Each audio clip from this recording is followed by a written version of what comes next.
Chapter 1. The Street Sweeper. The scorching sun blazed down upon the land of this blue planet, 3 times the size of Earth, causing beads of sweat to form on the brows of the hurried passersby. Among them was a delicate young girl, her complexion a rosy hue reminiscent of a ripe apple, tempting one to take a bite. Look at that slender waist, those curves, oh, those legs are so fair, what a pity if she doesn't ride a tricycle. Ah, that belly cough, I say, my good fellow, you're obstructing my view. In the eastern region of Hualong Nation, on a street in Jiu City, Dongtai Province, Nie Xiao donned his sanitation uniform, sweeping the ground while casting a glance at the beautiful women passing by, appraising them with an unabashed demeanor.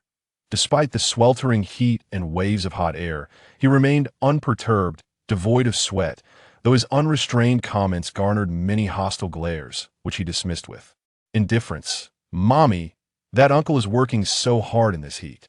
At that moment, a little girl's voice rang out beside Nie Xiao. He turned to see a 5 or 6-year-old girl with pigtails, skipping joyfully alongside a striking beauty. If you don't study hard, you'll end up like him when you grow up. The beauty admonished the girl before leading her away. Nie Xiao could only shake his head in resignation. The awareness of people these days was woefully lacking.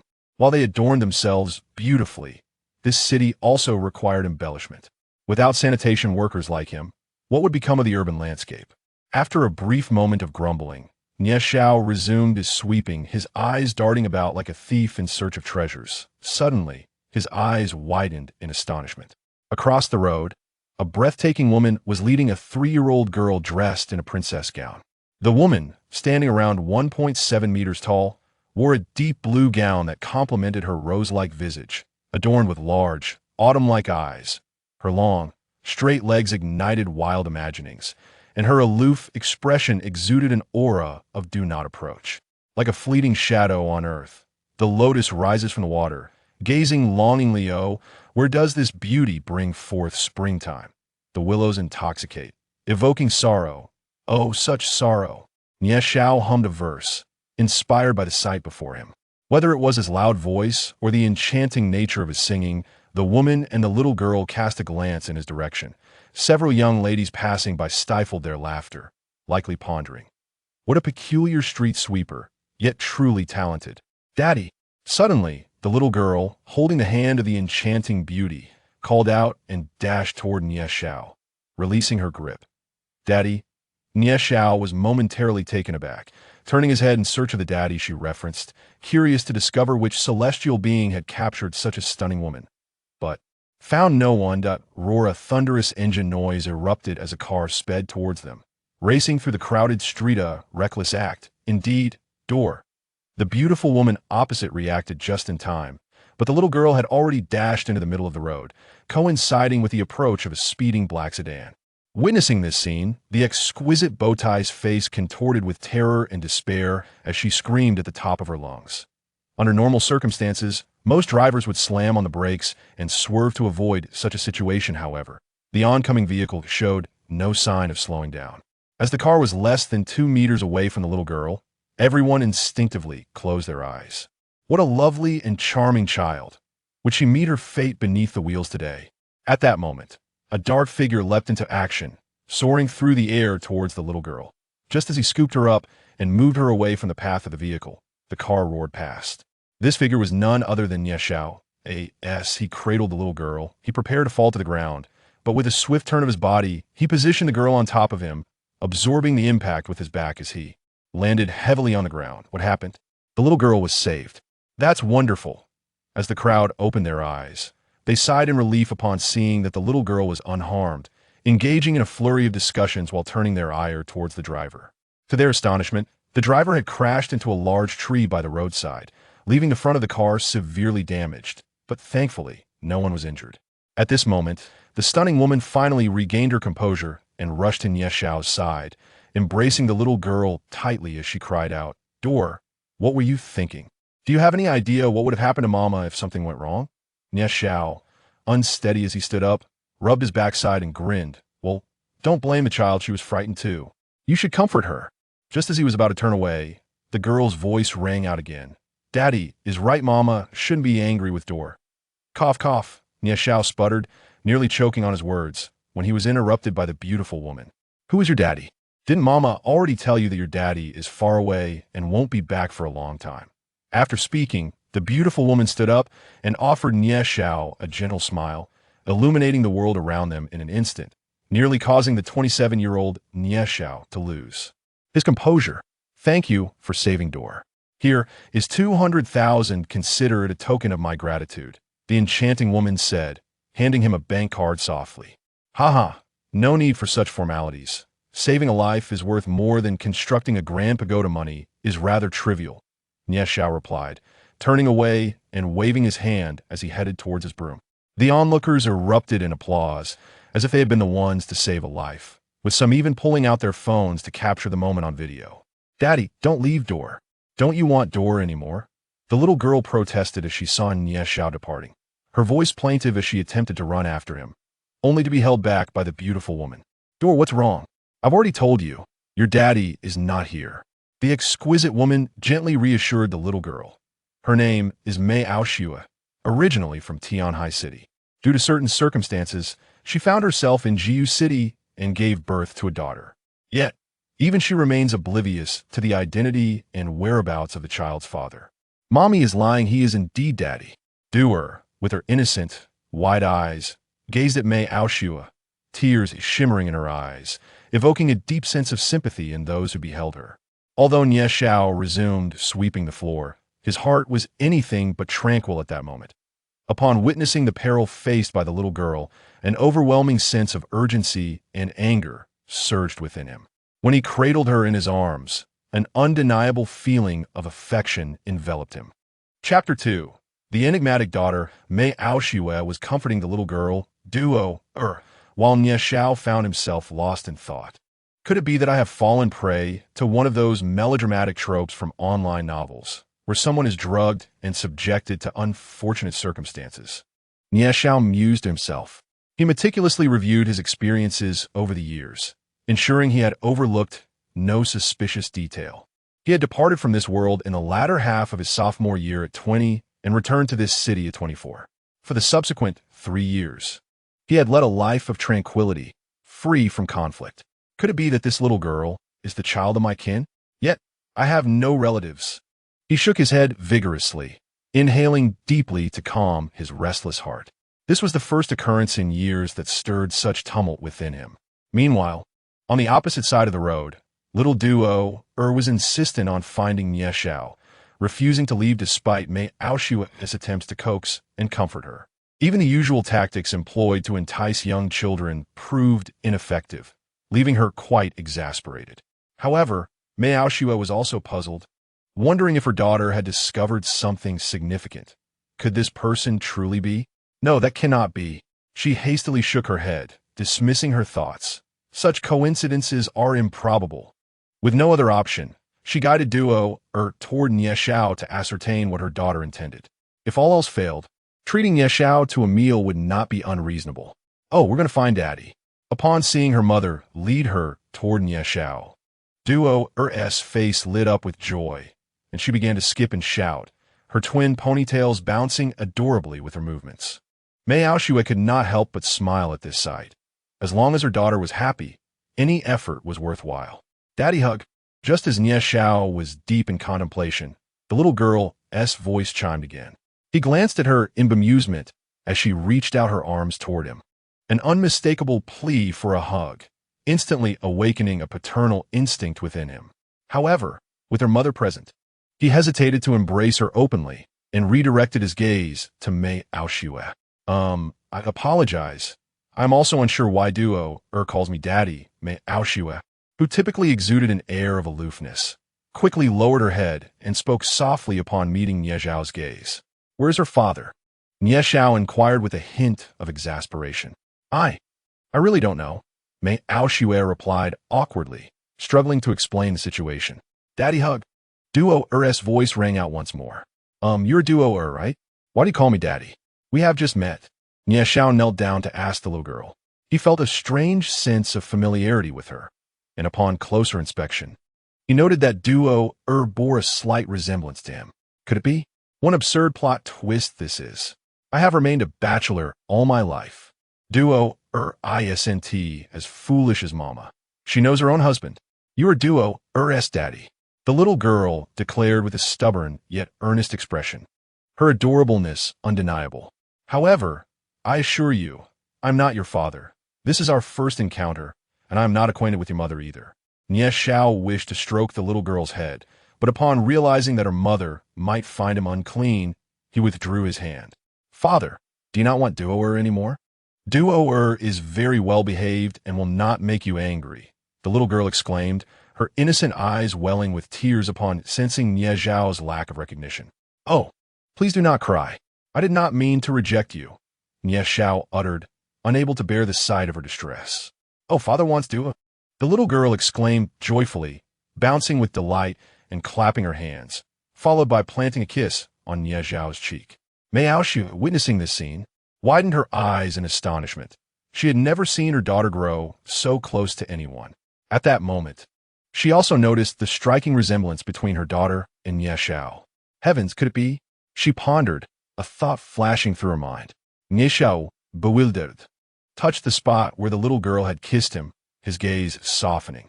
Those who knew him would undoubtedly be taken aback by this display. Hello, I'm Mei Aoshu. I sincerely apologize for any inconvenience I may have caused you, she said, extending her hand towards Nie Xiao with a smile. This marked her second smile of the day. Usually, she presented a rather icy demeanor. Greetings, I am Nie Xiao, he replied, feeling somewhat awkward as he scratched his head at her delicate hand. My hands are rather dirty. Yet, Mei Aoshu continued to gaze at him, showing no intention of withdrawing her hand. Reluctantly, Nie Xiao wiped his hands on his clothing before giving her a brief handshake. Unbeknownst to him, a glimmer of light flashed in Mei Aoshu's eyes, and a blush crept on her cheeks. Just as Nie Xiao was about to speak, Mei Aoshu interjected, What time do you finish work? Let me treat you to a meal as a token of gratitude for saving Duo-er. Besides, once Duo-er leaves you, she felt a bit embarrassed but needed to clarify something. Oh, I am not working. I merely sweep the streets for leisure, contributing to society in my own way. Nie Xiao replied with a smile, which further surprised Mei Aoshu. Then let us go. There's a delightful restaurant ahead. Strangely, Nie Xiao, who would typically refuse such invitations, found himself agreeing today. Perhaps it was because he wished to spend more time with the little girl. Shortly after, he gathered his belongings and prepared to leave with Mei Aoshu. At that moment, several city guards arrived, sirens blaring, indicating that someone had reported the incident.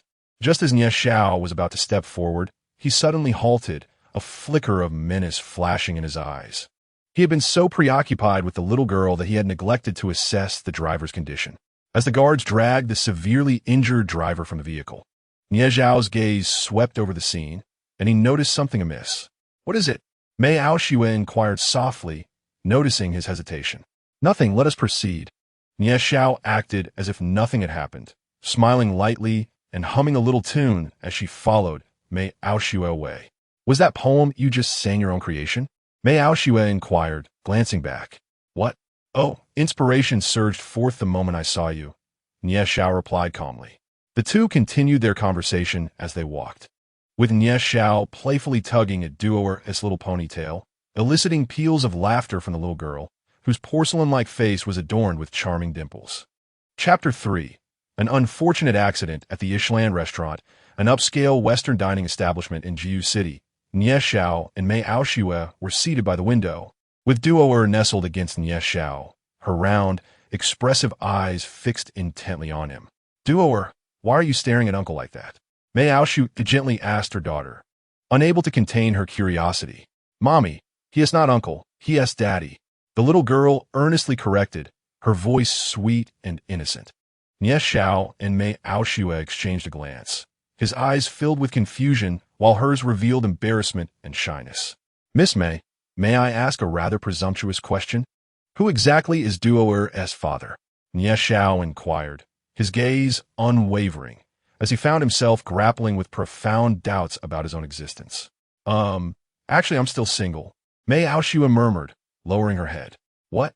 Nie Xiao exclaimed in surprise, quickly following up with, then what about Duo-er? Just as Mei Aoshu began to respond, the roar of an engine interrupted them, and a sleek crimson Ferrari pulled up outside their window. The car door swung open, revealing a pair of stunning legs, followed by a strikingly beautiful woman who bore a resemblance to Mei Aoshue. The woman cast a surprised glance at Mei Aoshue, her long legs striding over to their table before she sat down. Sister, with such a major issue at the company, how can you still have the time to come here for a meal? She teased Mei Aoshue, turning her attention to Nie Xiao. The woman's demeanor shifted dramatically upon seeing him in his sanitation uniform. With little Duo snuggled closely against him, she sprang to her feet. Who are you? Let go of Duo. Whatever you want. You can have it, she exclaimed angrily, clearly mistaking Nie Xiao for a villain. Having never seen Duo so close to anyone, especially a sanitation worker, her reaction was understandable. Ao Shuang, please sit down. It's not what you think. Mei Aoshue, momentarily taken aback, quickly responded, feeling exasperated with her sister's wild imagination. Giggling, Auntie, Daddy isn't a bad person. Little Duo chimed in, her eyes squinting into crescent moons as she clapped her hands and cheerfully addressed Mei Aoshue. Daddy? Ao Shuang's expression turned to one of shock as she turned to Mei Aoshue, exclaiming, Sister, didn't you say cough cough? Mei Aoshue interrupted, let us eat first. We could discuss everything else later. She winked at her sister, signaling her to refrain from further inquiries. Ao Shuang, seeing her sister's gesture, reluctantly acquiesced. Yet her curiosity only deepened. She had always suspected that her sister was not one to follow the rules, and it was clear she had deceived the family about something significant. Still claiming to be unwell, feeling uneasy at the mere touch of the opposite sex. How absurd! Mei Aoshue remained oblivious to her sister's inner musings as she urged everyone to dine swiftly, for she had pressing matters to attend to that evening. However, Mei Aoshuang grew increasingly restless. Hello, Duer's father. I am Mei Aoshue's sister, Mei Aoshuang, also Duer's aunt. It is a pleasure to make your acquaintance, Mei Aoshuang remarked, biting down playfully on Duer's father, extending her hand toward Nie Xiao. Nie Xiao, he responded with a smile and a nod, his attention firmly fixed on the sleek black car parked outside, particularly on the two individuals seated within. This scene sparked a glimmer of intrigue in Mei Aoshuang's eyes, leading her to believe that Nie Xiao was merely feigning depth. All right, Aoshuang, let's eat. Mei Aoshue, evidently aware of her sister's thoughts, feigned irritation as she spoke. Eat? With such a significant crisis at the company, how can you still find the appetite? Mei Aoshuang rolled her eyes in exasperation. She felt considerable concern for her sister's current predicament, yet it appeared that Mei Aoshue was not particularly anxious at the moment. Have you offended someone recently? Nie Xiao's voice broke the tension as he turned to Mei Aoshue with a question. Mei Aoshue looked up at Nie Xiao, puzzled by his inquiry. Why do you ask? Indeed, I share the same sentiment. Mei Aoshuang chimed in, swallowing her food with a flourish. Not only has something gone awry at sister's company, but her private life has also been laid bare. Someone must be targeting her. It is truly despicable. If only brother knew. Enough, Aoshuang. Mei Aoshue's sharp reprimand instantly chilled the atmosphere. Nie Xiao, taken aback, was surprised by the formidable aura Mei Aoshue exuded. Realizing her sister was genuinely upset, Mei Aoshuang stuck out her tongue and focused on her meal. Perhaps you think your company troubles and personal life are unrelated, but I must caution you that the car accident involving Duer this afternoon was no mere coincidence. Nie Xiao stated calmly, gazing out the window. What? Duer was in an accident? Is she all right? Mei Aoshuang leaped to her feet, her expression rife with concern as she turned to Duer. Mei Aoshue froze at the revelation, her body trembling with fury. Li Jiao, she uttered through clenched teeth, her eyes ablaze with rage. In her initial panic and despair, she had not given it much thought, but now it seemed highly suspect. Is it him? Mei Aoshuang gasped at the mention of the name, her expression morphing into one of fierce indignation. Dad, Mom, and Auntie, what is happening? Duer, sensing the tension, whispered to Nie Xiao, her mouth still full of snacks. Everything is fine, Duer. Just eat your fill. It's the perfect time for you to grow, Nie Xiao said affectionately, ruffling the little girl's hair and placing several plates brimming with delectable food in front of her, which made her eyes sparkle with delight. Sister, should we tell brother? Mei Aoshuang began, only to be interrupted. I will not rely on any familial connections. I intend to change their perceptions of me through my own efforts, compelling them to look up to me in the future. Mei Aoshue's delicate face bore the chill of frost as she spoke coldly, clearly expressing her dissatisfaction with her family. This is madness. Mei Aoshang rubbed her forehead and lamented. Now is not the time for impulsiveness. We can only expose our family ties to compel the Li family to relent. Enough, Mei Aoshue exclaimed, continuing, let us not discuss this any further. At worst, I will take Duoer and leave this place to start new. Her spirits were quite low, reflecting on how her family had sacrificed her for the sake of pursuing that individual, a painful realization that weighed heavily on her heart. Thus, she resolutely left her home and later found a way to give birth to Duoer. Even if her family wished to use her as a pawn, that person would surely disdain her.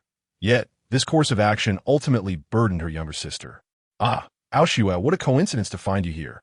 At that moment, a young man's voice resonated from the entrance, followed by a figure approaching. Upon hearing this voice, Mei Aoshue's body trembled, and her eyes ignited with fury. Chapter 4. Quickly save Duoer, what's wrong, Aoshue? Do I excite you so? The young man arrived at their table, smiling. He wore a light blue designer suit and a luxury watch, exuding an air of aristocracy, accompanied by several sycophants. Li Jiahao, you are truly shameless. Before Mei Aoshue could speak, Mei Aoshang stood up, pointing at the young man and shouting in anger. Indeed, the newcomer was Li Jiahao, the scion of the Li family, one of the 3 prestigious families in Jiu City, wielding significant economic influence that overshadowed even the He and Lu families.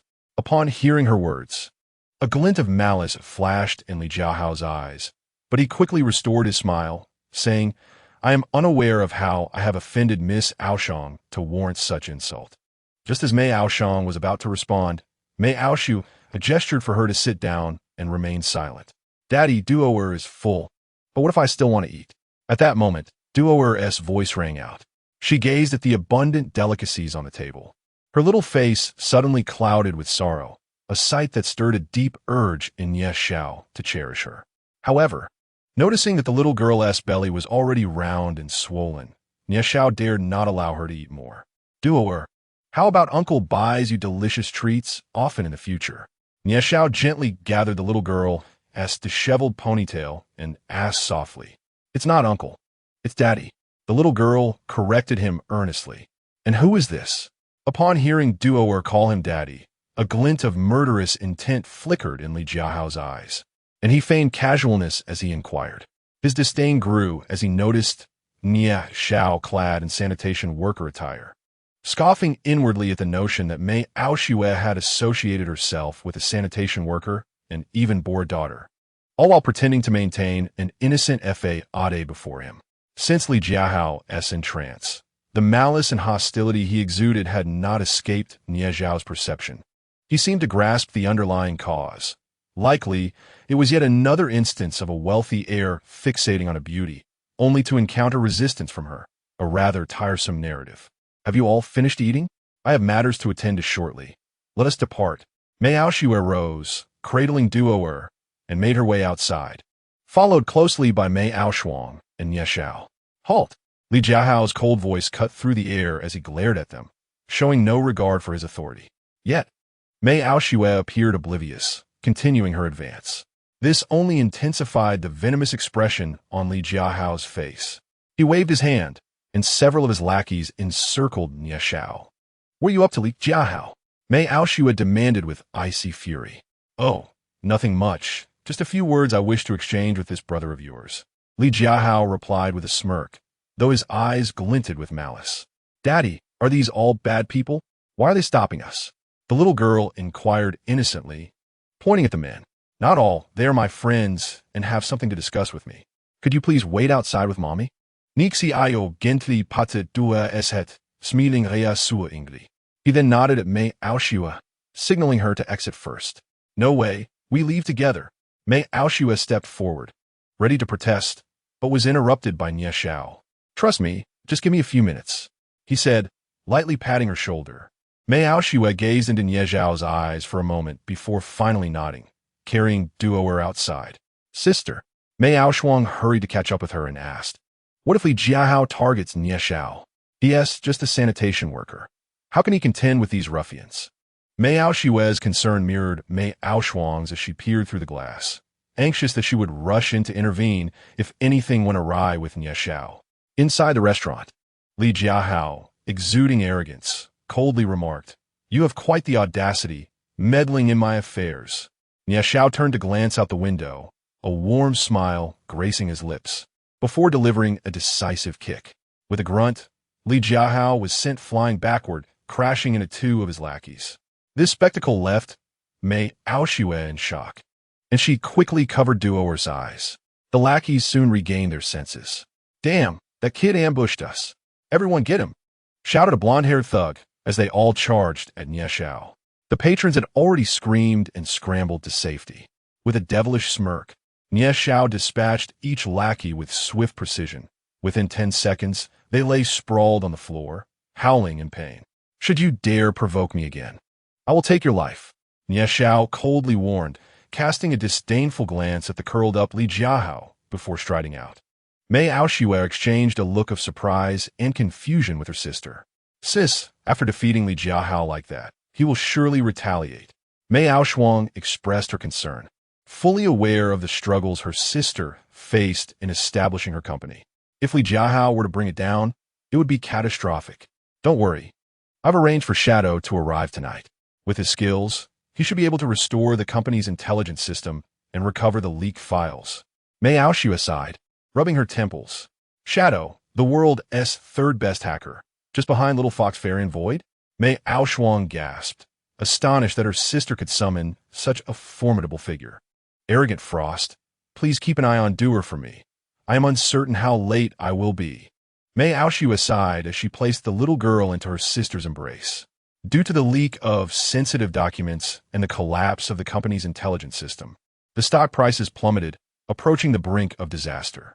Several major partners had already severed their ties, and the bank was pressing for repayments. The fate of the company rested on this very night. "Doer wants to be with Daddy." The little girl wriggled out of Mei Aoshue's arms and dashed over to tightly hug Nie Xiao's leg, as if fearing he might leave. This scene left both Mei Aoshue and Mei Aoshuang speechless once again. "Be good, Doer. Uncle has some matters to attend to. How about we play tomorrow instead? You should go home with your aunt for now." Mei Aoshue gently squatted down to speak softly to the little girl. "All right, but he is not uncle. He is Daddy." The little girl pondered for a moment before nodding her head, not forgetting to correct Mei Aoshue. "Nie Xiao, thank you for today. I apologize for taking up your afternoon," Mei Aoshue said, standing up and expressing her regret to him after soothing the little girl. "It's nothing. I quite like the little girl. You two go ahead with your business, but please be cautious. If you need assistance, feel free to reach out to me." Nie Xiao's demeanor shifted from his usual carefree attitude to a more serious tone. He realized that since Li Jiahao entered the restaurant, the black car outside had vanished, but did not dwell on it further. Soon, Mei Aoshue obtained Nie Xiao's contact information, and Mei Aoshuang discreetly noted it down as well. After parting ways, Nie Xiao strolled along the street, the night gradually enveloping the surroundings, and the temperature no longer felt oppressive. After a moment of contemplation, he took out his phone and dialed a number. "Who is this?" A deep voice resonated from the other end after a few seconds, sounding like a middle-aged man with a tone imbued with coldness and menace. "It's me," Nie Xiao replied. The voice on the other end paused for about 10 seconds before erupting with excitement. "It's really you, kid. I knew you were still alive. Even if you were dead, I would still be thriving." Nie Xiao took a drag from his cigarette, smiling as he replied, "Haha, indeed. Otherwise, how could one say that calamities leave behind legacies?" The other person burst into hearty laughter, clearly thrilled to hear Nie Xiao's voice. He then inquired, "You disappeared for 3 whole years. I had thought you had succumbed to your injuries in that battle. Only I firmly believed you would be fine, and it appears I was right. Where are you? I'll come find you. GU City. Come on over. It's been ages since we enjoyed a good drink together, and I have something to ask you. Please keep my whereabouts confidential." After saying this, Nie Xiao ended the call. At this moment, he found himself by a lake, gazing at the twinkling stars reflected on the water's surface, feeling a sense of tranquility wash over him. If the little girl truly was his biological daughter, how wonderful it would be. He would surely spoil her, making her the happiest little princess in the world. With this thought, a slight smile graced Nie Zhao's lips. His demeanor now strikingly different from that of the afternoon when he was critiquing on the street. Suddenly, he turned around, a glimmer of menace in his eyes, and then strode towards the woods bordering the lake. "Come out," Nie Zhao called coldly as he entered a densely wooded park. A gust of wind swept through the park, and suddenly several dark figures appeared. No wonder they dared to meddle in the affairs of the young master. It seems they possessed some skill. One of the shadowy figures spoke coldly. "Has Li Jiahao sent you?" Nie Zhao stood with his hands clasped behind his back, facing away from them as he inquired. "Umph," still daring to act arrogant even when death is imminent. "Attack!" The cloaked figure gestured, and the others lunged toward Nie Zhao. Just as he intended to play with them for a while, his phone rang unexpectedly. Upon glancing at the unfamiliar number, he frowned and answered. "Nie Zhao, quickly call the police. Save Duoer. She has been abducted." "Ah." The panicked voice of Mei Aoshuang echoed through the line, but it was soon followed by silence. Chapter 5. Li Jiahao's trap. Hearing the plea for help, Nie Zhao's aura surged dramatically. "Have the world truly forgotten me after all these years of inactivity?" he murmured to himself.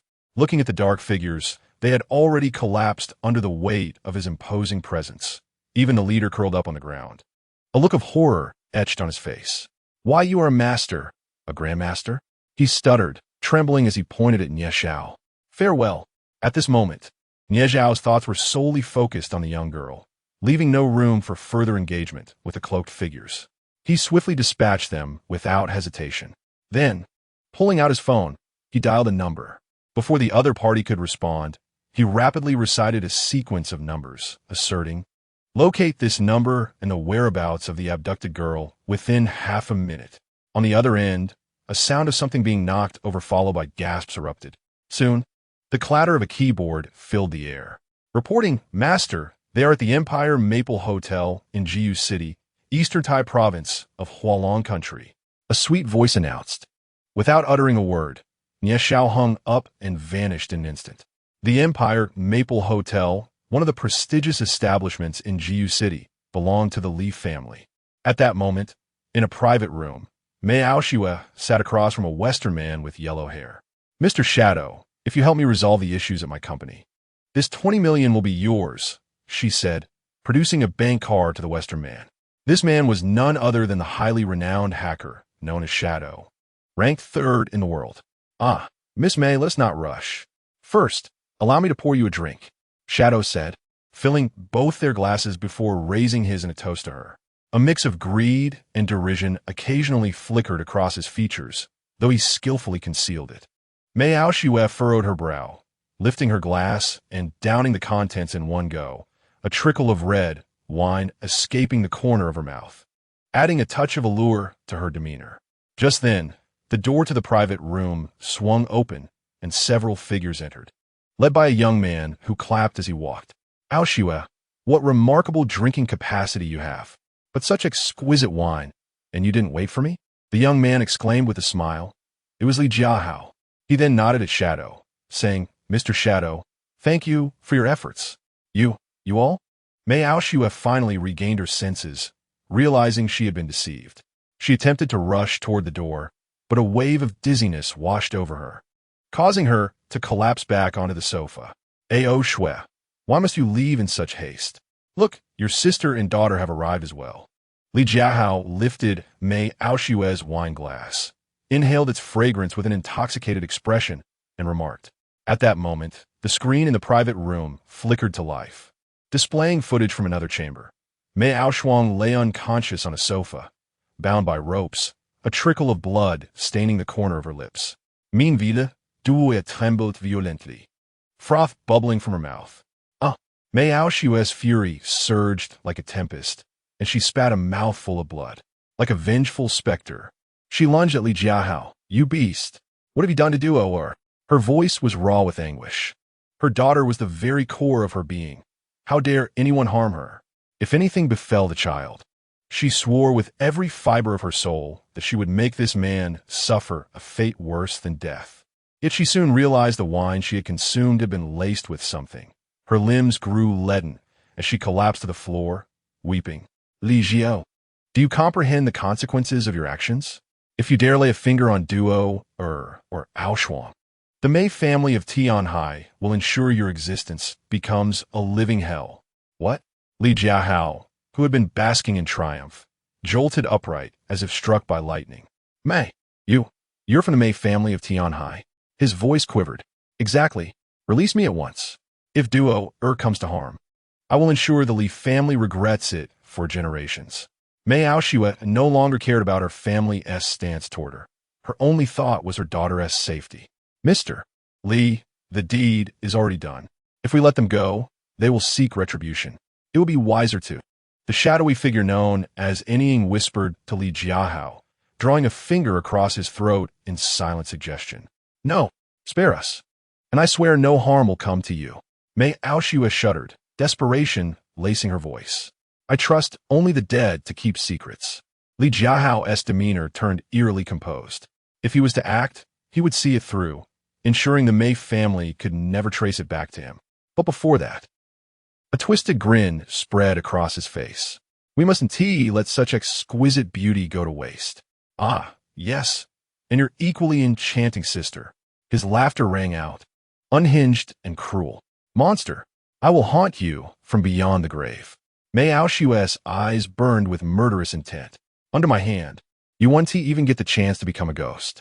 His voice was icy as he turned to Enying. Mr. Enying, her sister is yours to handle. Huh. Truly a man of action, young Master Li. With a smirk, Enying strode out, followed by the retreating bodyguards. Moments later, the screen displayed Enying entering the chamber where Mei Aoshuang lay restrained. Duo Er's face flushed crimson, her small body convulsing, foam still dripping from her lips. The sight wrenched Mei Aoshue's heart, and another mouthful of blood escaped her lips. Despair clawed at her, and in her mind's eye. The fleeting image of Nie Xiao surfaced, her lips twisting in bitter regret. Ah, let me go, you beast! Who are you? Mei Aoshuang's furious cry echoed from the screen. Mr. Enying has begun his work. Shall we commence ours? Li Jiahao set down his glass with a smirk, pulling Mei Aoshue onto the sofa. His fingers worked at his own garments, shedding them with deliberate slowness. Mei Aoshue struggled weakly, her body betraying her. Regret gnawed at her. Her stubbornness had doomed her sister and daughter. As Li Jiahao removed his upper garment and approached Mei Aoshue, a loud bang echoed through the room as the door was forcefully kicked open. A figure strode in, leaving several black-clad bodyguards sprawled in the corridor. It was Nie Xiao, his eyes ablaze with fury as he surveyed the scene within the private room. Seizing a bottle from the table, he hurled it at Li Jiahao's head. With a sharp pain, Li Jiahao was rendered unconscious before he could comprehend the situation. Are you all right? Nie Xiao inquired as he helped Mei Aoshue, who was seated on the sofa. At that moment, she fixated on Nie Xiao, recalling how he had rescued her in her darkest hour, a testament to a woman's emotional nature. Don't mind me. Quickly, save Duo and Aishong. Mei Aoshue exclaimed urgently, her anxiety palpable. Nie Xiao closed his eyes, sensing the turmoil around him. Fury surged within him, and he stifled a mouthful of blood as he scooped Mei Aoshue into his arms and dashed out. In another private room, a shadowy figure caressed Mei Aishong's legs, a greedy expression gracing his face. Suddenly, the door was kicked open once more. Nie Xiao placed Mei Aoshue on the sofa and, with a swift motion, appeared beside the shadowy figure. Gripping his neck, he flung him backward, sending him crashing against the wall before collapsing to the ground, following in Li Jiahao's footsteps. Nie Xiao then rushed to Duo, pressing his palm against the little girl's chest as he closed his eyes to examine her condition. After several tense breaths, anger overwhelmed him, and he spat out a mouthful of blood. Such diabolical methods to harm a mere 3-year-old child. This was hellish blood indeed. Daddy, Duo is so cold. Daddy, hold me. Duo murmured as Nie Xiao's blood splattered onto her face, bringing her a fleeting warmth that roused her, though her breaths grew increasingly faint. Duo. Mei Aoshue and Mei Aishong cried out, crawling over. Mei Aoshue was completely drained, while Mei Aishong was bound and unable to move. Nie Xiao applied pressure to Duoer's small body, momentarily suspending her breath before untying Mei Aishong. Support your sister and follow me, quickly. He lifted Duoer and made his way outside, with Mei Aishong aiding her sister closely behind. Upon exiting the private room, the remaining security personnel and bystanders parted ways. For Nie Zhao's formidable aura was overwhelming, rendering ordinary individuals unable to approach. Even the Mei sisters were taken aback, their faces etched with astonishment. Such presence was akin to that of a revered elder from their clan, if not surpassing it. Nie Xiao burst into a nearby traditional Chinese medicine clinic, where only an elderly gentleman remained, bent over his writing. Upon seeing Nie Xiao rush in, he quickly rose to his feet. "Old sir, I need a set of silver needles." Nie Xiao declared before the man could utter a word. The old gentleman, recognizing the dire state of the girl in Nie Xiao's arms, removed his glasses and replied, "Hold on, let me check her pulse." "We don't have time, sir. Please hurry. I understand the situation," Nie Xiao urged as he placed Duoer on one of the beds. Anxiety etched across his face. "Nixiao, Duoer, Mei Aoshao." Supporting Mei Aoshue entered just then, the latter unable to contain her sobs. "Trust me," Nie Xiao spoke without superfluous words, gazing intently at Mei Aoshue. Perhaps influenced by Nie Zhao's emotions, Mei Aoshue gently nodded in response. At that moment, the elderly gentleman approached Nie Xiao with a set of silver needles, inquiring, "Do you practice acupuncture?" "She has been injected with a toxin known as hell's blood. I need to seal her meridians to detoxify her, but I require a tranquil environment." Nie Xiao replied to the elder in a grave tone. "Hell's blood?" The elder's voice rose slightly, trembling involuntarily, before he called out to the upper floor. Within moments, a young man descended, and the elder instructed him to shut the door, forbidding anyone from entering. He then gestured for Nie Xiao to commence. Nie Xiao was somewhat astonished that the elder was aware of hell's blood, yet he did not hesitate, aligning his fingers and lightly tapping the young girl a few times. Subsequently, he gently swept his arm, and the silver needles soared into the air, hovering above the girl. This display left the elder wide-eyed, though he managed to suppress any exclamations. "Seal the meridians," Nie Xiao commanded softly, and several silver needles swiftly plunged into the girl's body. "Consolidate the spirit," he called again, causing more needles to descend. With each of Nie Zhao's commands and the continuous insertion of needles, the girl's body finally ceased its trembling, her complexion gradually regaining its rosy hue. "Seize life." Accompanied by Nie Zhao's final command, the girl spat out a mouthful of black blood, her breathing stabilizing. Nie Xiao let out a long sigh, staggering a few steps, his face pale as a ghost, yet was promptly supported by the elder. "Is this the death-seizing 9 needles? What is your connection to that person?" The elder inquired excitedly. He understood that as long as the death-seizing 9 needles were utilized, even a single breath could be salvaged. However, he knew that only that individual possessed the knowledge of this technique. It was called the death-seizing 9 needles because it could snatch life from the hands of the king of hell or the god of life, embodying both life and death, striking terror into the hearts of many. That person had saved countless heroes and vanquished many malevolent entities through this very technique. Duoer, Mei Aoshue, with her sister's support, stepped forward anxiously. "Fear not, the young girl is unharmed," the elder reassured, even before Nie Xiao could speak. Upon seeing Nie Xiao nod in affirmation, both felt a sense of relief. Nie Xiao approached Mei Aoshue, taking her delicate hand and channeling a stream of true energy into her. Her face flushed instantly, misinterpreting Nie Zhao's gesture as having ulterior motives. However, as she felt a warm current flowing through her, restoring her strength, she realized her misunderstanding and lowered her head in embarrassment. "Thank you, elder." Nie Xiao turned to the elder and offered a slight bow, but before he could bend down, the elder caught him. "No need for that. To witness the death-seizing 9 needles in this lifetime, I would have no regrets, even in death." The elder lamented, lost in thought. "Grandfather, what do you mean by death-seizing 9 needles?" At that moment, the young man who had guarded the door entered, exclaiming in surprise. The elderly gentleman gestured for silence, smiling once more at Nie Xiao. Young friend, you have yet to inform me about your connection with that individual. Without uttering a word, Nie Xiao waved his arm lightly, sending a beam of light into the old man's eyes. Within moments, the old man burst into hearty laughter, exclaiming, "Ah, I never anticipated that today I would depart this world without regrets." Just as the young man was about to speak, he witnessed the old man bowing to Nie Xiao. Saying, "Thank you, sir," Nie Xiao assisted the old man to his feet, and with Duo, and the Mei sisters in tow, they departed. "Grandfather, what has happened to you?" The young man could no longer contain his curiosity. "Remember, consider today's events as if they never occurred. Do you understand?" The old man regained his former authority, speaking sternly to the youth. Observing his grandfather's grave expression, the young man comprehended the gravity of the situation and nodded in acknowledgement. Upon exiting, Nie Xiao turned to Mei Aoshue and inquired, "Where do you reside? I shall accompany you back." Earlier, in his haste to rescue the young girl, he had neglected to settle accounts with Li Jiahao.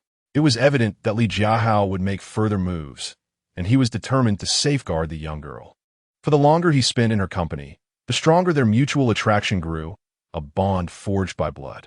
"We reside at the Qinghu Pavilion, Villa number 7. Mei Aoshue replied, continuing, "Since I reveal my identity as a member of the Mei family, Li Jiahao would likely hesitate to retaliate, perhaps even fleeing for his life. Indeed, I have informed my elder brother. He is on his way." Mei Aoshuang, filled with indignation from the recent events, was known for her vengeful nature. "We must prevent them from acting recklessly. Let us depart." Nie Xiao hailed a vehicle, cradling Duo, and they journeyed towards the Qinghu Pavilion. Chapter 7. The annihilation of a clan to demonstrate to the world within the Li family estate. In the Grand Hall, a young man knelt trembling before an elder. The young man was Li Jiahao, and the elder was the patriarch of the Li family, Li Tianyan. "Unfilial son, you claim that the woman you provoked is from the Mei family of Tianhai. Do you wish to bring about the ruin of the Li clan?" The elder struck the ground with his cane, his voice filled with fury. "Grandfather, at the time, I was unaware she was of the Mei family. I only realized after the incident. I intended to silence her, but was saved by someone," Li Jiahao stammered. "Father." Two voices echoed from the entrance as two middle-aged men entered. "You summoned us in such haste. What is the matter?" One of the men, imposing and robust, was none other than Li Jiahao's father, Li Zhongxiang. "Let this ungrateful child explain himself." Li Tianyan ruarat. Subsequently, Li Jiahao recounted the entire saga, detailing how he had schemed against Mei Aoshue's company and collaborated with the shadows to entrap the Mei sisters. "Scoundrel!" Li Zongqiang fumat, stepping forward to kick Li Jiahao to the ground. "Nephew, are you intent on leading our Li family to destruction?" exclaimed the other middle-aged man, Li Zhongwei, who was Li Zhongqiang's brother. "Beast, aside from indulging in debauchery, what else do you know? I have warned you time and again against emulating the wastrels who pursue women incessantly. Have my words fallen on deaf ears?" Li Zhongxiang, still unsatisfied, delivered 2 more kicks. "Grandfather, father, uncle, I was wrong. I shall never dare again. How do we resolve this matter?" Li Jiahao curled up on the ground, no longer exhibiting his former bravado. "Perhaps we should apologize sincerely, or if necessary, surrender Howard and let them deal with him," sighed Li Tianyan. While he cherished his grandson, he felt compelled to act for the sake of the family. "Grandfather, please, we can flee abroad. The Mei family's reach cannot extend that far," Li Jiao exclaimed in terror. Even a mere elder from the Mei family could obliterate the Li family. Escaping is not an option. Li Tianyan raturta kudli. "Old man, must you react so dramatically?" A figure entered the room, clad in an elegant qipao, none other than Li Jiahao's mother, Sun Milan. She approached the hall, assisting Li Jiahao to his feet, and mockingly stated, "From what I understand, that little vixen from the Mei family was cast aside by her clan. Otherwise, she would not be raising a child alone." Upon hearing her words, everyone turned to her, and she proudly straightened her posture. "If my son seeks a woman, I shall certainly investigate her background. Not just any seductive creature is worthy of Howard." Is what you say true? Li Tianyin inquired, his eyes gleaming with intensity. Of course, if you doubt it. Feel free to investigate. With that, Sun Milan supported Li Jiahao and arrogantly exited. You two, go investigate at once. I demand concrete information. Until then, do not act rashly. Li Tianyin waved his hand, dismissing the two. At Qinghu Pavilion, Villa number 7, Nie Xiao, why hasn't Duo awoken yet? Mei Aokshu anxiously inquired, gazing at the little girl in bed. Regret filled her heart for not having protected her daughter. As she looked at the adorable child, her heart aching. Do not worry. She endured much pain last night. I ensured she gets a good sleep, and she will awaken by morning, Nie Xiao replied, a gentle smile gracing her lips. Can you tell me what Li Jiahao fed Duo? What exactly is it? Mei Aoshua asked, covering her mouth to stifle her cries, her voice filled with anger. Blood of hell. Nie Xiao looked out the window, a murderous intent in his eyes. This was a product of another realm. He could not comprehend how it had seeped into the mundane world. What is the blood of hell? Mei Aoxu's sister, Mei Aoshuang, inquired. Enough of this. Focus on caring for the little girl. I must step out for a while, Nie Xiao stated solemnly. He intended to uncover the source of the blood of hell and eradicate an entire clan to demonstrate his resolve to the world. Gazing at the little girl in bed, Nie Xiao felt an increasing sense of affection. Seizing the moment while the Mei sisters were distracted, he flicked his palm, revealing a stunning jade pendant. He then flicked his fingers in the air a few times, and a barely perceptible light instantly merged into the pendant. He threaded a red cord through it and placed it around the little girl's neck. What is this? Mei Aoshua asked, puzzled. I share a bond with the little girl and am gifting it to her. Do not overthink it, Nie Xiao replied with a smile before turning to leave the room. Sister, I feel like I've seen the pattern on this pendant somewhere before, Mei Aoshuang pondered, frowning in contemplation. As long as Nie Xiao harbors no ill intentions towards Duer, it is all that matters. Yet, it pains me to see him embroiled in this conflict. Sighed Mei Aoshua helplessly. Isn't he Duo's father? Mei Aoshuang inquired with confusion. Mei Aoshua took a seat beside Duo's bed and recounted the sequence of events, leaving Mei Aoshuang utterly astonished. Sister, have you considered what you would do if Duo truly were? Mei Aoshuang asked with a mischievous glint after a few moments of contemplation. I am uncertain. Truth be told, you are aware of my tendency, yet with Nie Xiao, it seems inconsequential, Mei Aoshua replied, her face flushed as she lowered her gaze. Oh dear, sister, could it be that you are experiencing a youthful infatuation? Mei Aoshuang teased, continuing, but if he is so formidable, why does he work as a sanitation worker in this city? He claimed it was for the sake of contributing to society. Mei Aoshua recalled Nie Xiao's response from the afternoon, blurting it out. PSH, do you truly believe that? I shall inquire where my brother has gone. I cannot suppress this grievance, Mei Aoshuang declared, rising and departing with her phone in hand. Outside Villa number 7, as Nie Xiao stepped through the door, he was soon accompanied by two figures with a faint sound of wind. We pay our respects, master, the two voices echoed, as the newcomers knelt before Nie Xiao, one hand on their chests, bowing their heads in reverence. You two have arrived rather swiftly. I only spoke with the little fox spirit a few hours ago. And here you are, Nie Xiao remarked, gesturing with his energy to lift the two, causing their hearts to tremble at his formidable prowess. Huh! It has been a while since we last saw you, master. Rumors abound of your grave injuries, yet upon hearing your news, we are quite exhilarated, a bald man chuckled, patting his shiny head. Master, how is your injury? Inquired a stunning woman clad in black leather, her presence almost lost in the night. It is of no concern. Nie Xiao waved his hand dismissively, continuing, protect those within the villa until my return. Master, who are they? The enchanting woman asked. Alas, I am not entirely sure at the moment. Nie Xiao sighed in exasperation.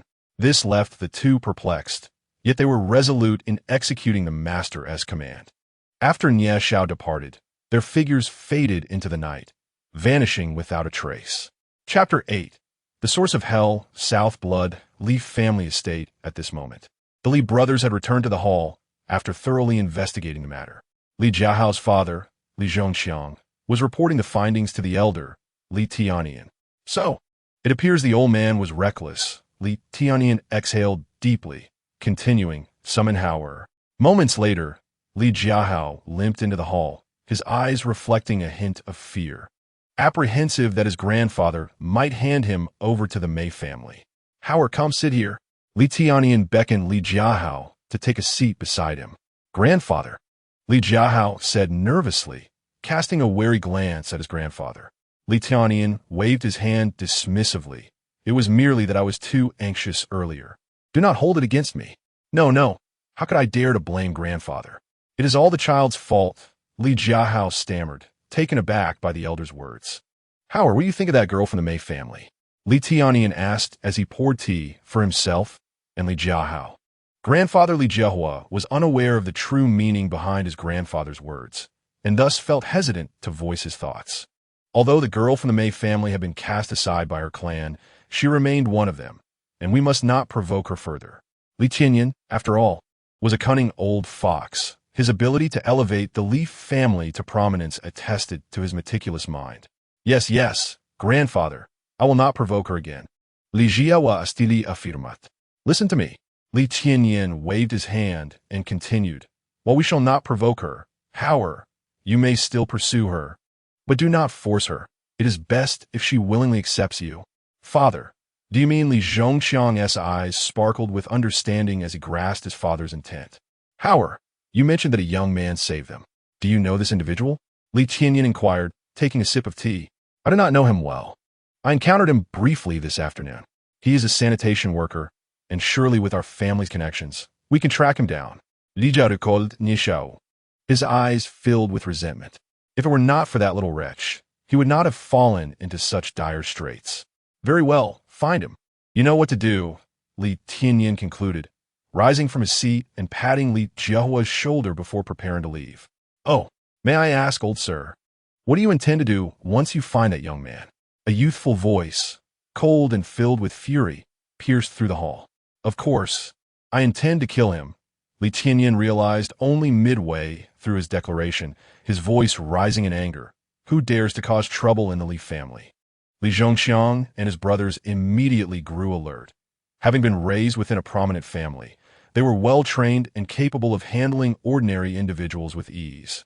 A figure swept through the doorway, leaving a long shadow in its wake. Moments later, a young man appeared in the hall. It was Nie Xiao. It's you?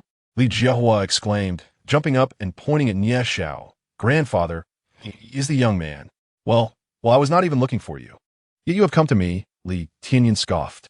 Although he had witnessed Nie Xiao's skills, he was bolstered by the fact that their family as protector, Elder Hua, was a martial arts master far superior to this young man.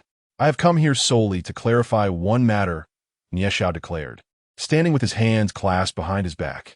Despite wearing sanitation garb, his imposing presence rendered the onlookers breathless. Humph, today you shall understand nothing, and instead, you will meet your demise. Li Tianyan struck the ground forcefully with his cane, and another figure appeared in the hall. Elder Hua, thank you for your assistance. Li Tianyan bowed respectfully. The newcomer was indeed Elder Hua, one of the three masters of Jiyu City. He waved his hand, and a powerful aura surged forth, aiming to dispel Nie Xiao's oppressive presence. However, Elder Hua's force seemed to vanish without a trace, akin to a cow sinking into the sea, causing his face to flush with embarrassment. Young man, to achieve mastery at such a young age is impressive indeed. Receive my palm. Elder Hua wasted no time and struck towards Nie Xiao. Sighing softly, Nie Xiao considered that although masters were deemed the pinnacle of strength in this world, to him, they were merely of moderate significance. He pointed with a single finger, seemingly devoid of force, delicate and gentle. Preposterous! How dare you look down upon me? Elder Hua, witnessing this scene, assumed that Nie Xiao was belittling him, and his anger flared. However, the moment his palm made contact with Nie Xiao's finger, it felt akin to striking a speeding train. Instantly, he was propelled backward by an overwhelming force, crashing heavily before Li Tianyan.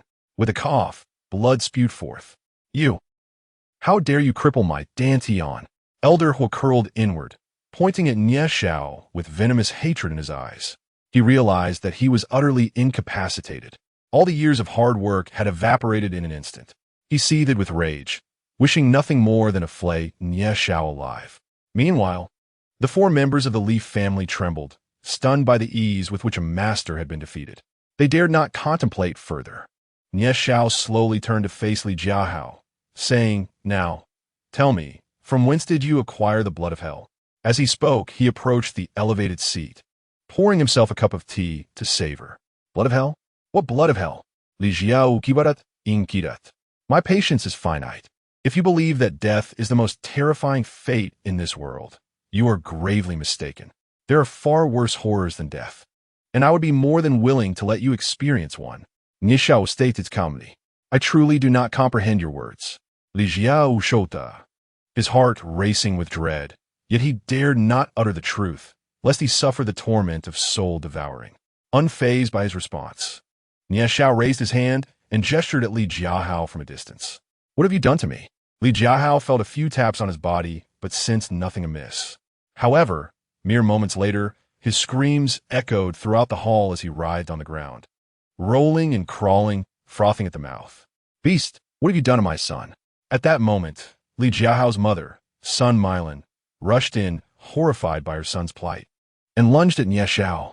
With a swift kick, Nie Xiao sent Sun Mylan flying farther and higher than Elder Hua. He harbored no mercy for such a vile woman, eliminating anyone who posed a threat, for he understood the depths of her depravity.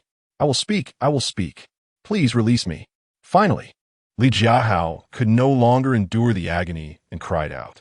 Nie Xiao gestured once more, and Li Jiahao's body trembled. He then felt a wave of relief wash over him. Does it feel pleasant? But the next wave of pain will be even more intense. Nie Xiao stated calmly, "I truly do not know what you mean by blood of hell. If you're inquiring about the serum injected into that little girl, it was given to me by another." Li Jiahao stammered, his eyes betraying malice and resentment. He had already used a secret method to inform that person, who was nearing. Thus his fear began to dissipate. The gates of hell, the flowers of the other shore, the blood of Shura, the evil returns. Just then, a chilling phrase floated down from the heavens, laden with ominous portent. Chapter 9. The Gates of Hell. Initially seated calmly, Nie Xiao's expression turned icy upon hearing the voice, revealing an incredulous glint in his eyes. He then flicked his fingers towards the sky, and a surge of true energy instantly melded into the night. With a sharp crack, reminiscent of shattering glass, a figure emerged within the courtyard. Clad in a flowing black robe, he stood like a harbinger of death, his features obscured. Yet, how could Nie Xiao fail to recognize such an aura? A mere child, possessing such formidable perception, has managed to unveil my true form? The sinister voice of the figure pierced the air, akin to a sharp object scraping against tile, compelling one to instinctively cover their ears. As the ominous words echoed, the figure had already materialized beside Li Jiahao. "Where's the little girl you were tasked to find?" he inquired, casting a menacing glance at Li Jiahao. "My lord, it is he. He saved that little girl and now seeks to kill me," Li Jiahao exclaimed, as if clinging to a lifeline, pointing accusingly at Nie Xiao. "Oh, someone dares to meddle in the affairs of my Hell's Gate?" The figure turned towards Nie Xiao, his voice tinged with incredulity, yet laced with mockery. "Hell's Gate?" Nie Xiao murmured, having never heard of such an organization before. "You have delayed the master's significant business. What punishment do you deserve?" The black-robed figure's voice shifted, and he suddenly appeared before Nie Xiao. "Why do you carry the scent of an otherworldly demon?" Nie Xiao inquired, his tone grave. "Otherworldly demon?" The figure appeared momentarily stunned, before erupting in anger. "Fool, I know not of what you speak, but for hindering the master's important matters, you shall pay with your life." With that, the black-robed figure extended his hand in a claw-like manner, striking towards Nie Xiao's head. It seems you are but a puppet," Nie Xiao retorted coldly, pointing a finger at the figure's outstretched hand. "Ah, you insolent brat, I shall devour you." The figure cried out in pain as Nie Xiao's finger jabbed him, staggering back a few steps to regain his balance. Yet, before the figure could utter another word, Nie Xiao vanished in an instant, reappearing before him, delivering a powerful punch to the chest. With a resounding thud, The black robe erupted into tatters, revealing a gaunt elder with vacant eyes, resembling a terrifying desiccated corpse at first glance. Nie Xiao, with a finger poised like a sword, pressed against the elder's forehead, causing him to convulse violently, emitting a wail akin to a tormented spirit. In mere moments, the elder's body exploded, astonishingly without a single drop of blood spilling forth. Following the elder's demise, a luminous orb pulsated in the air, gradually forming a blurred silhouette, adorned with two horns and expansive wings, revealing two sharp fangs that rendered it monstrous and fearsome. Who has disrupted my significant affair? The creature's voice boomed like thunder, causing those from the Leaf family to cover their ears and fall to the ground in disarray. Indeed, it is you, the otherworldly demons, who wreak havoc. Nie Xiao's gaze brimmed with murderous intent.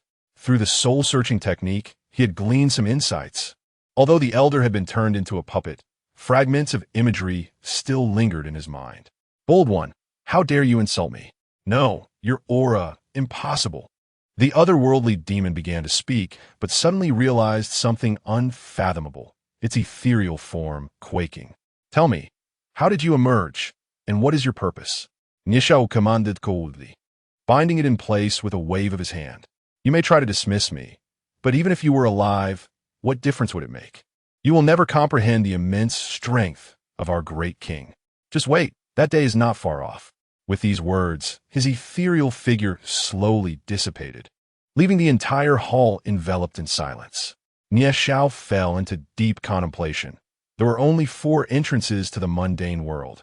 In that legendary battle, the demon's sovereign had perished, and the 4 entrances were now under the control of cultivators. Unless he opened his eyes, a flicker of murderous intent glimmered as he coldly declared, regardless of your schemes, I shall shatter them with a single blow. He then turned to Li Jiahao and the others, stating, colluding with demons, trampling upon lives. May you strive to be good in your next life. Please spare us.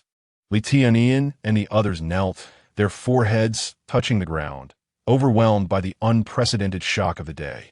However, Nie Xiao showed no hesitation, swiftly dispatching several of them, leaving only Li Jiahao alive. In the Qinghu Pavilion, Villa number 7, brother, you finally arrived. Mei Aoshang rushed toward the young man, her voice tinged with grievance. The young man, with a strong jawline and short hair, was none other than Mei Aotian, the elder brother of the Mei sisters. Yet, Mei Aoshue regarded him with an expression of cold indifference, as if she did not recognize him.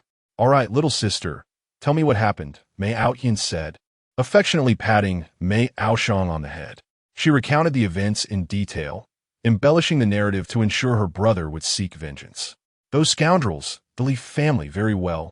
Mei Aotian bellowed, striking the sofa with a fist in anger. He then turned to Mei Aoshua, saying, Shuer, I understand your hatred towards me. The family's decision was beyond my control. Both our parents and I tried to intervene, but to no avail. Please do not blame them. The past is the past. I hold no grievances against them or you. You and Aoshang should leave this place immediately. Mei Aoshua turned and retreated into Duer's room, shutting the door behind her. Alas, brother, you must also understand, sister, Mei Aoshang sighed. I know, in my pursuit of that person, I supported that decision, only later to realize how foolish I had been. Mei Aoshang lamented. He glanced at Mei Aoshue's room and softly inquired, Does Shuer truly have a child? Whose is it? Mei Aoshang felt overwhelmed and thought. How should she respond?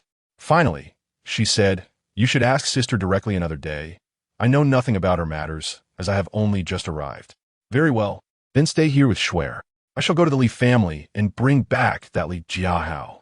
With that, Mei Aotian stood and made his way toward the door. No need, I brought him back. At that moment, the villa door swung open, revealing Nie Xiao, who entered while dragging 2 individuals. One was still struggling, Li Jiahao. The other had a distinctly Western appearance. It was Shadow. On the way to the Li family, Nie Xiao had instructed the little fox spirit to investigate Shadow's whereabouts. It turned out that he had not left, but was shamelessly reveling in a bar, making him an easy target for Nie Xiao to bring along. Nie Xiao, you have returned. 2 voices echoed in succession as Mei Aoshang stood up, and the door to Mei Aoshue's room swung open, with her rushing out from within. Chapter 10. Division of Realms. Upon seeing Nie Xiao enter while carrying the two individuals, Mei Outyin felt a flicker of displeasure at his sister's excitement. "Who are you?" Mei Outyin stepped forward, his voice icy. Standing an impressive height of nearly 2 meters, he towered over Nie Xiao, casting a shadow of dominance. "Brother, this is Nie Xiao. If it weren't for him, we—" Mei Aoxiang tugged gently at her brother's arm and spoke softly. Upon hearing this, Mei Outyin scrutinized Nie Xiao for a moment, his demeanor softening slightly. "Thank you for saving my sister. You may leave now. This is no longer your concern." "Mei Aoxiang, this is my home. It is not your place to dictate." Mei Aoxue's heart ignited with anger at her brother's words. Mei Outyin had never witnessed his sister defend another man so fiercely, further validating his inner suspicions. With a decisive thud, Nie Xiao tossed the two individuals onto the ground and smiled at Mei Aoxue. "I have matters to attend to, so I shall take my leave. You can handle these two." "Wait." Just as Mei Aoxue opened her mouth to urge Nie Xiao to stay, she was interrupted by Mei Outyin. "I will see Brother Nie out," he stated, promptly accompanying Nie Xiao outside. As they reached the entrance, Mei Outyin's voice rang out. "I do not know how you have earned Doer's affection, nor your intentions with my sister, but please keep your distance from them in the future, otherwise." "Otherwise what?" Nie Xiao turned to face Mei Outyin. Mei Outyin opened his mouth to respond, but upon meeting Nie Xiao's gaze, a chill ran down his spine, and beads of cold sweat began to form. "Do you truly think your half-step innate strength is sufficient to intimidate me?" Nie Xiao mocked before turning away, a faint breeze trailing behind him. Once he exited the community, Nie Xiao addressed the air. "Do not follow me any longer.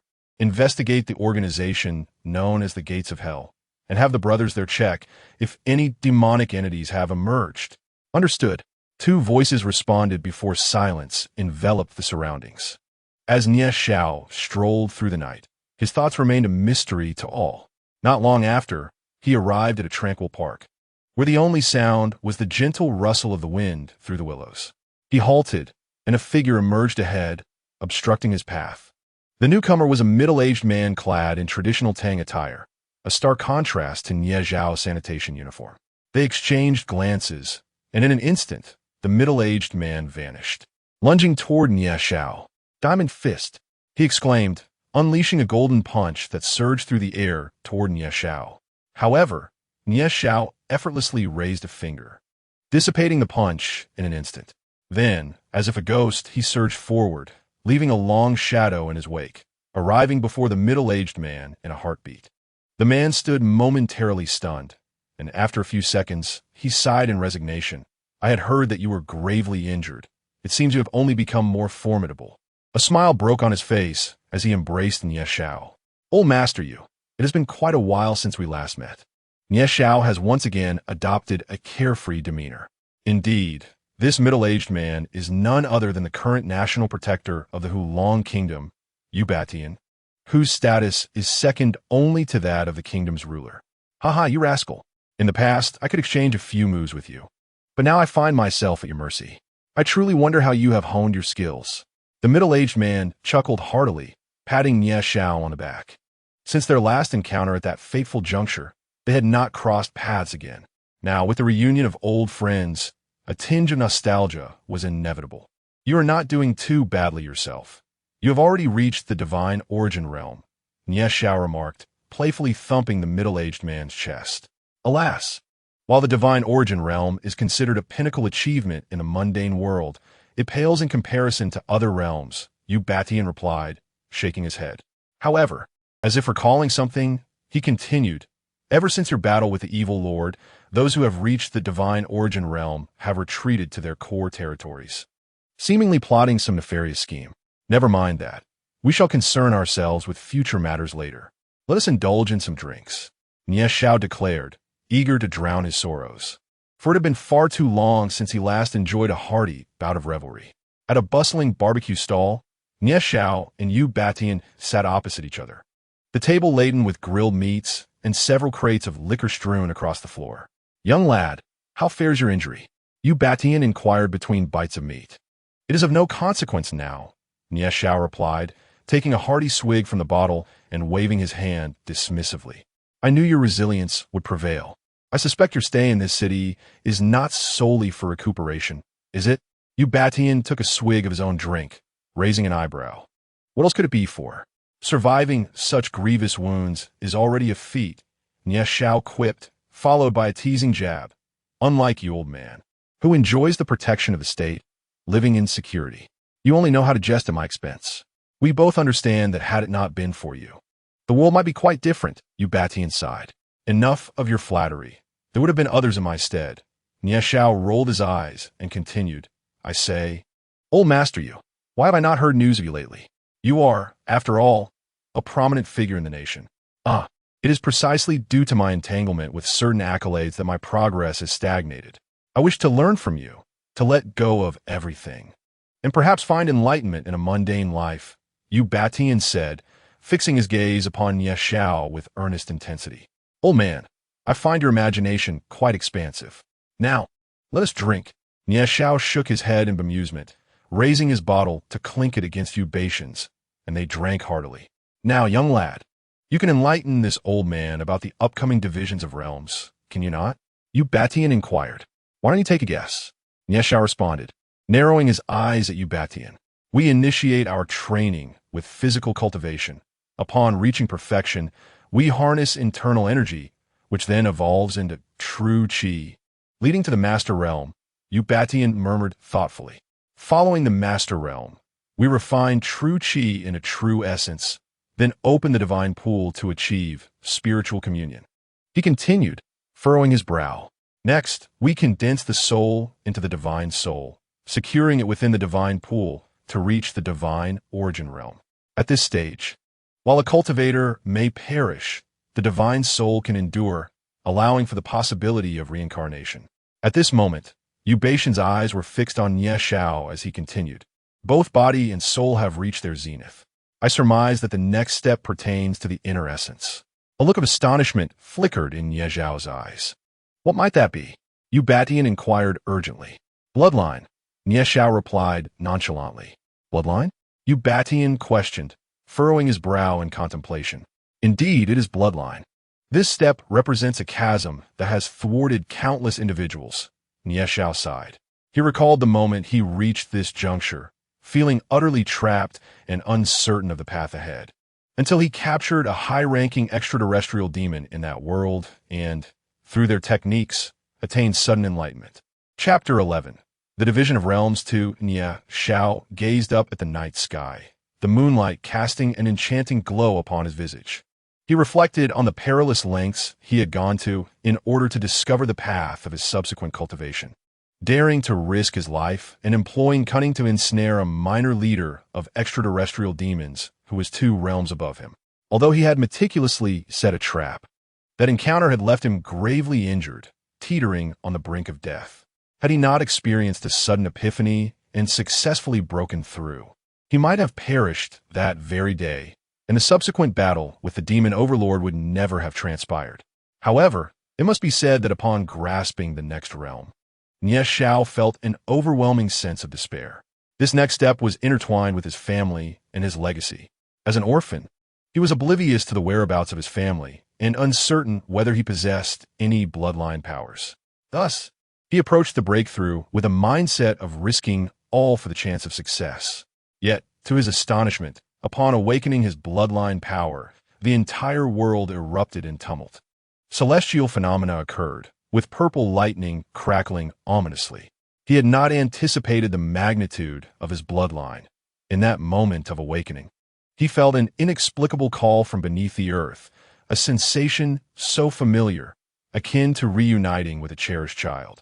Fortunately, no one comprehended the nature of the phenomena at that time, not even the demon overlord, who had never witnessed such a formidable bloodline. Henceforth, he commanded a ruthless slaughter of human cultivators, intent on extinguishing Nie Xiao in his infancy. Following that awakening, Nie Xiao sensed his cultivation advancing at an unprecedented pace, and he also awakened his innate divine ability, the sword of celestial slaughter.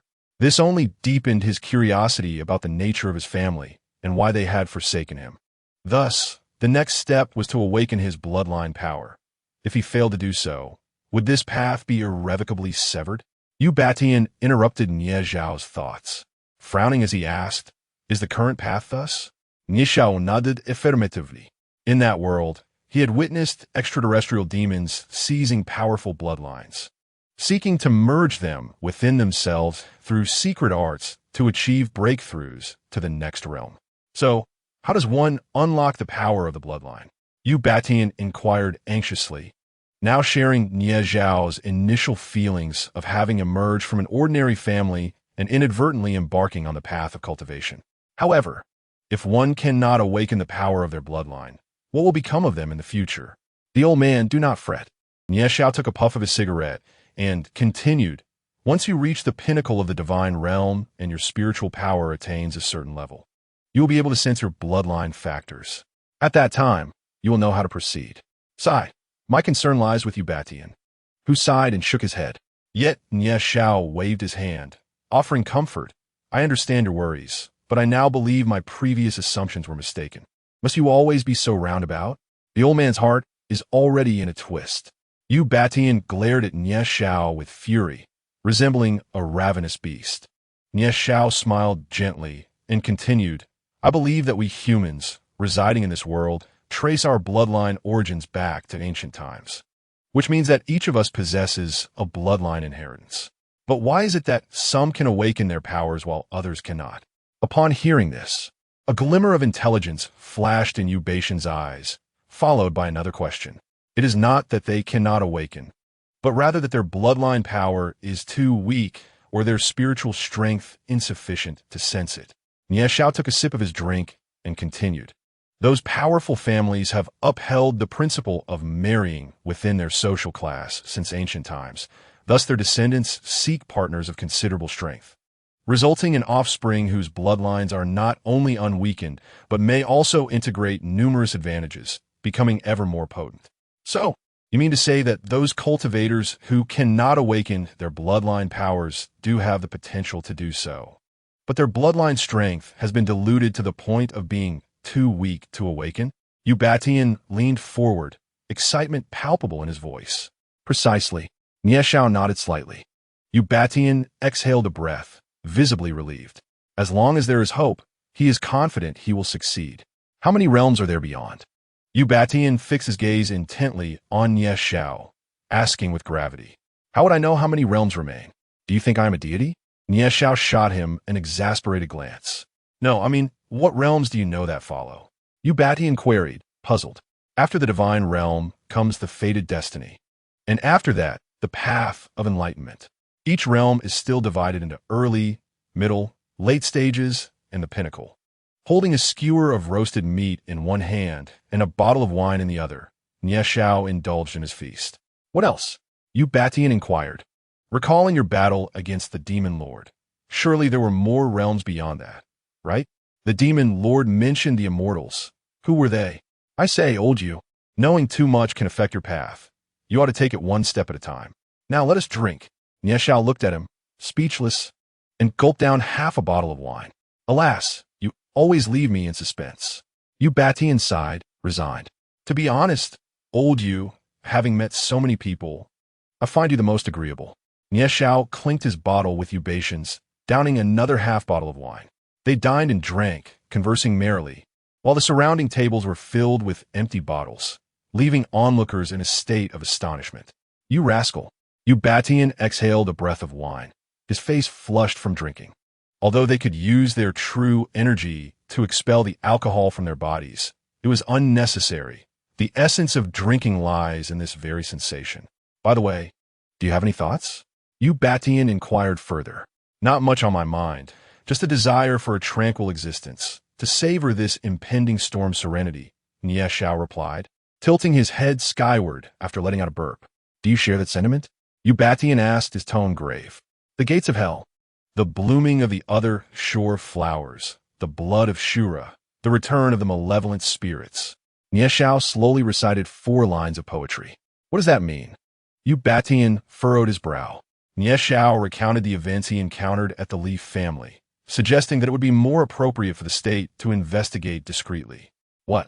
"You Batian!" exclaimed, his voice so loud that patrons at other tables turned to look. He then lowered his voice. Could it be that other nations are involved? Isn't that akin to courting disaster? When one's ambition reaches its zenith, one can commit any act. A glint of murderous intent flashed in Nie Zhao's eyes. Then, as if recalling something, he asked Yu Batian, "Say, old you must know Mei Aoshue from the Mei family? She now has a daughter named Mei Duo. Could you help me uncover her circumstances?" Yu Batian paused, his expression peculiar. "Do you genuinely wish to know?" "Of course. I'm currently questioning the very essence of my existence." Nie Zhao replied, exasperated. "Haha, this is something I, as an old man, cannot conveniently divulge. You'll have to investigate at your own pace." Yu Batian grinned mischievously, inwardly grumbling about Nie Zhao teasing him. He stood up, dusted off his trousers, and declared the old man has to go. "There are still many matters to attend to in the capital. When you arrive in the capital, we shall continue." With that, he vanished, leaving a bewildered Nie Zhao in his wake. Chapter 12. The Ji Domain's He family, though the night, woven between spring and summer, was remarkably tranquil. Nie Zhao felt no weariness. He tossed and turned, his mind flooded with memories of his childhood, grappling with the abandonment by his parents. Yet, he firmly believed that they must have faced some dire situation, forcing them to leave him adrift. Since awakening his bloodline, he felt as though he might not belong to this world, elucidating the absence of any news from his parents. Fortunately, he had been adopted by a Taoist priest since childhood, who became his mentor. He had the privilege of engaging in cultivation from a young age, balancing school and practice under his mentor's guidance. However, during his high school years, his mentor left behind a note and vanished, leaving only Nie Zhao alone. Unbeknownst to him, the night gradually shed its deep cloak, with the sun rising slowly. That night, it wasn't just Nie Zhao who remained awake. Mei Aoshue also found herself restless. She gazed at her daughter, Duer, still in slumber, her mind consumed with thoughts of Nie Zhao. From a moment they shook hands to being embraced by him, she felt an inexplicable comfort.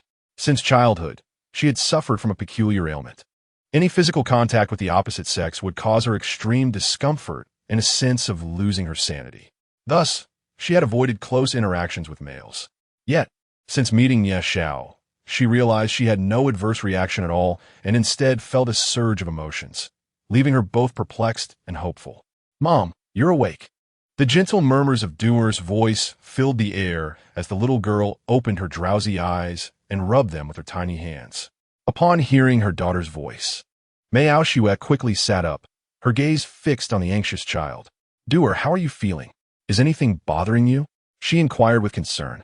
The little girl also sat up, turning her head from side to side as she exclaimed, "I'm fine, Mama. Where's Daddy?" Mei Aoshue paused momentarily, feeling somewhat at a loss. To be honest, she too was eagerly anticipating seeing Nie Zhao. "First, let's have breakfast. Afterwards, Mama will call Uncle and Daddy to come play with you, all right?" she reassured as she gently tidied Duer's tousled hair. "Oh yay, Duer can finally play with Daddy," the little girl shouted joyfully. Mei Aoshue furrowed her brow, still worried that the events of the previous night might affect Duer, but it seemed all was well. As Mei Aoshue helped Duer with her morning routine, the city of Jiyu was struck by an earthquake. News of the Li family's annihilation spread throughout high society. In the southeastern part of Jiqing, amidst a picturesque landscape, lay a sprawling estate.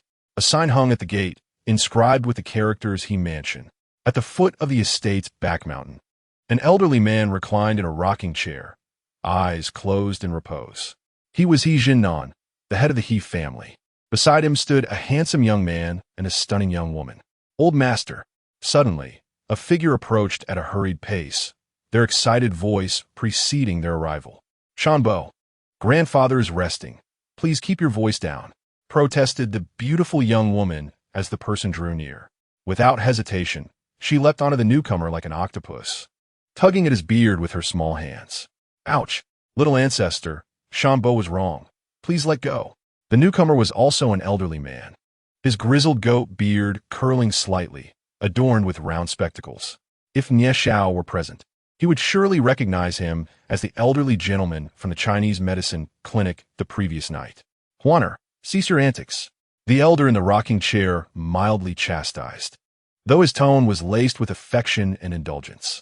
"Humph," Juan huffed before jumping off Shanbo and obediently returning to stand beside Hijianan. "Zizi, what brings you here in such a flurry?" Hijianan slowly opened his eyes and inquired as he sat up. Clad in a gray robe, his eyes shone brightly, yet his complexion appeared pale, and his breaths were somewhat uneven. "Old master, the Leaf family has been destroyed," Shanbo said with a slight bow. "Oh, who did this?" Hijianan asked, taking a sip of tea. "Unknown. There are no traces left behind. The individuals responsible for the Leaf family are dead, and those who survived have lost their memories of last night," Shanbo replied. "Those who engage in wicked deeds will meet their demise. The Leaf family's actions had long destined them for such an end. However, this hardly warrants such an early visit," Hijianan remarked. Without hesitation, Shanbo leaned in and quietly relayed the events of encountering Nie Xiao and the deadly 9 needles into Hijianan's ear. He was undeniably agitated, for he was acutely aware of the gravity of Hijianan's internal injuries, despite having sought the expertise of numerous renowned physicians to no avail. The mere mention of that individual sparked a glimmer of hope within him. "What did you say? Are you certain it's Hijianan?" he exclaimed in excitement, rising abruptly, only to be seized by a fit of violent coughing due to the severity of his condition. "Shanbo, what on earth is happening? Why has grandfather become so agitated?" Huan Er, witnessing her grandfather's distress, rushed forward with her hands on her hips. "Oh dear, little ancestor, I did not intend for this to happen. Please calm down," Shanbo hastily explained, clearly intimidated by the spirited young girl. After a considerable pause, Hijianan finally managed to steady his breath, his brow furrowed with concern. If it truly is that person, then the situation may become even more complicated. "Alas, my lord, I encountered this by chance last night. I merely wished to inform you in hopes that you might find some fortune." Shanbo spoke softly, alluding to the severity of the lord's injuries. "Let fate decide." Hijianan sighed, rising slowly with Huan Er's assistance as they departed. Meanwhile, Nie Xiao had finished his breakfast and donned his sanitation uniform before making his way to the street from the previous day. Gazing at the bustling thoroughfare and the hurried pedestrians, he pondered deeply. Was this step right or wrong? He murmured to himself. Suddenly, his phone rang. It was Mei Aoshue. "Daddy." Upon answering, he was greeted by the cheerful voice of the little girl, causing a faint smile to tug at his lips. For reasons unknown, her voice brought him an inexplicable sense of tranquility. "Is it Duo Air? Why are you awake so early?" Nie Xiao inquired with a smile. "Daddy, the sun is already shining on my bottom. When will you come to play with Duo Air?" The little girl chirped sweetly. Iemi sorry." But as soon as Duo Air woke up, she insisted on looking for you, Mei Aoshue interjected with a hint of exasperation, though her expression still held a glimmer of anticipation. "All right, I shall come by shortly. If you don't mind, I would like to take the little one out to play," Nie Xiao replied with a smile. "Okay, I'll be waiting." Mei Aoshue promptly ended the call. As Nie Xiao looked at the disconnected phone, he shook his head, feeling as though he were preparing for a date. This sentiment stirred something unusual within him, a newfound clarity for the long-time bachelor. Chapter 13. This feeling is quite pleasant as Nie Xiao returned home to change into a fresh set of clothes. He made his way to Qinghu Pavilion.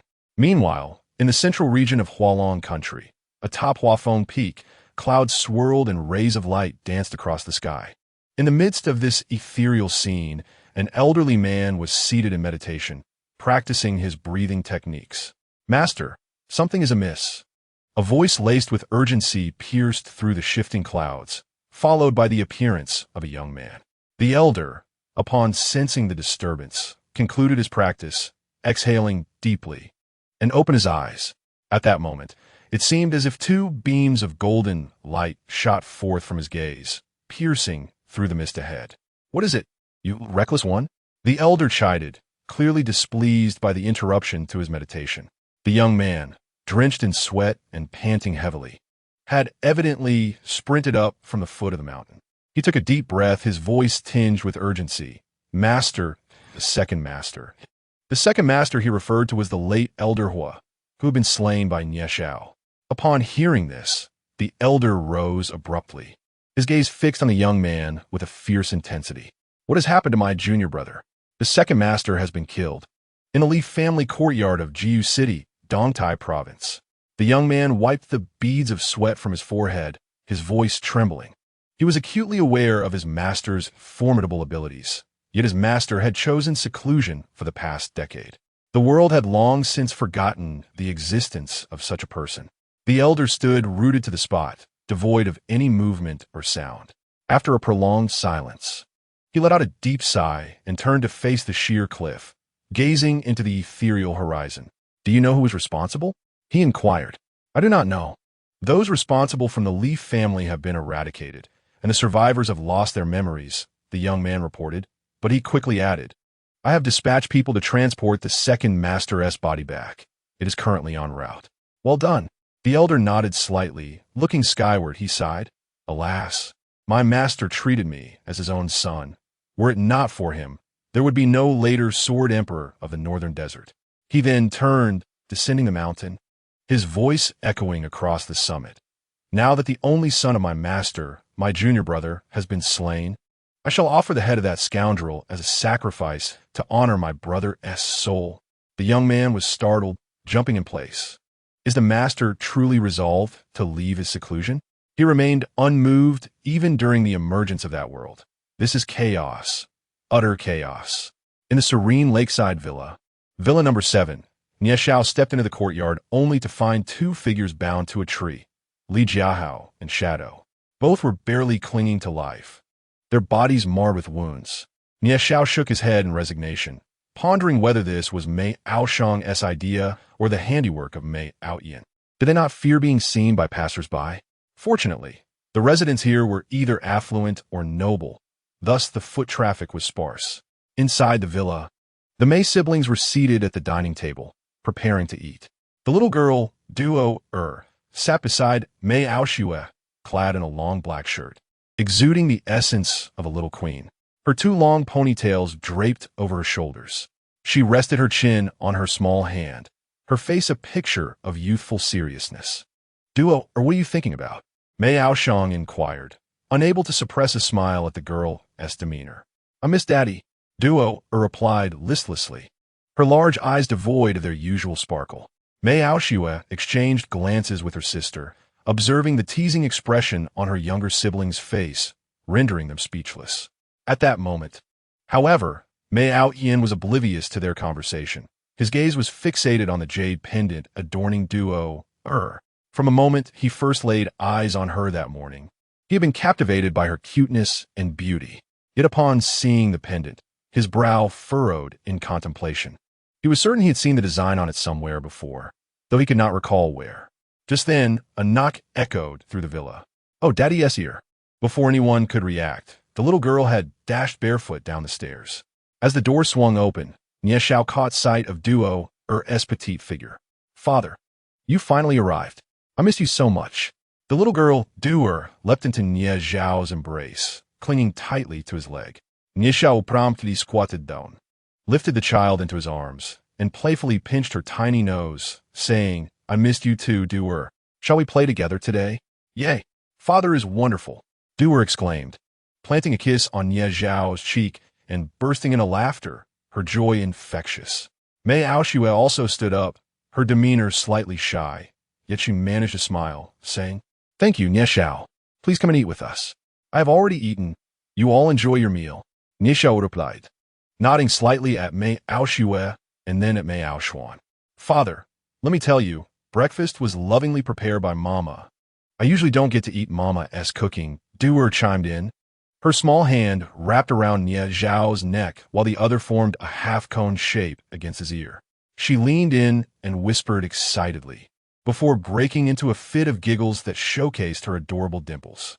Nie Xiao couldn't help but smile at Duo, feeling a deep affection for the little girl, who seemed so wise beyond her years. However, when he glanced at Mei Aoshue, he noticed her cheeks flushed, her gaze lowered in silence, stirring a peculiar sensation within him. Nie brother, Mei Aoyan, after the events of the previous night, dared not act arrogantly in front of Nie Xiao. He was acutely aware of Nie Xiao's formidable strength. A mere glance from him had sent shivers of fear coursing through him. Such mastery could only be achieved by a grandmaster. And to think that such a young grandmaster existed without his prior knowledge. How astonishing.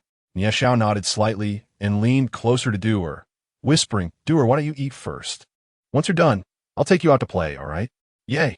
The little girl responded with excitement, whispering back to him. Mei Aoshue observed the two sharing their secret conversation. A wave of sweetness washing over her heart.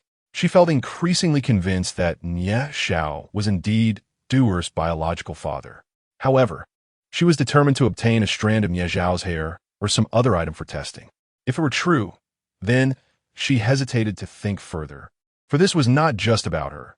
It involved Nie Xiao, too, and she was uncertain of his feelings on the matter. After all, this decision had been hers alone from the very beginning. After placing Duer in her high chair, Nie Xiao settled onto the sofa in the hall.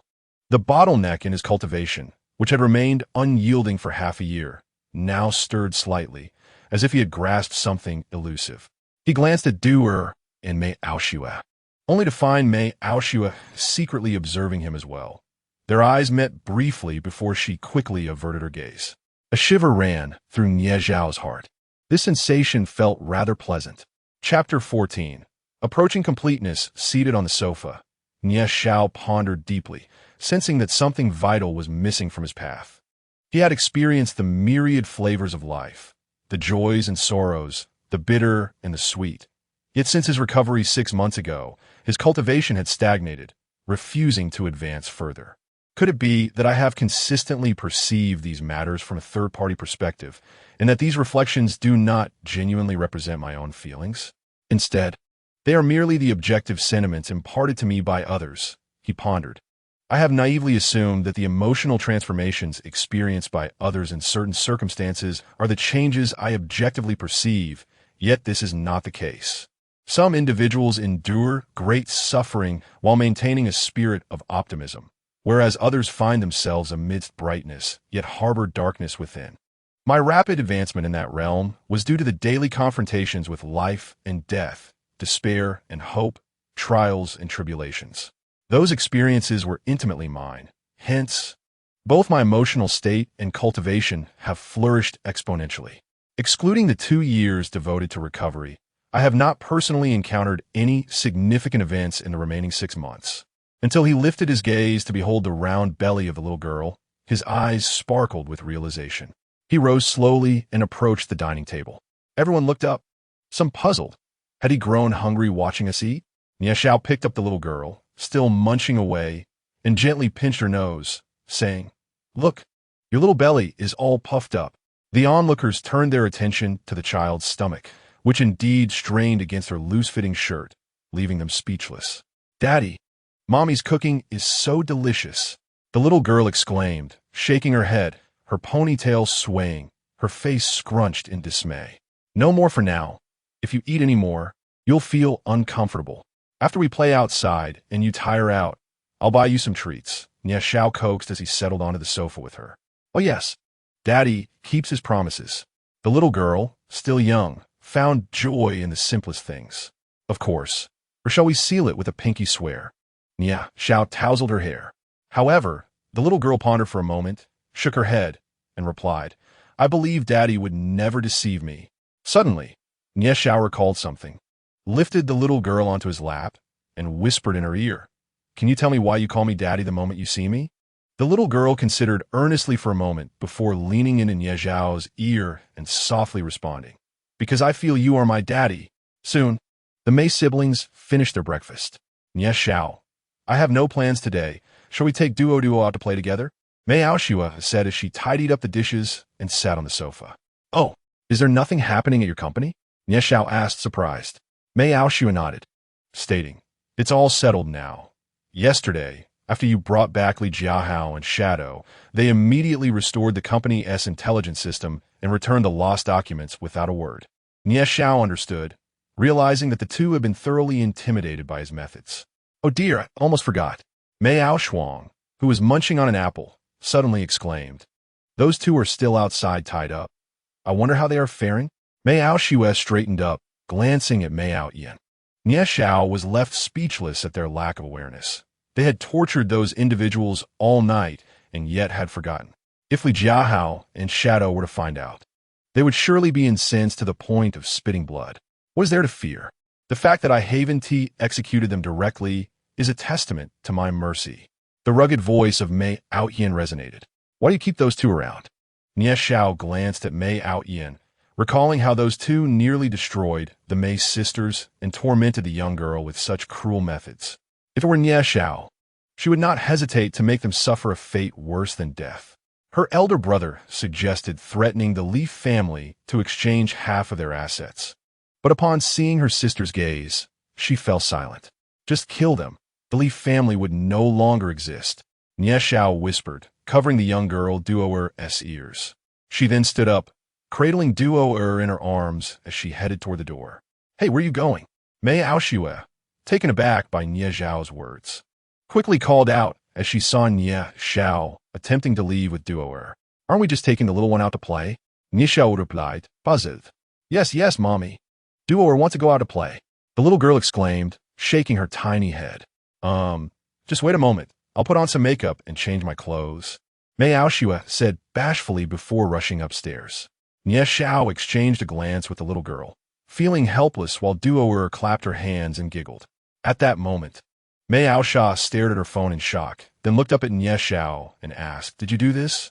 Mei Outyin, confused by her words, approached his sister and glanced at the phone, which displayed the news of the Li family's demise. Nie Xiao playfully tugged at Duo'er's adorable ponytail and calmly stated, Some individuals fight valiantly in perilous places to protect the nation and its people, while others, driven by their selfish desires, take lives without a second thought. If those valiant warriors knew that the people they protect are such scoundrels, they would be heartbroken. Nie Xiao's voice was soft, almost like a story being told. Yet to Mei Outyin, it resonated like thunder. Duo'er, oblivious to the gravity of her father's words, wore an expression of pride, as though proclaiming her father's greatness. Brother Nie, have you been to that place? Mei Outyin asked excitedly. He had always yearned to visit that place to hone his skills, serve the country, and, more importantly, to follow in the footsteps of that remarkable person. However, due to his insufficient mastery, the clan forbade him from entering, and that person had vanished 3 years ago. Despite the world believing that this individual had succumbed to grievous injuries, he and the Mei family firmly believed that this person would not perish so easily. Whether I have been or not is irrelevant. How many highly skilled individuals reside in secluded mountains, enjoying the peace that those far less capable than themselves have fought for with their lives? Nie Xiao's voice dripped with cold resolve, causing the temperature in the hall to plummet. Yet, Duo'er remained unfazed, her big, sparkling eyes fixed on Nie Xiao, her little face radiating admiration. At that moment, Mei Outyin was convinced that Nie Xiao must have emerged from that very place. Otherwise, it would be impossible for someone so young to possess such profound skills and articulate such sentiments. The sound of high heels echoed as Mei Aoshue descended the stairs, carrying a chic handbag. She wore a pristine white casual shirt tucked into her striped straight-leg pants, exuding an air of confidence. Her makeup accentuated her already stunning features, enhancing her beauty even further. With graceful strides, the tall figure approached Nie Xiao, softly uttering, Let us go. The demeanor of the daughter, reminiscent of a demure young bride, caused a tremor in Nie Xiao's heart. At that moment, he remained oblivious to the fact that his path was nearing completion and that his bottleneck was gradually loosening. Chapter 15. Those who dare to harm my daughter will face consequences. Mei Aoshue stood beside Nie Xiao with an air of delicate dependence, and in Mei Aoshuang's eyes, they truly resembled a family of three. Mei Outyin was also contemplating that if his sister were to forge a bond with Nie Xiao, it would indeed be a commendable choice. Such a young master, even the elders of the clan, would have no justification to intervene. However, his sister had numerous suitors in the Longnan region, including direct descendants of martial arts families. Initially, the family had declared that Mei Aoshue was to be wed to a specific individual, which deterred those suitors from acting recklessly.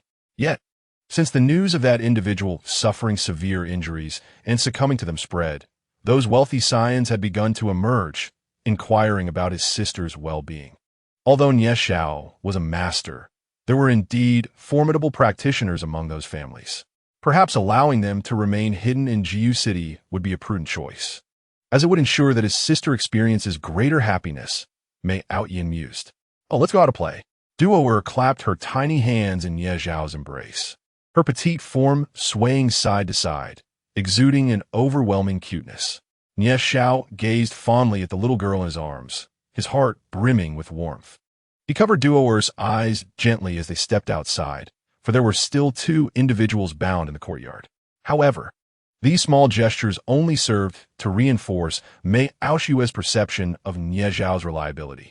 Once they departed, Mei Aoshuang glanced at her brother and asked, "What do you think of Nie Xiao?" "Very strong," Mei Outyin exclaimed impulsively, recalling the intensity of the gaze from the previous day, causing him to shudder. Mei Aoshuang rolled her eyes at him, saying, "I meant his relationship with our sister." Upon hearing this, Mei Outyin sighed. It's still uncertain. We must see if Duoer is indeed his biological daughter. The two remained silent for a while. At the largest amusement park in Jiu City, Nie Xiao held Duoer as they delightedly rode a carousel. The little girl giggled, her cherubic face adorned with two dimples. Mei Aoshue stood nearby, capturing photographs. And witnessing her daughter's sheer joy brought a gentle smile to her lips. Observing this scene, she felt a mixture of anticipation and anxiety. She pondered whether, if Duoer were truly his biological daughter, he would accept her. Conversely, if Duoer were not his, how would she navigate the future? She sighed and shook her head, recalling how, in a moment of impulsiveness to thwart her family's intentions of using her as a bargaining chip, she had become a mother. Yet, as the little girl grew older and more understanding, she questioned how much longer she could keep her secret hidden. The morning passed amidst the laughter of the little girl, with Nie Xiao engaging her in various activities she particularly enjoyed. "What's wrong? You've been sighing all morning and seem rather unenthusiastic. Is something amiss?" Nie Xiao inquired of Mei Aoshue as he led the little girl beside him.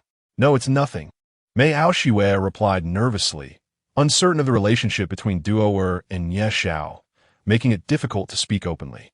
"By the way, you mentioned last time that you were still single. Have you divorced?" Nie Xiao inquired in a hushed tone, cautious not to let the young girl overhear. Suddenly, his brows furrowed, only to relax shortly after as he cast a disdainful glance behind him. "Not at all." Mei Aoshue shook her head. "I have never been married. I chose to have Duoer to sever the arranged marriage my family had set for me." She sighed, feeling that her words might have been ambiguous, fearing Nie Xiao might misinterpret them. Quickly, she added, "Of course, I have had no romantic entanglements with other men." Duoerish. Before she could finish, a sudden cry pierced the air, followed by the sound of a child sobbing. Mei Aoshue turned to see a 5- or 6-year-old boy sprawled on the ground, clutching his face and wailing. Beside him stood a plump woman in her 30s. "Xiaofeng, are you all right? Let me see." The overweight woman hurriedly lifted the boy, pulling his hands away from his face. His cheeks were flushed, clearly having been struck by something. "You little bastard." Before Mei Aoshue could react, the furious woman charged towards them, hurling insults. As she approached, she aimed to strike Dur, but Nie Xiao's eyes flashed with fury, and he delivered a swift kick to the woman's ample belly. She was sent tumbling back to the ground, clutching her stomach and gagging, her face turning beet red as she struggled to regain her composure. "Oh, you little brat, how dare you kick me? Do you know who I am? You're finished." The woman yelled like a shrew from her place on the ground. She then pulled out her phone, presumably to call someone, and began to wail into the receiver. You bastard. Where are you? My son and I have been attacked. Hurry and bring someone over. I'm at the Nanshan amusement park." After hanging up, she adopted a venomous expression, declaring, "You better not run. You've hurt my precious son and assaulted me. Today, I will feed you to wild dogs. And as for this wretched girl, I will ensure she is toyed with by 100 men." Upon hearing this, Mei Aoshue's delicate features hardened, but she quickly scooped up Duoer and turned to Nie Xiao, asking what happened. By this time, a crowd had gathered to witness the commotion. Her precious son was aiming a toy gun at Duoer, but ended up hitting himself, Nie Xiao coldly explained, having sensed the boy's actions while speaking with Mei Aoshue. However, he had refrained from intervening, as Duo was wearing the jade pendant he had gifted her the previous day, which contained a defensive formation capable of repelling any attack below the realm of divine origin, including bullets. Thus, when the boy had aimed the toy gun at her, Nie Xiao merely frowned without intervening, because he believed that such uncouth young boys must be punished, especially since it was his cherished little girl, Duo, who was struck. Nonsense! At that moment, the stout woman, hearing Nie Xiao's words, sprang up from the ground and pointed an accusatory finger at him, scolding, "Just now my son clearly hit this little wild child. You must have used some trick to make it seem as if my son was the one being hit." With a sharp slap, Nie Xiao struck the stout woman's face, coldly stating, "Dare to utter another word and see what happens." The stout woman, covering her face, was about to retort, but swallowed her words upon meeting Nie Xiao's fierce gaze.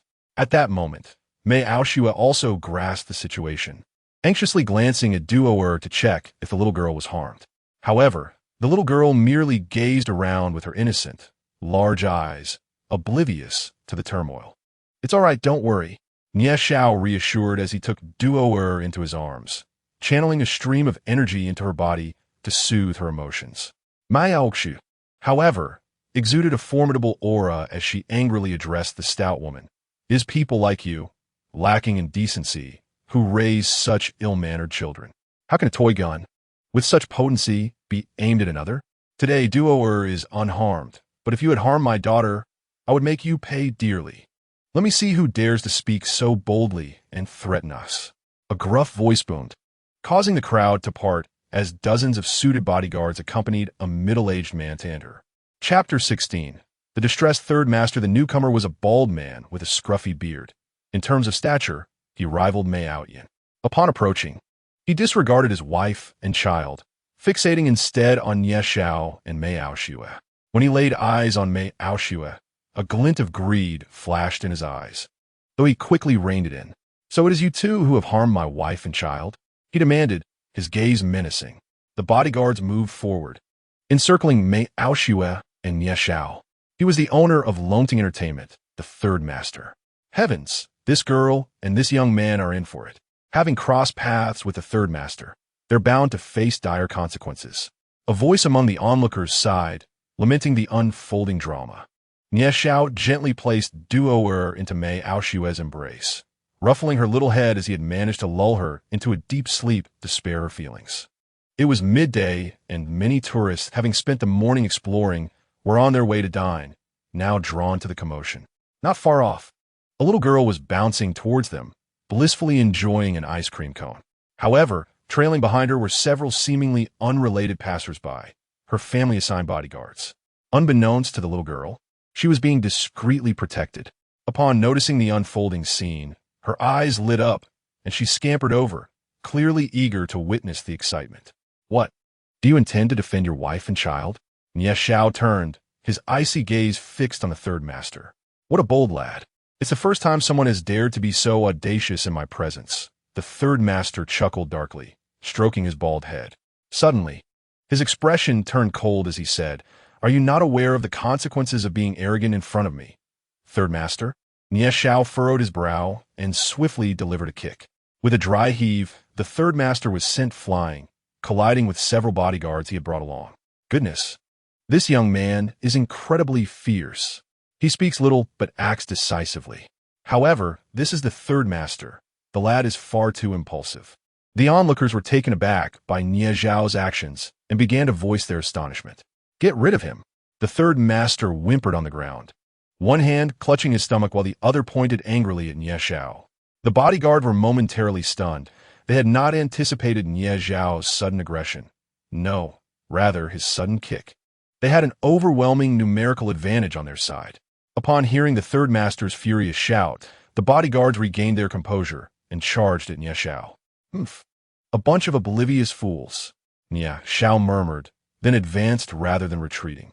Cries of pain echoed around as bystanders expressed their dismay. Such a fine young man. However, as they listened closely, they realized it was not just one voice. Within half a minute, dozens of bodyguards lay sprawled on the ground. leaving only Nie Xiao and Mei Aoshue, who was cradling Duoer, standing in the center. Nie Xiao had no desire to unleash the powers of a cultivator on ordinary individuals. Otherwise, his aura alone would reduce them to ashes in an instant. The onlookers were left speechless, their expressions seemingly conveying, "This young man is indeed formidable." The little girl also witnessed this scene, startled to the point of dropping her ice cream onto the ground. However, she quickly spotted Mei Aoshue holding Duoer and rushed over. "Sister Shui, is it really you? Are you all right?" The little girl approached Mei Aoshue with a worried expression, fearing that she might have been harmed. "Huania, what are you doing here?" Mei Aoshue smiled upon seeing the little girl, gently patting her head. Indeed, this little girl was Huaner, the granddaughter of He Jinan from the He family. Bored at home during the weekend, she had secretly slipped out and eventually found her way to the largest amusement park in Jiu City, only to stumble upon this chaotic scene. "Sister Shui, I was bored at home, so I came here to play for a while." Huaner circled around Mei Aoshue, seemingly checking for any injuries. The two had become close friends through an unexpected encounter, akin to sisters, and Huaner had taken a particular liking to Duo, often bringing her treats. "Sister Shui, why does that bald man want to cause trouble for you?" Noticing that Duo was peacefully asleep in Mei Aoshue's embrace, Huaner felt relieved and inquired. Mei Aoshue softly recounted the events that had transpired, prompting Huaner to leap up in indignation. How dare they bully the adorable Duo? Are they seeking death? The little girl stepped forward and kicked at the bodyguards once more. "Kid, I admit your skills are impressive, but let me tell you, there are many out there who surpass you." Bald-headed third master staggered to his feet, realizing today had been a downfall for him. He had not anticipated the impressive skills of this young man. However, surrendering was out of the question, for he had the formidable Lu family backing him. He continued, "Boy, do not revel in your triumph. We shall see what unfolds." With that, he attempted to depart, utterly humiliated. A cold glint flashed in Nie Zhao's eyes. Just as she was about to speak, she was interrupted. "Hey, big bald head, are you leaving just like that?" Huaner suddenly sprang forward, pointing at Third Master and exclaiming. Enraged, Third Master bellowed, "You insolent little wretch, are you seeking death?" Huaner, startled by his thunderous voice, was about to respond when a sharp sound sliced through the air. "How dare you insult the young lady? You seek death." A chilling voice emerged from a figure who had appeared unexpectedly. Poor Third Master was once again sent sprawling to the ground, leaving the onlookers utterly astounded.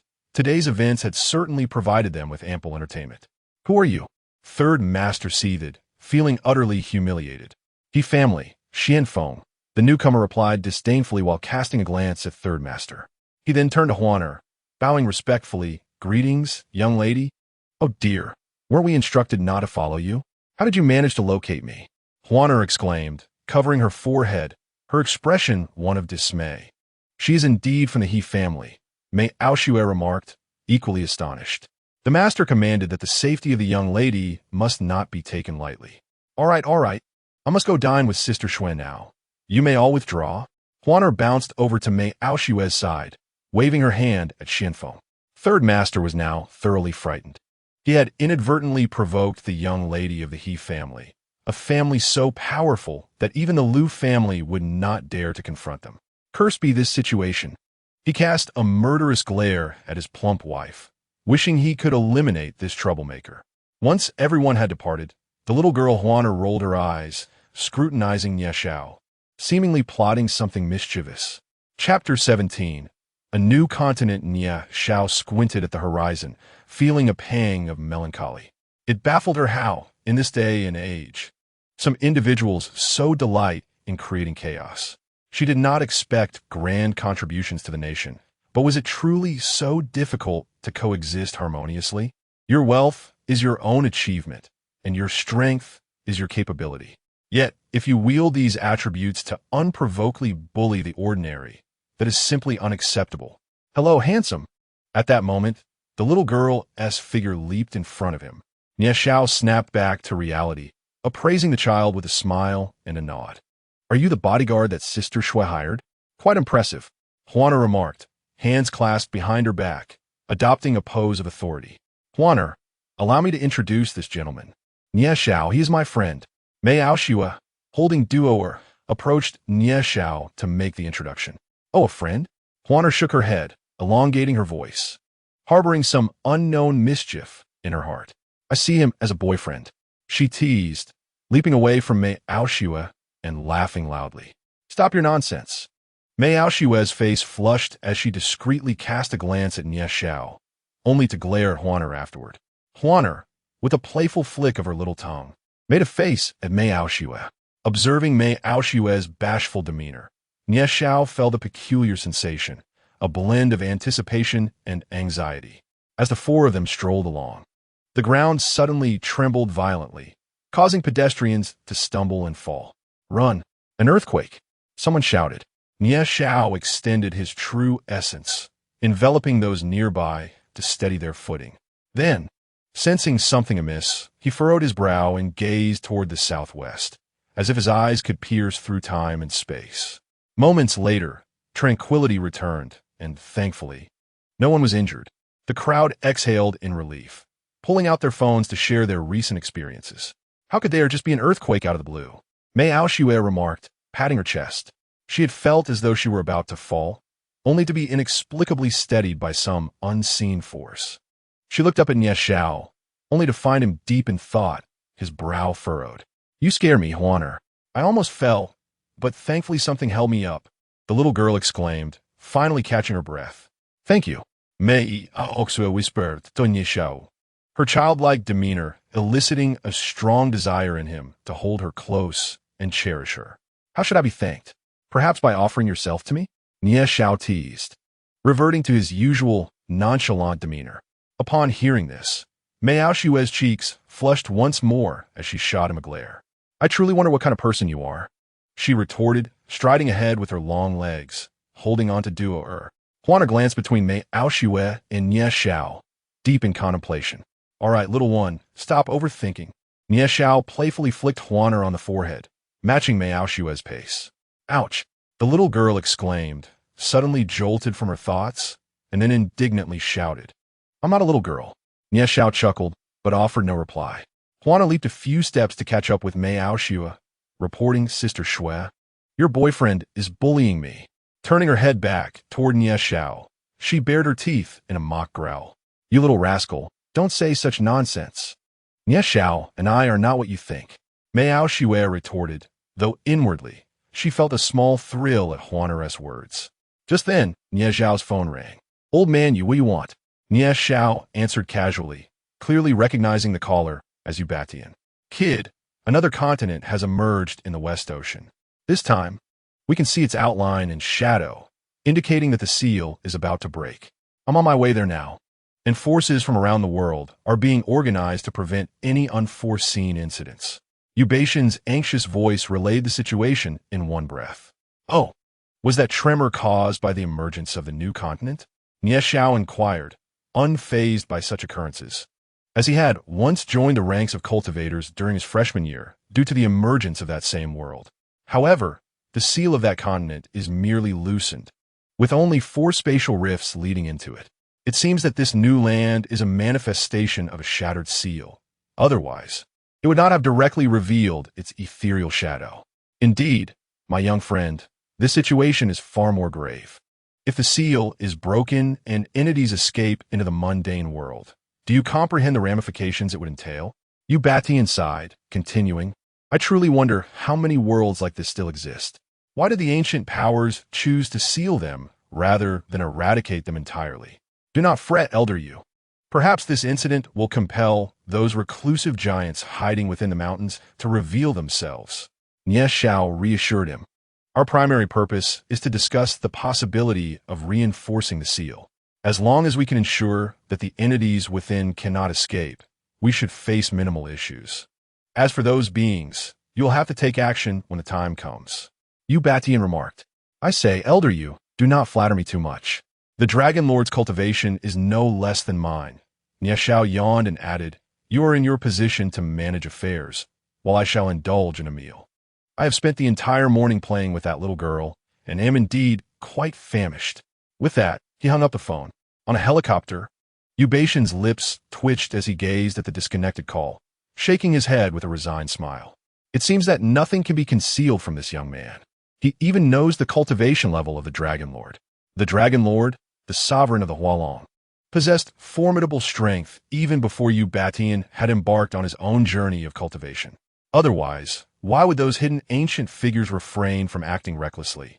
Feeling quite vexed, Yu Batian rubbed his temples, contemplating alternative methods to persuade this young man to emerge from his seclusion. "Ye Xiao, what troubles you?"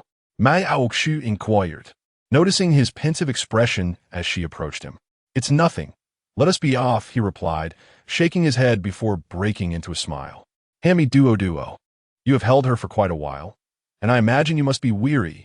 He took the sleeping child from Mei Aoshue, who was nestled comfortably in his embrace, her little head nuzzling against him, utterly adorable. Mei Aoshue felt an overwhelming sweetness at this sight. If Duo were truly his biological daughter, he would undoubtedly shower her with even more affection. Suddenly, her eyes sparkled as she pulled Huaner closer, whispering something into the little girl's ear. Huaner seemed momentarily taken aback, then flashed her tiny teeth, grinning widely as she patted her relatively flat chest, agreeing to whatever was proposed. Chapter 18. Is he truly the father of the daughter? After their meal, Nie Xiao and his companions observed Duo with her little belly round and full. Duo, my dear, you must not overindulge in the future, do you understand? Huaner, adopting a mature demeanor, admonished the little girl. He, Aunt Huan, Duo is still growing. Daddy says I should eat more. The child beamed, revealing her dimples as she laughed heartily. Mei Aoshue and Huaner exchanged exasperated glances directed at Nie Xiao, as if silently attributing the blame to him. Meanwhile, Nie Xiao whistled nonchalantly, exuding an air of self-satisfaction. Mei Aoshue cradled Duo and gently remarked, Duo, while your father encourages you to eat. He did not mean for you to overstuff yourself. Look at how your little belly has expanded. In the future, one must refrain from consuming so much. Do you understand? Duer's gaze first turned to Nie Xiao, and upon noticing her nodding in affirmation, the little girl bobbed her head and replied, I understand, Mama. Duer will eat less from now on. Where shall we go next? Mei Aokshu inquired. Let us visit the aquarium. I believe Duer has never been there, Nie Xiao pondered, realizing that there were indeed few suitable activities for the little girl. Little Duer, do you enjoy watching fish? And what about turtles?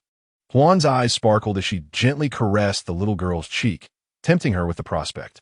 Yes. Duer wants to see the fish, the little girl exclaimed, wiggling in Mei Aoshue's embrace and clapping her tiny hands. They made their way to the parking lot, arriving at Mei Aoshue's Palamara. Nie Xiao, you should drive, Mei Aoshue said, winking at Huan and tossing the car keys to Nie Xiao. Along the journey, they engaged in lively conversation, often eliciting peals of laughter from the little girl. The corners of Mei Aoshue's lips turned upwards, ever since becoming a mother. She had never witnessed her daughter as joyful as she was today. She herself had not felt such happiness in a long time. Could this be the warmth of family? She mused, wishing that this bliss could endure. Suddenly, Nie Xiao's voice broke through her thoughts. Brother-in-law, you have a white hair. Huan help you pluck it out? Seriously diminishing your handsomeness. How shall you thank me? Huan mischievously remarked. Nie Xiao, aware that the little girl was avenging his playful flick on her forehead, merely shrugged it off. One hand on the steering wheel, he smoothed his bangs with the other, saying my looks are not easily diminished by a few white hairs. Huan, seizing the moment while Nie Xiao was oblivious, stealthily handed the hair to Mei Aoshue. Little Duer gazed curiously with her round, sparkling eyes at the two, perplexed by the interaction between her mother and Aunt Huan. Shoo! Huan, fearing that Duer might reveal their secret, quickly gestured with her hands.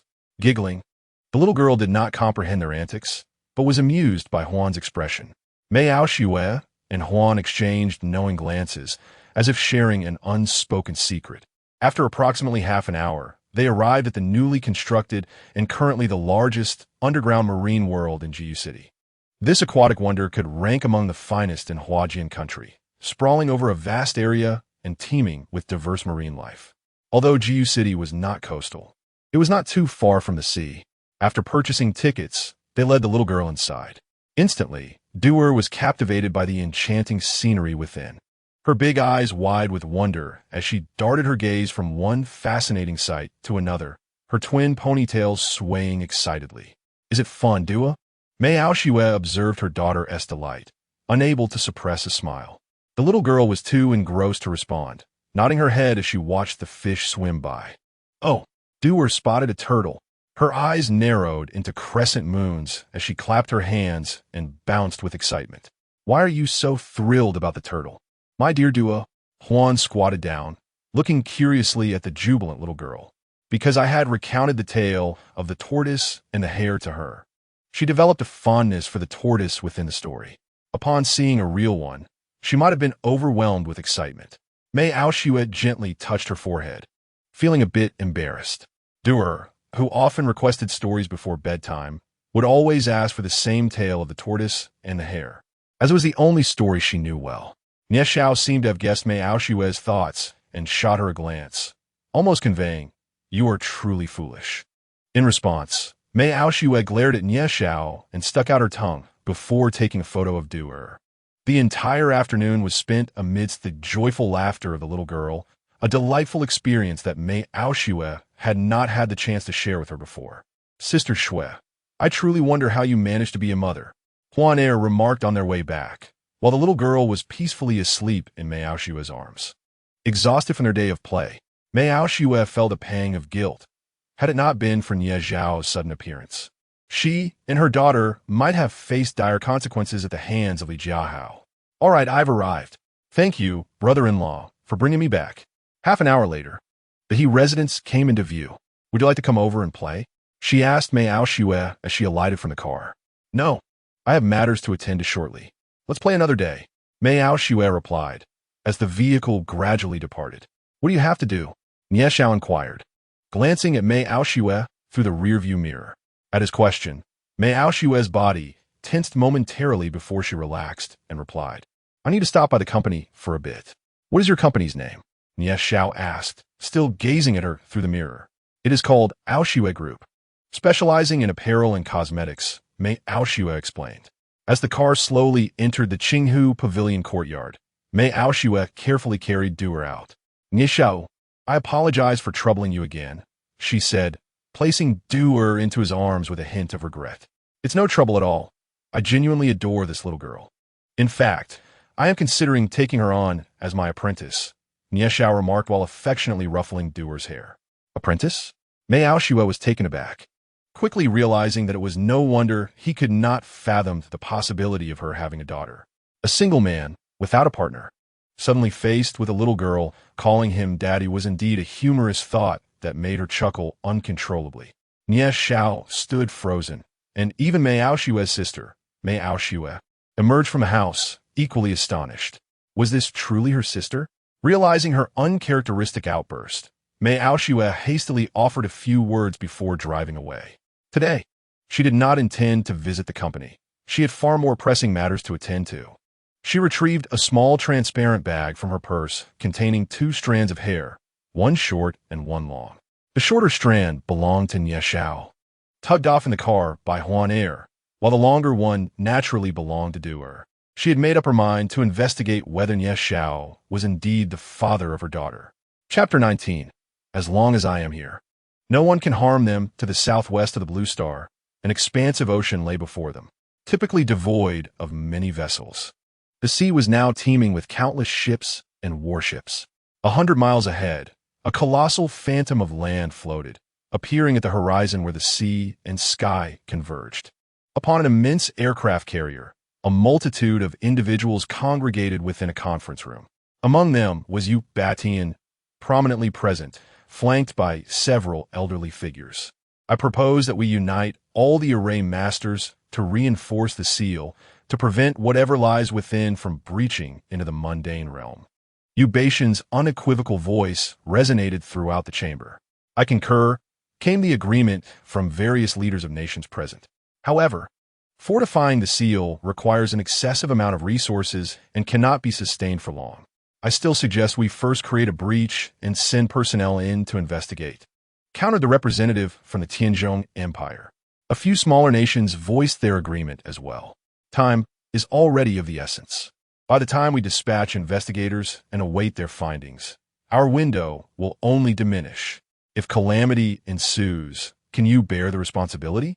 Ubatian exclaimed, slamming his palm onto the table in frustration. The elder beside him exuded an intimidating aura, pressing forward against the Tianzhong representative. The representatives from Tianzhong, already outmatched in prowess, dared not utter another word. Very well, I understand your discontent. Let all array masters prepare, while simultaneously sending personnel to investigate. Once the array masters are ready, we shall withdraw immediately. Ubatian deliberated before declaring. The assembly nodded in unison, initiating their course of action. In Villa Number 7 of the Qinghu Pavilion, what has your brother been up to? Nie Xiao inquired of Mei Aoshang. At that moment, Mei Aoshue, engrossed in devouring an apple, reclined with her long legs propped on the coffee table, fixated on the television. He received a call around noon and rushed off in a flurry.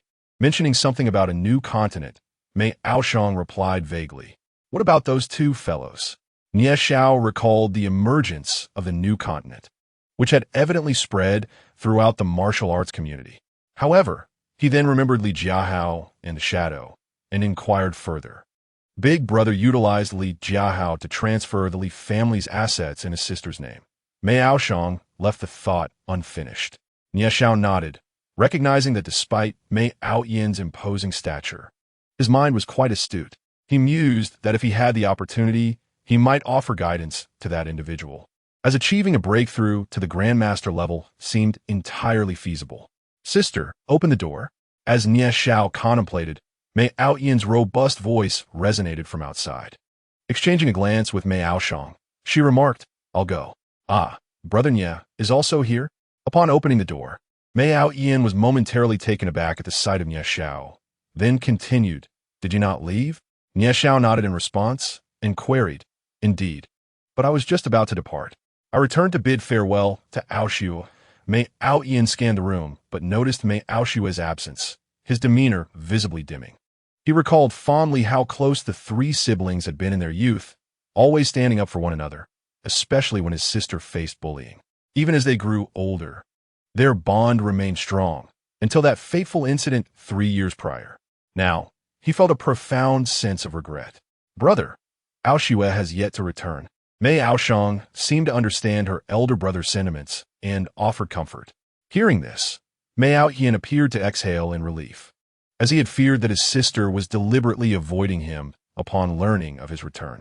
Brother Nie, may I have a private word with you? Mei Aoyin gazed intently at Nie Xiao and inquired earnestly. Nie Xiao smiled faintly, having already discerned Mei Aoyin's intentions, yet he merely nodded and stepped outside. In a nearby park, Nie Xiao halted, turning his back to Mei Aoyin, and remarked, You wish for me to look after Miss Mei, do you not? Mei Aoyin was momentarily taken aback, not expecting Nie Xiao to perceive his thoughts. Brother Nie, to be candid, I did not take a liking to you at first glance. For in our Mei family, everything is dictated by strength. Mei Aoyin declared solemnly as he approached Nie Xiao and continued, However, after your glance at me last night, I realized that you, at such a young age, have already attained the status of a master, and from such a prestigious background no less. Nie Xiao looked up at the sky, exhaling deeply, and replied, What are you trying to convey?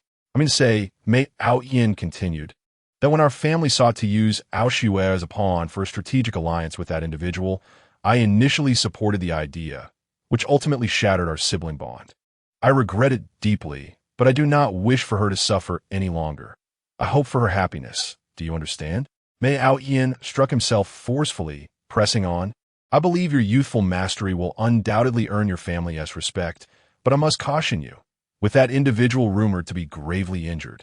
The rascals who previously pursued my sister have already emerged to seek news of her.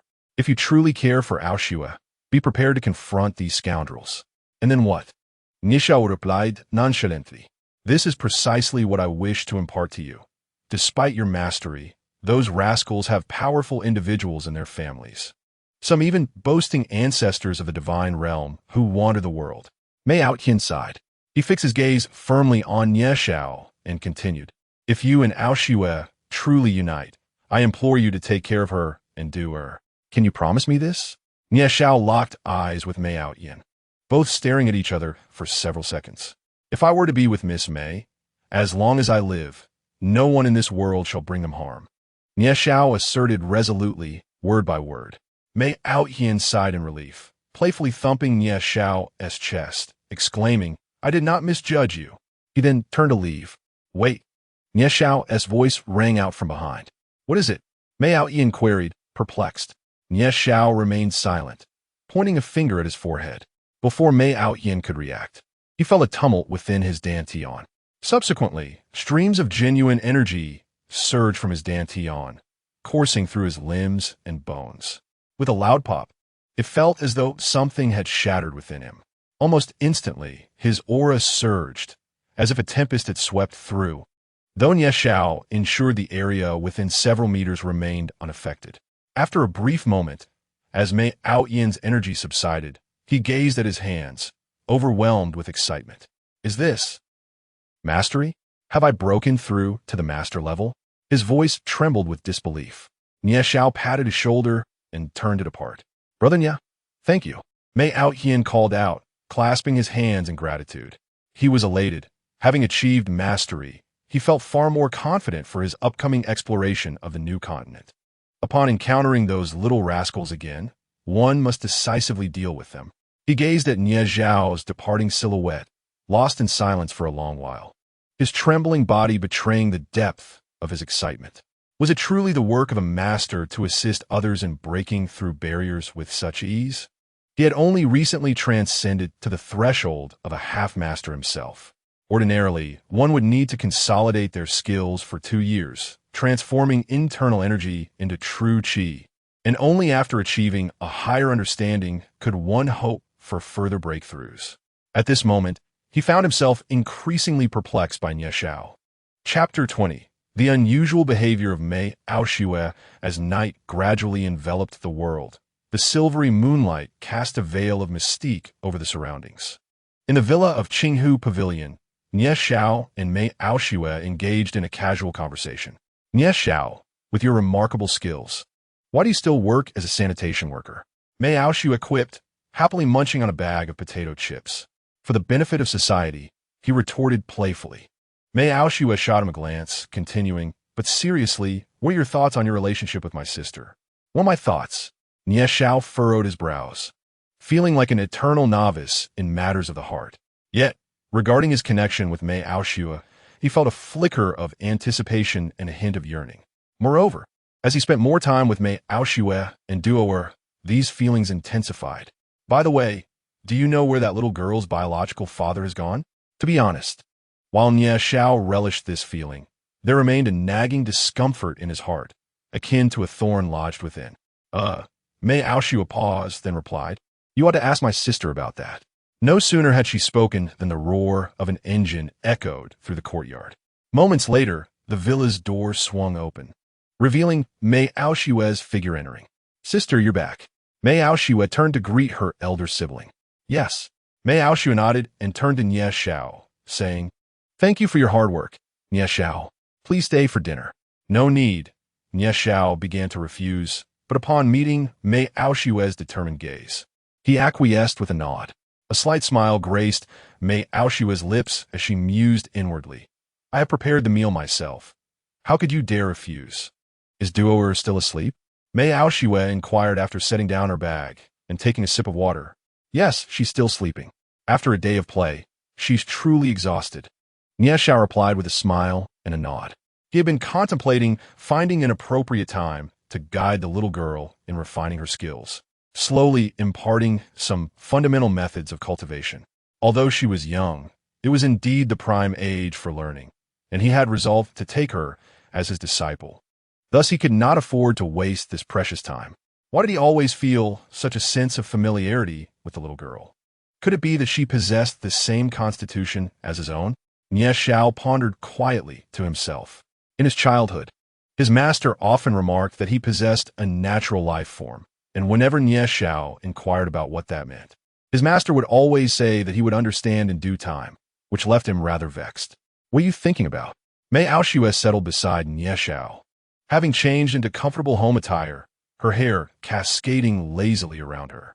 However, as Nie Xiao inhaled her fragrant scent, a surge of sensation rushed to his mind, nearly overwhelming his senses. "No worries, I shall prepare the meal."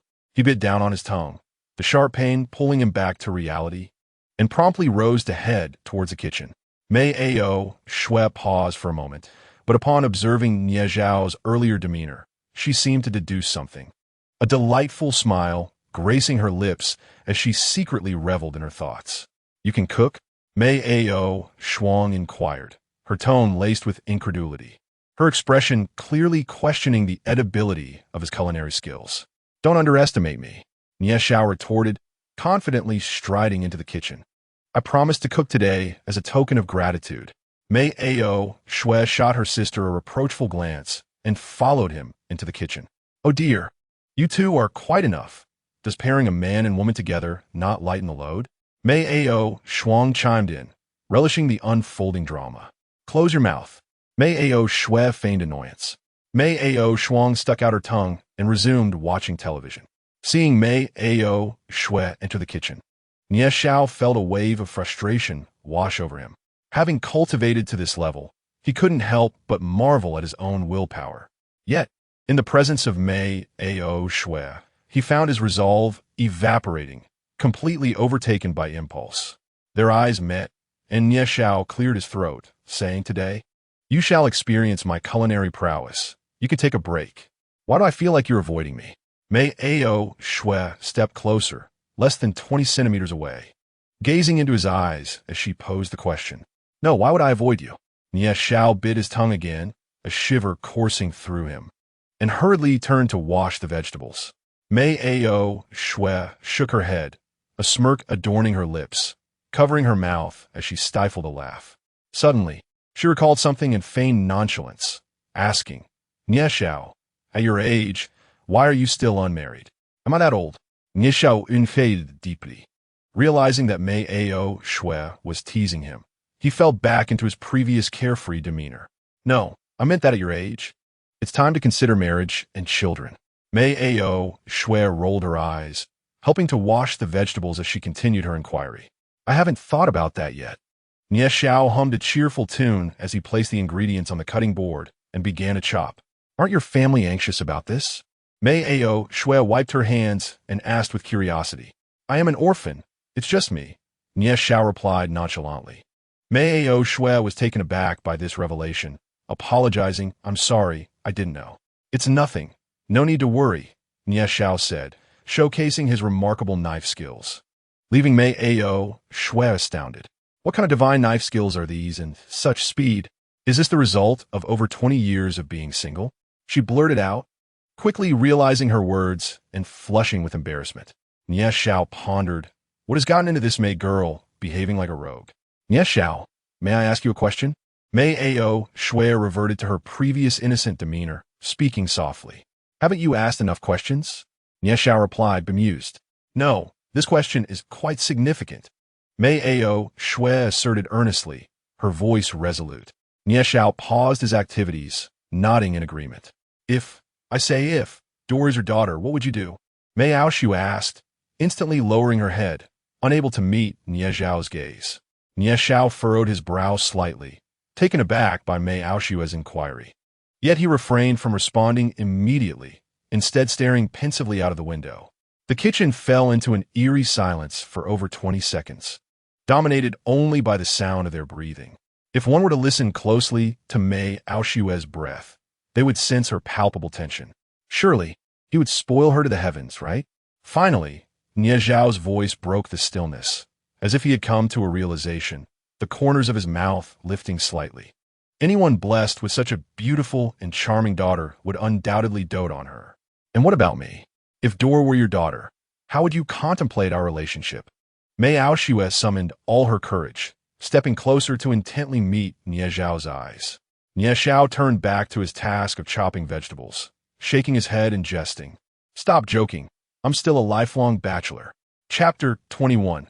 Granting you a lifetime of splendor, Mei Ao Shui sighed, feeling a pang of disappointment. Unsure of how to continue the conversation with Nie Xiao, the two busied themselves in the kitchen, and before long, 3 dishes and a soup were served on the table. Mei Aoshu aroused the little girl, Dor, knowing that if she slept any longer, she would be unable to sleep at night. She needed to eat and play for a while. Wow, Nieshao, did you really make this? Mei Aoshue exclaimed, savoring the dishes on the table. It's even better than what my sister makes. Daddy is so amazing. Little Dor clapped her hands, revealing her 2 dimples. Mei Aoshue shot a disapproving glance at the two, as if to say, what about my pride? A warm sensation blossomed in Nie Zhao's heart. Could this be the warmth of home? After dinner, Nie Zhao played with the little girl for a while, and when she grew tired and fell asleep, he prepared to leave. Mei Aoshue accompanied him to the door, wanting to say something, but the words eluded her. You asked earlier if Dor were truly my daughter. How would I consider our relationship? Nie Zhao pondered for a moment, then replied, I would grant you a lifetime of splendor, providing you both with a warm and happy home.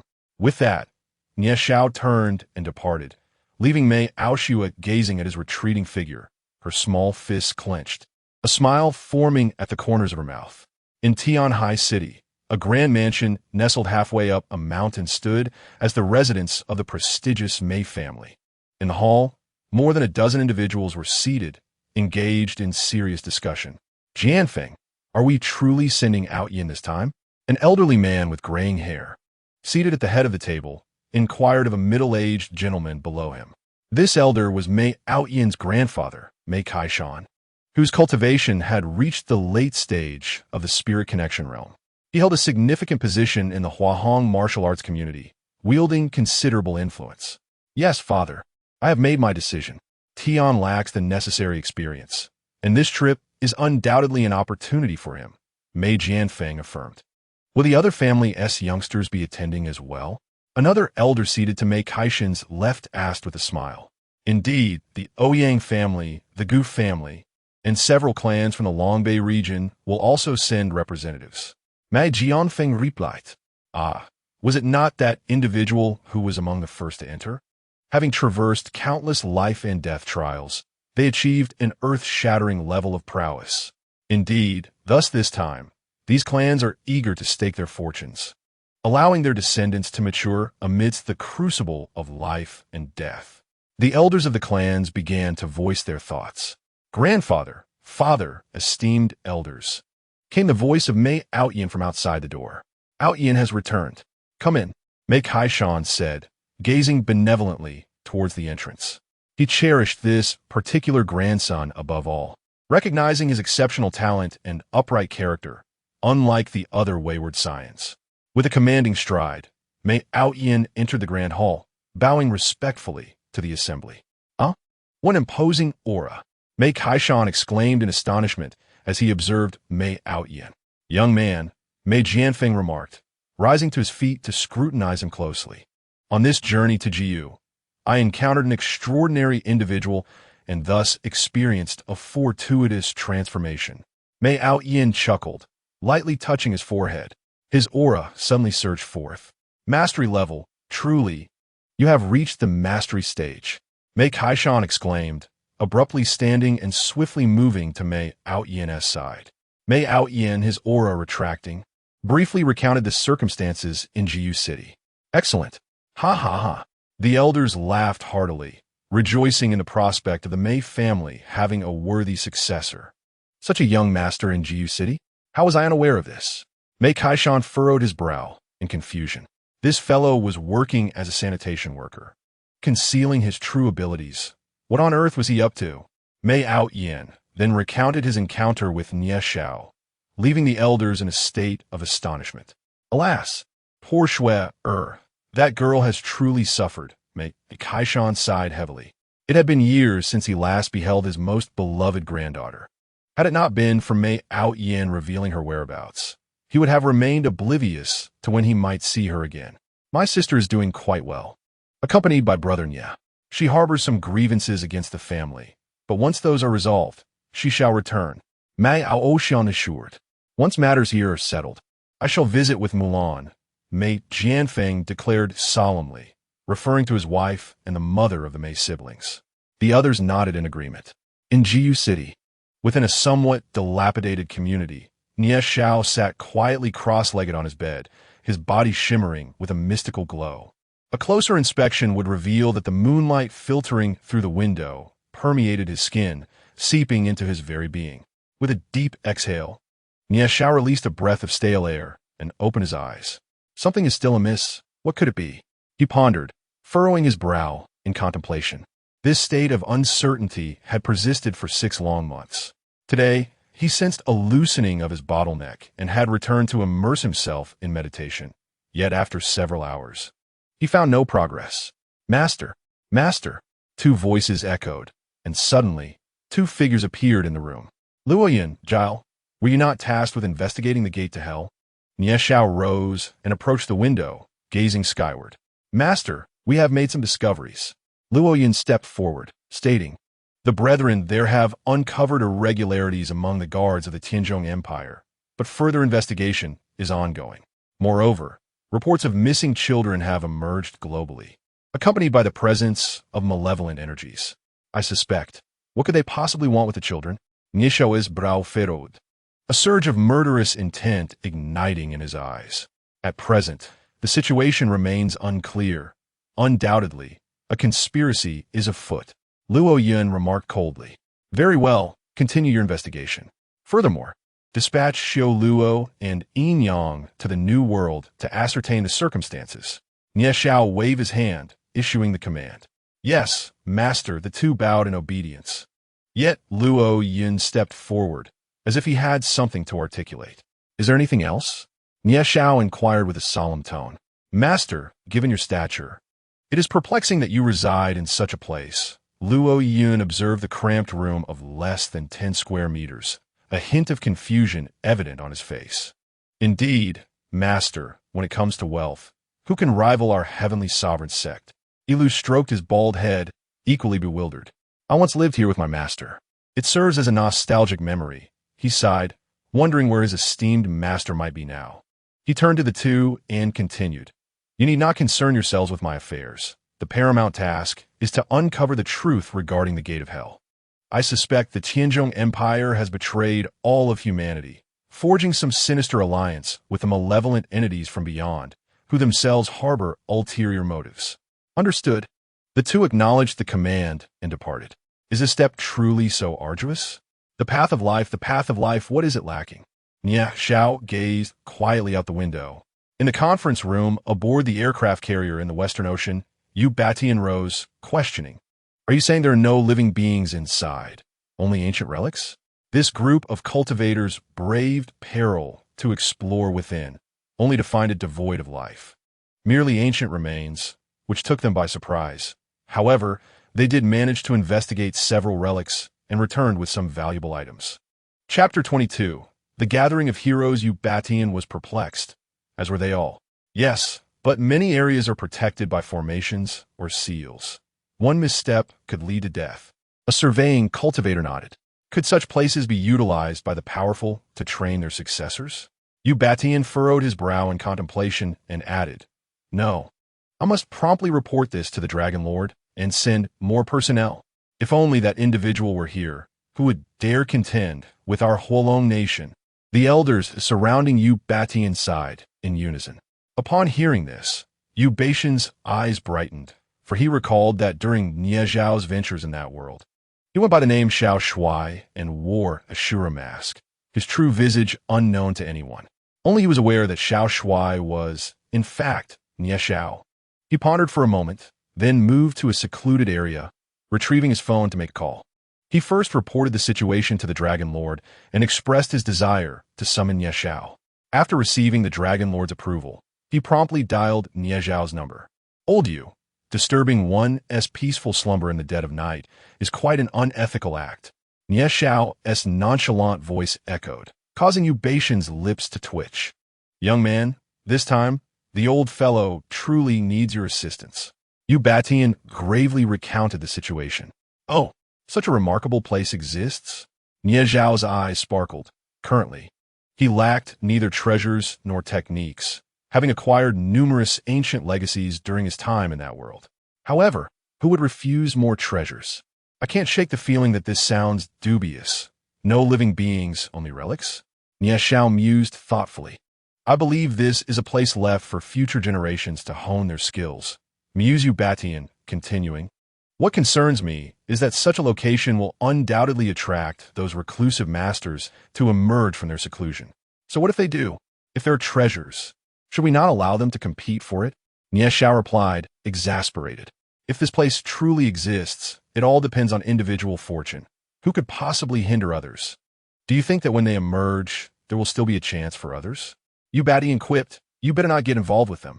Old man, do not flatter me. I too am in need of treasures, and you know well that I have many siblings to support. Nie Xiao replied nonchalantly. All right, enough of that. I know you well enough. You are a man who rises early only for profit. This time, the Dragon Lord has summoned you to step forth, granting you an opportunity to access the Dragon Vein.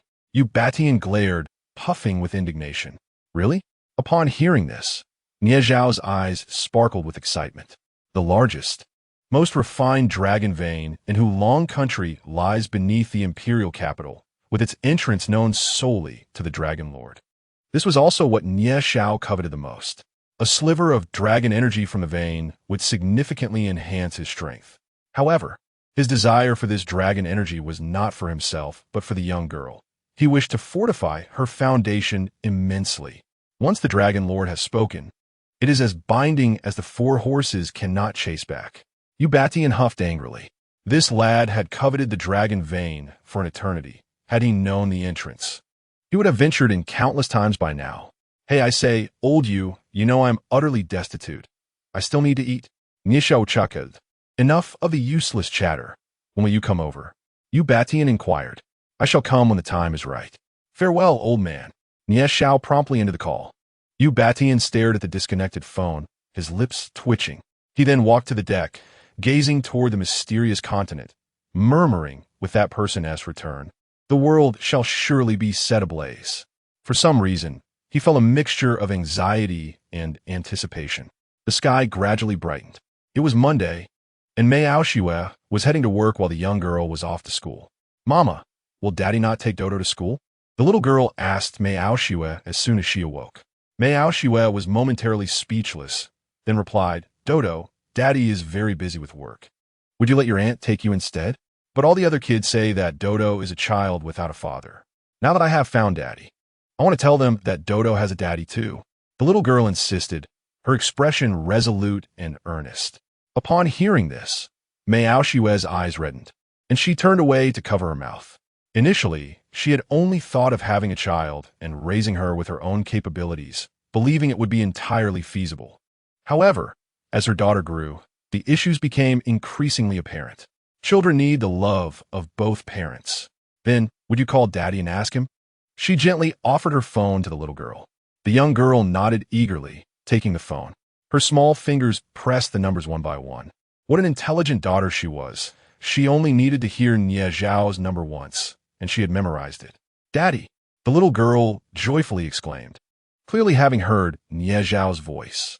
Duoer, are you awake so early? Nie Xiao, lying in bed, glanced at the clock, which indicated it was still not yet 7. Daddy, Duoer has school today, the little girl said in a sweet voice. Oh, you have school, do you? Nie Xiao asked, realizing that the little girl, being over 3 years old, should indeed be attending kindergarten. Yes, Daddy. Will you take Duoer to school? The little girl looked at him with eager anticipation. Of course. I'll come and find you right away. You stay at home and wait for me, okay? Nie Xiao readily agreed, feeling an inexplicable urge to fulfill the little girl's wishes. Yay, she exclaimed excitedly, adding, Duoer will be good and wait for Daddy. After hanging up the phone, Nie Xiao smiled and shook his head. This life was quite enjoyable, especially with such an adorable little girl around. Mei Aoshue watched her daughter hang up the phone with a look of bliss, and her heart swelled with joy. She was also looking forward to the results of the paternity test, which were due today. Reflecting on the words Nie Xiao had spoken to her the night before, a faint smile graced her lips as she murmured, If it's true, I hope you will keep your word. Just as Nie Xiao was preparing to head to Mei Aoshue's home, a surge of energy erupted from the renowned mountains around the world, with figures making their way towards the Western Ocean. These were cultivators who had lived for centuries, secluding themselves in the deep mountains in search of a glimpse of breakthrough. However, as their lives neared their end, they were compelled to seek alternative methods. Previously, they had researched methods of seizing bodies to target younger cultivators. Additionally, there were demonic cultivators who used living beings as sacrificial offerings to facilitate their breakthroughs. Yet, after being suppressed by powerful beings, they had to temper their ambitions. In the Hulong Kingdom, countless ancient cultivators had perished at the hands of the Dragon Lord, leading to the current peace in the martial arts world. When the previous world's emergence occurred, these individuals were restless but aware of the formidable evil within, which forced them to remain hidden. Now, having received news of a mysterious continent in the Western Ocean, presenting no danger but only opportunity, they began to emerge one after another. Chapter 23. The Return of Young Master Xiao in Tianhai City within the Mei family. What? There are no living beings inside? Mei Kaishan was taken aback by the news. It seems this is a blessing left to us by the ancients, an elder of the clan remarked. Similar situations were occurring across the nation, all involving the prominent families of the time. They were organizing teams to head towards the destinations, each eager to reap some benefits. Meanwhile, Nie Xiao had finished freshening up and was surveying the surroundings of the house, filled with nostalgia. He recalled how, over the past few years, he had secluded himself in this place to perfect his cultivation path, living the life of an ordinary person. In an effort to experience the myriad facets of humanity, he had taken on dozens of different jobs over these 3 years, tasting the sweet and the bitter, becoming accustomed to the joys and sorrows of life. However, it was only recently that he realized this path seemed misguided, for he knew that everything he possessed could not truly allow him to integrate into that world, until he met Mei Aoshue and the little girl. Nie Xiao crouched on the ground, pulling a wooden box from beneath the bed, its surface shimmering with a faint glow. A subtle smile graced his lips. If that is the case, let everything return. His fingers danced through the air, and upon closer inspection, one could perceive a distortion in the atmosphere. As Nie Xiao's movements quickened, the dim room gradually illuminated. Before him, a hexagram materialized in the void. "Open," he commanded softly, and the hexagram plunged into the wooden box. With a muffled sound, it was as if something had shattered. Breathing heavily, Nie Xiao's complexion paled slightly. In his quest to experience an ordinary life, he had stored several valuable items within this box, sealing it over the course of half a day. Now, unsealing it had drained much of his cultivation. He opened the box, revealing its sparse contents, a white mask and a neatly folded white robe. These were the garments he frequently donned during his adventures in that world. Known for his white robe, he was often referred to as Young Master Xiao. He retrieved a ring from the box and slipped it onto his finger. A gentle caress of his palm caused the ring to emit a flash of light, causing the mask and robe to vanish from sight.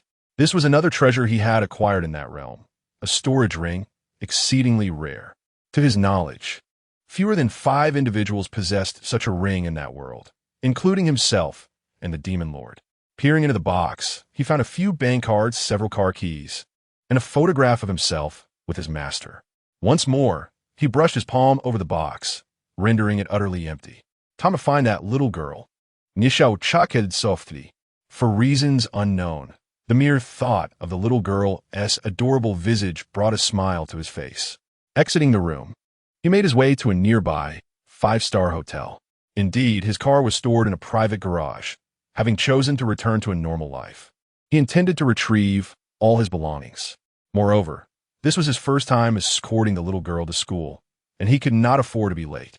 Of course, with Nie Xiao's cultivation, flying through the air would be far swifter than driving.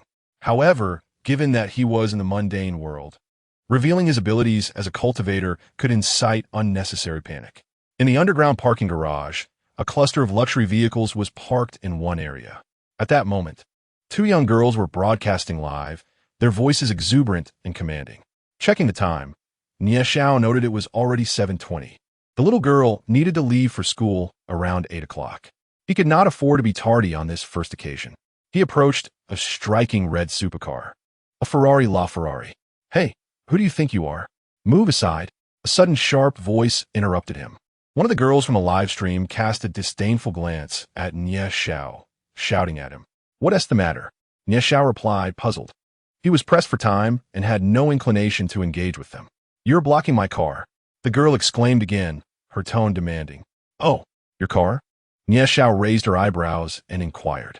The live-streaming woman immediately lifted her chin, as if she were a graceful swan, and declared, "Why am I even here if this vehicle does not belong to me? Step aside quickly and do not hinder my work." Observing the live-streaming room, the barrage of comments surged. "Haha, Lemon's sister's stream has gone awry. This guy is quite handsome. Look at his looks. Just look at his attire. He clearly comes from humble means. Perhaps this car actually belongs to him. Haha, don't be ridiculous. This car is owned by Lemon's sister." The streaming woman grew increasingly incensed as she read the comments. She shouted, "Are you not moving? What are you doing standing next to my car?" Nie Xiao shook his head in disbelief. It seemed there was an abundance of vain individuals in this day and age. Vanity aside, some were even attempting to deceive others. "Your car?" Nie Xiao queried once more. "Is it not ours, or is it yours?" Another supporting woman exclaimed indignantly. Nie Xiao flicked his palm, revealing 5 or 6 car keys. He pressed each one, causing the lights of various vehicles to flash in response. First, the LaFerrari beside him, followed by a Rolls-Royce, a Bentley, an Aston Martin, and a Bugatti. "Your car?" Nie Xiao turned with a scornful glance, reiterating his question. However, this time he did not linger. He entered the vehicle, and with a roar, the fiery red LaFerrari vanished from sight. The streaming woman's face turned crimson in an instant. The reason she was streaming here was that these cars had been untouched for over 3 years. Little did she know, the owner had unexpectedly returned today. The live chat had erupted with excitement. "Wait, is that really the guy's? Is he really that low-key? To those above, dare you still call him poor? What kind of shameless streamer is this, claiming the car is hers?" The comments flooded in, prompting the 2 streaming women to ultimately close the live stream in defeat and leave disheartened. As Nie Xiao drove down the road, passers-by turned their heads in astonishment. Many gentlemen even took out their phones to capture the moment. "This car is truly stunning," he mused. "At Qinghu Pavilion, Villa number 7, Mom. Why hasn't Dad arrived yet? I'm going to be late." The little girl sat on the sofa, her large eyes fixed on the window. Perhaps he is quite busy, or perhaps there is heavy traffic. "Would you like your aunt to take you instead?" Mei Aoshu asked gently. "All right," the little girl replied, though she had hoped Nie Xiao would be the one to take her. However, seeing that she was almost late, she displayed a remarkable understanding. Yet, anyone could perceive the sense of disappointment in her eyes. Mei Aoshue exchanged a knowing glance with her sister. Both were at a loss for words. "Sister, are you not going to conduct an appraisal?" The little girl, Mei Aoxiang, whispered. "It has already been done. The results should be available this afternoon." She recalled Nie Xiao's words from the previous night, a faint smile gracing her lips before her cheeks flushed with warmth. Chapter 24. Taking the daughter to school. With a thunderous roar of the engine, a crimson figure darted into the villa's courtyard. "Oh, Dad is here." The little girl's eyes sparkled with delight as she leaped from the sofa and dashed outside. "Wow, where did Nie Xiao acquire such a stunning car? It's the same model as mine, yet infinitely more dashing." Mei Aoshang leapt up from the sofa and dashed outside. Nie Xiao crouched down to scoop up the little girl, playfully brushing her tiny nose. "Are you ready? Let us go." The little girl nodded, saying, "Duoer is all set. Just waiting for Daddy." "Duoer is truly impressive, getting up so early. You have quite the sense of time." Nie Xiao affectionately ruffled her hair and smiled. "Nie Xiao, how on earth did you get such an exquisite vehicle?" Mei Aoshang, clad in slippers, rushed to the car, scrutinizing it closely. Mei Aoshue's eyes widened in astonishment. Having been born into the prominent Mei family, she was certainly well acquainted with luxury. Such a vehicle is a rarity worldwide, not something that can simply be purchased with wealth. She gazed at Nie Xiao with wide, questioning eyes. "Ahem, where is Duoer's kindergarten?" "I'll take her there first, and we can chat later," Nie Xiao said, feeling a bit bashful under her scrutiny. "Is it really such a big deal?" "It's just a car. I have several others." "Daddy, Duoer is at Shanghai Kindergarten." The little girl wrapped her small arms around Nie Xiao's neck, her eyes crescent-shaped with delight. "Well, I'll accompany you." Mei Aoshue's eyes sparkled. After all, her office didn't start until 9, so she had no fear of being late. Even if she were, as the boss, who would dare say anything? Yay! Daddy and Mommy are taking duo. The little girl clapped her hands, swaying with joy. Mei Aoshue settled duo in the front passenger seat, fastening her seatbelt. With a firm press of the gas pedal, Nie Xiao propelled the car forward, the roar of the engine echoing as they sped away. Mei Aoshong watched the supercar vanish, her eyes sparkling with mischievous thoughts. In Mei Aoshue's embrace, Duo looked around curiously, her round eyes wide with wonder. Mei Aoshue also scanned their surroundings. I must ask, as a young lady of the Mei family, why do you seem so naive? Nie Xiao remarked, bemused. Surely the Mei family can procure any car they desire. Mei Aoshue shot him a look, replying, do you think our lineage resembles those indulgent scions? Such frivolity has no place in the Mei family. Nie Xiao was slightly taken aback. It was no wonder the Mei family had remained formidable over the years. If you like it, I'll gift it to you. He chuckled, shaking his head. Absolutely not. I merely admire it. Such a car is more suited for you boys to show off. It holds little utility for us. Mei Aoshue smiled, her lips curling playfully. The two engaged in light banter, the little girl occasionally chiming in, eliciting laughter from both. Oh, by the way, there's a parking spot near the kindergarten. Let South not drive directly there, Mei Aoshue instructed as they approached the school. Isn't it acceptable to drive right up to the entrance? Nie Xiao questioned, puzzled. I prefer not to draw too much attention to Duo. This way, she can mingle with her peers. Although they are small, they are quite perceptive, Mei Aoshue said, glancing fondly at her daughter and gently stroking her hair. Nie Xiao regarded Mei Aoshue with surprise, giving a slight nod of understanding. After parking the car, the two individuals led the little girl towards the kindergarten. Nie Xiao held the girl's left hand, while Mei Aoshue grasped her right hand, and the little girl hopped joyfully between them, her small face beaming with happiness. As the trio walked along the path, they attracted the attention of passers-by. One extraordinary family. The man exudes elegance and charm, the woman is tall and strikingly beautiful, and the child is simply adorable. How delightful! Though Mei Aoshue feigned nonchalance, she felt a flutter of nervousness within, her cheeks tinged with a hint of crimson. Typically, she either picked up the little girl alone or her sister would do so. Today, however, with her and Nie Xiao escorting the girl, they truly resembled a family. Sigh. I hope the outcome this afternoon does not disappoint me, Mei Aoshue pondered. Just as they approached the kindergarten, a BMW 7 Series pulled up beside them. A rotund man exited the vehicle, followed by a small boy with a backpack who also stepped out. Oh, isn't this the wild girl without a father? Move aside. Don't block my way. The boy arrogantly lifted his chin upon spotting Duo and scoffed. Nie Xiao's brows furrowed at the remark, while Mei Aoshue's expression turned icy. You're the one without a father. Duo's father is right here. The little girl retorted defiantly, raising her small head high. All right, Duo, ignore such an ill-mannered child. Let's hurry inside, Mei Aoshue gently urged, squatting down to speak softly to the little girl. How dare you speak like that? Who are you calling ill-mannered? The boy's father, having overheard Mei Aoshue, erupted in anger. At that moment, the kindergarten was bustling with parents dropping off their children, and the commotion drew curious onlookers. Sir, this is a school. Please do not disturb the children, a kindergarten teacher approached, attempting to mediate. With a sharp slap, the boy's father struck the teacher and shouted, Get lost. The teacher, taken aback, felt a sting on her cheek as tears welled in her eyes. How could someone act this way? Indeed, he even hit the teacher. What disgrace! The crowd murmured in disapproval, yet fell silent under the man's fierce glare. Humph, you lowly people. My father is the owner of Kaiyuan Real Estate, the boy proclaimed, his demeanor radiating superiority. Kaiyuan Real Estate is the largest real estate company in our city, rumored to be backed by the Liu family. No wonder he is so arrogant, the crowd whispered among themselves. I ask you, who is ill-mannered? The man bellowed, his voice booming like thunder. Duo flinched in fright.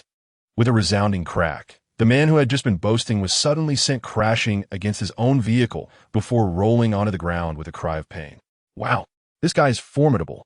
He struck him down with a single blow. What strength! The onlookers were left utterly astonished. The man, clutching his face, rose in fury, exclaiming, Damn it, you dare to hit me? Just wait. Duo or go to school now. Daddy will come to pick you up after class, all right? As Nia Xiao confronted the man, the little girl was shielded behind Mei Aoshue, oblivious to the unfolding events. Good, Doer will be obedient. The little girl nodded as her teacher guided her into the kindergarten. By this time, all the children had entered the school, leaving only the arrogant young boy hiding behind the boastful man. You frightened my daughter. It's time we discuss the consequences, Nia Xiao declared, her gentle demeanor instantly transforming into one of lethal intent after seeing the little girl safely in a classroom. Chapter 25, Is it him? Haha, splendid. Few dare to act so arrogantly before me, Lu Chong, in Jiu City. You have my respect. The arrogant man laughed through his rage, one hand covering his face, yet his eyes betrayed a murderous glint. With a swift motion, a resounding slap sent Lu Chong hurtling back, crashing into a car, taking the young boy along with him. Wow, wah, you scoundrel, I will have your head. Both the boy and the boastful man shouted in unison. Enough, Nia Xiao. Do not stoop to the level of such a person. Let us leave. Mei Aoshue stepped forward, trying to dissuade her. It's not worth engaging with someone like him, especially since the children attend this school. We will inevitably cross paths again. You wretched harlots. You are going nowhere today. I will make an example of you before him. Lu Chong bellowed in fury.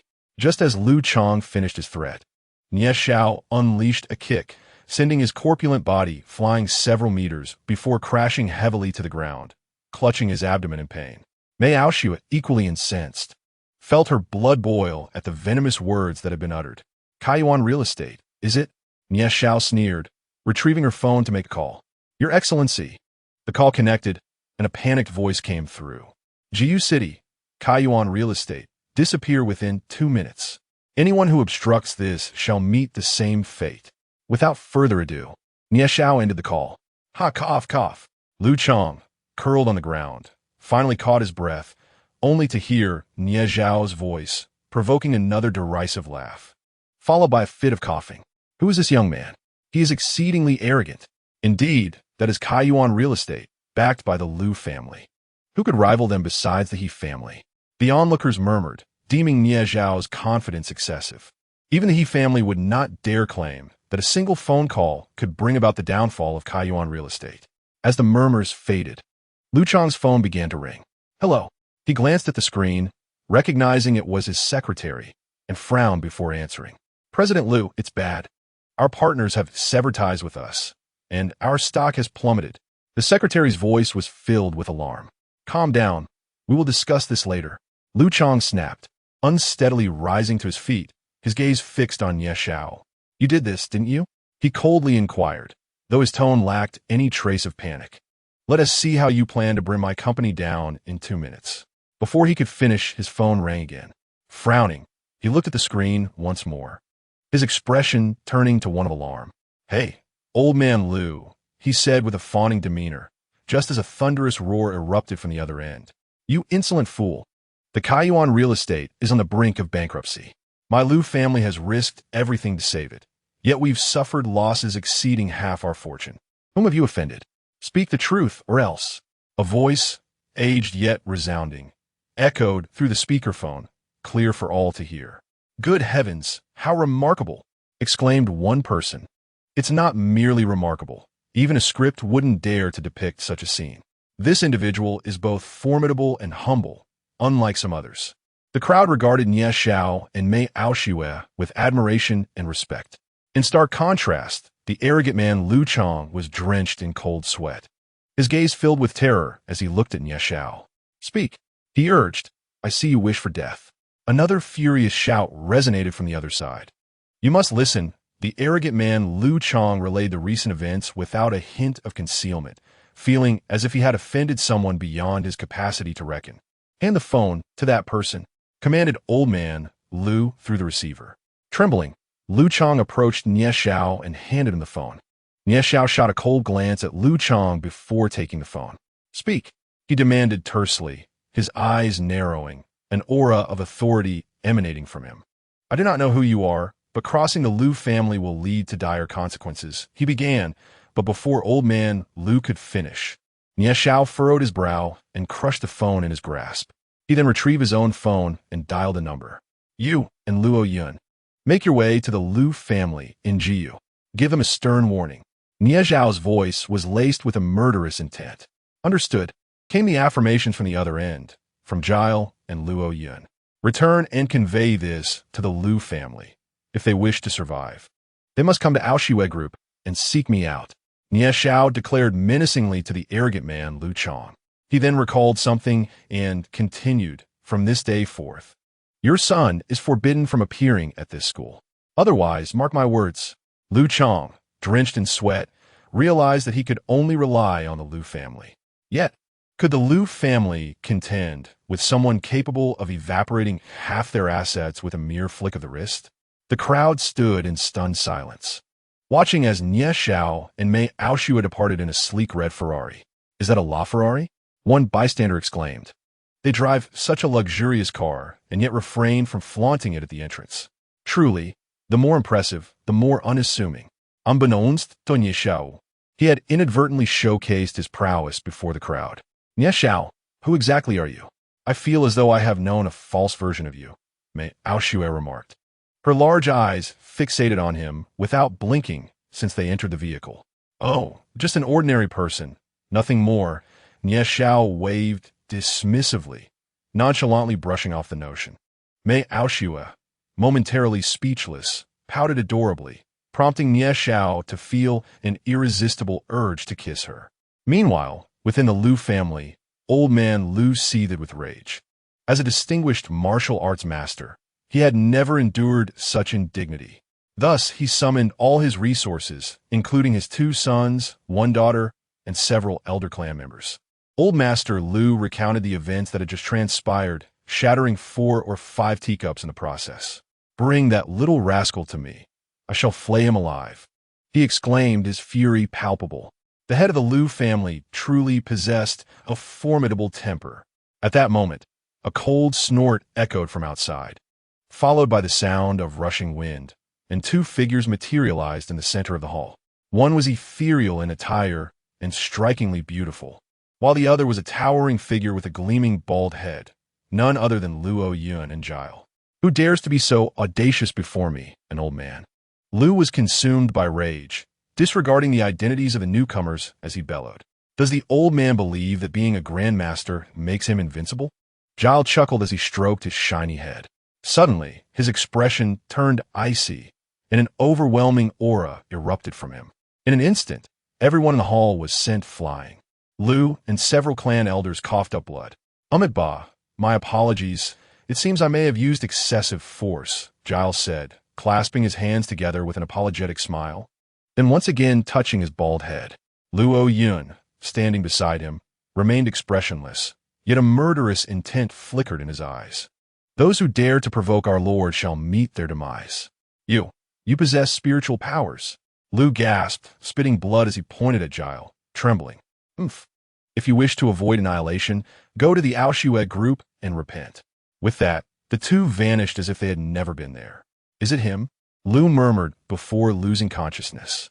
Chapter 26. University classmates amidst the chaos in the Lu household. Nie Zhao and Mei Aoshue had returned to Villa No. 7. Mei Aoshue hurriedly changed into professional attire and grabbed her bag, preparing to leave for work. Nie Zhao was taken aback, having witnessed her donning a 6th different style of clothing in just 3 days. Nonetheless, he had to admit that the professional outfit accentuated Mei Aoshue's figure exquisitely. Perhaps sensing Nie Zhao's intense gaze, Mei Aoshue's cheeks flushed with warmth, and she shot him a glare. Miss Mei, seeing as I'm currently unemployed, would you consider arranging a position for me at your company? Nie Zhao whistled playfully, Akinto arog. Mei Aoshue raised an eyebrow, pausing in her tracks. Are you serious? Absolutely. Any position will suffice, as long as it offers some freedom, he replied with conviction. Mei Aoshue pondered for a moment before saying, My company deals in cosmetics and women's clothing, and most of the staff are female. She hesitated, fearing that her words might anger Nie Zhao. Most are female? That is even better. Nie Zhao's eyes lit up at her words. You. Mei Aoshue stepped forward and stomped on Nie Zhao's foot, exclaiming, You big-headed ghost. With a toss of her head, she lifted her chin and swayed her enchanting figure, strutting away in her high heels. Huh! Mei Aoshue's sister, sitting on the sofa, burst into laughter upon witnessing the scene. Nie Xiao grimaced, removing his shoes and rubbing his toes. This little girl is quite fierce. However, he suddenly recalled something and turned to Mei Aoshang, saying, I remember your sister mentioning that the Mei family does not tolerate wastrels or mere decorations. You don't have a job and spend all day cooped up at home watching television. Isn't your sister concerned about you? Mei Aoshang's eyes widened in fury at his words. Isn't it because my sister lured me here? Who could have imagined that my primary task would be to escort little Duo to and from school? It's utterly infuriating. She bit into an apple with such ferocity that it seemed as though she were gnawing on Mei Aoshue herself. Then her eyes sparkled as she exclaimed, But now that you're here to pick up and drop off the little girl, I shall finally be liberated. If your sister finds out she has such a sister, she will surely spank you. Nie Xiao curled his lip in response. Well, Nie Xiao Gu, Mei Aoshang's dulcet voice rang out, sending chills down his spine. Oh dear, brother-in-law, she said, noticing Nie Xiao's lack of response, and she promptly wrapped her arms around his. Stop, stop, stop, Nie Xiao exclaimed, startled. What do you want? Just say it directly.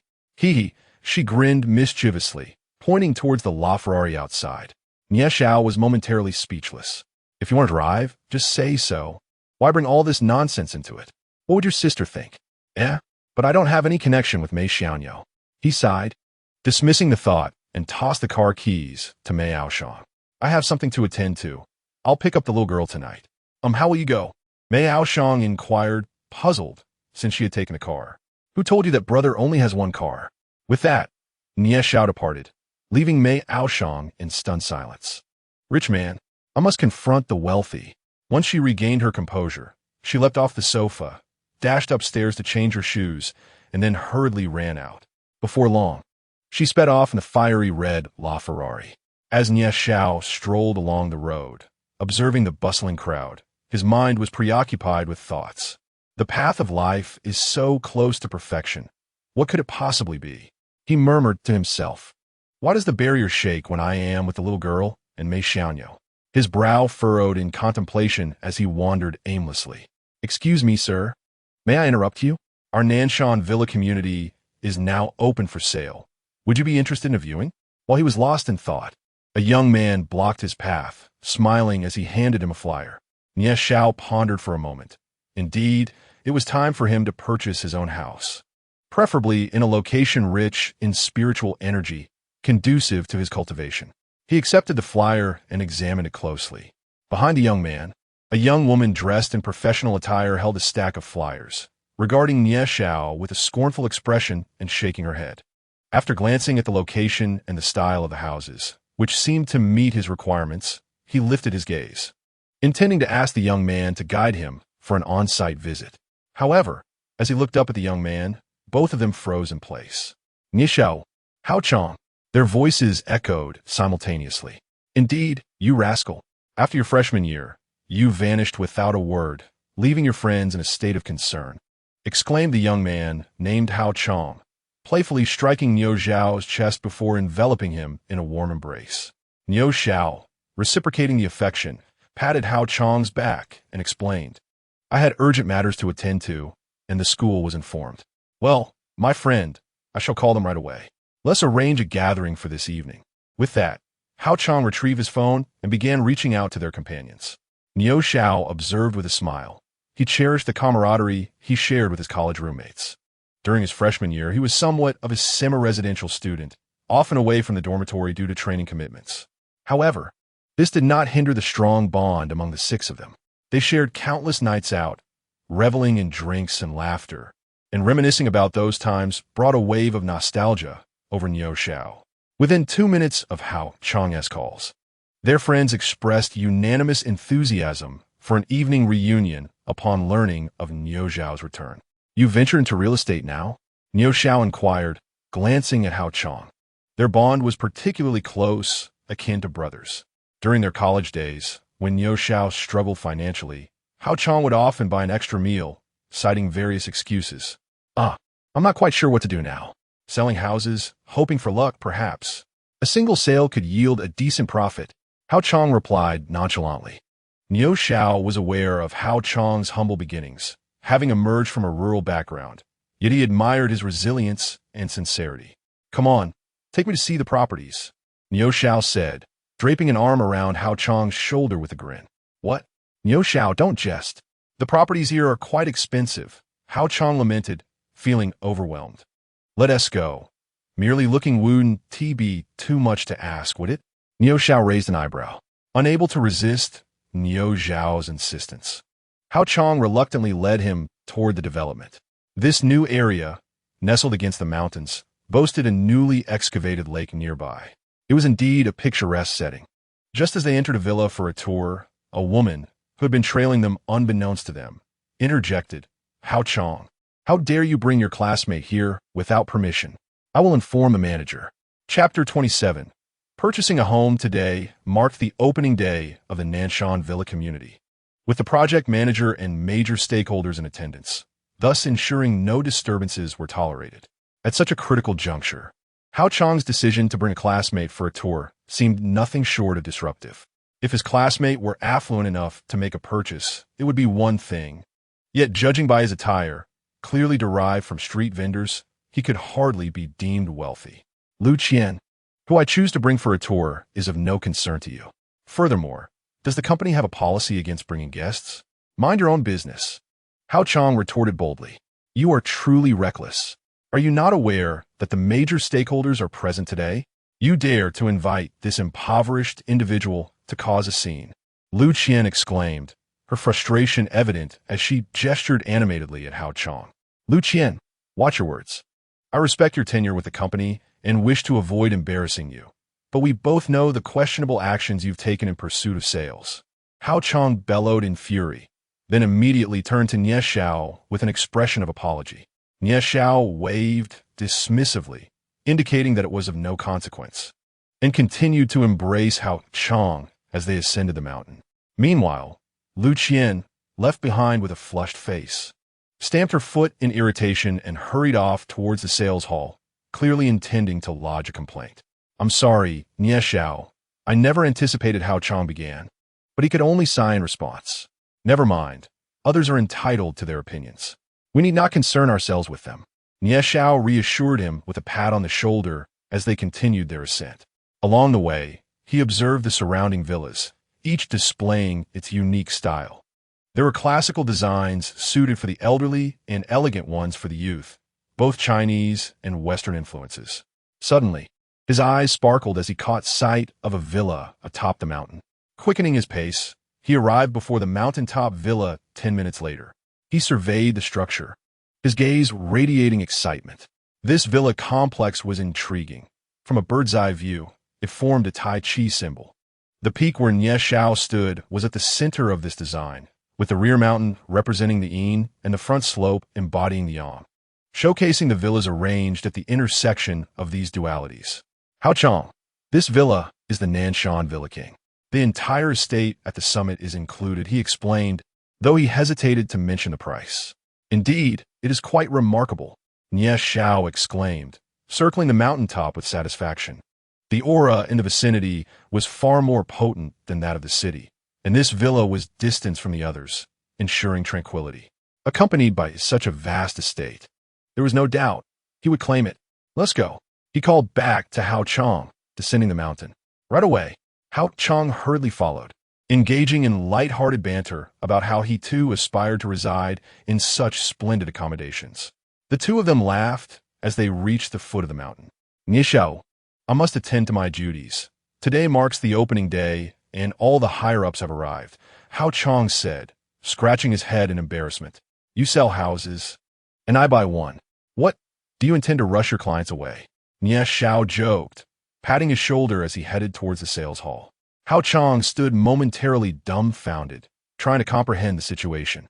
Once he regained his wits, he realized Nie Xiao had already entered the sales office and rushed to catch up. Nie Xiao, what are you joking about? The villas here are valued in the tens of millions, even over 100 million. Hao Chong exclaimed, grasping Nie Xiao's arm urgently. I want that villa at the summit. I'm paying now, Nie Xiao declared, brandishing a bank card towards Hao Chong. That villa at the summit? Stop joking, Nie Xiao. It's worth 300 million. Hao Chong gasped, swiftly relaying the price to Nie Xiao. In the hall, most of the potential buyers were affluent elites, and Nie Xiao's voice had grown too loud, drawing the attention of many. Young man, having dreams is commendable, but you mustn't indulge in fantasies.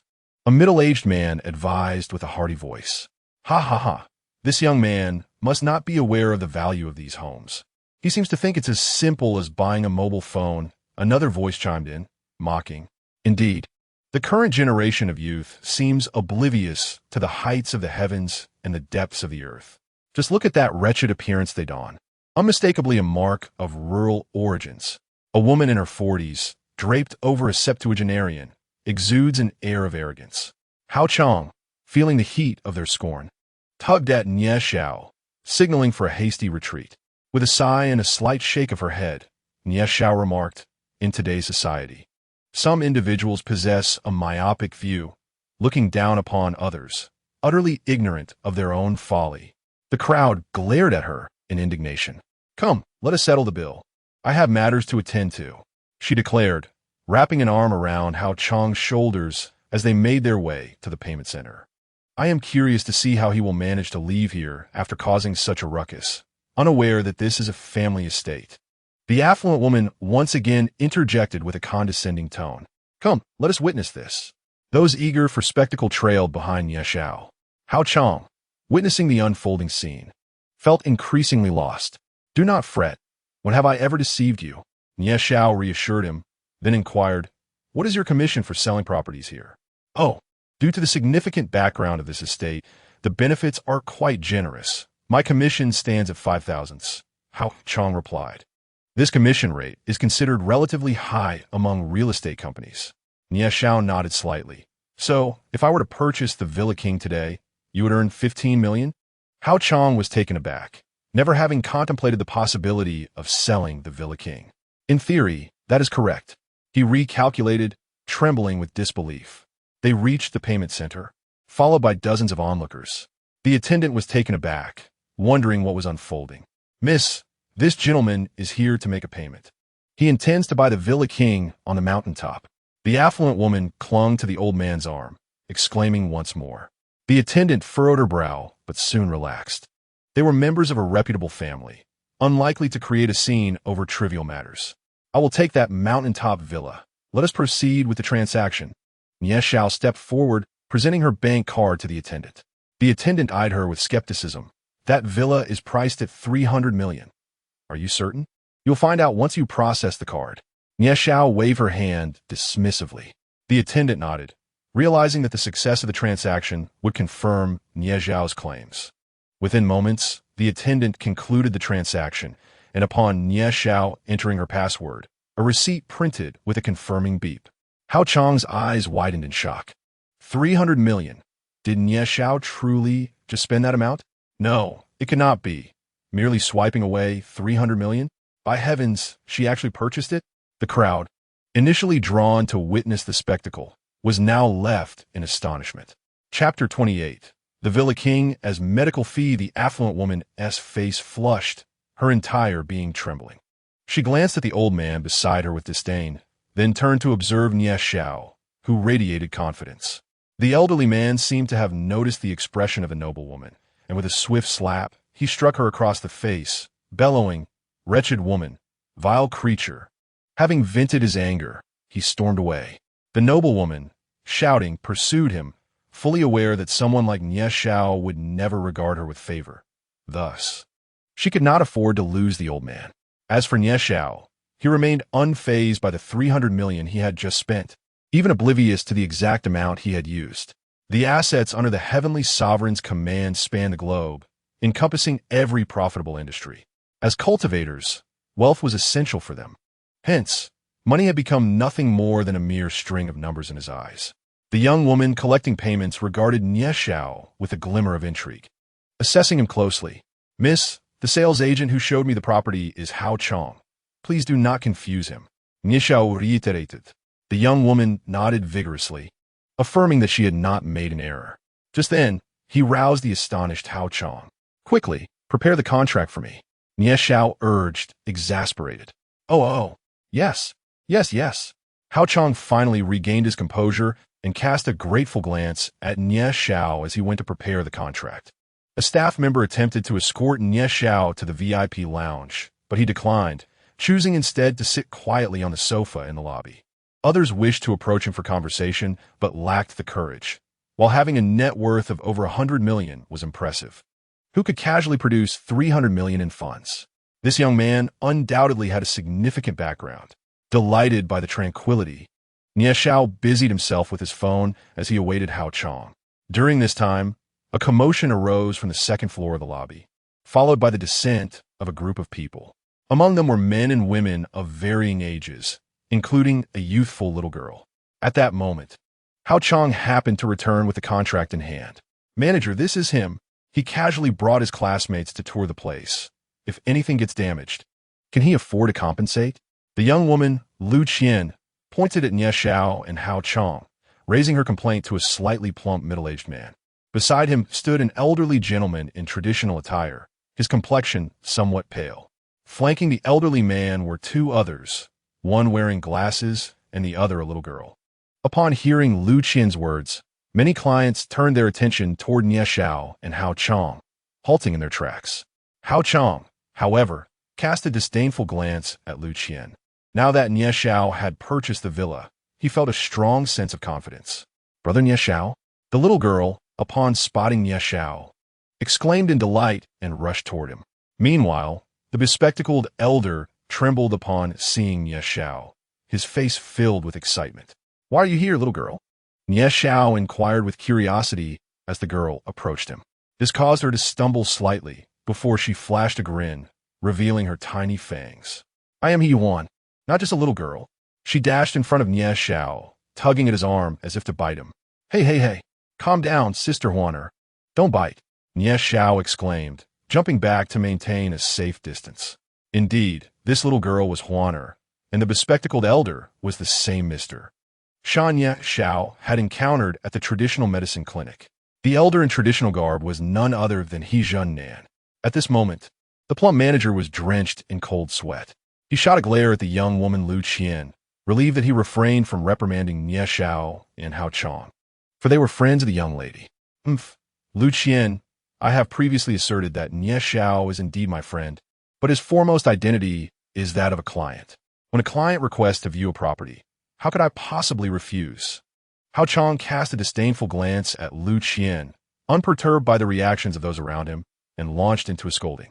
Lu Qian, gritting her teeth in fury, pointed at Hao Chong, yet she dared not speak ill of Nie Xiao, as he was a friend of the young lady. Hao Chong exhaled in relief, evidently regaining his composure, which brought him great satisfaction. Shanzi, what has you so agitated? He Jinan, noticing Shanzi trembling beside him, inquired with curiosity.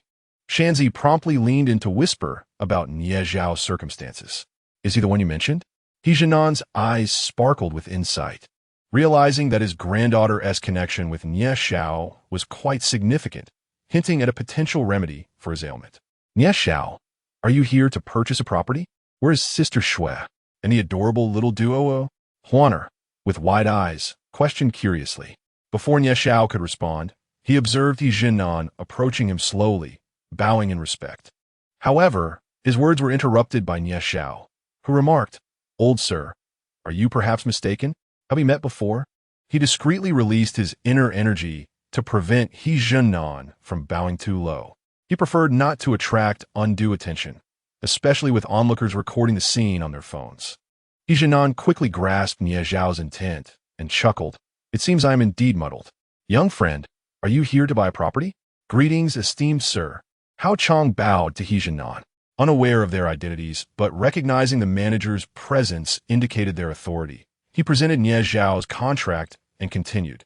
Nie Xiao has already completed the payment for the top-tier building on the mountain. Upon hearing this, the crowd gasped in astonishment, with Lu Qian trembling all over, realizing she had stirred up trouble. Nie Xiao, I didn't realize you were so affluent. Huaner wants to befriend a wealthy person. The little girl circled Nie Xiao, exclaiming excitedly. If Mei Aoshang were present, she would undoubtedly ally with the little girl, both proclaiming, "Great minds think alike." Shanzi, return the money to the young friend. Since he favors that building, I shall gift it to him, He Jianan declared. As his words fell, the crowd erupted in disbelief. What? No payment? Who is this young man? That S worth 3 billion. The astonished crowd exclaimed in unison. Oh, are you so certain that I can heal your ailment? Nie Xiao raised an eyebrow. At this, He Jianan's body quivered. He had not anticipated that his thoughts would be so easily discerned by Nie Xiao. The crowd stood in stunned silence, questioning if this young man was a doctor, as healing should typically occur in a hospital. What? Nie Xiao, can you really heal my grandfather? The little girl tugged at Nie Xiao's arm, shaking him with excitement, pleading, Huaner implores you, please save my grandfather. Nie Xiao, at a loss for words, gently patted her head, signaling her to calm down. He then cast another scrutinizing glance at He Jianan. In a world where he suffered injury, upon returning to break through to the spirit communication realm, he nearly fell into the path of demonic deviation, resulting in shattered meridians and a ruptured dantian. Although he still possessed a measure of cultivation, he was no different from a cripple. Upon hearing this, He Jianan and Shanbo's eyes sparkled with hope. After seeking numerous doctors, none had discerned the root of his affliction. Nie Xiao, with a single glance, articulated the nature of his injuries, igniting a flicker of hope within them. Chapter 29. The Sun and Moon Gathering Spirit Array. Nie Xiao's words left the crowd in a state of confusion. Yet, in He Jianan's eyes, it symbolized hope. He gazed at Nie Xiao with longing, as if seeking an answer regarding the possibility of healing. Huan Er, too, wore an expression of eager anticipation, her little head tilted back, her large eyes fixed on Nie Xiao. After a brief moment of contemplation, Nie Xiao stated, very well, I shall visit the He residence tomorrow afternoon. As the words fell, He Jianan and Shanbo nearly leapt with joy, their bodies thrumming with excitement. For 5 long years, He Jianan had sought Nie Xiao's assistance since his injury in that world, yet his hopes had remained unfulfilled. In desperation, he had attempted a breakthrough to heal himself, only to narrowly escape the clutches of madness. For these years, he had endured relentless torment, suffering immensely. Now, with hope within reach, how could he not feel exhilarated? Thank you, dear friend. He Jianan's voice trembled, his eyes glinting with a brilliance unseen in years. Oh yay, thank you, brother Nie Xiao, the little girl exclaimed joyfully, bouncing about with her cheeks flushed. Her grandfather doted on her greatly, yet she felt immense sympathy for him, witnessing his daily suffering without knowing how to alleviate it. Shanbo. He Jianan waved his hand. Shanbo understood his master's intent, producing a bank card and presenting it to Nie Xiao. He Jianan continued, Dear friend, the villa atop the mountain is yours. I hope you will not refuse. Nie Xiao waved his hand dismissively, stating, Your injuries were sustained for the greater good of our people. I shall do my utmost. However, business is business. Since I have already agreed to purchase, I must fulfill my obligation. He then turned to his companion, Hao Chang, and added, Moreover, my intent to buy this property is in consideration of my friend here. You may offer a higher commission accordingly. Hao Chang was taken aback, realizing that Nie Xiao was aiding him, and felt a surge of gratitude. He Jianan and Shanbo cast envious glances at Hao Chang. With a friend like Nie Xiao, his path was surely clear. Since you say so, dear friend, I shall await your esteemed presence at home tomorrow. He Jianan understood that money held little significance for Nie Xiao. He intended to present a treasured item to Nie Xiao the following day, believing it would greatly benefit him. Very well then, Chang, let us proceed to sign the contract. Nie Xiao gestured for everyone to attend to their affairs and turned to Hao Chang. Brother Nie Xiao, I shall be waiting for you at home tomorrow. The little girl chirped cheerfully as she bounced away. Nie Xiao affectionately ruffled Huan Er's hair and nodded in acknowledgement. He Jianan wore a beaming smile. His complexion significantly improved. He leaned toward a middle-aged man behind him and whispered a few words before departing at a leisurely pace. The throngs of onlookers were too numerous for him to act ostentatiously, lest he attract unnecessary trouble.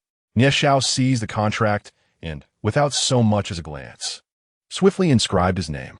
Hao Chang seemed to be in a dreamlike state, incredulous that he had just earned 15 million. What was Nie Xiao up to? That even a family as significant as the He family showed him favor? He had just gleaned from the murmurs of the crowd that the elderly gentleman he had seen was none other than He Jianan, the patriarch of the He family. This revelation left him even more astonished. Enough of overthinking. I am indeed Nie Xiao. It was as if Nie Xiao could see through his thoughts. Patting him on the shoulder, Hao Chong nodded vigorously, a smile spreading across his face. Is everything all right? I shall go inspect my new home and move my belongings this afternoon. Nie Xiao stretched lazily. Yes, all is well. We shall reconnect this evening to decide on a place. Hao Chong playfully thumped Nie Xiao's chest, chuckling. He could now consider himself a wealthy man. Although the funds had yet to materialize, his association with Nie Xiao ensured that the company dared not withhold his earnings. No sooner had he finished speaking than his phone chimed. Upon glancing at the screen, he was momentarily stupefied. Hundreds, thousands, tens of thousands, millions, hundreds of millions, 300 million. He nearly dropped his phone. Nie Xiao caught a glimpse and instantly understood the situation, silently acknowledging He Jianan's adeptness. Knowing that he lacked no funds, he simply transferred the money to his friend. Nie Xiao, however, was taken aback by Hao Chong's reaction and looked at him quizzically. What are you staring at? This is your own profit from selling the house. He whistled, raising an eyebrow. But had it not been for your assistance back then, I might have perished from hunger at school. Enjoy the forthcoming days. With that, Nie Xiao gave his shoulder a reassuring pat and sauntered away. Hao Chong gazed at Nie Xiao's retreating figure in silence, while those around them envied their camaraderie. Soon after, Hao Chong received another internal company message. In recognition of employee Hao Chong's exemplary performance and outstanding capabilities, the headquarters has decided to promote him to general manager of Nanshan Real Estate Company, effective immediately. Hao Chong's eyes widened in disbelief. General manager? Good heavens! Meanwhile, Nie Xiao leisurely ascended to the mountain's peak, arriving at the entrance of his villa. Accustomed to such opulence, he exhibited little reaction, only frowning in contemplation. Let me ponder what formation to establish, he mused, circling the villa. Suddenly, his eyes sparkled with inspiration. This shall do, the Sun and Moon Gathering Spirit Array. The Sun and Moon Gathering Spirit Array was an ancient formation he had acquired from his heritage in that other world. This formation could self-replenish its energy and operate continuously, absorbing sunlight by day and moonlight by night. The harmonized energies of light could be transformed into immense power. Furthermore, as this location lay at the center of Tai Chi, where yin and yang converged, it was undoubtedly the most suitable array. Additionally, it was a triple formation, capable of gathering spirits while also providing offense and defense. Nodding in affirmation, Nie Xiao began the setup. He discovered dozens of exquisite jade stones within his storage ring, meticulously positioning them in various orientations. Next, he unearthed an ancient bronze sword, a treasure of the spiritual artifact grade, to serve as the focal point of his formation. In this realm, treasures are categorized by rank, ascending from mundane artifacts to spiritual artifacts, then to precious artifacts, and finally to celestial artifacts. Spiritual artifacts, such as the one he possessed, are exceedingly rare, while precious artifacts are even more scarce. Even Nie Xiao owned but a single one. With a sudden leap, Nie Xiao found himself soaring through the heights of his villa, seamlessly merging with the clouds to remain unseen. He flicked his fingers, releasing streams of true essence into the jade stones and the bronze sword. His hands danced in the air, inscribing intricate patterns, causing the void to tremble and the atmosphere to shift dramatically. Half an hour passed, and Nie Xiao remained engrossed in his engravings. At this point, his breath grew somewhat labored, and his complexion paled slightly. At last, when he ceased his efforts, a colossal emblem materialized in the air, half sun, half moon, intertwined in a magnificent display reminiscent of a vast Tai Chi diagram. Commence! Nie Xiao commanded with a firm voice, pressing his palm downwards. The emblem instantly sank into the ground beneath the villa, enveloping the entire area. The jade stones and ancient bronze sword illuminated brilliantly, only to subsequently retract their brilliance. In a flash, Nie Xiao reappeared within the villa. Finally completed, I am utterly exhausted. He exhaled deeply while settling onto the sofa, sensing the burgeoning influx of spiritual energy and nodding in approval. Indeed, my efforts have not been in vain. This spirit-converging formation would gradually accumulate spiritual energy over time, stabilizing once it reached a certain concentration. This ideal level of spiritual energy was perfect for cultivators. Too little would hinder progress, while too much could lead to a fragile foundation. Moreover, this formation not only provided defense against attacks from God Realm cultivators, but could also vanquish those at the pinnacle of the God Realm. Thus, he could cultivate in peace, untroubled by external disturbances. A tranquil and secure environment is essential for a cultivator's practice. After a brief respite, Nie Xiao rose and surveyed the entire room. The layout was exceptionally well planned, with a modern design that spanned 3 floors above and 3 below ground. There were over a dozen bedrooms, in addition to a study, training room, entertainment facilities, and a nursery. In the grand hall stood a classical piano, adorned with several renowned paintings on the walls. However, with Nie Xiao's discerning eye, he could immediately identify them as forgeries. Seated at the piano, he gently closed his eyes, and his fingers glided gracefully over the keys. The piano produced enchanting melodies that resonated throughout the hall. The space seemed to harmonize with the music, captivating all who heard it. As the notes flowed, a mist began to rise within the hall, transforming the atmosphere into a fairyland. The mist swirled and intertwined with the melody.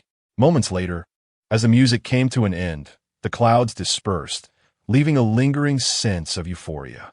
Nie Xiao nodded, standing up and closing his eyes once more, extending his spirit to encompass the entire villa.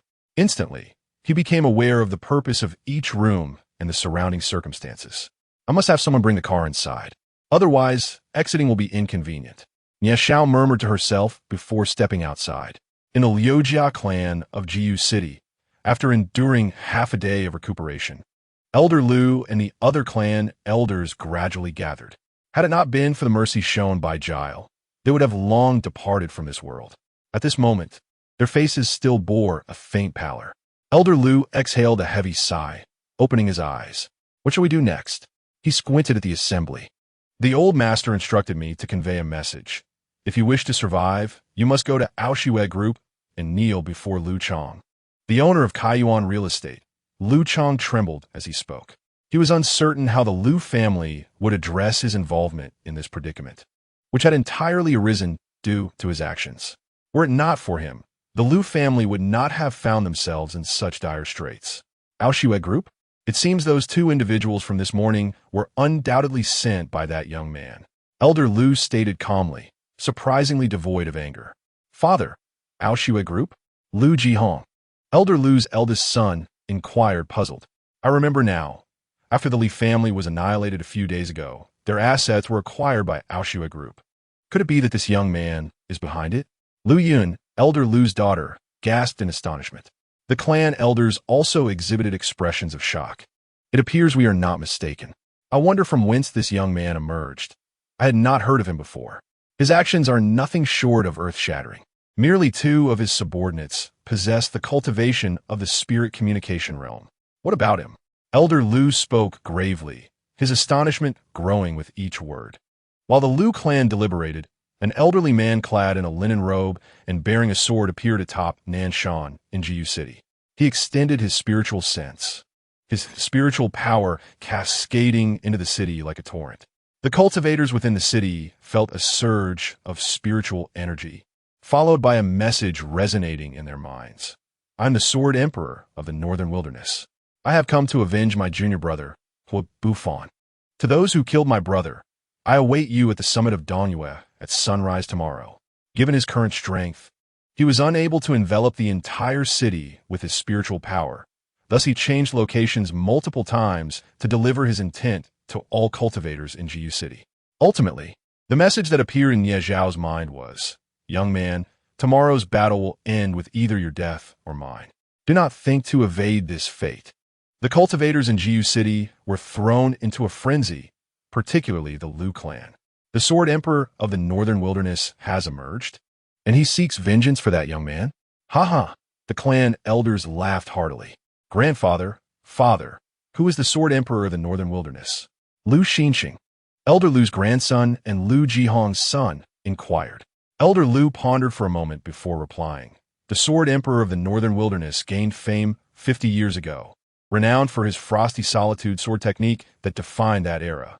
He gradually rose, gazing skyward with hands clasped behind his back, and continued. It is said that the Sword Emperor was rescued by his master in the desert during his youth and accepted as a disciple. His master perished in battle against enemies, and the Sword Emperor, along with his junior brother Huo Bufan, fled for their lives. 50 years ago, at the age of 30, he confronted his enemies and single-handedly annihilated their clan, thus becoming legendary. The clan elders also rose in response. One of the clan elders remarked, "The remaining 2 decades belong to him, an era where none can rival him." However, he later withdrew to the mountains after a disagreement with Huo Bufan, who subsequently vanished without a trace. At that moment, I found the offerings from the Li family somewhat familiar, though I could not recall their origin. It was no wonder. As it turned out, old Master Lu sighed, so is Huo Bufan. Why then is he making such a grand spectacle of challenging that young man? Lu Jihong inquired. Because every martial artist has received this news, it undoubtedly serves to draw the onlookers, old Master Lu speculated. With the emergence of this new world, it seems to be the opportune moment for the Sword Emperor of the North to announce his return. Grandfather, shall we still visit the Aoshue group? Lu Xinlong asked. The Sword Emperor of the North has been at the spiritual realm for 30 years. Who can fathom the heights he has reached after so many years? He would be more than sufficient to deal with an arrogant junior. Let us observe the developments. Old Master Lu replied with a cold chuckle. The others nodded in agreement. The He family, however, was entirely different. Old Master He Jinan sighed deeply. Sword Emperor of the North, tomorrow you shall reunite with your master. Meanwhile, Nie Xiao had just arrived outside the villa. At the peak of Donghua, you wish to borrow my announcement of your return? Huh. Then you shall only come and not return. Nie Xiao shook his head and ceased to ponder further. He had his own matters to attend to, and no time for trivialities. After ensuring no one was around, he swiftly ascended into the sky, soaring towards the city. Author's note, Chapter 31. The Qin family of Qingcheng in the Qinghu Pavilion, Villa Number 7. Mei Aoshang circled the road in her car before finally returning. She had not yet exited the vehicle when several luxury cars approached, halting at the villa's entrance. A group of young men disembarked and made their way inside. As Mei Aoshang stepped out of her car and noticed the group of rascals following her, she frowned and demanded, "Who are you, and what brings you to my home?" "Heh, miss, our brother Yao wishes to make your acquaintance." One of the sycophantic rascals grinned, winking at Mei Aoshang. They hailed from Qingcheng in Dongtai Province and had been en route to the New World with their family elders when they received news from the Sword Emperor of the North, prompting their plane to land in Jiu City to partake in the excitement the following morning. Their family was considered a prominent clan in Qingcheng, particularly the leading rogue, Chun Zongyao, a member of the Chun family, a martial arts lineage. At just 25 years of age, he had already attained the initial stages of inner strength, garnering great favor from the family patriarch. After disembarking from their plane, they drove supercars from their family branch and happened to encounter Mei Aoshang on the ring road, leading Chun Zongyao, a connoisseur of beauty, to follow her to Villa Number 7. "Greetings, beautiful lady. I am Chun Zongyao from the Chun family of Qingcheng. It is a pleasure to meet you." Chun Zongyao struck a pose he deemed charming, extending his hand towards Mei Aoshang with a smile. Mei Aoshang's expression grew increasingly frosty as she pointed towards the door and coldly declared, "I have no interest in getting to know you. Leave my premises." Upon hearing the words, Chun Zongyao's expression darkened significantly. He had never encountered anyone bold enough to speak to him in such a manner. His lackeys were drenched in cold sweat, fully aware of Chun Zongyao's ruthless reputation, having ruined countless virtuous women in Qingqing. Those who dared to defy him faced dire consequences. "This young lady, our brother Yao wishes to make your acquaintance. Consider it an honor and do not be so ungrateful," one of the sycophants threatened. I truly wonder whether it is a tragedy or a misfortune for your family to have a debauched scion like you. Individuals of your ilk will inevitably drag your lineage into the abyss." Mei Aoshang retorted fearlessly with a cold snort. Perhaps you are unaware of the might of the Chun family in Qingqing? Chun Zongyao remarked, lighting a cigarette with a sinister smile, though his eyes betrayed a glimmer of malice and indifference. Just as Mei Aoshuang was about to speak, a voice from outside interrupted her. You are not mistaken. Your self-destructive behavior will sooner or later plunge your family into hell. With that declaration, Nie Xiao entered, hands clasped behind his back, surveying the group of debauches with a disappointed shake of his head.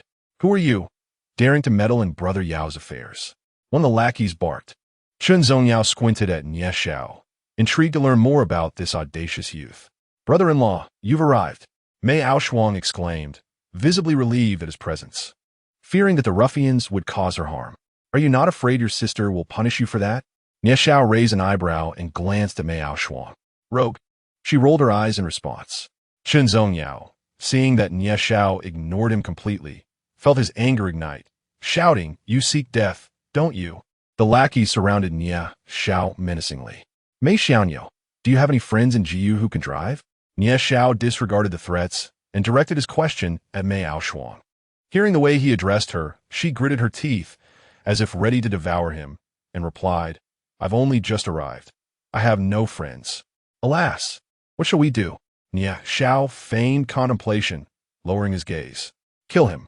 Chun Zongyao finally lost his patience, commanding his lackeys. As the lackeys charged forward, Nie Xiao's eyes sparkled with excitement. This was just what he needed. He raised his hands, and suddenly, Chun Zongyao and his lackeys found themselves levitating in the air. With a swift downward motion, he sent them crashing back to the ground with resounding thuds. A chorus of pained cries erupted from the lackeys. Chun Zongyao, being a martial artist of internal strength, exhibited superior physical prowess, but even he was drenched in cold sweat, trembling as he pointed at Nie Xiao, stammering, Why you are a grandmaster? Internally, he cursed his luck, marveling at the existence of such a young grandmaster in Jiu, and lamenting his misfortune at encountering him. Nie Xiao regarded the group with the intrigue of a collector examining rare treasures, then suddenly remembered something. He pulled Mei Aoshuang over and said, You wish to meet her, don't you? If you assist me, I shall introduce you. What do you say? Mei Aoshuang glared at him, her eyes wide with indignation. However, upon catching Nie Xiao's wink, she chose to remain silent. Chun Zongyao, though skeptical, dared not refuse. This young man was indeed a grandmaster, and although his own family had grandmasters, none were present at this moment. Nie Xiao was quite pleased with the attitude of the group, instructing them to follow him in their vehicles. After 20 minutes, they arrived at the Grand Hotel where he had parked. Your task is to drive my cars in my villa, one for each of you. Just follow me, but do drive slowly. My vehicles are quite expensive, Nie Xiao stated while standing in front of his impressive collection of cars, handing each of them a key. The group stared in astonishment. Goodness, who is this person? These cars are all limited editions, and one cannot simply purchase them with wealth. Mei Aoshuang's eyes widened as she scrutinized the luxurious vehicles, glancing back at Nie Xiao, her mind racing with curiosity. Chun Zongyao, having lost his temper due to Nie Xiao's influence, resolved to seek revenge later, knowing he could not confront him directly. Following Nie Xiao's instructions, they set off towards the Nanshan villa. Along the way, the convoy of luxury cars was captured by numerous onlookers, creating a sensation on the internet. Leading the procession was a LaFerrari, followed by a Bugatti, a Bentley, and a Rolls-Royce. Which prominent figure has graced Jiu with their presence? After more than an hour, they finally reached the Nanshan villa. Nie Xiao glanced at his watch, noting it was nearly time to pick up the little girl from school. He could not forget that responsibility. Watching the group park their cars, he nodded in satisfaction. As Mei Aoshuang stepped out, she immediately began circling the villa, her eyes wide with wonder. Rich man, did you buy this? She finally managed to ask, her gaze fixed on Nie Xiao. Did I buy it? What do you think I'm here for? Nie Xiao replied with a playful smirk. I intend to convince my sister to come live here, Mei Aoshuang declared, raising her chin defiantly. Suit yourself. I have plenty of rooms. Nie Xiao shrugged nonchalantly. The author interjects, Chapter 32, Roommate Gathering. Deep down, Nie Xiao hoped to live with Mei Aoshue and the others, primarily to be close to the little girl. Thus, he purchased this villa. After all, He couldn't very well live at Mei Aoshua's home. As he watched Chen Zongyao approach with a few others, he pulled Mei Aoshuang aside. You wanted to meet her, right? Allow me to introduce her. This is Mei Aoshuang, a member of the Mei family from Tianhai City. Before he could finish, Chen Zongyao's eyes widened in shock, and he nearly jumped in alarm. Excuse me, I must be going, he exclaimed, quickly disappearing with his entourage. Mei Aoshuang was left momentarily stunned. Is the Mei family that influential? She murmured to herself. Nie Xiao sighed and tapped his forehead. Your family is so powerful that one elder could eliminate the Chen family. What do you think? Upon hearing this, Mei Aoshuang's eyes sparkled. Then if you ever disobey me, I'll have the elders come and teach you a lesson. She raised her chin proudly and turned to explore the interior of the villa. She was utterly enamored with the property and was determined to figure out a way to entice her sister to live there with her.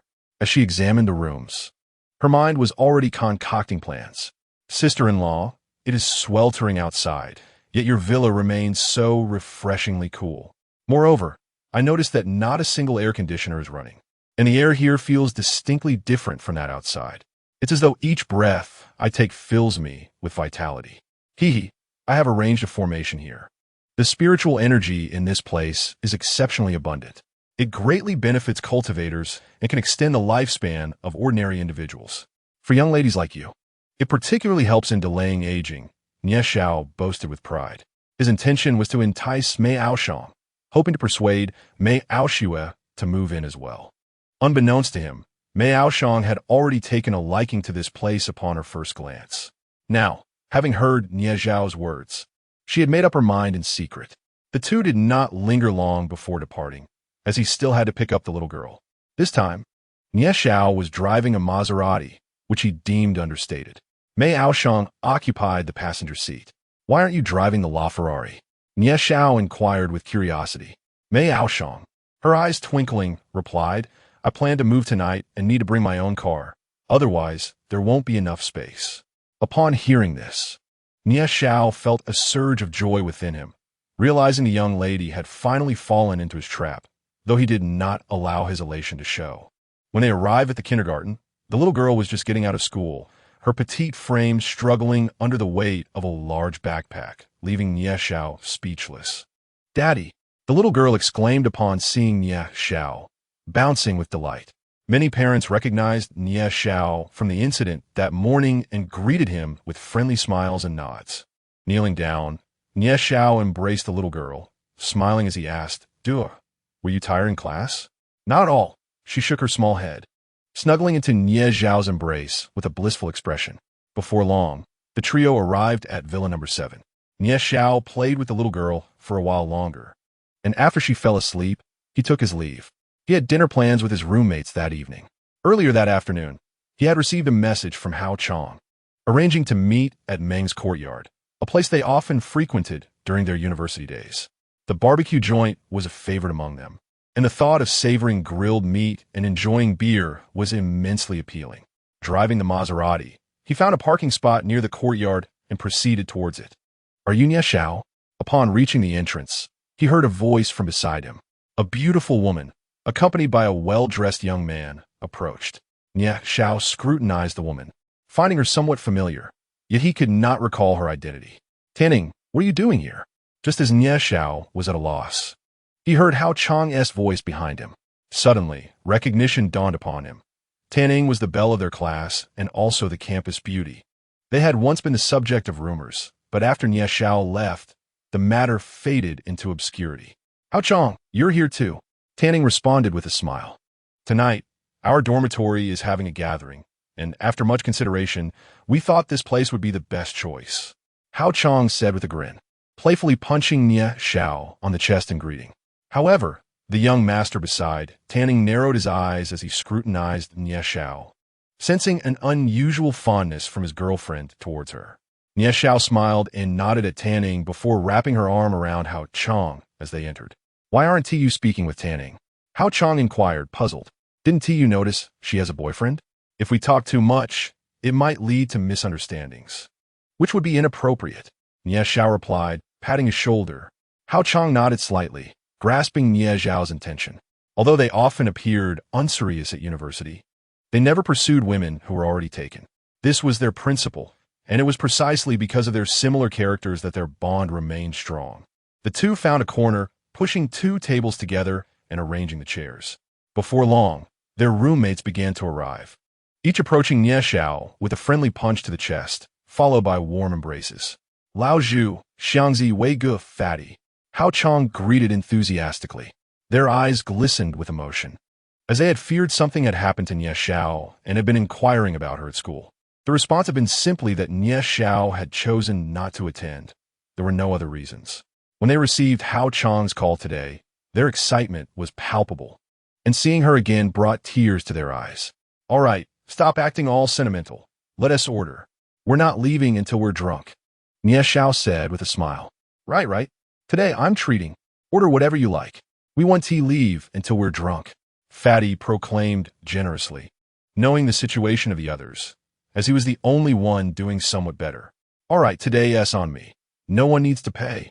Hao Chong's declaration made everyone's eyes widen in surprise. They knew that apart from Nie Xiao, Hao Chong was the least well off, and there seemed to be some issues at home recently. Just let Chong treat us.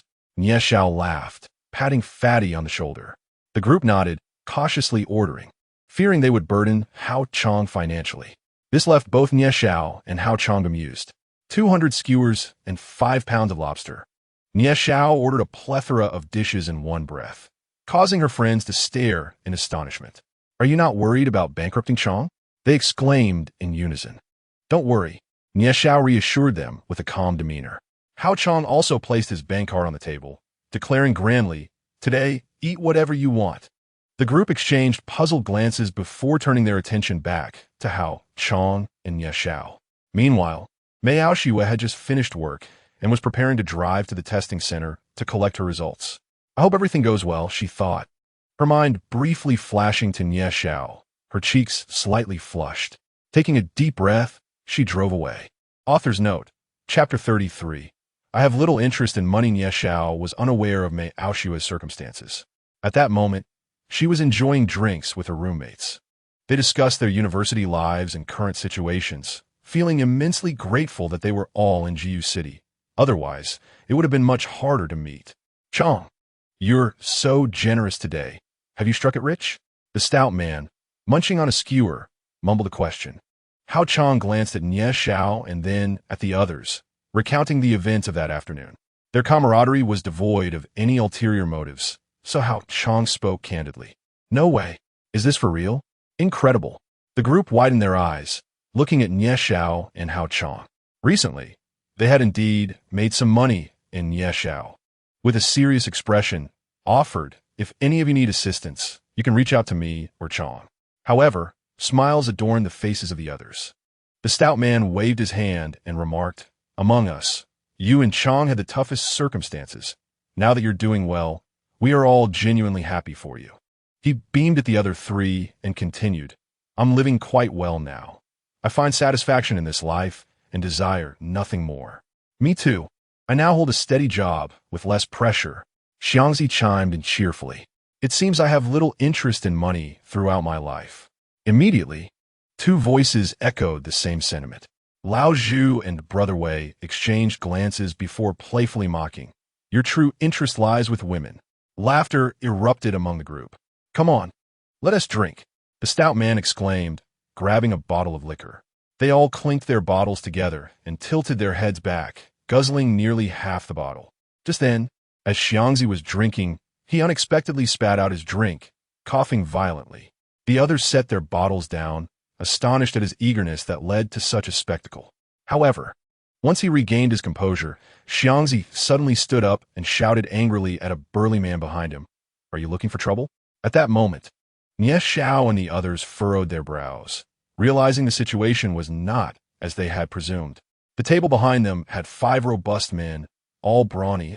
Upon hearing Xiangzi's reprimand, rose to their feet. How dare you speak to me like that? The burly man glowered down at Xiangzi, his countenance menacing. The stout man stepped forward, pulling Xiangzi behind him, inquiring about the unfolding events. Xiangzi recounted what had transpired. The burly man had been continuously pushing his chair back, each time colliding with Xiangzi.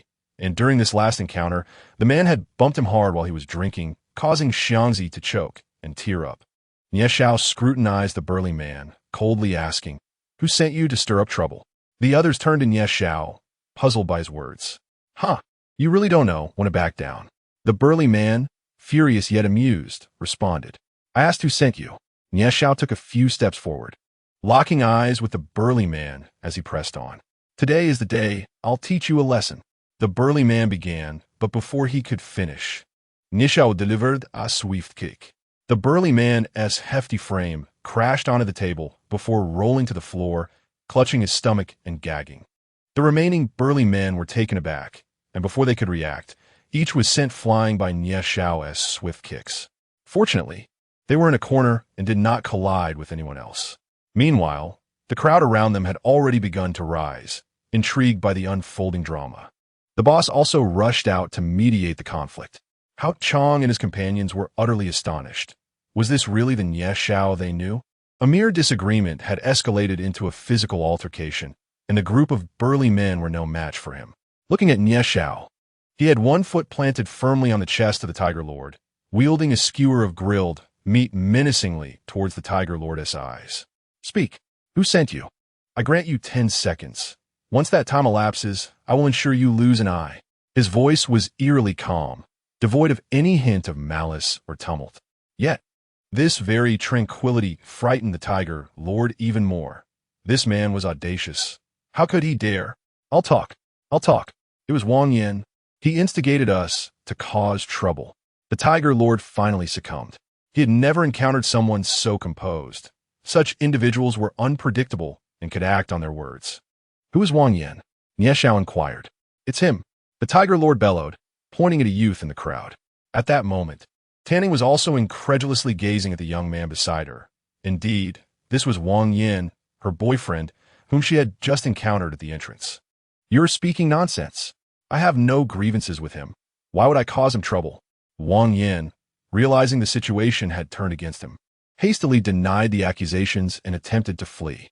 However, Nie Xiao would not allow him to escape so easily. He thrust the skewer into the ground before Wang Yin. "Take another step, and I cannot guarantee that this skewer won't find its way into your leg." Wang Yin, startled by Nie Xiao's display, momentarily froze, but quickly regained his composure, retorting, "Do you know who I am?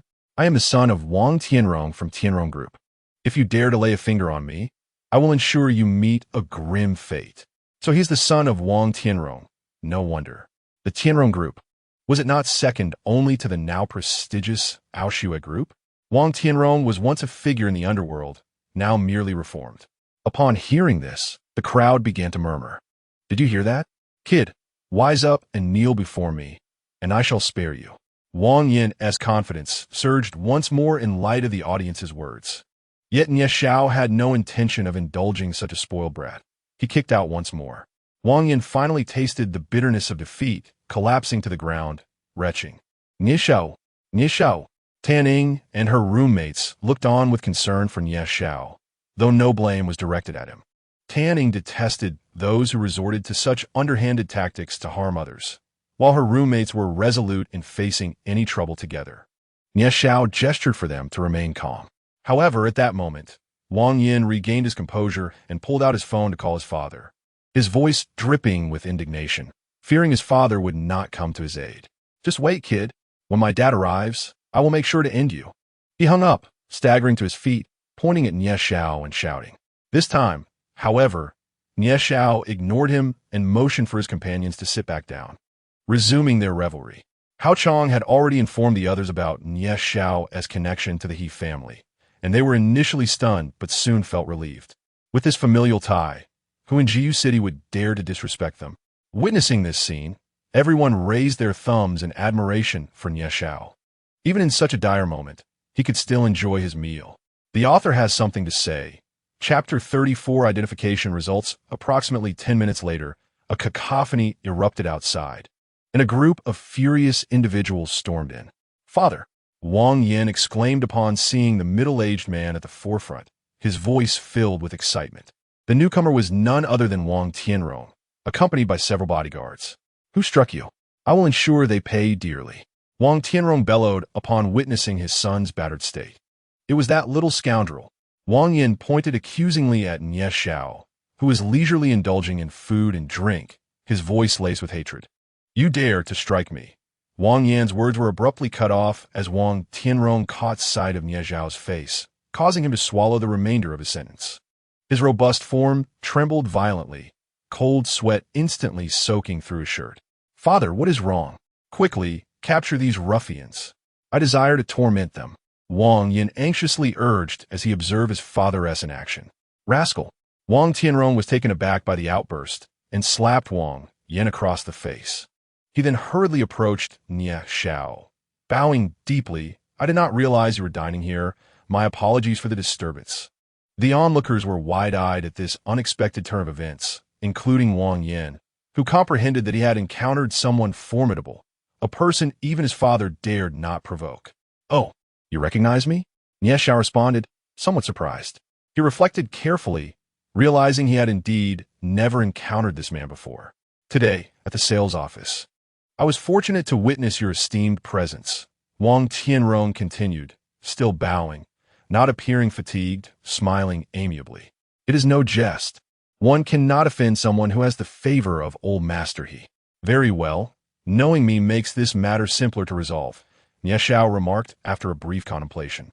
Indeed, I shall break this rascal's arm as an apology. Wang Tianrong declared without hesitation, prioritizing his own safety above all else. Wang Yin felt a wave of darkness wash over him, nearly fainting. He had never witnessed such ruthlessness from his father. Nie Xiao, however, merely twitched his lips in amusement and waved his hand dismissively. He preferred reason over violence and would not resort to breaking limbs. Thus, he explained the situation to Wang Tianrong and instructed his son to offer a sincere apology to Xiang Zi, deeming that sufficient. Your magnanimity is commendable, truly heroic. Wang Tianrong exhaled in relief upon hearing this. Wang Yan's expression mirrored gratitude as he nearly bowed in reverence to Nie Xiao. Subsequently, he earnestly approached Xiang Zi, performing a deep bow and sincerely apologizing before retreating with his father, who even paid for Nie Xiao's table. This young man is indeed impressive. To make Wang Tianrong bow his head, what sort of background does he possess? The crowd buzzed with speculation. Nie Xiao paid no mind to the murmurs, resuming his joyous drinking with his companions, who felt elated at his remarkable standing.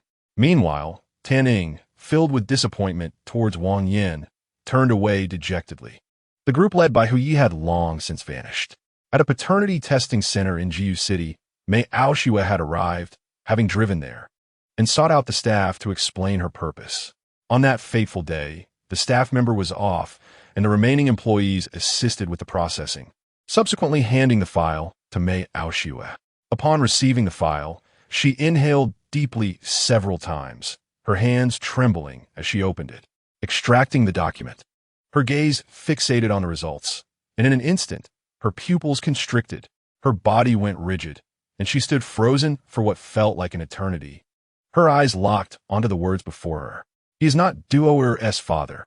He is not Duoer's father. Mei Aoshua repeated this phrase, tears streaming down her cheeks. She stumbled outside, her eyes vacant and hollow, like a soulless automaton. In that moment when hope is shattered, it feels as though one's very lifeblood has been siphoned away, leaving behind only fatigue and despair. She could scarcely recollect how she drove home, and upon entering the living room, she leaned against the sofa and collapsed. Mei Aoshua was taken aback, rushing forward with alarm. Sister, what's wrong? Don't scare me. He is not Duoer's father. He is not Duoer's father. Mei Aoshua repeated this refrain. Before Mei Aoshua could finish her thought, she realized the gravity of the situation upon seeing the test report in Mei Aoshua's hands. She snatched it away for a closer inspection. Sister, who is Yang Wei? Mei Aoshua queried, puzzled. For her sister was supposed to be testing the relationship between Nie Xiao and Duoer. This Yang Wei was an unexpected twist, indeed. Yang Wei? What Yang Wei? Mei Aoshua inquired, a glimmer of light returning to her eyes. Mei Aoshua handed the report back to her.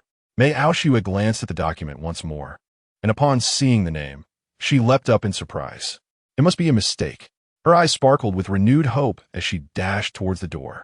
Mei Aoshuang smacked her forehead in disbelief at her sister's hasty conclusion, wondering how such a large company could function in such disarray. Meanwhile, Nie Xiao and the others had indulged themselves to the point of disarray.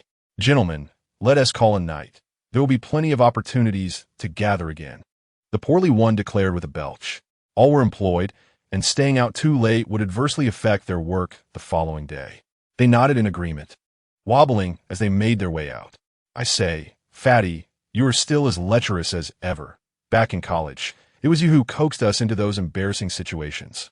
Hao Chong remarked, eyeing the portly man as he brazenly ogled a beautiful woman across the dining area. Hey, don't say that. Donating sperm is a noble act. You even get paid for it. Fatty retorted, but before he could finish, Nie Xiao interjected loudly. Donating sperm?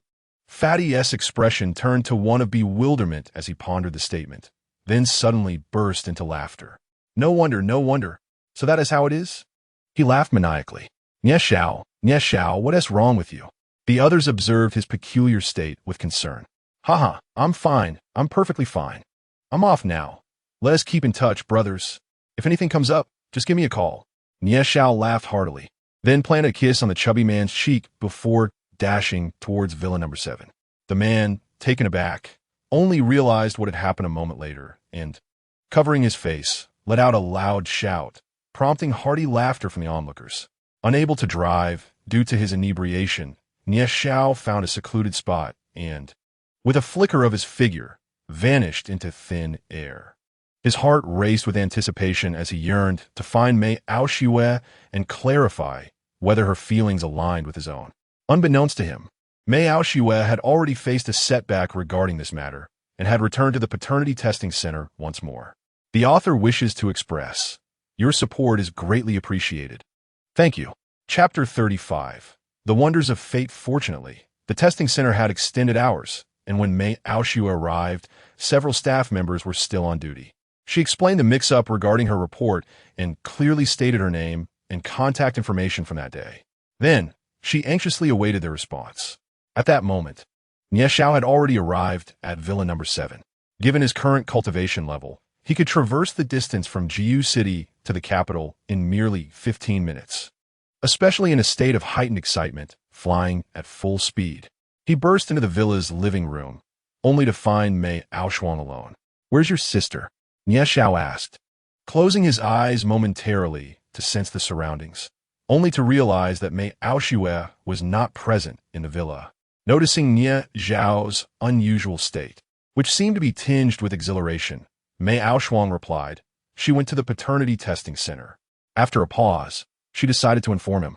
Upon hearing this, Nie Xiao was momentarily taken aback before quickly recovering and asking urgently, which one did she go to?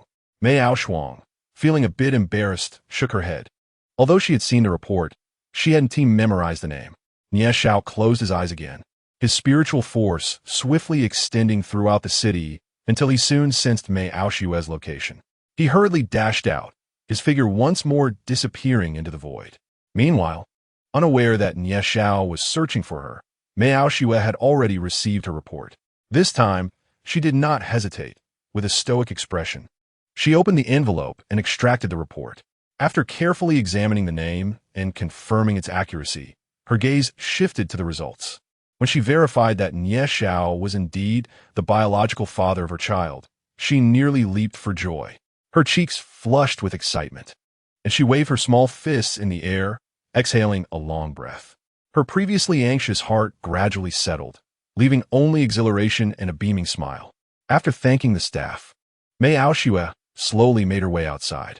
As she reached the entrance, she inhaled the fresh air and gazed upon the world shrouded in night. Tears of joy streaming down her face. These were tears of elation, tears born from the journey of hope, despair, and rebirth. No one could truly comprehend the emotions swirling within her at that moment. For reasons unknown, she found herself sitting on the steps outside, hugging her legs, her tear-streaked face resembling that of a wronged bride. At this juncture, Nie Xiao appeared from a shadowy corner and rushed towards her, only to find Mei Aoshue seated on the steps. As tears still glistened on her face, A pang of concern struck his heart. Nevertheless, without a moment's hesitation, he hurried to Mei Aoshue's side. "Aoshue, are you all right?" he inquired, kneeling beside her and examining her closely. Startled by his presence, Mei Aoshue quickly rose to her feet. "What are you doing here?" she asked, unable to meet his gaze and glancing nervously aside. "I came to inquire about Du," he replied, fixing his gaze intently upon her eyes. However, upon noticing the report in her hand, a spark of excitement ignited in his eyes, and he snatched it from her grasp. "Hey!" Mei Aoshue exclaimed, stomping her foot in frustration, unsure of how to react. "Is it really true? Is it truly so?" he exclaimed joyfully, leaping into the air upon seeing the results. He then embraced Mei Aoshue tightly, pulling her close. With wide eyes, she pounded her small fists against his chest. "What are you doing? Let me go," she protested, feeling a bit embarrassed, especially with so many people around. He released her, cupping her small face in his hands, staring deeply into her eyes. "What are you looking at, you rogue?" Mei Aoshue retorted, her face flushing with color as she softly scolded him. "Duo is truly my daughter. Duo is indeed my daughter," he repeated, gazing at her intently. "What? You don't like it?" Mei Aoshue lifted her chin and asked. No. How could I not like it? I am utterly delighted," he exclaimed, behaving like a child, shouting with glee. He then looked at her with deep affection, solemnly saying, "Thank you." Hearing this, Mei Aoshue's lips curled into a slight smile as she replied softly, "To be honest, I wasn't sure whether I should tell you. After all, it was my choice alone, and I didn't want to burden you with a family." Before she could finish her sentence, her lips were captured by his in a kiss. Mei Aoshue's eyes widened in shock, her mind going blank as she allowed him to claim her. By the time she regained her senses, she was nearly breathless. Her cheeks flushed as she playfully pounded his chest, looking adorably flustered. "You?" she stammered, unsure of what to say, glaring at him in disbelief. Yet, she found him gazing at her with profound sincerity. "You once asked me what I would do if Duo were my biological daughter," he said, taking her hand and leading her into the yard, looking up at the sky. "I promised you a life of splendor back then. Today, I reaffirm that promise before heaven and earth. I will ensure that your path ahead is filled with beauty, illuminated by the sun and moon." Mei Aoshue covered her mouth with her small hand, tears streaming down her cheeks. Striving to look up at the sky, the joy on her face became increasingly radiant. Once again, she found herself tightly embraced by him, and this time, she did not resist but instead wrapped her arms around his back in return. When they returned to Villa Number 7, it was already quite late. At that moment, the little girl was sitting on the sofa with Mei Aoshue's sister, watching television. Upon seeing Mei Aoshue and Nie Xiao return, she immediately leaped up in delight. "Daddy, Mommy, you're finally back," she exclaimed, bouncing over to them with wide, sparkling eyes. Mei Aoshue felt a bit embarrassed under her daughter's gaze, while Nie Xiao joyfully picked up the little girl and showered her face with kisses, eliciting a cascade of giggles from the child. Mei Aoshang, with wide eyes, looked curiously at her sister. Upon seeing Mei Aoshue nod in affirmation, she gave a thumbs up and sighed. Fate truly is remarkably wondrous. Noticing that the three had yet to eat, Nie Xiao found himself at a loss for words. He slipped into the kitchen, a bright smile illuminating his face as he began to prepare a meal. "Who would have thought that my brother would have such a charming and beautiful daughter?" he mused to himself while cooking. Outside, Mei Aoshang excitedly recounted Nie Xiao's plans to purchase a villa, still recalling his words. The prospect of prolonging life and staving off aging was too enticing to ignore. Why not seize the opportunity to move in right away? Mei Aoshue, upon hearing this, also exhibited a glimmer of anticipation, clearly swayed by the allure of beauty that no girl could resist. After the meal, they deliberated over the logistics of moving. However, it was too late in the day, and with so much to pack, they decided to postpone the matter until tomorrow. Nie Xiao informed everyone that he had urgent business to attend to early the next morning. If he was unable to return in time, he asked Mei Aoshang to take care of the little girl. Once Mei Aoshang returned to her room and lulled the child to sleep, Mei Aoshue found herself feeling awkward. She glanced at Nie Xiao, her cheeks flushed with warmth. The author speaks. Chapter 36. Summit of Dongyue. Mei Aoshue noticed that Nie Xiao showed no signs of leaving, which made her feel somewhat uncomfortable. After all, they had only recently established their relationship. As for what that relationship entailed, they were both uncertain. If one were to label it as romantic, they already had a daughter. If one were to call it a marital bond, they had not yet wed. "Are you not going to sleep?" Mei Aoshue finally whispered. "Since you're my wife, shouldn't we be sleeping together?" Nie Xiao teased her intentionally. "PSH, who is your wife?" "You haven't even." Mei Aoshue's voice trailed off as her face deepened in color. "Is there nothing at all, my dear Mei?"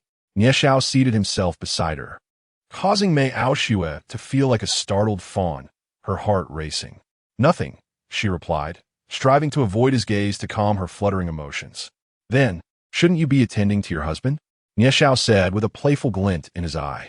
Upon seeing his expression, Mei Aoshue quickly realized that he was intentionally teasing her. In a moment of impulse, she lunged at him, playfully biting down. Hey, why are you biting me?" Stop, I was wrong," Nie Xiao begged in a lowered voice. Of course, Mei Aoshue did not bite hard, yet Nie Xiao exaggerated his reaction, indulging her playful whims. Indeed, Mei Aoshue pouted her lips, raised her chin, and shot him a triumphant glare. Nie Xiao, bemused by her youthful demeanor, pulled her into his embrace, seating her in his lap. "Wait, the little girl is still here. We mustn't wake her." Mei Aoshue's body stiffened, her expression turning tense. "Foolish girl, what are you pondering? I would never compel you to do anything you are unwilling to. Pray, share with me the events of these past few years." Nie Xiao gently embraced Mei Aoshue. Hearing his words, Mei Aoshue revealed a blissful smile and began to recount her journey, from her arrival in Jiu City to the establishment of her company and the birth of their daughter. Nie Xiao, in turn, shared snippets of his own experiences, though he artfully omitted details from that other world. Thus, the two engaged in conversation, oblivious to the passage of time, until Mei Aoshue, lulled by the warmth of Nie Xiao's embrace, drifted into a peaceful slumber. Rising, Nie Xiao gazed contentedly at Mei Aoshue and their little girl resting on the bed, overwhelmed by a profound sense of fulfillment. He had never imagined he would have a family, and that his daughter had grown so much. Warmth, happiness, and joy intertwined within him, giving rise to an essence he recognized as love. He sensed the long-standing bottleneck within him beginning to dissolve, vanishing in mere moments. An ancient aura enveloped him, shimmering with an inexplicable radiance. Indeed, at this moment his path in life felt complete. Ah, what a wonderful sensation. Standing by the window, Nie Xiao admired the starry sky, his heart soaring with elation.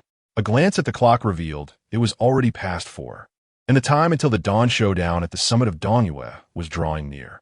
Turning once more to look at Mei Aoshue and their daughter, a subtle smile graced his lips before his figure vanished into thin air. Dongyue, the highest peak in Dongtai province, has long been renowned for its grandeur, attracting a considerable number of visitors even on ordinary days. However, following an official announcement the previous evening, the mountain was closed to visitors for the night and would reopen at 9 the next morning. Consequently, the number of people on the mountain was far less than usual, mostly comprising those in the know, wealthy elites, or martial artists with connections. At the summit, a gathering of individuals engaged in conversation, while 100 meters away, on another peak, an elder sat suspended in the air, unmistakably the Northern Sword Emperor. "Father, who do you think the Northern Sword Emperor is challenging with such fanfare?" Chun Zongyao, who had arrived and stood inconspicuously in a corner, inquired. "It's unclear. Anyone capable of defeating his disciple must possess extraordinary strength. Otherwise, he wouldn't be so ostentatious in his challenge." "Let us wait and see," replied Chen Kuan, his father. Nie Xiao, unaware and unconcerned with the happenings of the summit, soared through the sky like a shooting star, descending to the base of Dongyue. With ample time, he began his ascent, taking deliberate steps upward. Though he moved methodically, his pace remained brisk. Were onlookers aware of his actions, they might exclaim, "I could fly to the top in seconds, but I choose not to. This is simply for enjoyment."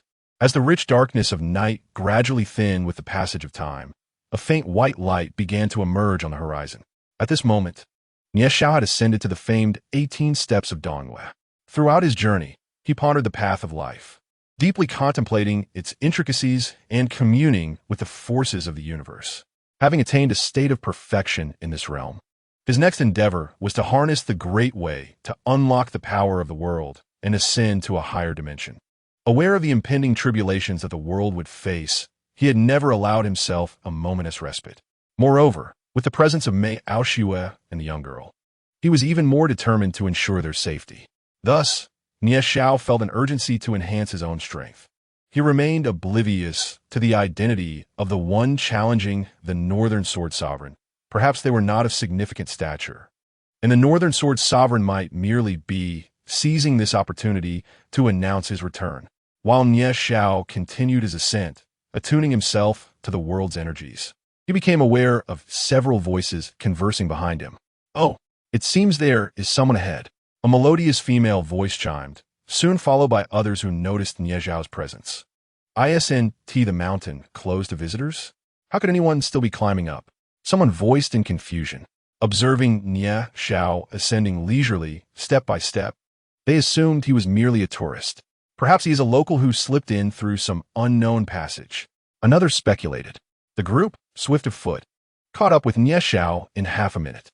"Handsome, the mountain is closed below. How did you manage to come up? It's quite dangerous up here, you know." The girl who had spoken first, upon catching a glimpse of Nie Xiao as profile, found herself captivated and approached him. Nie Xiao cast a glance at the group and replied, "If it's dangerous, why did you all come up as well? Kid, do you think you can compare with us?" One of the young men among them, noticing his favored junior sister's enthusiasm towards Nie Xiao, felt a surge of displeasure. "Enough, Han Shixiao." The girl interjected coldly, interrupting the young man as retort. Seeing his junior sister's ire, Han Shixiao immediately restrained himself, though his animosity towards Nie Xiao intensified. The author notes, Chapter 37, the dragon surfaces from the abyss turning away, the girl's icy demeanor melted away, replaced by a warm smile as she nodded at Nie Xiao. "I apologize, my senior brother isn't truly ill-natured, just a bit temperamental. I'm Yuing. May I ask your name?" Yuing introduced herself, tilting her head to scrutinize Nie Xiao, her large eyes sparkling with curiosity. She could not shake the feeling that he was no ordinary individual. An ordinary person would surely be breathless and drenched in sweat after climbing such a steep mountain. Yet Nie Xiao appeared completely unfazed. "I am Nie Xiao," he replied with a smile, nodding as he continued his ascent. This only piqued Yuing's curiosity further. A person climbing alone at night without fear and heading towards the summit at this juncture was certainly extraordinary. "Let us go together. The mountain can be perilous, and we can look out for one another," Yuing exclaimed, her eyes alight with enthusiasm. "Junior sister," Han Shixiang frowned. "Come now, this handsome fellow seems rather lonely himself. Didn't our master often say we should assist others? What harm is there in looking after him?" Yuing waved her hand at the others and then climbed alongside Nie Xiao. Han Shixiang, with a fist clenched against the mountainside, seethed with anger. A few individuals noticed that Brother Han was in a fit of anger and dared not utter a word, hastily following him as they ascended.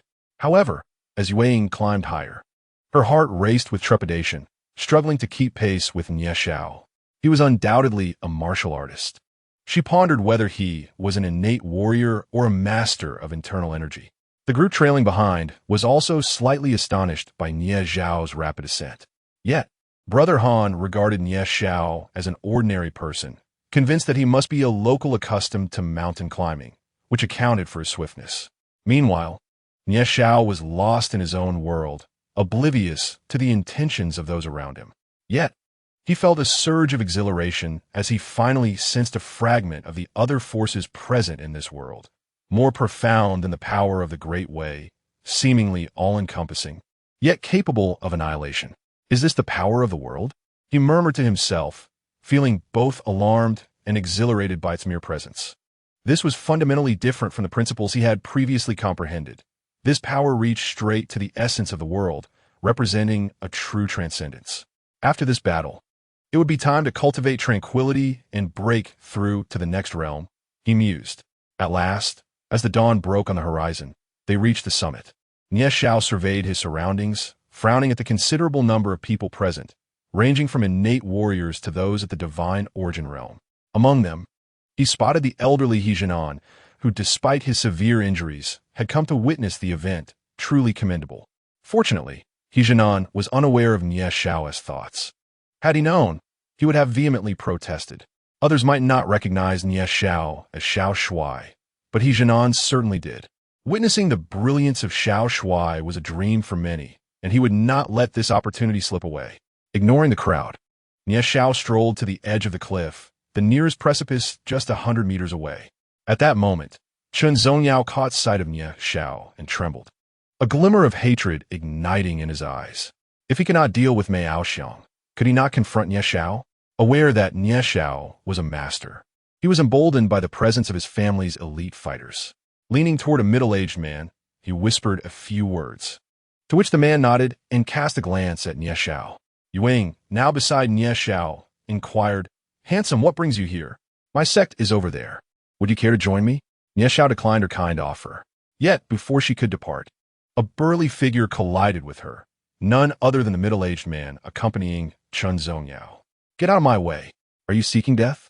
He bellowed at Nie Xiao, attracting the attention of the onlookers. "Is that a member of the Chen family? That lad is in trouble. The Chen family is notoriously domineering. Why is he alone? Where are his family members?" The crowd buzzed with speculation. "You are utterly unreasonable. You clearly crashed into me."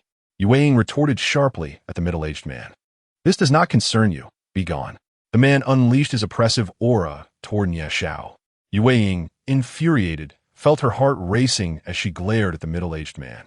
"Junior sister, the master is calling for you." At that moment, Senior Han approached Yuang, grasping her arm in an attempt to lead her away. "Let go of me. Do you not see how arrogant this person is?" She forcefully shook off his grip, her voice laced with anger. "Enough, my dear child, cease this fuss." An elder approached her side, stroking his beard and smiling gently. This was none other than her master, Elder Yin Hong, a figure of great renown, who hailed from the same era as the Sword Emperor of the North, possessing astonishing prowess. Originally from southern Su province, they had come to witness the spectacle. "Master, this person is utterly disrespectful. It is clearly his fault." She protested. "That is enough. Do not meddle." Elder Yin Hong waved his hand, pulling Yuang several meters away. Only the middle-aged man and Nie Xiao remained, locked in a silent confrontation. To call it a standoff would be inaccurate, for Nie Xiao was blatantly disregarding the man's provocations. "Kid, I hear you have offended my young master. Speak, how do you intend to make amends?" The middle-aged man, shedding his pretense, confronted him directly. Nie Xiao sighed, opened his eyes, assessed the middle-aged man briefly, and shook his head. He then gazed toward the horizon, where a crimson sun was slowly peeking out, casting an air of mystery upon the mountaintop. "How dare you ignore me? Do you wish to die?" The middle-aged man stepped forward, intent on grasping Nie Xiao by the throat. "Master, you must help him. He is no match for the Chun family." Yuang, restrained by her master, felt a surge of anxiety as she witnessed Nie Xiao being bullied. Elder Yin Hong merely shook his head. He would not involve himself in such matters. There was no need to offend a powerful family for the sake of an inconsequential youth. As Nie Xiao perceived the middle-aged man becoming increasingly aggressive, a glint of murderous intent flashed in his eyes, and an oppressive aura surged forth. The middle-aged man, caught off guard, coughed up blood and was sent hurtling toward the Chun family, crashing heavily to the ground. "You!" he exclaimed, infuriated. "Brother, are you all right?"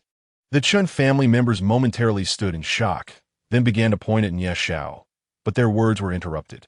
"Time is up, boy. Come forth and battle me. This fight will serve as vengeance for my junior brother and herald my return."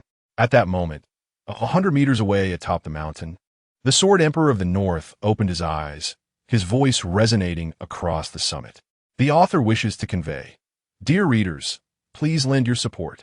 Chapter 38. The unparalleled young master emerges from the Nie family humph. I will deal with the Chun family later. Nie Xiao narrowed his eyes, casting a sweeping glance at the Chun family. In an instant, he soared into the sky, landing atop the mountain 100 meters away. He. Yuang and Senior Han widened their eyes in astonishment, exclaiming in disbelief. Even the members of the Chun family and Elder Yin Hong trembled, for the Sword Emperor of the North was challenging such a young individual. Moreover, His cultivation had reached the divine origin realm. Indeed, only upon reaching the spirit communication realm could one barely manage to fly, which merely allowed for a few leaps. True flight was only attainable upon reaching the divine origin realm. Witnessing Nie Zhao's display of prowess left everyone utterly stunned. Especially Elder Yin Hong felt a pang of regret. Had he intervened earlier, he might have forged a benevolent connection. He lamented the missed opportunity, shaking his head in dismay. Meanwhile, the Chun family was in utter disarray. "Big brother, we must flee at once." The middle-aged man who had earlier provoked them had lost his bravado and was now drenched in cold sweat. "You wretched fool, this is all you're doing." Chun Zhongyao's father, Chun Jun, struck him across the face in a fit of rage. He then furrowed his brow, narrowing his eyes. "Let us wait and see if he can survive the Sword Emperor of the Northern Desolation." As the Chun family panicked, Nie Zhao stood face to face with the Northern Desolation Sword Emperor. "Young man, I did not expect you to attain the divine origin realm at such a tender age. Truly, the younger generation is formidable. Under ordinary circumstances, I would seek to cultivate a friendship with you, but since you have slain my disciple, today marks your demise." The Sword Emperor's tone was tinged with regret, evoking a ripple of unease among the spectators. Nie Zhao sighed, casting a disdainful glance at the Sword Emperor. "What is that look in your eyes? Do you hold me in contempt?" The Sword Emperor, incensed, exuded an overwhelming aura. "Indeed, I do look down upon you. Reaching the pinnacle of the divine origin realm at your advanced age is quite remarkable." Nie Zhao mockingly tapped his ear with his pinky finger. "What? The pinnacle of the divine origin realm? The Northern Desolation Sword Emperor has achieved that level?" The crowd gasped in admiration for the Sword Emperor, though they regarded Nie Zhao with confusion, recognizing the Sword Emperor's power. Upon hearing this, the Sword Emperor's pupils constricted, astonished. "You can discern my cultivation level? With your meager prowess, what is there to conceal?" Nie Zhao raised an eyebrow. "Young man, cannot you show some respect for your elders?" The Sword Emperor, seeing Nie Zhao's nonchalant demeanor, was fuming. "Enough. In any field, it is the accomplished who teach. Do not presume authority based on age. Are we to continue this duel, or shall I return home to my daughter?" Nie Zhao expressed his bemusement at the elderly man, pondering his incessant ramblings. "Very well. I shall see if you possess genuine skill or merely boast. Prepare to receive my blade." The Sword Emperor, unable to contain himself, formed a sword shadow before him with a flourish. Slash! Gripping the hilt of the sword shadow with one hand, he aimed it at Nie Zhao. The sword shadow, illuminated by the morning sun, shimmered brilliantly, its power formidable. Yet, Nie Zhao stood there, unwavering, gazing directly at the descending sword shadow. "Could it be that he is paralyzed with fear?" murmured some bewildered onlookers. Just as the sword shadow was a mere 20 centimeters from Nie Zhao's head, he extended a finger and flicked it, causing the sword shadow to shatter and dissipate into the air. The arena fell into a stunned silence, jaws agape. The Sword Emperor furrowed his brow, a grave expression crossing his face. "Enough, unleash your full strength, or you shall lose your chance." Nie Zhao continued to stand, hands clasped behind his back. The Sword Emperor of the Northern Desolation squinted his eyes, slowly drawing his treasured sword from its scabbard on his back. "I could not recall the last time I wielded this blade, but today I shall use it to take a life. Flowing frost, solitary shadow sword," he exclaimed, his figure suddenly vanishing from sight. When he reappeared, he stood before Nie Zhao, emanating an aura exponentially more powerful than before. The light of the sword transformed into countless afterimages, each aimed at Nie Zhao's vital points. Yet, Nie Zhao remained unfazed, effortlessly blocking the onslaught with a single hand.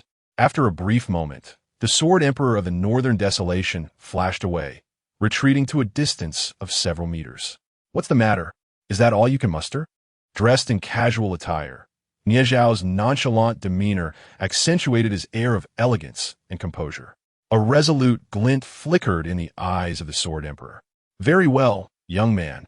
You have successfully provoked me. Now you shall taste the essence of my transformation into a sword." "Ha ha ha, master, I am but a foolish disciple, unable to avenge my junior brother. Nevertheless, I shall unleash my strongest strike to make this scoundrel pay the price."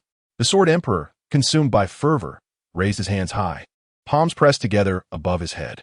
His flowing frost, solitary shadow, sword soared into the sky, expanding to a length of over 20 meters amidst the clouds. Flames enveloped the Sword Emperor as he laughed heartily, his eyes betraying a mixture of resentment, determination, and fury. He loathed his own impotence and his meager strength. He let out a roar, his figure ascending into the colossal sword. Young man, perish! The giant sword descended towards Nie Xiao with tremendous force. This strike transcended the realm of the divine origin, leaving the onlookers in suspense, uncertain of its outcome. Elder Yunhong's gaze was fixed on the battlefield, his voice low yet audible amidst the hushed crowd. Nie Xiao, still appearing languid, remained unbothered. Truth be told, even if the power were to increase 100-fold, it would still pose no challenge to him. He shook his head and pointed at the descending giant sword. With a resounding crack, the immensely heavy and sharp sword light shattered, dissipating like petals in the gentle breeze.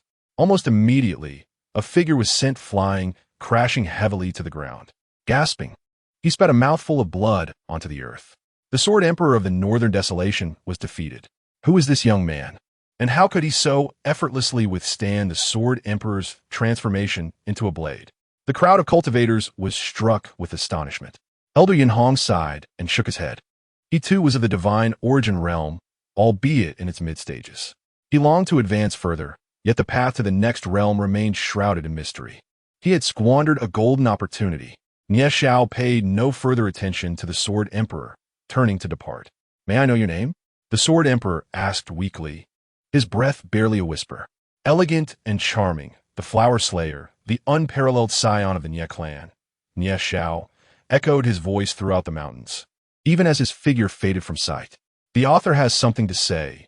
Chapter 39, The King of Dontai.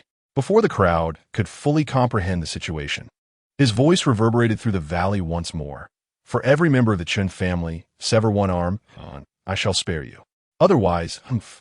Upon hearing Nie Xiao's words, the Chun clan members, who had initially thought they could finally breathe a sigh of relief after his disappearance, suddenly turned ashen. However, they did not hesitate. Each one swiftly amputated their own arm. After all, an arm pales in comparison to one's life. Who in this world could possibly contend with an existence that transcends the divine origin realm?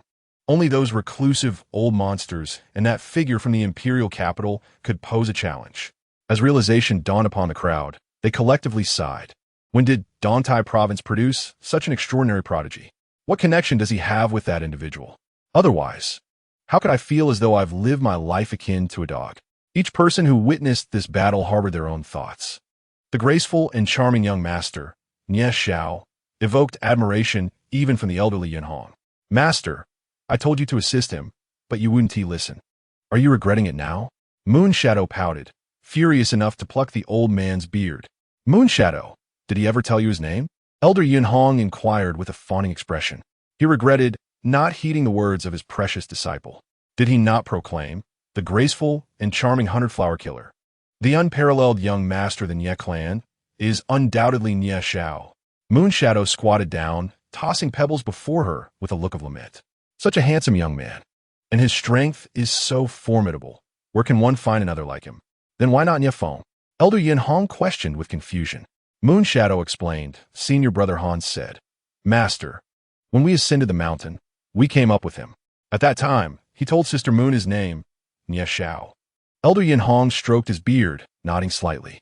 Meanwhile, the internal network of the Huazhong martial arts community erupted, ignited by a video of Nie Xiao slaying the Northern Sword Sovereign that had been uploaded by an unknown source. Although the details of their appearances were unclear, the authenticity of the video was confirmed by many. What? The Northern Sword Sovereign transformed into a sword and unleashed his mightiest strike, only to have it effortlessly neutralized? What level of cultivation is this? Surely, this cultivation surpasses the divine origin realm. But what lies beyond that? Does anyone know? Hey up there, don't even mention it. How many people in the world are aware of the realms beyond? What is this young man's name? And what is his relation to that person? Another prodigy has emerged in Huazhong. Heavens!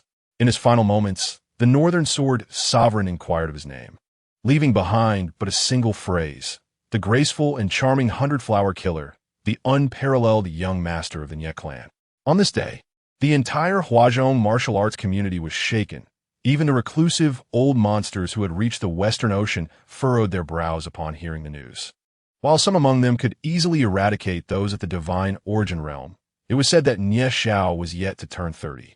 To reach such heights at such a young age is truly terrifying. Within the martial arts network, many cultivators bestowed upon Nie Xiao a title, the King of Dongtai. The esteemed families of the Hualong clan have fervently warned their descendants to steer clear of any young individual bearing the surname Nie. They remain oblivious to Nie Xiao's true name, knowing only of his surname. Naturally, Elder Yin Hong and Yueying would never divulge Nie Xiao's name to the masses. The Chun family, having inadvertently crossed paths with Nie Xiao and suffer the consequences, secretly hoped that others would similarly provoke him, thus remaining tight-lipped. In the city of Tianhai, upon hearing this news, the Mei family furrowed their brows in concern. Is this the individual mentioned by Out Yin, one who surpasses the realm of divine essence? Inquired Mei Kaishan. Indeed, with grace and charm, the unparalleled young master of the Nie family. He is undoubtedly Nie Xiao, the very one who bestowed fortune upon Out Yin, proclaimed an elder of the clan. Splendid. May heaven bless our Mei family, exclaimed Mei Kaishan, laughter echoing through the room. This individual's cultivation surpasses even that of our revered ancestor, who has long sought enlightenment without success. Jianfeng, please make a visit to this young friend in the coming days. Unbeknownst to the unfolding events, Nie Xiao returned to Villa number 7. Daddy, as he entered, Duo, seated at the dining table, jubilantly leaped from her chair and bounded into his embrace. Holding the adorable little girl, Nie Xiao beamed with joy. She was his own flesh and blood, deserving of all his affection. Mei Aoshue, noticing Nie Xiao's return, stood and served him a bowl of porridge, saying, "Please, sit down and enjoy your meal." Mei Aoshuang rolled her eyes, feeling unexpectedly like a third wheel. Nie Xiao glanced at Mei Aoshue in surprise, thinking to himself how this young lady had learned to cater to others. However, Mei Aoshue shot him a look, her cheeks tinged with a faint blush. A smile played at the corners of Nie Xiao's mouth as he gently placed Duo back in her chair and sat beside her. "Daddy, you must try this. It's delicious," the little girl exclaimed as she placed a piece of purple sweet potato dessert onto Nie Xiao's plate, her joy palpable. Though young, she grasped much of the world around her and unhesitatingly shared her favorite treats with her father. "Thank you, Duo, you are so thoughtful," Nie Xiao praised her, which filled her with delight. Mei Aoshue, witnessing this tender moment, felt a sweet warmth in her heart, grateful for Nie Xiao's affection towards their daughter. Previously, she had feared that upon learning of their child, Nie Xiao might blame her for thrusting the burdens of family upon him. Yet, the current reality was far removed from her apprehensions. "How wonderful it is," she mused. "By the way, are you going to the office today? Shall we move to the Nanshan Villa?" Nie Xiao asked Mei Aoshue while enjoying his meal. The company has been quite busy lately, especially with the recent acquisition of the Li family's estate. Mei Aoshue pondered before responding. "Very well, I shall arrange for a moving company. It will be settled by midday." Nie Xiao had not anticipated that Mei Aoshue would have much time to spare. "Aoshuang, please assist Nie Xiao at home," Mei Aoshue instructed her sister. "Oh, now you're concerned for your husband?" Mei Aoshuang teased with a playful tone. However, a smile adorned her face as she observed the camaraderie between her sister and Nie Xiao, filling her with joy. "You mischievous girl, what are you saying?" Mei Aoshue exclaimed, her cheeks reddening like a monkey's rear, feigning anger. "I believe Aoxiang's younger sister is right. We both have daughters now, and does that not make me your husband?" Nie Xiao interjected, wiping her mouth. Mei Aoshue found herself utterly defeated by the two, lowering her head to eat in earnest silence. Duo glanced at them and erupted into giggles. "By the way, doesn't Duo need to change schools? There is an excellent kindergarten over in Nanshan," Nie Xiao inquired. If they were to move to Nanshan, it would be most convenient for her to attend the kindergarten within the villa community, eliminating the need for long commutes. "All right, I will inform her teacher and the principal. After all, the holiday is approaching, and there isn't too much time left." Mei Aoshue nodded in agreement.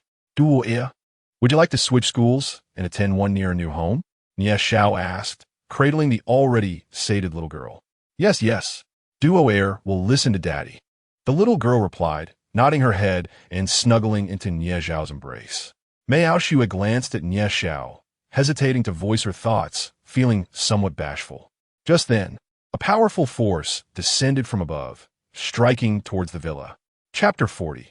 The jade-faced twin ghost Nie Xiao had initially held the little girl, eager to hear what Miao Xue had to say.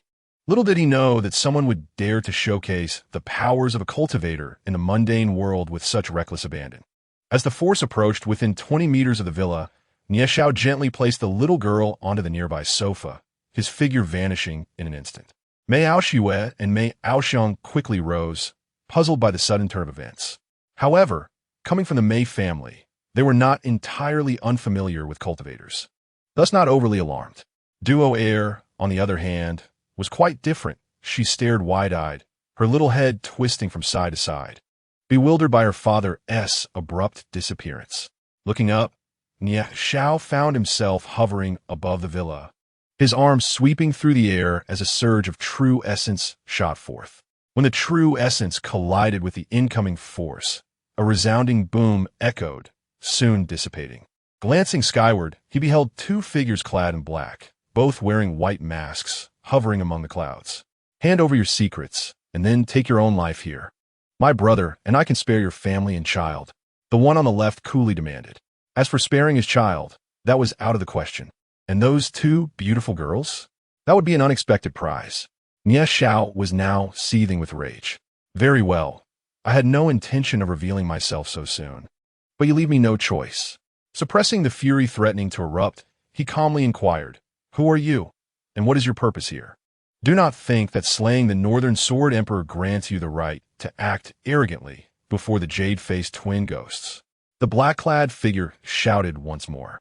He pointed at Nie Xiao and said, When the Sword Emperor of the Northern Desert reigned supreme, my brother and I had long since retreated to the depths of the mountains. If it weren't for the emergence of a new continent, we would not have ventured out. Since you, young lad, have managed to cultivate at such a young age, you must harbor some unspeakable secrets.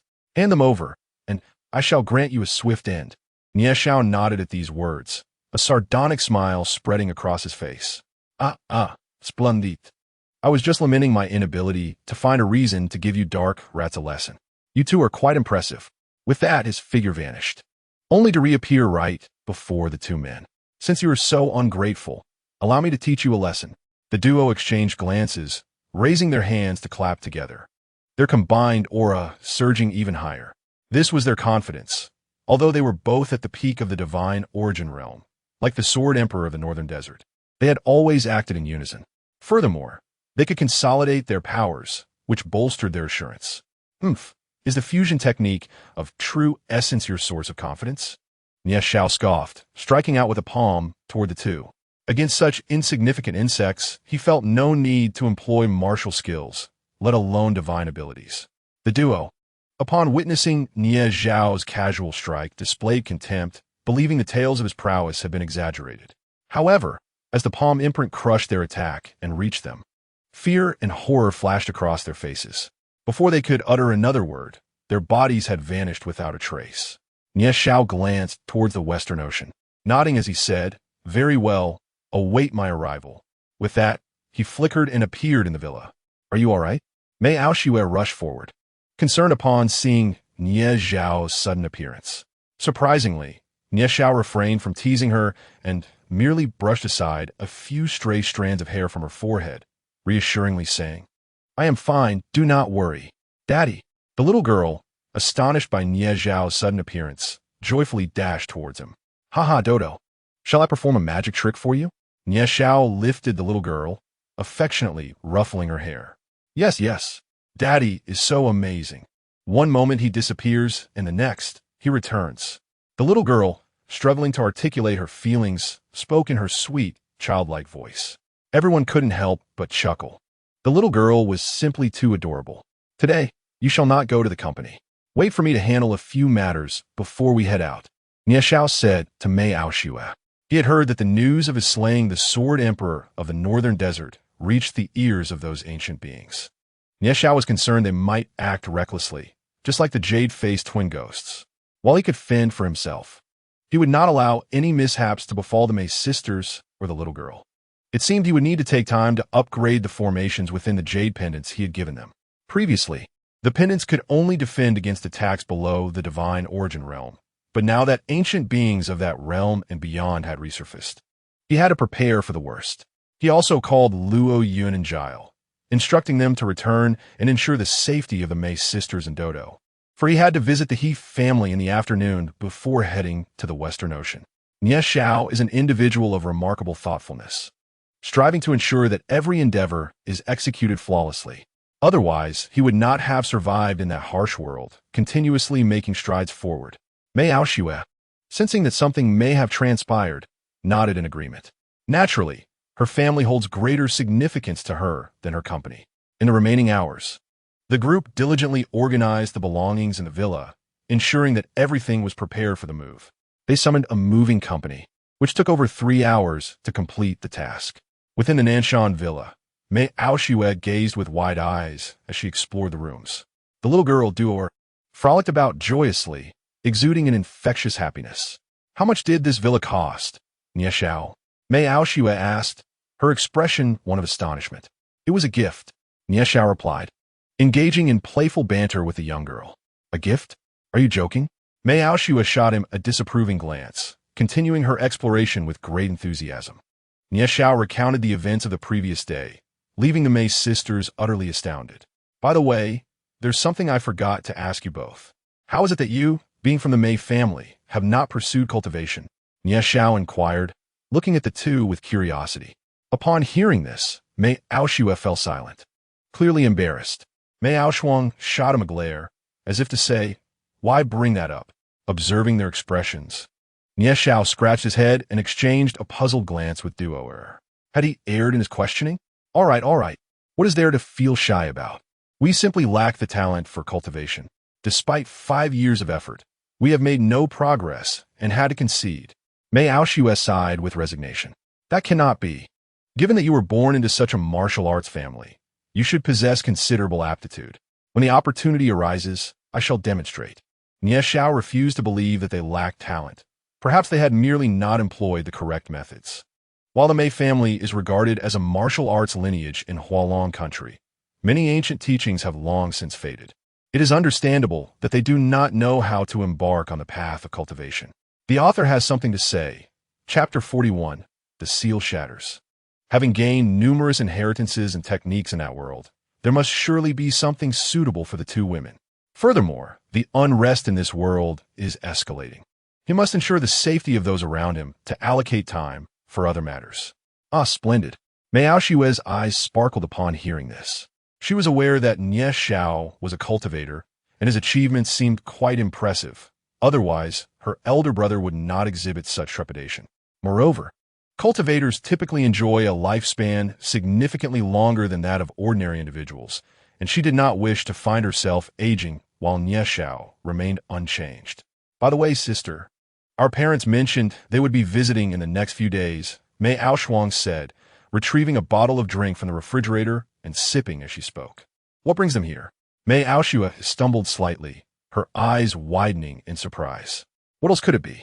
You haven't been in touch with the family for such a long time, and without my prompting, this time, elder brother returned home and informed them of your situation. Naturally, our parents will want to come and see you, and of course, brother-in-law too. Mei Aoshuang teased her sister with a knowing look. Mei Aoyin, how infuriating, Mei Aokshu exclaimed, gritting her teeth in frustration. Well, my dear, it is fortuitous that my in-laws have arrived. Should we not seek their blessings? Nie Xiao consoled Mei Aoshue. But I am not prepared. In her moment of desperation, she did not dwell on Nie Xiao's form of address. There is nothing to prepare. I will handle everything. Do not worry. Nie Xiao approached her, grasped her hand, and flashed a confident smile. He could certainly surmise the reason for the Mei family's visit. Having vanquished the Sword Emperor of the North, although he did not explicitly state his name, those familiar with him could easily deduce his identity from the 2 phrases he had uttered. The Mei family was just such a group. Mei Aoshue's face flushed a rosy hue as she inexplicably nodded. Upon noticing her sister and daughter staring at her wide-eyed, she promptly shook off Nie Xiao's hand and dashed upstairs. By noon, Nie Xiao took it upon himself to prepare the meal, delighting everyone with the exquisite feast. Duo indulged to the point of gluttony, her little belly round and full, exclaiming how delicious it was. Moreover, the little girl had cunningly learned the art of sneaking bites. Even when it was evident she had eaten her fill, she would, when others were distracted, surreptitiously munch away. Once the others caught on, her belly was once again swollen, eliciting a chorus of exasperated chuckles from a group. In the afternoon, when Giles and Luoyan arrived, Nieshao briefed them briefly before taking his leave. Upon learning that their master had father-child, both were initially taken aback, only to be filled with immense joy. Promptly sharing the news with their brothers and sisters of the Tianzuan sect, one could easily guess their reactions. At the He family estate, Elder He Jinan and Shanbo, who had been waiting at the entrance for quite some time. Not even the scorching sun could dampen their eagerness. When they saw Nieshao arrive, they first exhaled in relief and then greeted him warmly. Why go to such lengths, Elder He, waiting outside in this heat? Nieshao remarked, feeling somewhat embarrassed. Is nothing. Please do come in. He Jinan hastily waved his hand and ushered Nieshao inside. Though he had known Nieshao's true identity since yesterday, he had refrained from displaying too much reverence in front of a multitude. Today, in the privacy of his own home, he naturally exhibited a demeanor of respect. Upon entering the villa's grand hall, He Jinan intended to instruct his servants to serve tea to Nieshao. No need for that, Elder He. Let me first attend to your injuries. We can discuss everything else afterward. Nieshao declined the offer. Yes. What you say is true. He Jinan responded with excitement, trembling with anticipation as he nodded vigorously. Now, let us find a bedroom. You need only lie down, Nieshao commanded. Huaner, the little girl, nodded eagerly in agreement. As they entered the bedroom, Shanbo brought a basin of water and a towel, as per Nieshao's instructions. As Nieshao treated Elder He Jinan's wounds, a flickering light began to emanate from the seal of the mysterious continent across the Western Ocean, gradually dimming and then revealing the ethereal outline of the land. The seal was on the verge of breaking. The seal shattered, and a multitude of cultivators surged towards the interior, with the foremost being formidable practitioners of the divine source realm, followed closely by the leaping practitioners of the spirit communication realm. At the rear, a large contingent of those below the spirit communication realm trailed behind, unable to fly and forced to traverse by boat. Ha! I have waited for over a century, and finally, such an opportunity has arrived. Cackled a voice, accompanied by laughter both normal and peculiar echoing through the sky. As shadows appeared in the air, they gazed upon this new land with gleaming eyes. They had emerged. On board an aircraft carrier, Yu Batian regarded the distant sky. His voice icy. I knew they would not miss such a place. However, with their emergence, we have lost our chance. Sighed an elder beside him. Indeed, these were the reclusive old monsters seeking breakthroughs amidst the world's renowned mountains and rivers, each with terrifying cultivation levels. This place belongs to us. You all must retreat. Wait until we emerge before you enter, commanded an elder from the sky, warding off those attempting to intrude. Some were even slain outright. The moment the old monsters took action, the crowd instinctively recoiled. After all, they valued their lives more than treasures. The gathered cultivators dared not voice their anger. Meanwhile, Nieshao had completed administering acupuncture to old Master He. The elder's complexion was no longer pallid, but gradually regained its rosy hue. This sight filled Shanbo and Huan Er with immense joy, though they restrained their exclamations to avoid disturbing Nieshao. Your meridians have now healed, and your dantian has returned to its original state.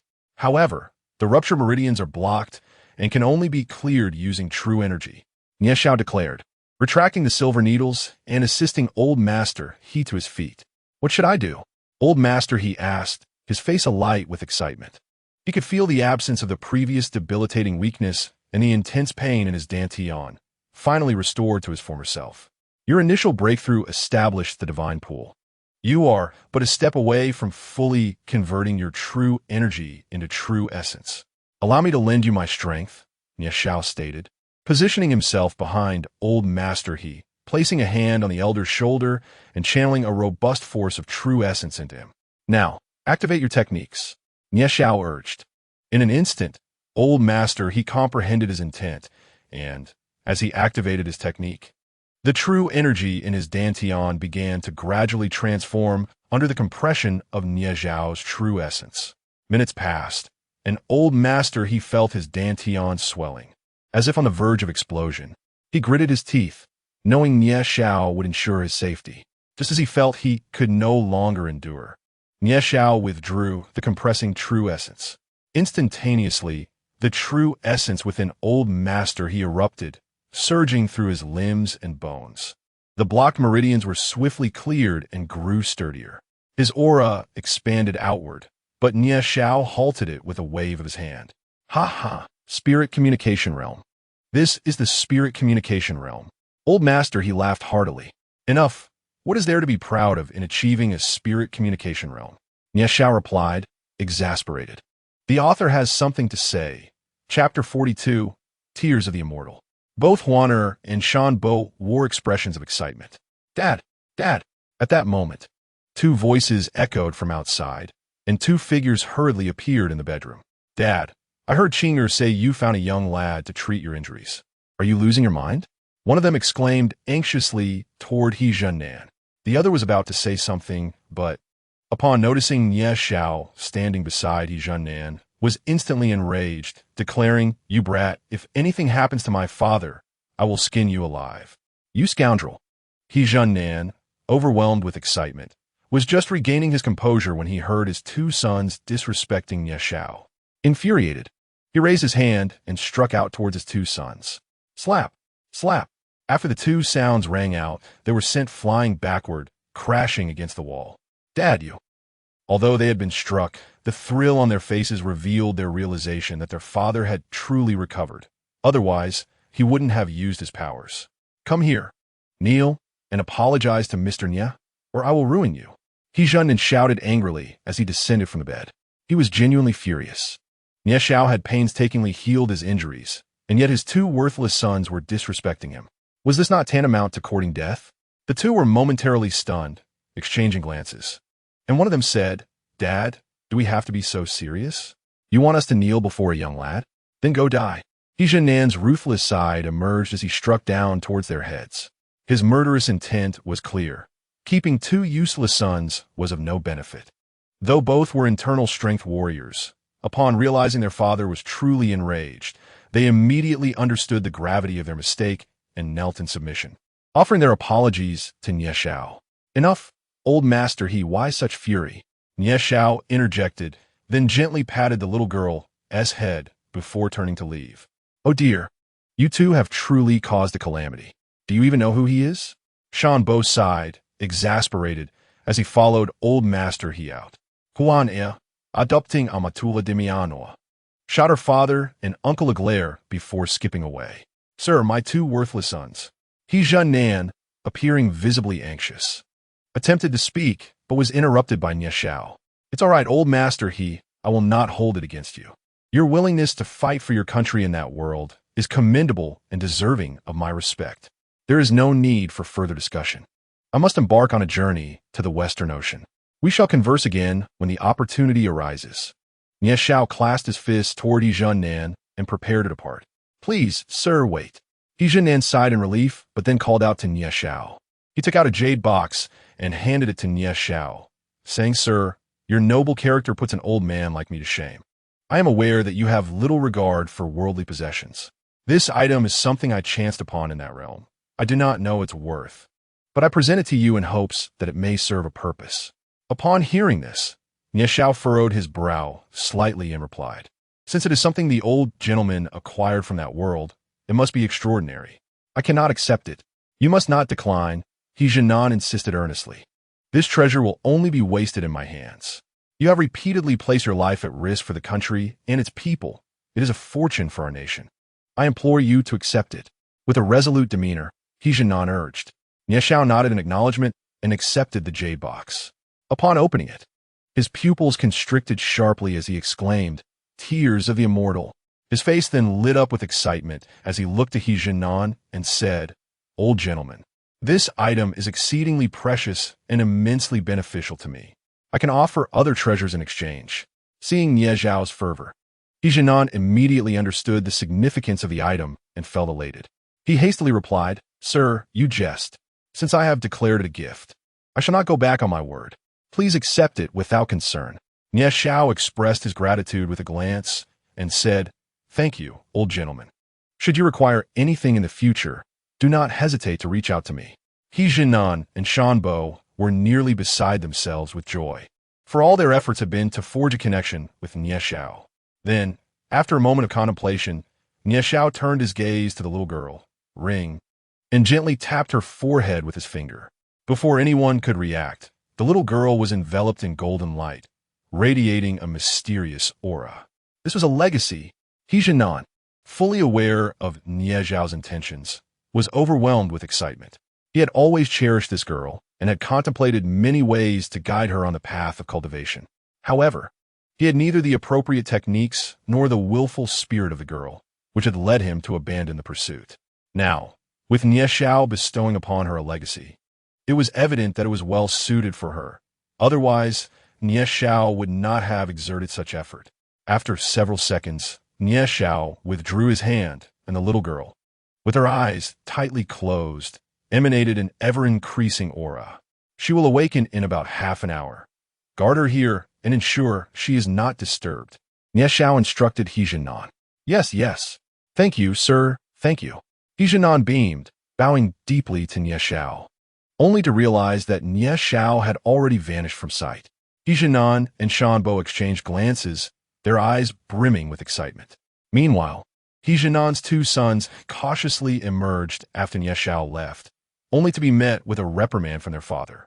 They were then ordered to reflect on their actions in solitude for 3 days, without a drop of water. At that moment, Nie Xiao appeared on a nearby hill, holding the J-box. He opened it once more, revealing a droplet-like, transparent ornament that radiated an inexplicable brilliance. It was indeed the tears of the immortal. In the distant past, he had acquired an ancient legacy while residing in that world. Consequently, he became aware that, during the primordial era, if a cultivator at the immortal realm perished in profound unwillingness, there existed a 1 in 10,000 chance that a single tear would fall, encapsulating the essence of that cultivator's entire life. This tear would contain the cultivator's techniques, divine abilities, true essence, one might more aptly say. The celestial aura, along with their insights and all their experiences. Nie Xiao had searched for several years in that world, yet found no trace of such a relic. However, today he had finally obtained it, filling him with immense joy. He sought the insights contained within, which would guide him in unlocking the power of the world, as well as in surmounting the forthcoming realms. Such knowledge was absent from the legacies he had previously received, as the finest among them merely matched his current cultivation level. Thus, the path ahead would necessitate his own exploration. Yet, with the tear of the immortal, many avenues had been conveniently paved. Nevertheless, there was no rush. His next priority was to arrange for his family and embark on a journey to the Western Ocean. Author's note, Chapter 43, Conspiracy upon returning home. Nie Xiao sensed the presence of several individuals within the villa's estate, leaving him momentarily speechless. In a flash, he appeared within the grounds. Come fort, he commanded, hands clasped behind his back. He, nothing escapes the master. Greetings, master. Greetings, master. As Gile and Luoyun emerged, 2 others soon followed, kneeling in respect before Nie Xiao. Fengtian, Wujia, what brings you here? Nie Xiao inquired, furrowing his brow. He, master, how could you be so unkind? You've gained a little master and neglected to inform your brothers. And she is so beautiful and adorable. Fengtian chuckled. Wujia also smiled, clearly fond of the master's charming daughter. I only just learned of it myself. Nie Xiao recounted the news, leaving his companions utterly astonished. They subsequently gave him a thumbs up in admiration. By the way, have you sent anyone to the Western Ocean? Nie Xiao asked. Yes, master. Yin Yang and Shura have already departed. Yet, I can't shake the feeling that something is amiss with the new continent. Wujia replied, his brow knitted in concern. Indeed, something is awry. Thus, I must pay a visit. Nie Xiao sighed, gazing towards the direction of the Western Ocean. Master, leave it to us. You should remain here with the mistress and the little master. Wujia insisted. Yes, master. The little master is so delightful. She would surely be unhappy without you. Fengtian added, recalling the adorable visage of the young girl and wishing to shower her with affection. I shall go myself. The ancient monsters have already resurfaced, and your cultivation levels are insufficient to confront them. Nie Xiao's lips curled into a slight smile as he thought of the little girl, before continuing, Feng Tian. You've been at the pinnacle of the divine origin for 2 years now. It is time for you to break through and set an example for your brothers and sisters. Upon hearing this, Feng Tian chuckled heartily, as he had recently been contemplating a breakthrough and sensed the awakening of his bloodline. Finding a suitable moment to harness his bloodline power would soon be on his agenda. After conversing with the four for a while longer, Nie Xiao instructed them to ensure the safety of their families. After dedicating more than 2 hours to enhancing the jade pendant formation utilized by the Mei sisters and the young girl, he finally departed with a sense of reassurance. Now, the jade pendants worn by the three can withstand 3 attacks from individuals at the initial stage of the Destiny realm, with the added capability of rebounding the force. It is not that Nie Xiao is unwilling to elevate it to the utmost level. Rather, this formation is currently the most formidable he knows, and the material of the jade pendants can only endure this degree of power. Nevertheless, it suffices, as most of the ancient monsters remain at the peak of the divine origin realm, with only a few reaching the Destiny realm.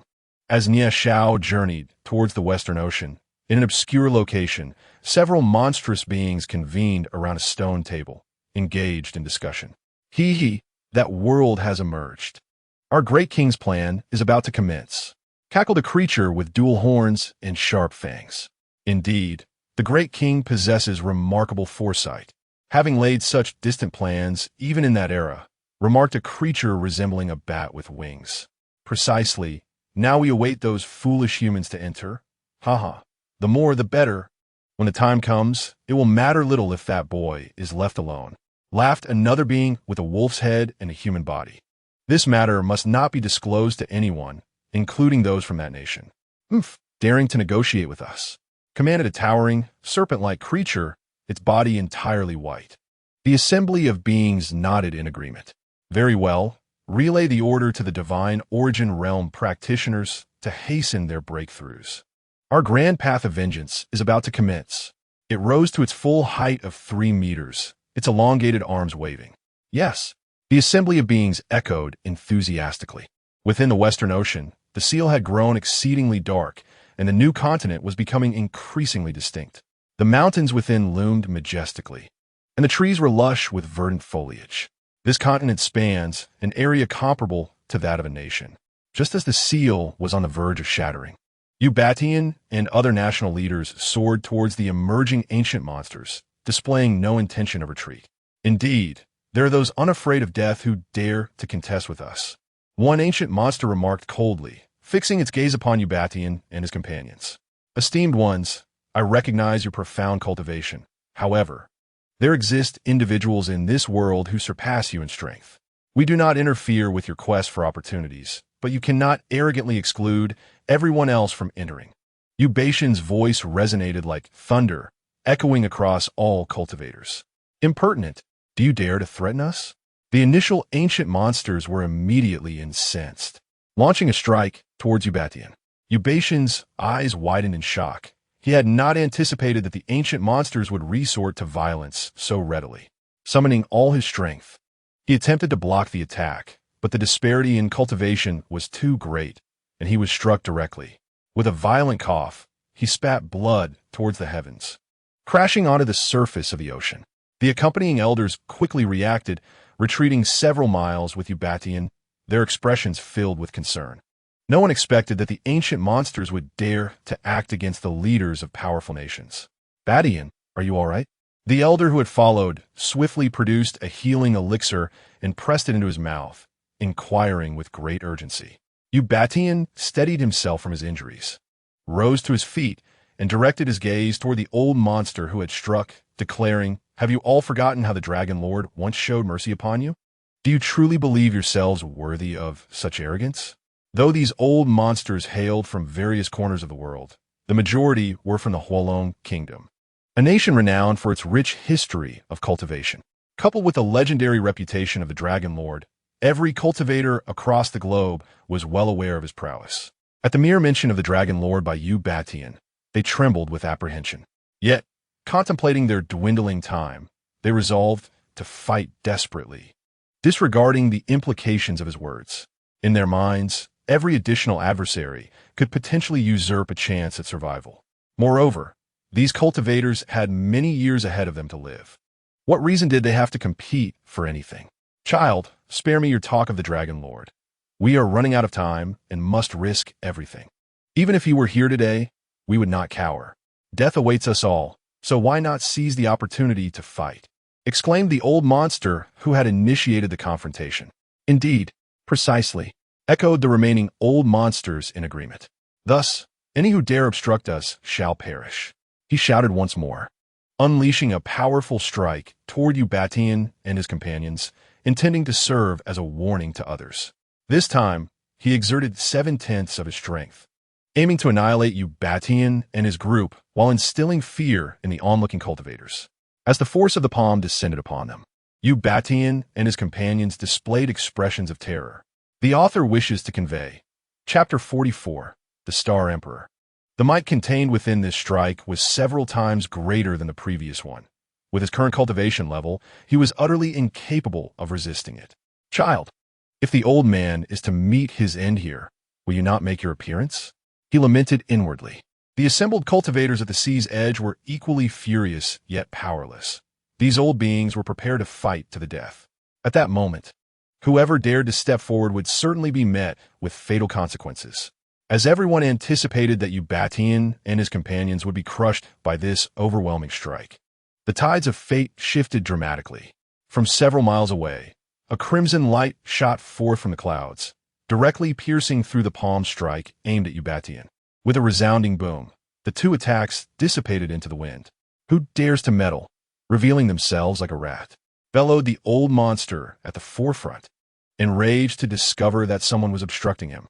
At that moment, two figures emerged from the clouds, swiftly positioning themselves before Ubatian and the others. One was clad in a yin-yang robe, wielding a floating dust. The other, with golden hair and azure eyes, radiated a red glow while brandishing a Shura sword. They were none other than Yin-yang and Shura. Upon sighting these two, the old monsters furrowed their brows, sensing the threat they posed. "Who are you, and why do you impede our affairs?" inquired the leading old monster, eyeing them warily. "Our identities are of little consequence. What truly matters is that you must not lay a hand on those individuals. They are friends of our esteemed master," Yin-yang declared with a jovial smile as he twirled the floating dust. "Oomph. Do you think that merely the two of you can stand against us? We have several cultivators here who surpass the divine origin realm. Those with sense should promptly leave," the old monster retorted, feigning authority. He lacked the confidence to compel all the ancient beings to assist him, for each action they took would inevitably drain a significant amount of their life force. Esteemed elder, please do not take offense. Allow me to elaborate," he continued. "It is well known that the world is becoming increasingly tumultuous, and we cultivators face mounting pressures. The ancients have bestowed upon us a land of blessings, granting the subsequent generations an opportunity for growth. Only through the enhancement of our collective strength can we hope to confront the impending calamity.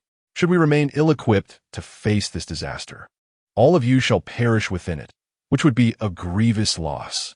Upon finishing, Yin-yang cast a peculiar glance at him, secretly scoffing in his heart. What utter nonsense about collective strength! As long as we discover the means to successfully break through, what could we possibly fear? Do not be swayed by this man's deception. Our time is limited. The leading ancient being once again incited the crowd.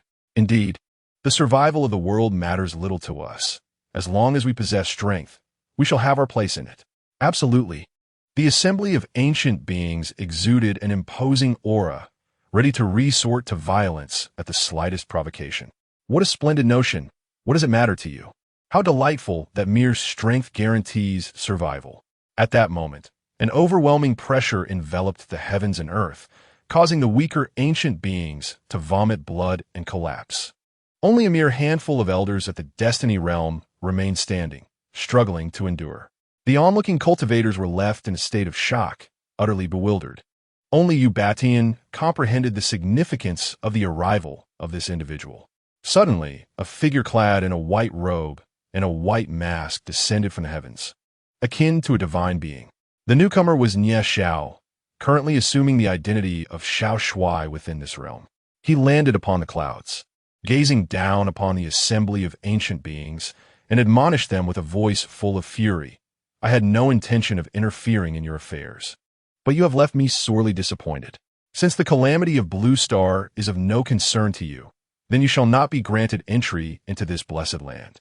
Who are you, wretch, to speak so arrogantly? How dare you command us? Do you seek death? The standing elders roared in anger, reprimanding Nie Xiao. He shook his head, genuinely unwilling to slay these individuals. For the future world, having one such individual among them represented a glimmer of hope.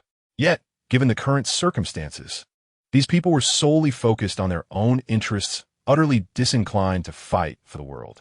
Keeping them alive served no purpose. All hail the Star Emperor.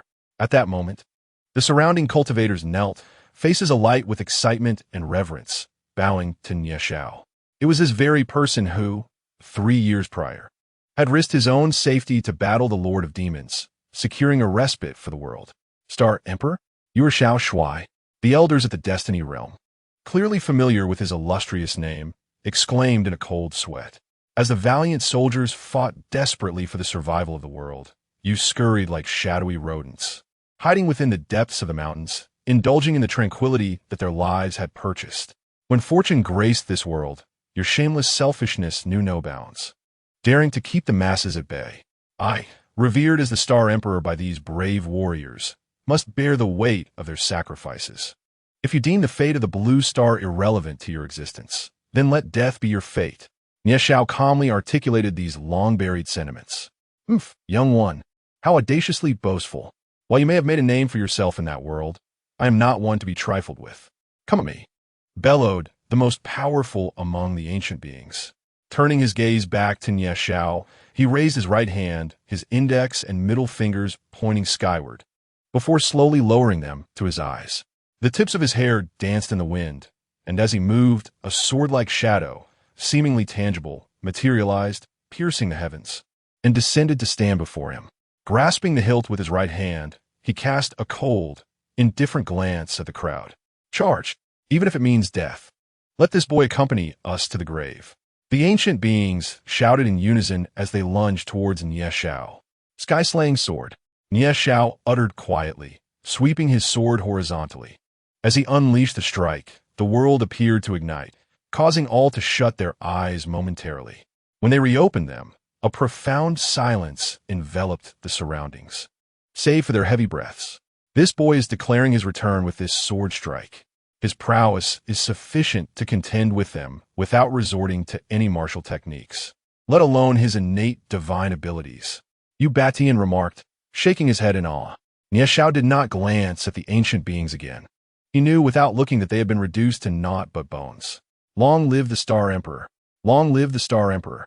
The assembly of cultivators erupted in fervent cheers, their admiration for Nie Xiao palpable. This man had returned after 3 long years. Anyone familiar with his deeds in that world regarded him as a paragon on the path of cultivation. On a ship in the rear, Mei Ao-Yin and the descendants of several esteemed families and sects from the Huolong Kingdom knelt partially. Mei Ao-Yin furrowed his brow, observing Nie Xiao, feeling an uncanny familiarity with his figure and even his tone of voice. Despite Nie Xiao donning a white robe, a mask, and altering his voice, his movements and manner of speaking remained unchanged. This familiarity perplexed Mei Ao-Yin, yet he could not recall where he had encountered it before, nor did he dwell on it. The author has a note. Chapter 45, Opportunities Replaced. The winds of the sea billowed Nie Xiao's white robe as he stood with his hands clasped behind him, gazing toward the new continent. His eyes, deep and heavy with contemplation, sensed that this place harbored untold complexities. Master! Master! 2 voices called out. Yin Yang and Shura kneeling before Nie Xiao, one hand pressed to their chests in reverence. Rise, my brothers. I'll fight you. Nie Xiao inquired with a smile directed at the 2. All is well. Recently, the malevolent spirits have remained hidden in their lair, while my brothers diligently pursue their training and breakthroughs. Yin Yang, shedding his previous benevolent visage, spoke with utmost respect. All the brothers and sisters of the Heavenly Sovereign sect owe their lives to Nie Xiao. Without his intervention, they would have long perished at the hands of the dark forces. Furthermore, Nie Zhao's formidable strength and upright character have endeared him to all, leading them to willingly follow him. Consequently, they established the Heavenly Sovereign Sect, guarding a crucial passage in their realm. Very well, you should return. We cannot afford a shortage of personnel there. Focus on your breakthroughs, for I have a premonition that they shall soon make their move. Nie Zhao said, patting the shoulders of the two. They responded in unison and vanished in an instant. Everyone, please rise, Nie Zhao addressed the assembly. As he gazed upon the cultivators, a spark ignited in his eyes, giving birth to a brilliant idea. Xie Xinghuang, the cultivators exclaimed, their faces alight with excitement akin to fervent fans. You finally arrived. Young man, otherwise, I would have been left with no choice but to meet my end here. Yu Batian wobbled over to Nie Zhao, jesting. The elders beside him broke into a cold sweat upon hearing Yu Batian's address, questioning the old man's clarity of mind after his injuries. Old Yu, how is it that after spending so much time beside the Dragon Lord and mingling with me, you still appear so frail? Nie Zhao retorted with a playful jab. The crowd was taken aback, realizing that this renowned warrior of Huolong was indeed familiar with the Star Emperor, and their camaraderie was evident. It was no wonder he had the audacity to step forward. He must have anticipated the Star Emperor's arrival. I've heard that Huolong has produced another prodigy capable of easily defeating the Sword Emperor of the Northern Wilderness at the pinnacle of the divine origin realm. I wonder who is stronger? A cultivator from Huolong speculated. Certainly the Star Emperor.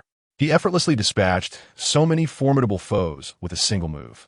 How could that young man compare? Another chimed in. Indeed, although the lad seems to have also ascended beyond the divine origin realm, he cannot match the Star Emperor's prowess. A third added, true. Yet that young man is a prodigy in his own right and could become a significant ally for the Star Emperor in the future. That would be a fortunate turn of events. They continued to discuss animatedly. Upon hearing their discourse, Mei Aoyin's eyes widened in astonishment. A daring hypothesis took root in his mind. Just moments ago, he recalled hearing the Star Emperor's word somewhere, recognizing that familiar figure and tone. He stood frozen in place when he learned that the one who had slain the Sword Emperor of the Northern Wilderness was none other than Nie Zhao. He was already astounded, but now he felt an even greater shock. It cannot be mere coincidence. How could there be so many prodigies? Xiao Shuai. Reversed, ISNT that the phonetic equivalent of Nie Zhao? It must be true, he murmured excitedly to himself. The individual his family had long sought to follow was indeed Nie Zhao, and he had even become his sister's husband. How delightful! Xue, you once chose to evade your family's arrangements, but fate is truly wondrous. Mei Aoyin mused, though his exterior remained composed while his heart surged with tumultuous waves. He wished to convey this message to his family, but reconsidered. Perhaps Nie Zhao was not yet ready to reveal his identity. Sensing his unease, Nie Zhao cast a deep glance in that direction. Instantly, he felt a chill run down his spine, solidifying his resolve. Looking at Yu Batian, he saw him bristling with indignation, clearly enraged, exclaiming, "Do not insult me with your prodigious talent, old man." Oomph. Oh, how could that be, yelled you? Kulme, let us find a secluded place. I have matters to discuss with you. He chuckled heartily while putting an arm around Yu Batian's shoulder. The onlookers were taken aback, seemingly astonished by the approachable side of the Star Emperor. Yu Batian understood that Nie Zhao must have something significant to share. He addressed the crowd, saying, "Please wait here. Shortly, the Star Emperor will arrange your entry." Miles above the clouds, Nie Zhao and Yu Batian stood facing each other. Elder Yu, I can't shake the feeling that something is amiss on this continent. Have you reported this to the Dragon Lord? Nie Zhao inquired, his brow furrowed. Amiss? Pray, elaborate. Yu Batian responded, his expression one of perplexity. Nie Zhao slowly articulated his concerns, including the potential for malevolent beings to make significant moves.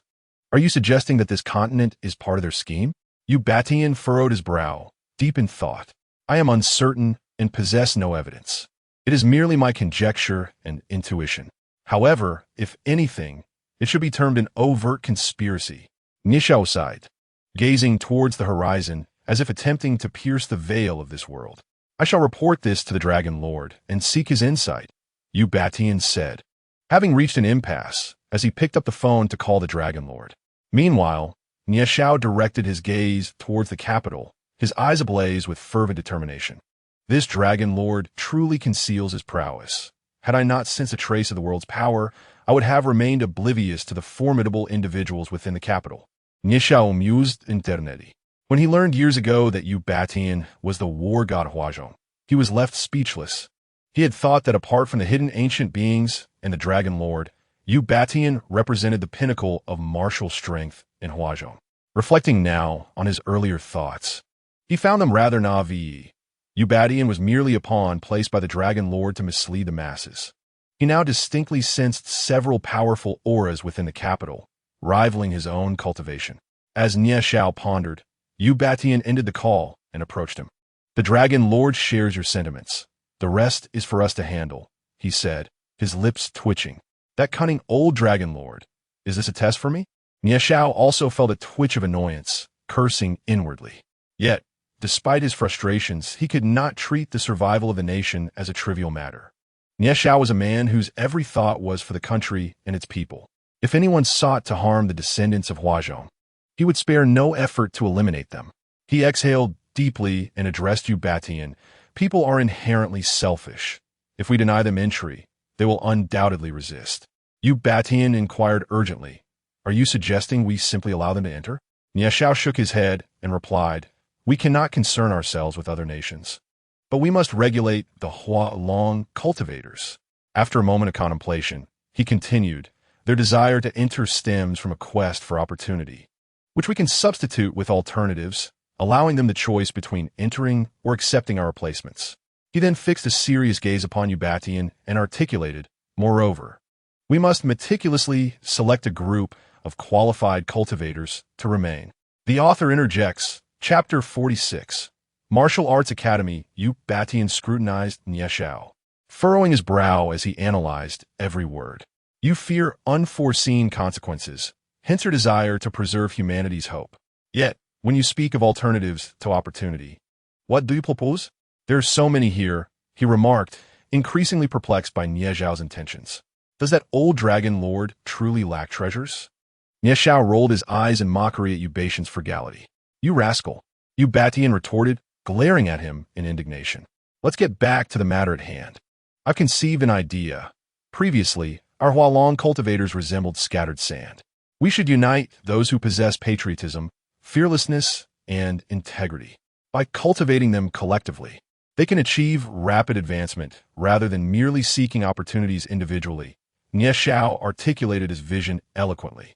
"Are you suggesting we establish an organization akin to a sect, consolidating those willing to join?" Yu Batian's eyes sparkled with intrigue upon hearing this. "Indeed, while there are many Hualong cultivators, few hail from martial arts families or sects. Most are ordinary citizens who have embarked on the path of cultivation for various reasons. Even disciples from martial arts families or sects struggle to progress in this society, hindered by a lack of advanced power, insufficient techniques, and a scarcity of qualified mentors. Individuals like Nie Xiao are exceedingly rare, requiring immense talent and courageous sacrifice. Have you not noticed how many from the Tianzuan sect have reached such formidable heights? Precisely. Relying solely on ourselves is far from sufficient to confront the impending calamity. I believe our advanced power is adequate, yet our mid-tier strength is lacking, which ultimately determines our future success or failure." Nie Xiao nodded affirmatively. "Currently, the only advanced power we possess is you and the Dragon Lord," Yu Batian remarked, a flicker of doubt crossing his eyes. "All right, old Yu. You will understand in due time," Nie Xiao replied, feeling somewhat exasperated, realizing that the Dragon Lord had not even informed Yu Batian about the grand scheme in motion. Yu Batian nodded and continued, "What if they refuse and insist on entering? We shall assess the situation. We will clarify the crux of the matter and let them decide."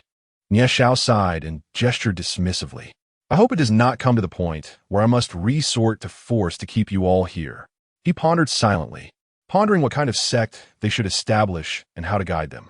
After all, the majority of people remained oblivious to the realms beyond the divine origin realm. Yu Batian posed several questions in quick succession. "My intention is to found an academy, which would be divided into 3 levels. inner strength, master, and spirit communication, primarily focusing on young cultivators. We would gather qualified divine origin realm practitioners from across the nation to serve as instructors, and I will oversee their training. Nie Xiao articulated his thoughts. Splendid, young lad. This idea is excellent. I shall report it to the Dragon Lord. Yu Baixian's eyes sparkled with excitement as he hastily took out his phone to contact the Dragon Lord. Moments later, Yu Baixian returned, his face radiating joy. He exclaimed, "The Dragon Lord has agreed. He said this approach is commendable, and has promised that any cultivator who can break through a level in the academy will receive a reward of dragon chi from him." Upon hearing this, Nie Xiao twitched his mouth. Despite his arduous efforts, he had yet to acquire dragon chi, while this old man now generously offered it. The Dragon Lord also mentioned that he would provide us with a treasure, seemingly for assessing the qualifications of cultivators. However, having too many students in the academy may not be beneficial. Quality is of utmost importance. Yu Baixian continued relaying the Dragon Lord's words. That's enough. How to proceed is your affair. I merely suggest this. Now, go inform everyone of the critical points. It remains uncertain how many will choose to stay. With that, Nie Xiao vanished, reappearing before the assembly of cultivators. Upon seeing Nie Xiao, the crowd erupted in excitement, for the moment to venture into the new continent was at hand. Nie Xiao cast a glance at Yu Baixian, signaling him to address the crowd. Yu Baixian nodded, stepped forward with a serious demeanor, cleared his throat, and declared, "Everyone, please be quiet. I am Yu Baixian, the war god of Huazhong Town and a friend of the Star Emperor. I have an important matter to share with you, and after hearing it, you may choose freely." He surveyed the audience, noting their rapt attention, before continuing. Due to the Star Emperor's and our Dragon Lord's premonitions and speculations, this continent may be part of an evil scheme from beyond. Entering it could present opportunities, but may also entrap us in their machinations. As Yu Baixian's words fell, the crowd erupted into a clamor. Even foreign cultivators, upon receiving translations, joined in the uproar. "Silence, everyone!" Nie Xiao's voice echoed throughout the assembly, restoring order. "This is merely conjecture from the Star Emperor and the Dragon Lord. Of course, if you wish to enter, we shall not impede you. The choice is entirely yours." With that, Yu Baixian departed alongside Nie Xiao. The cultivators fell into a contemplative silence for several seconds before reactions began to stir. Some soared toward the new continent, while others remained, torn in indecision. They understood that the Star Emperor would not make baseless claims, and given his prowess, he had no need to compete for opportunities, fabricating such an excuse. Thus, it seemed the Star Emperor's words held truth. Those who embarked on the path of cultivation and aimed for greatness were certainly not to be taken lightly. They analyzed within themselves, gradually forming their own resolutions. In the realm of Huazhong, Nie Xiao had already conveyed a message to the remaining individuals, instructing them to return home and await further news. As he gazed outward, he noticed that the once crowded horizon of the sea now bore witness to only a dwindling number of cultivators. While the disciples of Huazhong still accounted for more than two-thirds of their original number, the descendants of prominent clans, such as Miao Yin, had chosen to remain, drawn by the immense reputation of Nie Xiao, whom they regarded as a lifelong aspiration. They firmly believed that he would not deceive them, nor was there any need for such treachery. Moreover, Nie Xiao was their brother-in-law, faced with the dual specters of life and opportunity. The choice was clear. Safeguarding their lives was paramount to seizing future chances. Upon receiving Nie Xiao's message, the crowd exchanged glances, cast one last look at the new continent, and sighed as they turned to depart. The leaders from the remaining nations, after a brief discussion with Yu Baixian, also left with their remaining disciples. They needed to return and organize their forces to seal off the new continent, preventing ordinary people from entering. "The rest is in your hands. Inform me of any developments," Nie Xiao said, languidly before vanishing from sight. Yu Baixian shook his head in resignation and addressed the elders beside him. "Prepare for our return and notify all martial artists with inner strength in the capital to gather at the square for the martial arts conference in 3 days." "The martial arts conference?" the elders exclaimed in astonishment. Yu Baixian refrained from elaborating, turning his gaze skyward, a glimmer of brilliance flashing in his eyes. Author's note, Chapter 47. The Huazhong Martial Assembly upon returning from the Western Ocean. Nie Xiao briefed Feng Tian and the others on the situation and discussed his forthcoming plans. He issued 2 directives. First, to delve into the organization known as the Gates of Hell, as it represented the malevolent tendrils lurking outside. Second, for his brethren to strive for breakthroughs and uncover the sinister machinations of the forces of evil in that realm. After providing these instructions, he allowed Feng Tian and Wu Ji to return, while Luo Yun and Ji Lu continued their investigation into the Gates of Hell, having eliminated the hidden old monsters. And with the protective jade pendants he had bestowed upon Mei Aoshue and her companions, they no longer required guardianship for the time being. However, the manpower was still insufficient. It was imperative to cultivate a new generation swiftly. As soon as Nie Xiao entered the door, his little daughter rushed into his embrace, her wide eyes fixated on him. "My precious daughter, have you been well at home?" he asked, smiling as he lifted her up and playfully pinched her tiny nose. Duo has been very good.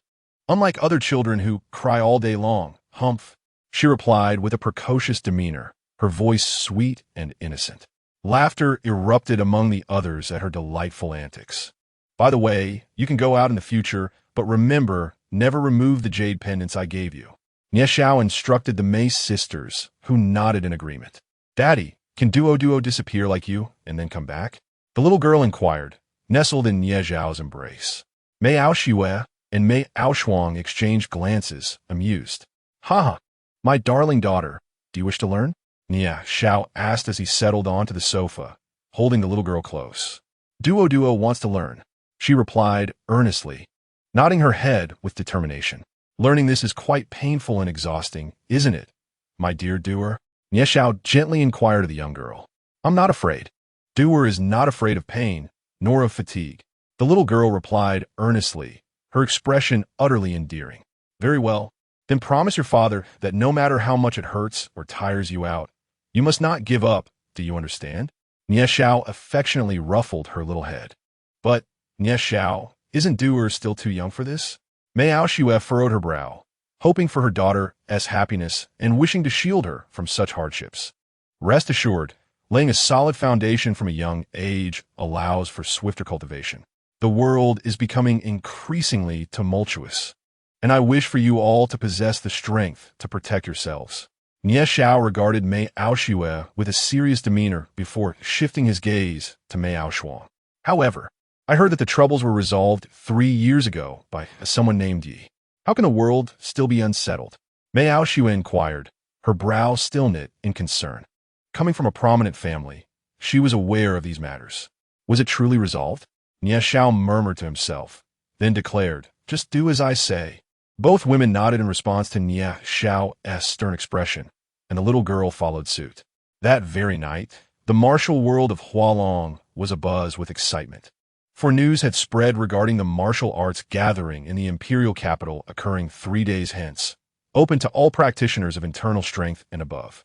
Such a grand martial event had never before been attended by them, and every gathering promised significant opportunities. Many hastened towards the imperial capital. Nie Xiao paid little heed to the excitement of the crowd. After finishing dinner, he devoted his time to playing with the little girl. At her age, she was particularly attached to him, persistently requesting stories and games, and Nie Xiao relished every moment spent with her. Once the little girl fell asleep, he sat on the sofa, lost in thought. "Oh, I almost forgot to mention. This afternoon, I received a call from the company's secretary saying someone named Lu Yanhua was looking for you. I told him you weren't available and would inform you upon your return." At that moment, Mei Aoshue poured a glass of water for Nie Xiao and sat beside him. Surprised by her words, Nie Xiao realized he had neglected to remind the Lu family to seek his forgiveness amidst the flurry of recent events. "Very well. If he comes again, tell him I demand 1/3 of the Lu family's assets as compensation, and that will be the end of it. There are no other options," Nie Xiao declared after taking a sip of water. Mei Aoshue's eyes widened in disbelief. "Are you a thief? Is this how you acquire your wealth?" She scrutinized the villa while speaking. Nie Xiao looked at her with an utterly perplexed expression. "Isn't that the case?" Mei Aoshue asked, feeling somewhat embarrassed by his response. Is your husband truly like this? I can't believe it. Have you forgotten that day we took Duer to school? Nie Xiao recounted the events of that day. Oh, it was him. Then there is no issue. I shall convey that to him. Mei Aoshue replied, her demeanor thawing, though her expression remained icy. The mere recollection of that person's arrogance made her grit her teeth. Had he been an ordinary person, they would have bullied him mercilessly. Nie Xiao looked at Mei Aoshue with astonishment at the transformation of her expression. She usually appeared as a delicate woman, but when her demeanor shifted, she exuded the aura of a formidable leader. It seemed that Mei Aoshue also realized this, her countenance softening instantly, akin to the comforting warmth of a spring breeze. By the way, Nie Xiao called her husband. Just as Mei Aoshue was about to speak, she was interrupted by Nie Xiao. I can't bring myself to say it. Mei Aoshue's face flushed at his words, casting him a sidelong glance as she stammered. Nie Xiao then draped his arm over her shoulder, playfully threatening, if you don't say it, I'll devour you tonight. Upon hearing this, Mei Aoshue's face turned crimson to her collarbone, and she gently pinched him. Husband, she finally whispered. Her voice was too soft for Nie Xiao to hear, prompting him to tease her further. Husband, Mei Aoshue suddenly raised her voice several notches, leaning close to his ear, causing him to instinctively cover his ears in surprise. Giggling at her successful retaliation, Mei Aoshue covered her mouth with a laugh. Nie Xiao held her in his embrace, smiling, and for a moment they both remained silent, attuned to the rhythm of each other as heartbeats. Husband, shall we go register our marriage? Mei Aoshue softly inquired while nestled in his arms. Sure. Let us do it when I return from the capital. Nie Xiao explained his upcoming trip to the capital, and Mei Aoshue nodded in agreement, a slight smile gracing her lips. Oh, and what about the name for our little girl? Mei Aoshue said shyly. What is wrong with her name?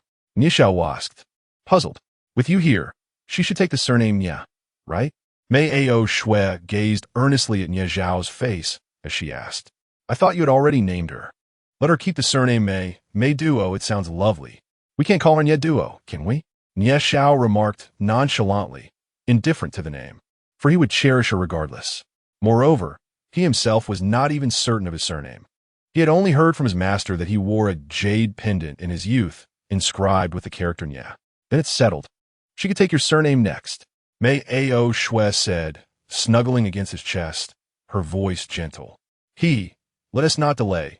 We should get started on having more children. A daughter as adorable as her deserved siblings. Nie Xiao's hands wandered mischievously, a cheeky grin on his face. Mei Aoshue felt a surge of annoyance. Such a lovely atmosphere was marred by his antics. Just then, Nie Xiao's storage ring began to glow, prompting him to cease his playful banter with Mei Aoshue. The author has a message. Chapter 48, A Shocking Secret. Nie Xiao and Mei Aoshue gazed intently at the storage ring, which was exhibiting an unusual phenomenon for the first time. Mei Aoshue's eyes sparkled with wonder and confusion. She couldn't comprehend how a ring could suddenly emit light. Was this advanced technology? Meanwhile, Nie Xiao furrowed his brow, sensing that something within the ring seemed eager to emerge. Follow me, Nie Xiao said, wrapping his arm around Mei Aoshue, and in a flash, they arrived in the underground training room of the villa. This training room was constructed using the most cutting-edge materials available in the world, incredibly resilient. Upon entering the training room, Nie Xiao released the restrictions on the ring. In an instant, a brilliant light erupted forth, and Nie Xiao swiftly pulled Mei Aoshue aside. The two of them fixed their gaze upon the shimmering light, rising and falling in the air. Tears of the immortal? Nie Xiao furrowed his brow, perplexed as to why it had emerged on its own. Could it be that the ancient immortal had yet to perish?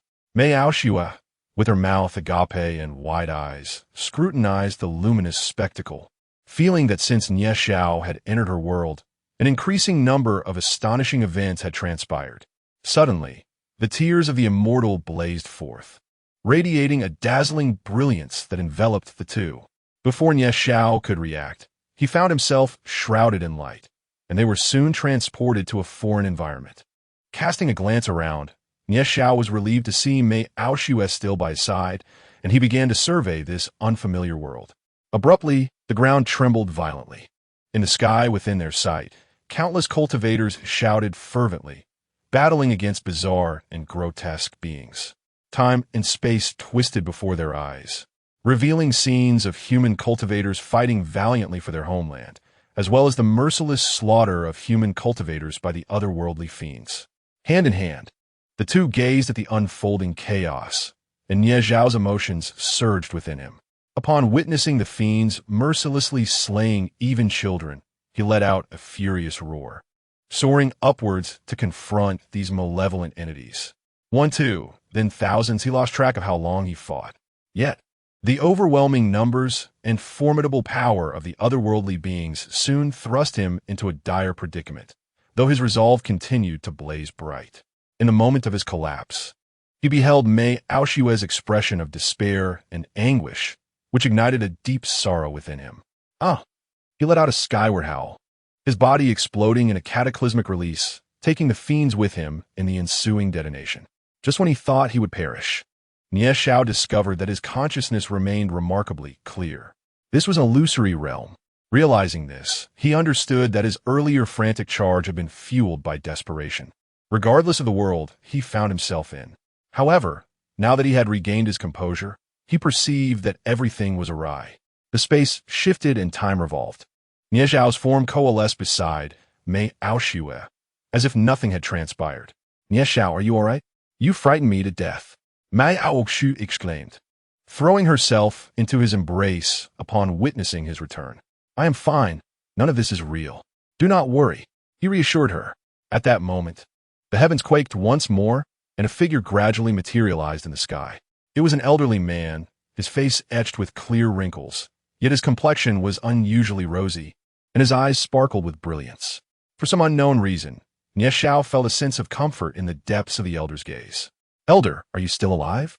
Nie Zhao inquired, his eyes fixed on the old man. I have long since departed from this world, yet I sense the arrival of a fated one, prompting me to fulfill my final wish. The elder sighed. A fated one? Nie Zhao questioned, bewildered. The elder nodded slightly, and his figure suddenly appeared before the two. Nie Zhao's expression shifted, and he intended to retreat with Mei Aoshue, only to discover that he could not move at all. It was the first time since his emergence that he felt such helplessness. Even during his battle with the Dark Demon Lord, he had possessed the strength to fight back. Yet, before this elder, he found himself utterly powerless, unable to comprehend the trajectory of the elder's movements. Do not be afraid, young one, the elder said with a warm smile. I shall not harm you. Rather, I will present you with a great opportunity. Senior, why? Nie Zhao began, but was interrupted by the elder. You wish to ask why my movements are devoid of any discernible pattern, and why you find yourself unable to move. The elder maintained his gentle, grandfatherly demeanor. Nie Zhao nodded, his gaze fixed intently on the elder. My dear child, I must say you have not disappointed me. Everything you witnessed was indeed real. The elder continued slowly, his voice calm and steady, akin to that of a storyteller. Nie Zhao and Mei Aoshue exchanged glances, remaining silent as they awaited the elder's words. After a moment of reflection, he continued, Young one, your innate talent would stand out even in any era. However, your current strength is still too feeble to confront the impending catastrophe. Therefore, you must seize every moment to cultivate your abilities. Senior, the extraterrestrial demons are no longer a formidable force, Nie Zhao replied, his brow furrowing. 3 years ago, I battled their lord, who should have perished by now. Alas! The elder shook his head and said, What you perceive as a catastrophe is merely child's play. The true calamity will commence in less than 20 years. The 4 great civilizations of the past have fallen before them, and now humanity's fate rests upon your shoulders. Should humanity falter once more, the entire blue star shall be reduced to a mere speck of dust in history. What? Nie Zhao and Mei Aoshue exclaimed in unison, as if they had uncovered a monumental secret. Enough. There are more cultivators on Blue Star than you have seen. When the time is right, you shall traverse into that realm. My time grows short, and I must impart all that I possess to you. The elder's demeanor shifted to one of seriousness, his eyes fixed intently on Nie Zhao. Senior, Nie Zhao said, frowning as he sensed the elder's form becoming increasingly ephemeral. "This is my destiny," the elder declared, a look of contentment in his eyes as he pointed a finger toward Nie Zhao's forehead. In an instant, Nie Zhao felt a tremendous surge of energy coursing through his body, accompanied by an influx of countless memories. He felt as though he had lived for tens of thousands of years, embodying an ancient being. The elder observed Nie Zhao with closed eyes and nodded slightly. His form became exceedingly transparent, yet he turned to Mei Aoshue beside him. "Ah, body of extreme, excellent. I shall also bestow upon her a fortune," he said, pointing a finger at Mei Aoshue's forehead. Immediately, Mei Aoshue closed her eyes as she absorbed the gift bestowed upon her by the elder. The elder cast a reluctant glance at this world before his figure transformed into a multitude of twinkling stars, dissipating into the ether. In the boundless chaos of the primordial void, the Emperor's star laments through the ages, burdened by the sorrows of demons and immortals. The heavens, devoid of shame, betray the universe, while the five elements imprison the cosmos across 5 epochs. This ancient phrase reverberates throughout the world, and in an instant, the scene shifts. The two figures appear hand in hand in the villa's cultivation chamber, both with their eyes closed. The author observes, Chapter 49, The Sage of Time and Space. Throughout that night, the two remained intertwined, standing in the cultivation chamber, immersed in their transcendent legacies. As dawn gradually illuminated the sky, Mei Aoshue stirred slightly, opening her eyes. She gazed at Nie Zhao, still lost in his contemplations, a subtle smile gracing her lips as she murmured, "So you are the one spoken of by the family. The one named Xiao Shuai." She felt a mix of irony and resignation, realizing that despite her attempts to escape, she had fallen into this man's grasp. "I now comprehend the weight of the responsibilities you bear. Do not worry. From now on, I shall be by your side." Mei Aoshue looked at Nie Zhao with tenderness, softly uttering these words, and then gently kissed the corner of his mouth. "I love you, my husband." A radiant smile adorned her face as she gracefully exited the cultivation chamber.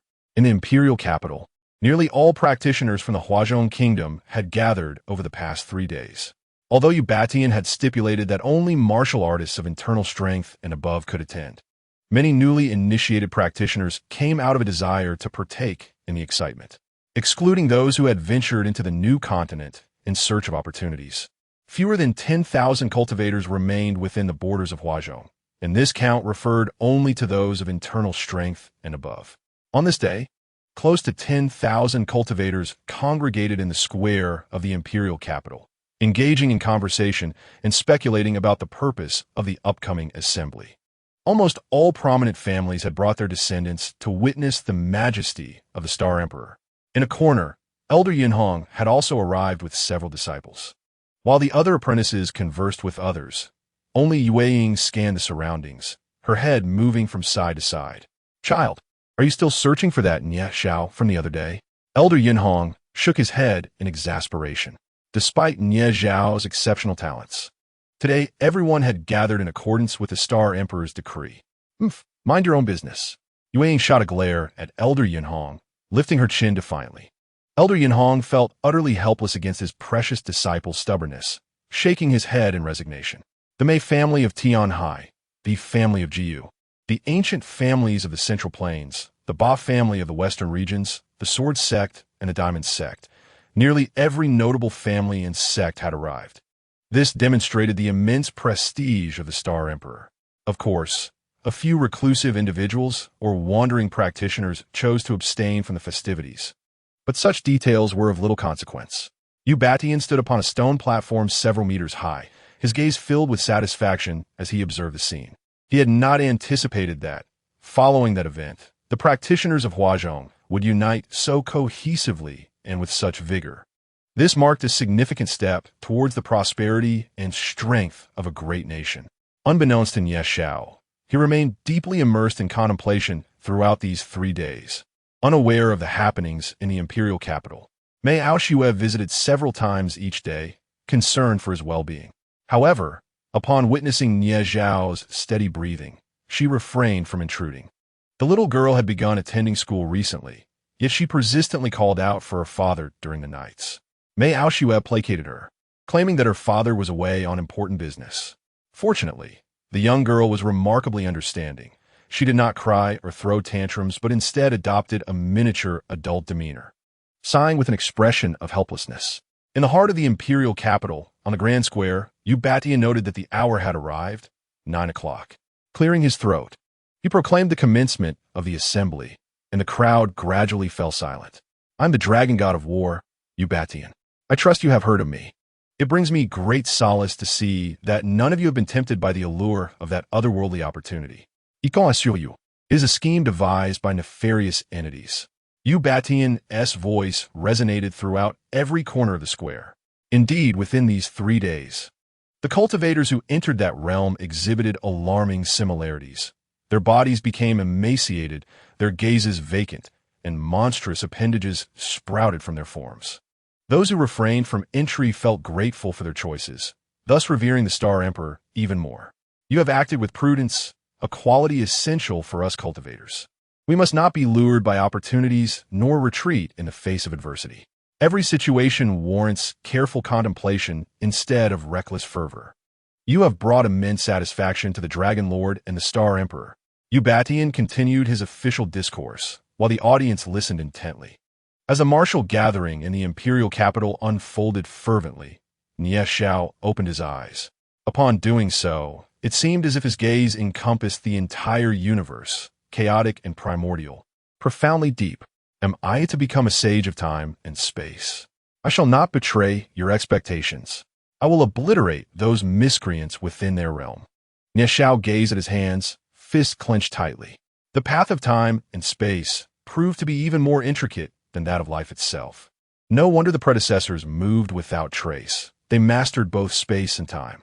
In a flash, he transported himself to the estate, leaving no trace behind, achieved solely through spatial movement.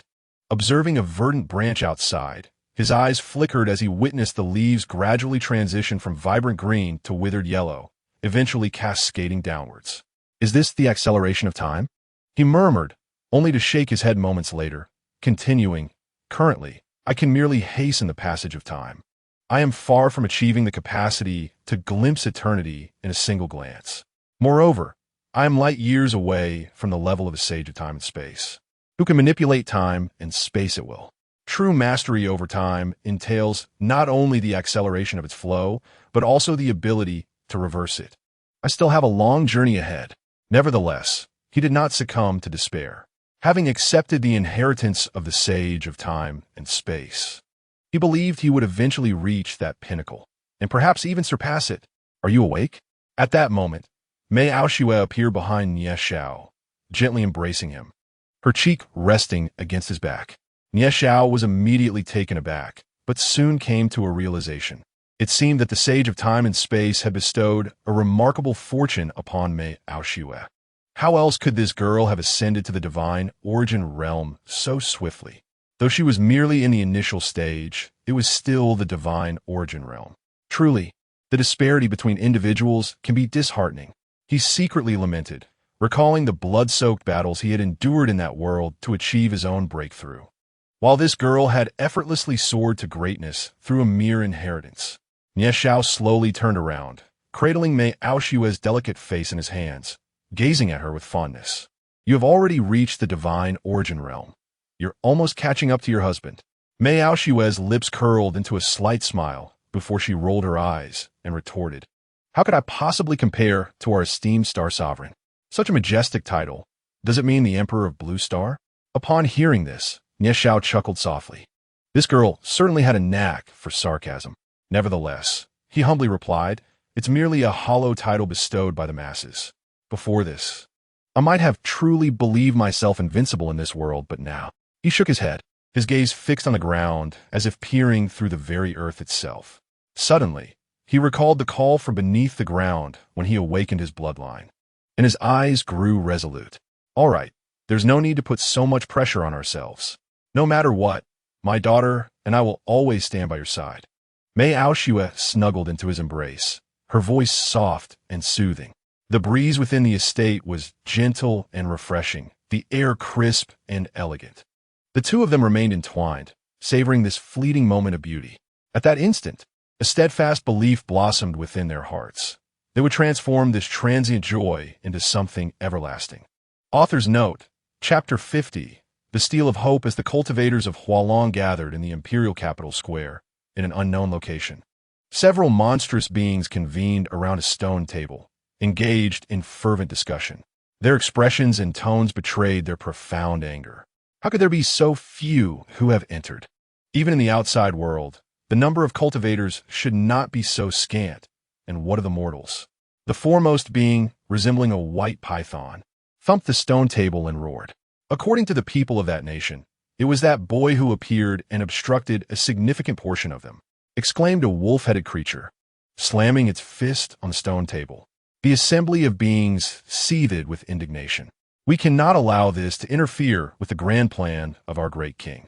If that is the case, do not blame us for being ruthless. The white python being rose, addressing the others, informed the external tendrils to seize every boy and girl who have yet to release their yang energy. These resources will expedite the king's plan. The beings responded in unison and departed. In the imperial capital square, Yu Batian concluded his official address.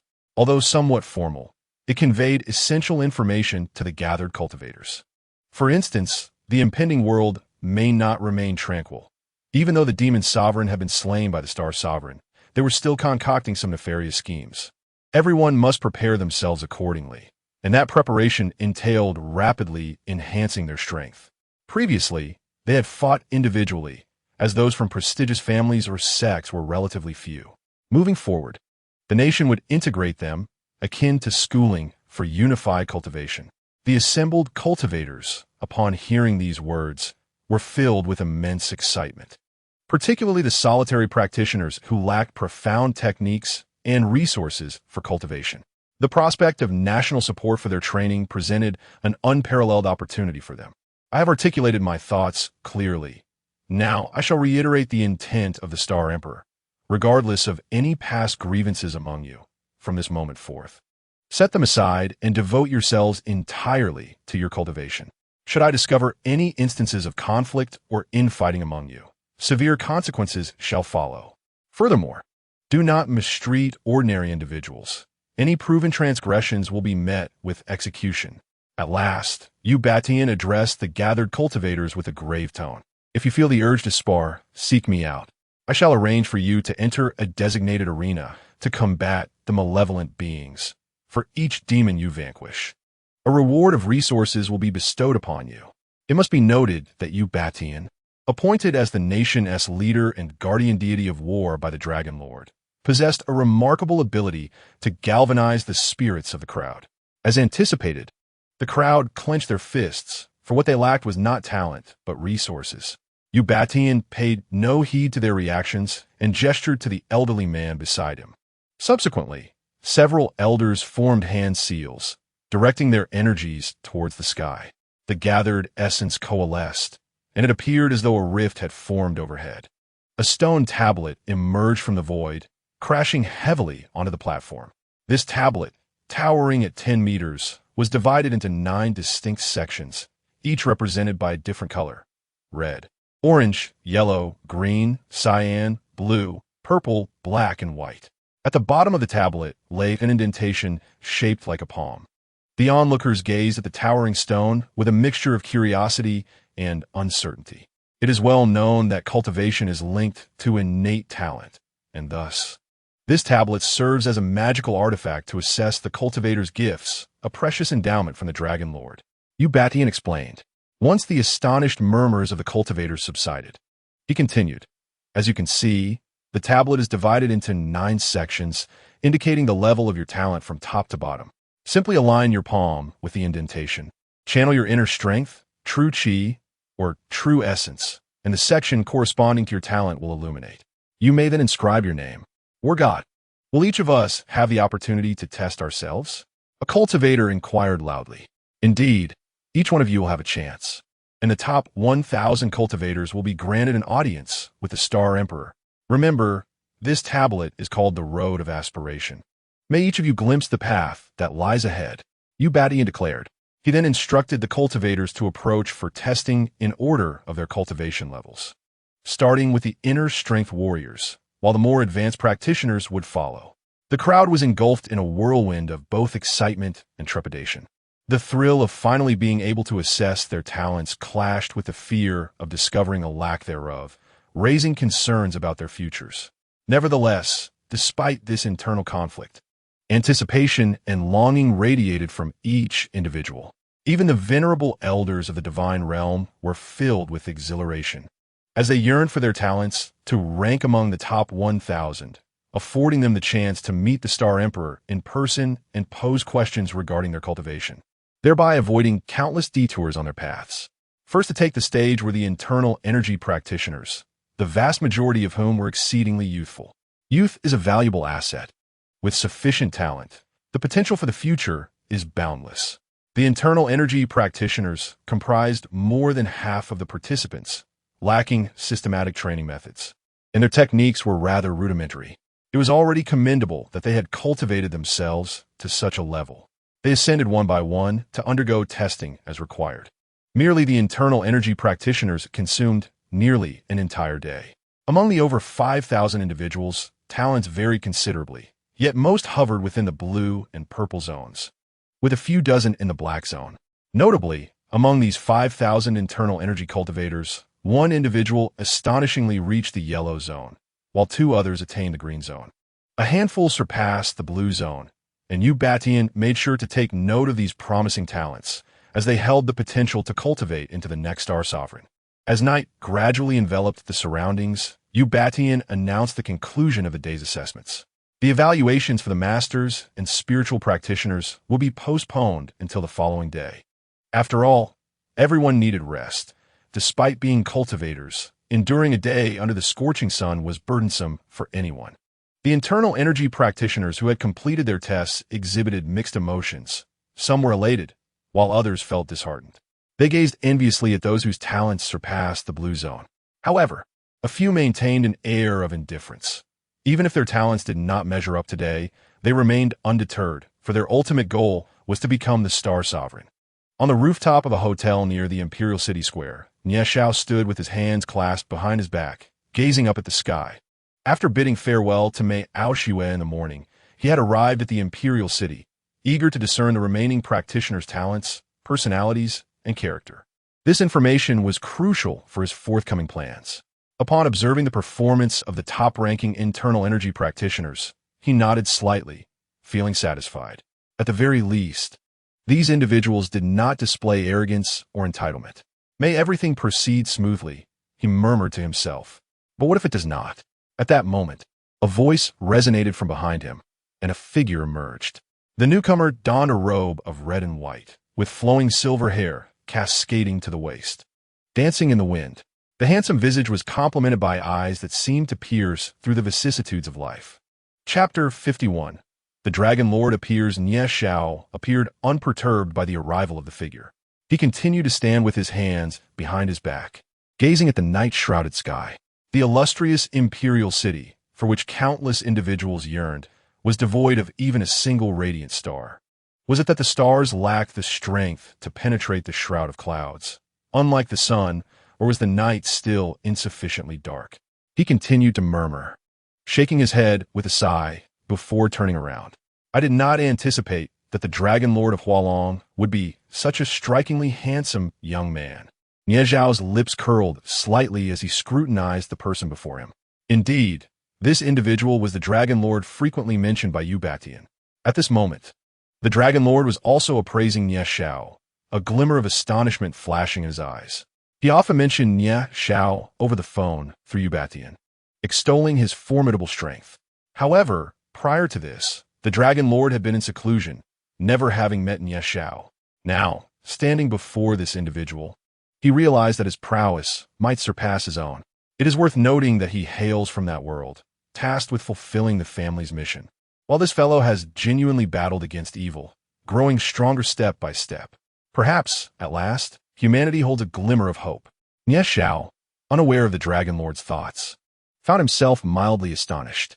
The Dragon Lord's abilities were far beyond his previous expectations, igniting a burgeoning battle spirit within him as he regarded the Dragon Lord with the eyes of a predator. Don't get carried away. Though the Dragon Lord appeared youthful, his years were substantial, He was taken aback at the thought of Nie Xiao wishing to spar with him. Given their strengths, a clash would undoubtedly alert the evil forces of the New World, an outcome he wished to avoid. "Are you familiar with Phoenix Seeks Phoenix?" Nie Xiao suddenly inquired, catching the Dragon Lord off guard. "Isn't that an ancient musical piece? What do you intend to do?" The Dragon Lord responded, "It's nothing. I'm referring to skin." Nie Xiao shook his head. Observing the Dragon Lord's attire, he was reminded of a mobile game he played during a bout of boredom, where one of the hero's skins resembled this very image. He had assumed the Dragon Lord was also a fan of such games, hence his choice of attire. "You rascal." The Dragon Lord chuckled, shaking his head. "Honestly, with that outfit, you appear younger than I do. Stop speaking as if you were an old man." Nie Xiao rolled his eyes.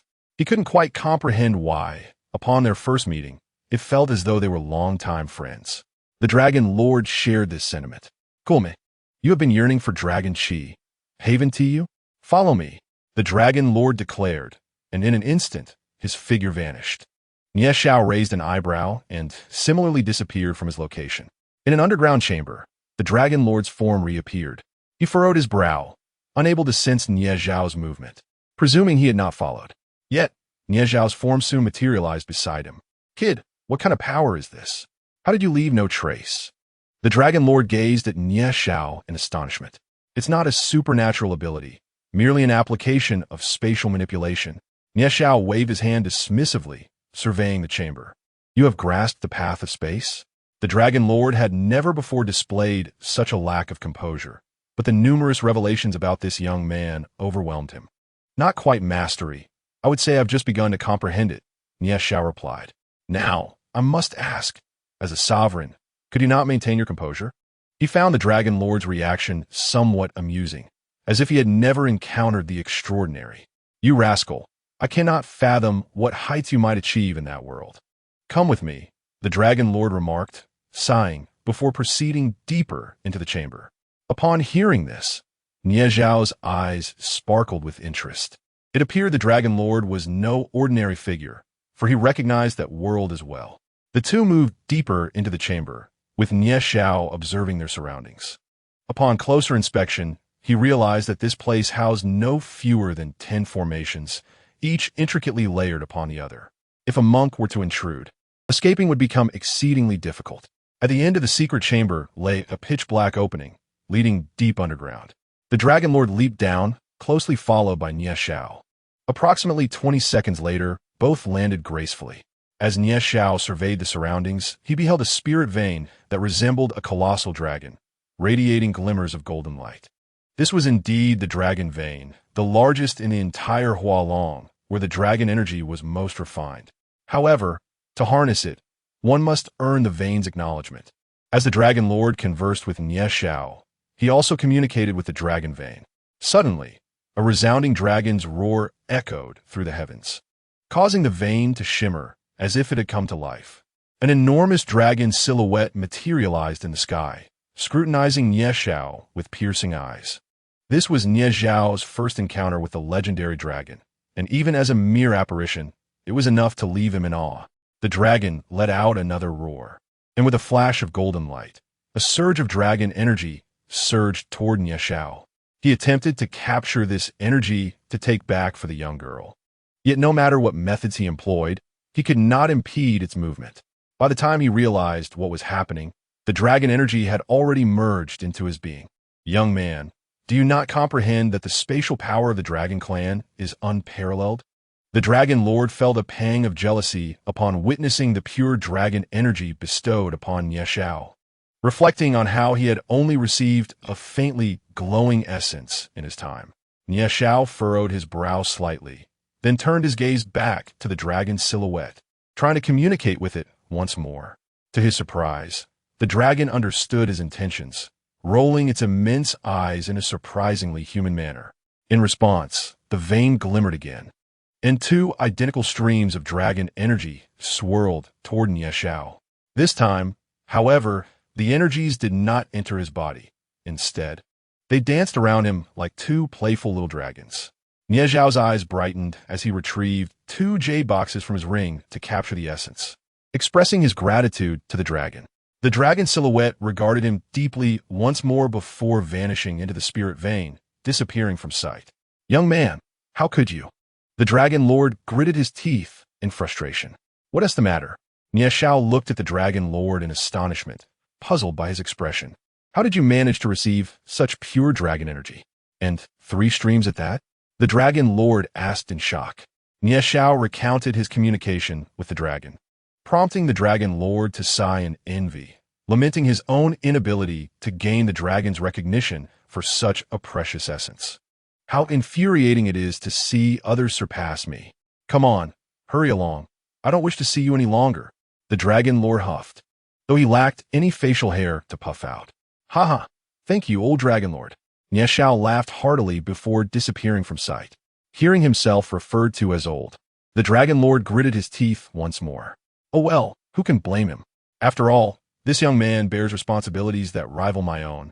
Young man, the world is not as simple as it appears to you.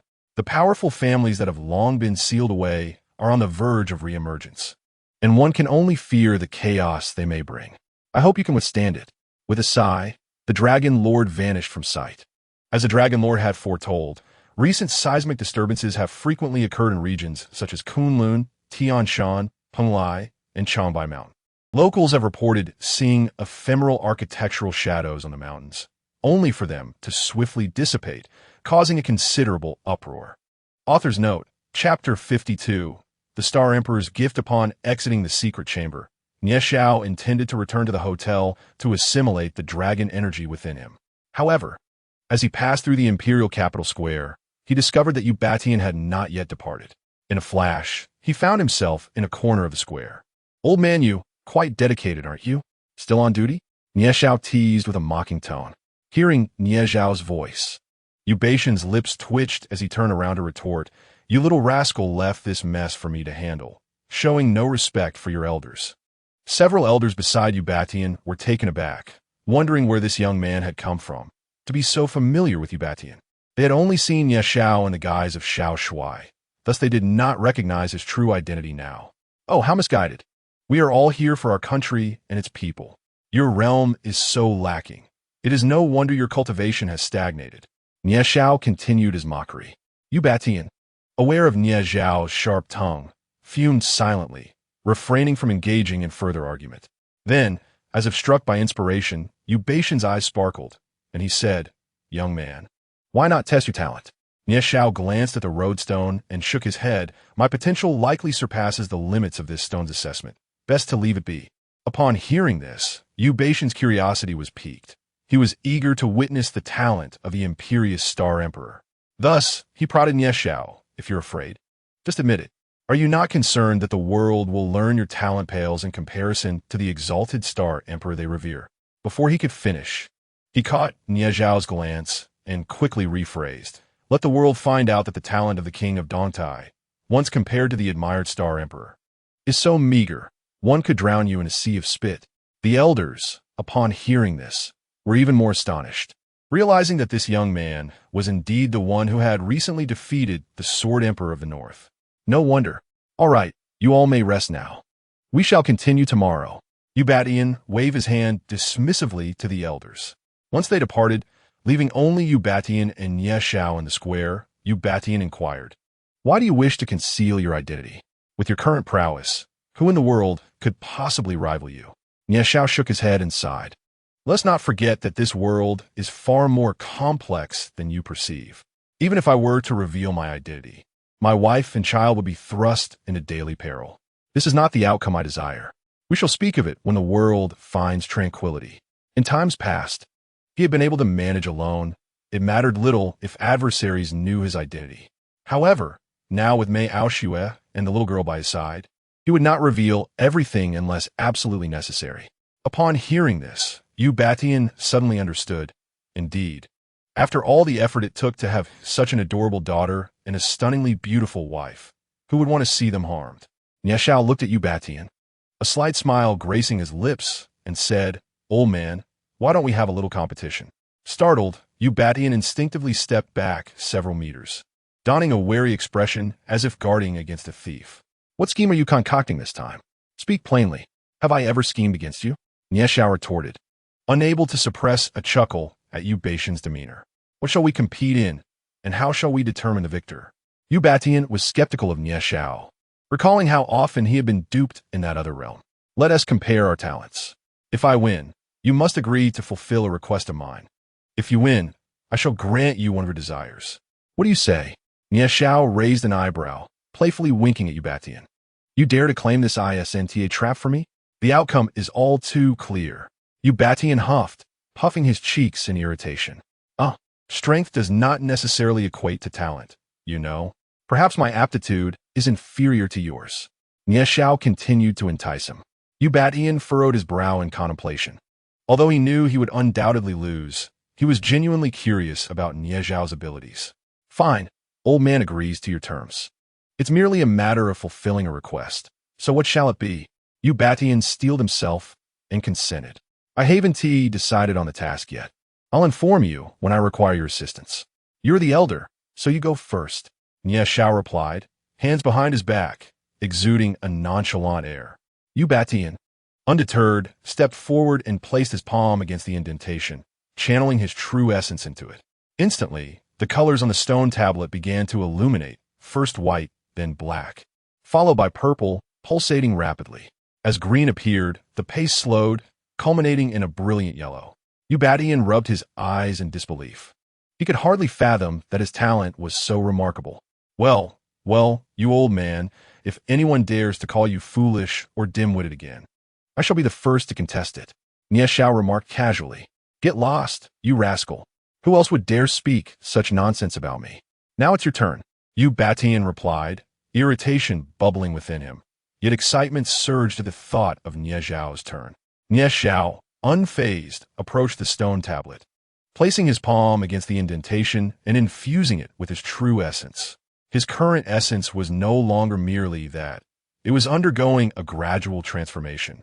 It felt as though his true energy was transcending into a higher realm. At the moment Nie Xiao's essence made contact, the colors on the stone tablet erupted in a blaze of brilliance, racing upwards at an astonishing speed. White, black, purple. Before long, it reached a vibrant red. Yu Batian stood dumbfounded. He had initially contemplated whether Nie Xiao's talent could potentially reach its peak, igniting the red. Yet, witnessing the spectacle before him was beyond belief. However, what transpired next left him utterly astounded.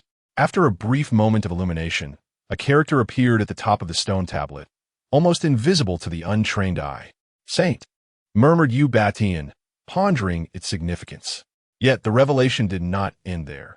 Directly above it, another character shone forth. Respect. Yu Batian felt a sense of numbness wash over him as he turned to Nie Xiao, who wore a calm expression, though his lips twitched slightly. You truly are one of a kind. What do those two characters signify? He demanded, glaring at Nie Xiao with a furrowed brow.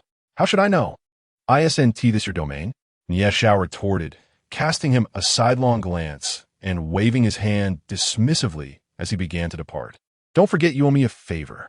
Yu Batian watched Nie Xiao's retreating figure with a mix of frustration and begrudging amusement, muttering to himself, Ah, my friend, this world is free of your worries. Meanwhile, Nie Xiao pondered the meanings of the characters. Saint must refer to a level beyond that of an immortal. The esteemed time-space sage must inhabit such a realm. And what of respect? Does it signify a level above Saint? Regrettably, the legacy bestowed upon him by his forebear could only be unlocked once he reached a certain threshold. Shaking his head to dispel these distant thoughts, he made his way slowly toward the hotel. However, along the way, he encountered a familiar face. Author's note, Chapter 53. The vicious dog Strikes Yuing was engaged in animated discussion with several friends by the roadside when her peripheral vision caught sight of Nie Xiao approaching, instantly igniting a wave of excitement within her.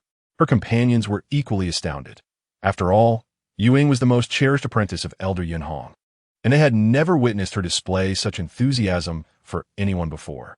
Nie Xiao, Yuing exclaimed gleefully, waving her hand. As Nie Xiao walked, lost in thought, he heard someone calling his name and glanced forward. Upon seeing Yuing, he felt a mix of bemusement and surprise. The last time he had seen her, she had achieved the pinnacle of her inner strength. Now, she had evidently broken through to the master level in just a few days. No wonder he and T spotted her during today's assessment. It was well known that Mei Aoyan had aided her in her advancement. Clearly, her talent distinguished her among the younger generation of Oolong. I knew you would come. I searched high and low for you today. Where have you been? Yuing chattered excitedly as Nie Xiao approached. What a coincidence, Miss Yuing, he responded with a smile, though he wished to maintain a respectful distance. Now that he had Mei Aoshue in his life and no longer desired to appear overly familiar with any other young women. Yet, Yuing had other intentions. Stepping forward with a cheerful demeanor, she said, "Let me introduce you to my friends. They hail from various prominent families and sects within Oolong." She paused for a moment, twirling in place, and then led forth a young gentleman. "This is Gu Shouting, from the Gu family in Central Plains, early stage master. This is Feng Linga, from the Tianjin sect, early stage master. And this is Luo Nanshu, from the Luo family in Jiangnan, early stage master. This young lady is my dear friend, Yu Ningxi, hailing from the Furong Academy, and a practitioner at the initial stage of the Grandmaster level." She enthusiastically introduced Nie Xiao to everyone. Then, with her small hands clasped behind her back, she proudly proclaimed, "I am called Yuing, a disciple of the esteemed Elder Yin Hong, and I have just recently transcended into the realm of Grandmaster." Nie Xiao surveyed the group with a discerning gaze, internally mocking Mei Aoyan. Each of them was at the initial stage of Grandmaster, while that fellow, without assistance, would likely still be struggling in the latter stage of internal energy. However, where could that individual be? Unbeknownst to Yuing, Nie Xiao's inner thoughts were filled with disdain for Mei Aoyan. Had she known, she would have vehemently disagreed, asserting that he could not be judged by ordinary standards. She then continued to introduce her companions. "Now, this gentleman here, cough cough, can you guess who he is?" The group fell into a brief silence, until Gu Shouting stepped forward. He clasped his fists and addressed Nie Xiao. "I am Gu Shouting of the Gu family. Your remarkable demeanor suggests you hail from a notable lineage, do you not?" Nie Xiao shook his head with a smile, replying, "I am an orphan, without clan or sect." Though he had a master, that master merely guided him onto the path of cultivation without revealing his sect. The group was taken aback. They could not fathom why Yuing was so excited about such an individual. After all, when Nie Xiao had battled the North Desert Sword Emperor, only Yuing had been present, and the video recorded had rendered his face quite indistinct. Therefore, it was no wonder they failed to recognize him. "Miss Yuing, I have matters to attend to, so I shall not disturb you further. Enjoy yourselves." Nie Xiao nodded politely to the group and turned to depart. "Hey, handsome, do you look down upon us?" Yuningshi stepped forward with a playful smile, though her large eyes sparkled with boundless curiosity. She knew Yuing well. For someone to excite her so, that individual must indeed be exceptional. While he was undeniably handsome, in this society, power was paramount. They were unabashed in declaring that among the younger generation, he stood at the pinnacle of strength, aside from the Star Emperor and the recently risen figure. However, as she recalled Yuing's earlier exclamation, Yuningshi's expression transformed dramatically. "Why you?" She stuttered while pointing at Nie Xiao. Yuing, meanwhile, was stifling laughter. One had to admit, this girl's reaction was swift. Gu Shouting and the others, oblivious to the unfolding situation, assumed Nie Xiao had done something untoward to Yuningshi. "How dare you, young man? We extend our respect based on Miss Yuing's esteem for you, yet you show no gratitude," Fenglinga bellowed angrily. Despite his elegant name, his background in the Tianjin sect lent him an air of sharp authority, and his temper was notoriously fiery. Luo Nanshu and Gu Shouting also stepped forward, ready to confront. "Whoa, wait, you've misunderstood. I mean no harm," Yu Ningxi exclaimed, startled, as she quickly spread her arms to shield Nie Xiao from the irate group. "Miss Ningxi, what do you mean?" Gu Shouting inquired, his brow furrowed in confusion. "I now know who he is." Yu Ningxi, feeling embarrassed, lowered her head and apologetically asked, "Who?" The three of them chorused in unison. Nie Xiao observed their antics, momentarily taken aback. He was still standing there, yet they were all wildly speculating. Why not just directly inquire with him? Among the younger generation bearing the surname Nie, who else could evoke such excitement in her? As Ningxi spoke, she approached the moon shadow and playfully reached to pinch her ear. "Hee, it's more thrilling to let you guess." Moon shadow skipped aside, chuckling. However, The three men stood frozen, for they had intended to confront Nie Xiao, which would surely be folly. After all, he was 2 major realms above them. Realizing it was the king of Dontai, they hesitated, thinking I was just embarrassed. I thought, yes, we were impulsive. They stepped forward and clasped their fists in apology to Nie Xiao. No worries. Your willingness to stand up for your friend speaks volumes about your loyalty. Nie Xiao replied with a smile, nodding in approval. All right, I truly have matters to attend to. Let us gather another day. Just as he turned to leave, a sudden cacophony of barking echoed nearby. The group instantly turned their heads to see a large pet dog lunging toward the small girl. The girl, appearing around 5 or 6 years old with pigtails, was dressed in tattered clothes. In her left hand, she clutched a worn sack, while her right held a plastic bottle, poised to fill it. Upon seeing the approaching dog, she stood frozen in place, perhaps still processing the situation. A flash of anger flickered in Nie Xiao's eyes as he prepared to intervene. Yet, a streak of sword energy surged past him, as Fenglingo raised her fingers in a poised gesture. With a howl, the ferocious dog was cleaved in two by the sword energy. Nie Xiao's figure flickered, instantly shielding the girl from sight, fearing that witnessing such a scene would leave her traumatized. At that moment, the girl finally reacted, yet her expression remained devoid of emotion. Her gaze icy and detached. Moon Shadow and Yu Ningxi approached, hoping to comfort her, but upon seeing her demeanor, they were at a loss for words. Who is it? Which scoundrel has killed my beloved dog? I will make you pay. A shrill voice erupted from behind them, laden with fury. The author has something to say. Chapter 54, The Arrogant Luo Family. Before Nie Xiao and the others could turn around, they heard the vitriolic outburst behind them. Fueled by anger, they were incensed that such a vicious dog had charged forth, and the owner, without a leash, exhibited such audacity. How can you be so brazen and unreasonable? Your savage dog nearly harmed someone, and you still dare to shout. Moon Shadow, not one to be trifled with, retorted fiercely at the middle-aged woman. What life is worth more than my dodo? Even if my dodo wanted to bite you, you should stand still and let it. The woman wailed. You are the ones responsible. You kill my dodo. I want you dead. You all must die. She knelt on the ground, gazing at the dismembered dog as if mourning the loss of her own child.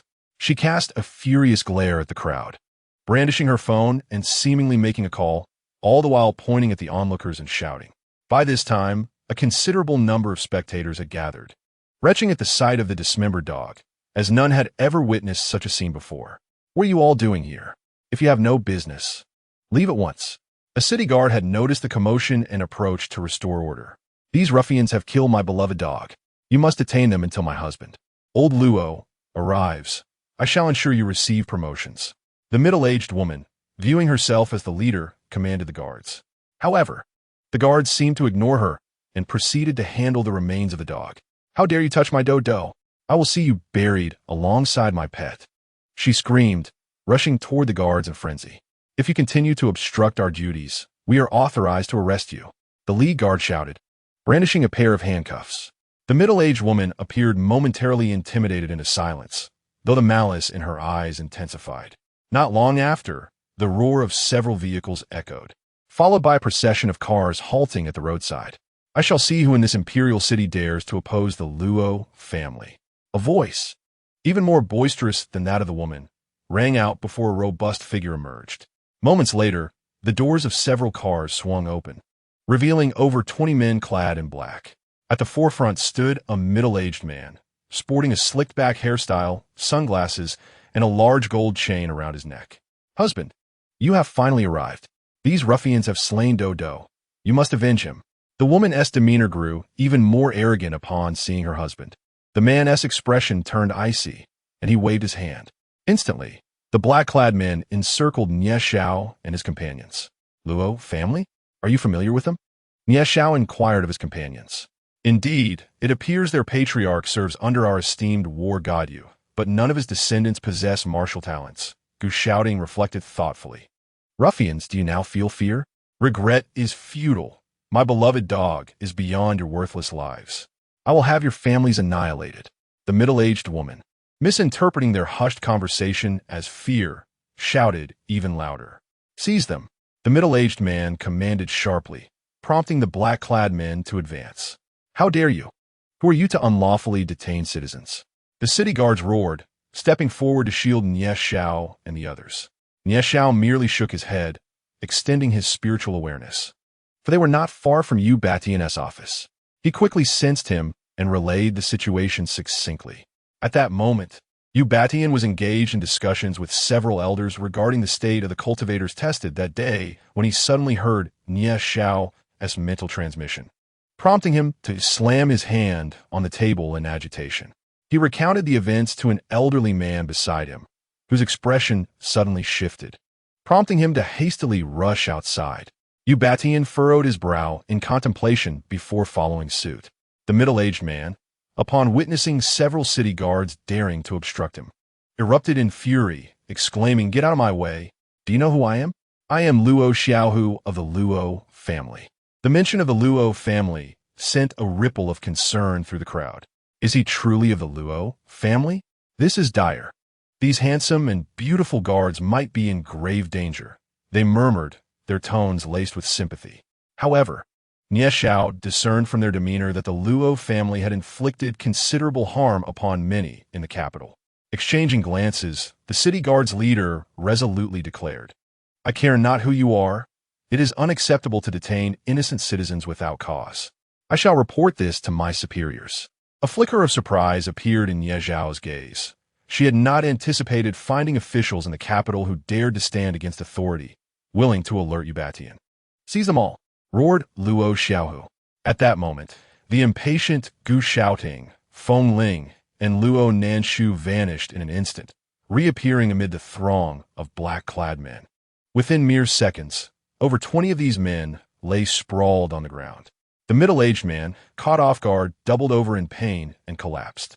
With a fierce temper, Feng Ling seized the middle-aged woman's hair, forcefully slamming her head against a nearby tree. "You little brats, do you even know what you're doing? Let me go. I will make you pay," she shrieked, struggling as she continued to berate them. The onlookers, including the city guards, stood frozen, and by the time they regained their senses, the middle-aged woman was left bloodied and terrifying to behold. Shortly thereafter, the guards intervened and pulled Feng Ling away. "You wretched scoundrels!" A frail voice echoed from a distance. Upon hearing this voice, the middle-aged man stumbled to his feet in excitement, exclaiming, "Father, you have finally arrived. These are the so-called martial artists you mentioned. Please help me subdue them." He remained oblivious to the unfolding situation, continuing his boastful tirade. With a resounding slap, the elderly man approached and sent the middle-aged man crashing to the ground. He then hurried towards Nie Xiao and the others, bowing in apology. "I sincerely apologize to you all. It is my failure in discipline. I will ensure they are severely punished when I take them home." The newcomer was none other than Luo Xiangdong, the head of the Luo family and a senior advisor to Yu Batian. "Oh, how does Elder Luo intend to punish them severely?" Nie Xiao inquired, narrowing her eyes as she fixed her gaze upon Luo Xiangdong, a flicker of menace in her demeanor. Although Luo Xiangdong avoided direct eye contact, he felt a chill run down his spine, his body trembling uncontrollably. Nie Xiao was truly enraged. How many lives had this arrogant family destroyed over the years? And here stood this old man, attempting to brush it off with jest, perhaps sensing her murderous intent. The elder was gripped by despair. The author has something to say. Chapter 55, The Girl with Dual Pupils. He was aware of the relationship between Nie Xiao and Yu Batian, and considering he could slay the Sword Emperor of the North, dealing with himself would undoubtedly be a trivial matter. With a steely resolve, he turned around and struck the middle-aged man's head with a palm. Nie Xiao waved his hand, enveloping the scene in an illusion, presenting the onlookers with a transformed reality. It was no jest. Allowing the public to witness a murder on the streets would surely incite panic. Perhaps the middle-aged man never anticipated that his father, who usually dotes on him, would turn against him so ruthlessly. In that instant, he realized the magnitude of the individual he had provoked, feelings of regret and despair flooding his heart. However, it was already too late. The middle-aged harpy, witnessing this turn of events, was engulfed in terror, disregarding the blood trickling from her forehead as she crawled away in desperation. Luo Xiangdong delivered another decisive blow, ending her life. When it was all over, The old man appeared to age a decade in moments, his eyes vacant as he stumbled away into the distance. Old Luo, you are advanced in years. It is time for you to enjoy your twilight years at home. At that moment, Yu Baishan's voice echoed, causing the elder to falter once more. Yet, he chose not to respond, gradually vanishing from sight. Soon after, Yu Batian approached and instructed several city guards to properly handle the bodies. Thanks to Nie Zhao's methods, the crowd had not witnessed the act of murder. They had only seen Luo Xiangdong deliver a few harsh slaps to the middle-aged man. Once the crowd dispersed, Nie Zhao turned to Yu Batian and remarked, "To repel external threats, one must first secure internal stability. I cannot fathom how many such arrogant families exist nationwide, but a thorough investigation is imperative." Yu Batian felt a wave of embarrassment wash over him. Encountering such a situation with the Star Emperor present left him feeling utterly humiliated. He was also seething with anger, vowing to rigorously discipline these affluent clans moving forward. Ignoring Yu Baishan's reaction, Nie Zhao pulled the little girl from Yu Ying's grasp, kneeling to meet her gaze. He had intended to offer her some comfort, but upon looking into her eyes, he found himself taken aback as her pupils suddenly contracted. Dual pupils? Nie Zhao discovered that the girl's eyes possessed the rare trait of duality, a hallmark of extraordinary cultivation talent, a favored child of the heavens. Almost immediately, a desire to take her as a disciple surged within him. Such a gift should not be squandered. The girl's demeanor also surprised him. She appeared devoid of any expression, seemingly ignorant of fear. Despite her tender age, her gaze was chillingly indifferent. What could she have endured? Nie Zhao glanced at Yu Ying and the others. Noticing they had not detected anything amiss, he proceeded to inquire about the little girl. Her name was Wanner, an orphan taken in by an elderly woman, who had bestowed her name upon her. She had been found one fateful night when she was very young and subsequently raised by the woman. The two survived by scavenging, often subjected to beatings and mistreatment from others. However, just days prior, the elderly woman had passed away, leaving the little girl all alone. Despite receiving assistance from some, she continued to scavenge daily to sustain herself until she encountered Nie Zhao and his companions. "May I learn the skills you practice?" The little girl spoke before Nie Zhao could articulate his thoughts on wanting her to follow him. The others were momentarily taken aback by her words, including Yu Batian, who furrowed his brow at her. This endeavor is arduous and painful, and it could even lead to death. Yet, for reasons unknown to him, Nie Zhao felt a pang of sympathy upon seeing the girl's indifferent gaze. "I am not afraid, as long as you are willing to teach me." The girl's expression remained impassive and her demeanor cold. "Have you truly made up your mind?" Nie Zhao fixed his gaze upon her, with unwavering determination. She nodded in affirmation. "Very well, then you shall accompany me. I also have a daughter 3 years your junior. You both can learn together." As Nie Zhao rose and gently ruffled the girl's hair, Yu Ying was taken aback by this revelation, a bitter smile creeping onto his face. Could it be that he had gotten married? It made sense. How could someone so handsome and powerful remain unclaimed? However, he soon found solace in the notion that she was not a foolish girl. Upon hearing Nie Zhao's words, the little girl finally exhibited a flicker of emotion, her eyes revealing a hint of gratitude as she nodded vigorously. Nie Zhao's heart swelled with joy, though he maintained a composed exterior. After some contemplation, he decided it would be best for her to consider herself his sister for now, and he would take her as a disciple when the time was right. "Since you are following me, let us regard you as my sister. May I bestow upon you a new name?" Nie Zhao inquired as he gently touched her head. "Yes, thank you, brother." The little girl, having chosen to follow Nie Zhao, naturally acquiesced to his wishes. After a moment of reflection, Nie Zhao continued, "Then your name shall be Nie Jun Wan, with the affectionate nickname Wanner." The latter was a name given by an elderly woman, and Nie Zhao chose to alter only one character. The little girl, Nie Jun Wan, murmured her new name to herself, struggling to remember it as she had never attended school and could not read. Observing her current demeanor reminded Nie Zhao of his own daughter, and a slight smile crept onto his lips as he envisioned the delightful chaos that would ensue when the two girls practiced together, one cold and the other endearing. Yu Batian regarded the little girl with envy. She had indeed struck gold. To gain the favor of the Star Emperor was a dream for many, and to be considered a sister was an even greater blessing.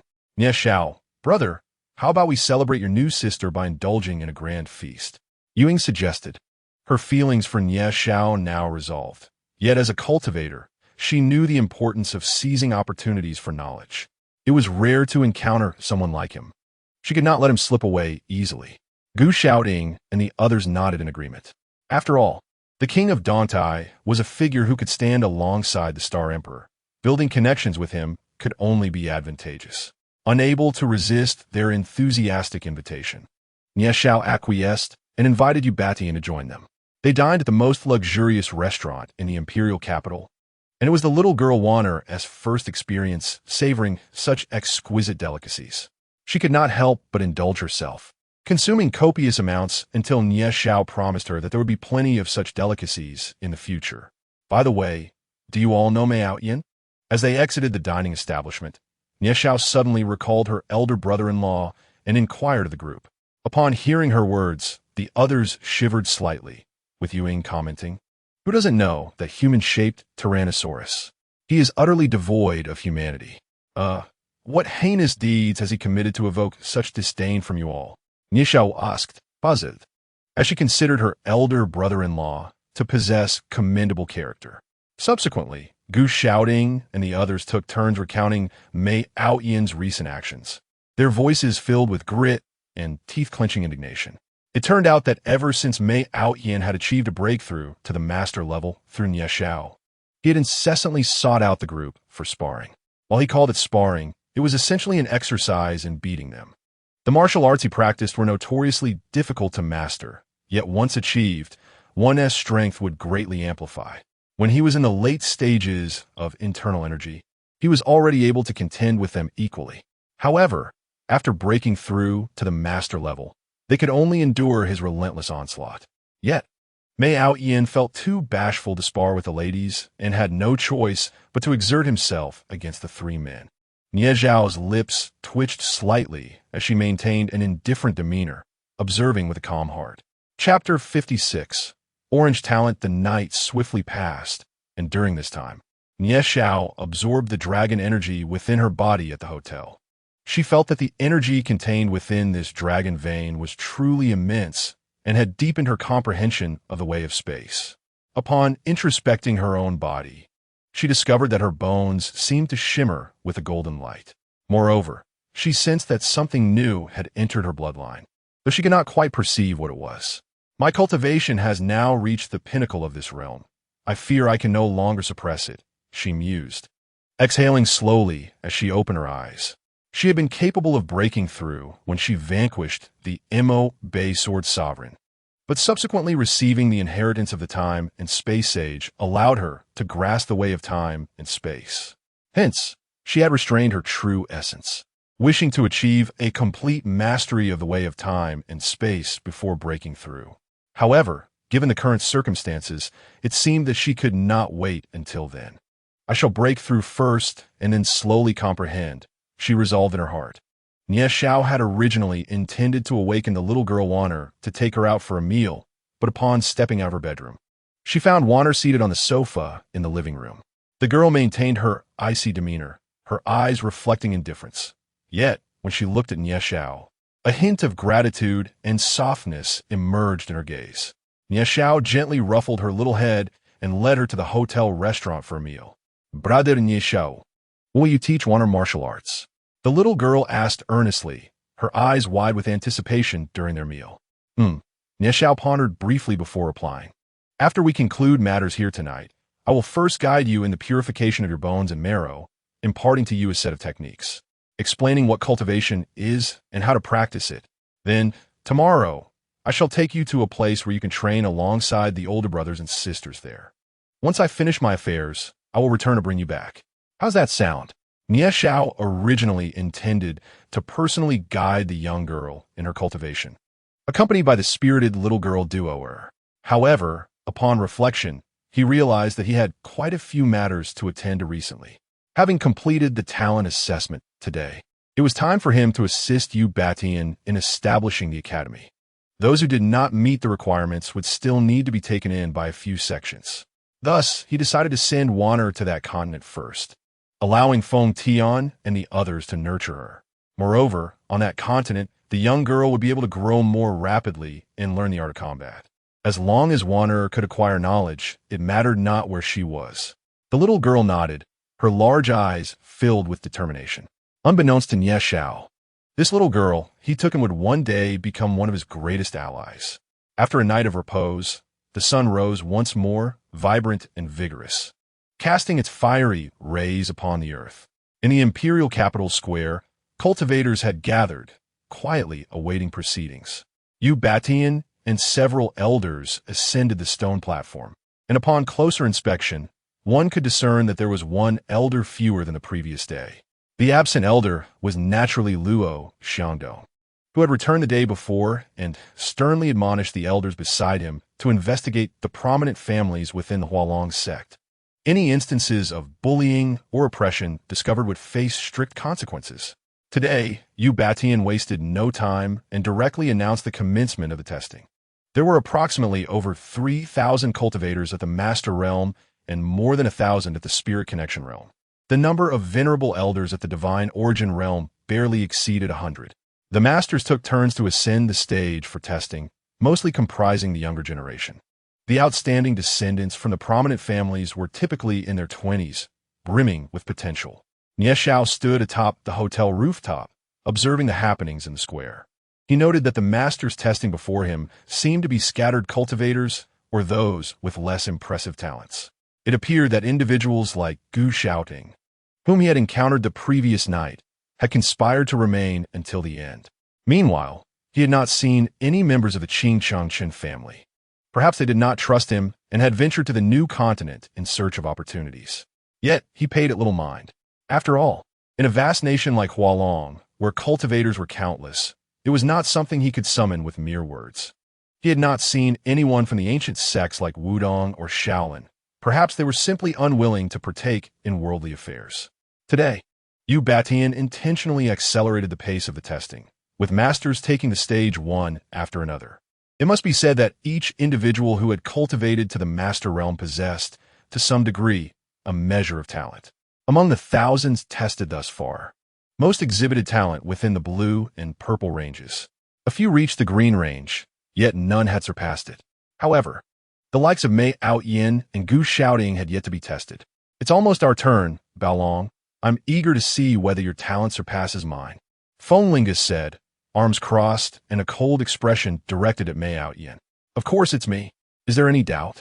You are all merely my defeated foes. Mei Outyin revealed his arrogant demeanor, casting a disdainful glance at Feng Linga, Gu Xiaoting, and Luo Nanshu. Behind him, Yu Ying and Yu Ningxi appeared to be relishing the spectacle, adding embellishments to the scene. Oh, look at that adorable little girl. She's reached the Master Realm at such a tender age. Have I lived my life as a mere dog? A slightly older cultivator sighed as he observed the little girl skipping onto the stone platform. Mei Outyin and his companions also turned their gaze in her direction. Whose descendant is this? I don't recall ever seeing her before. Yu Ying pondered, realizing she was unfamiliar with the girl. They were well acquainted with the young masters from the illustrious Hualong family, all of whom were in their midst.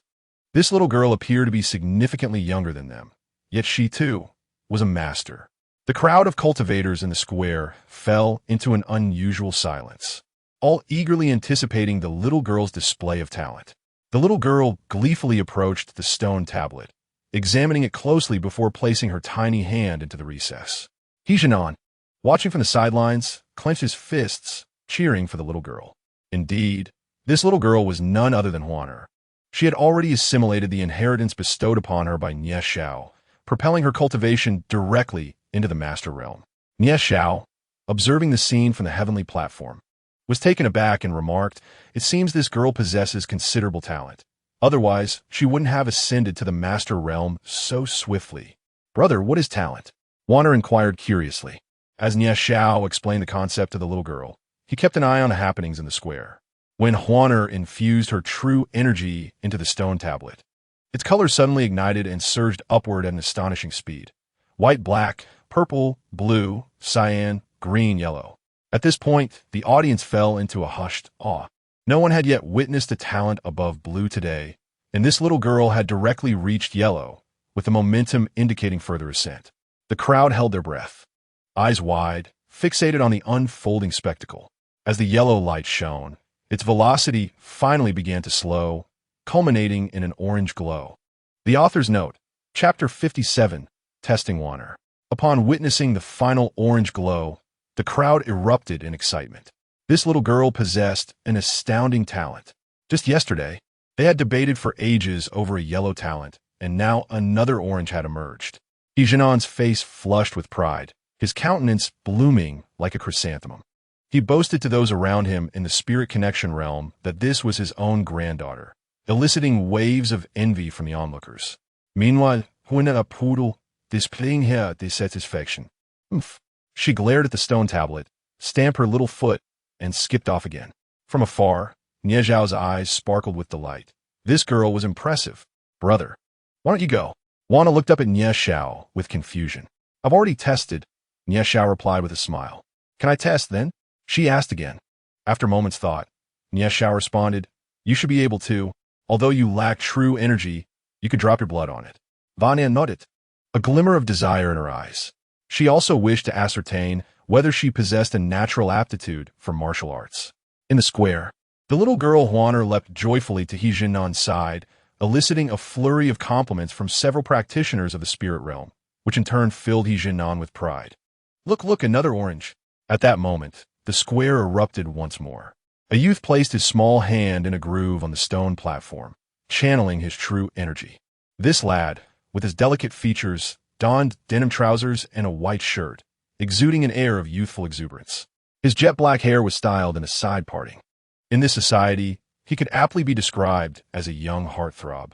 Witnessing this scene, Huaner became increasingly dissatisfied, hands on her hips, poised to compete with him. Yueying and others furrowed their brows, bewildered by the multitude of prodigies emerging today. I'm starting to doubt myself.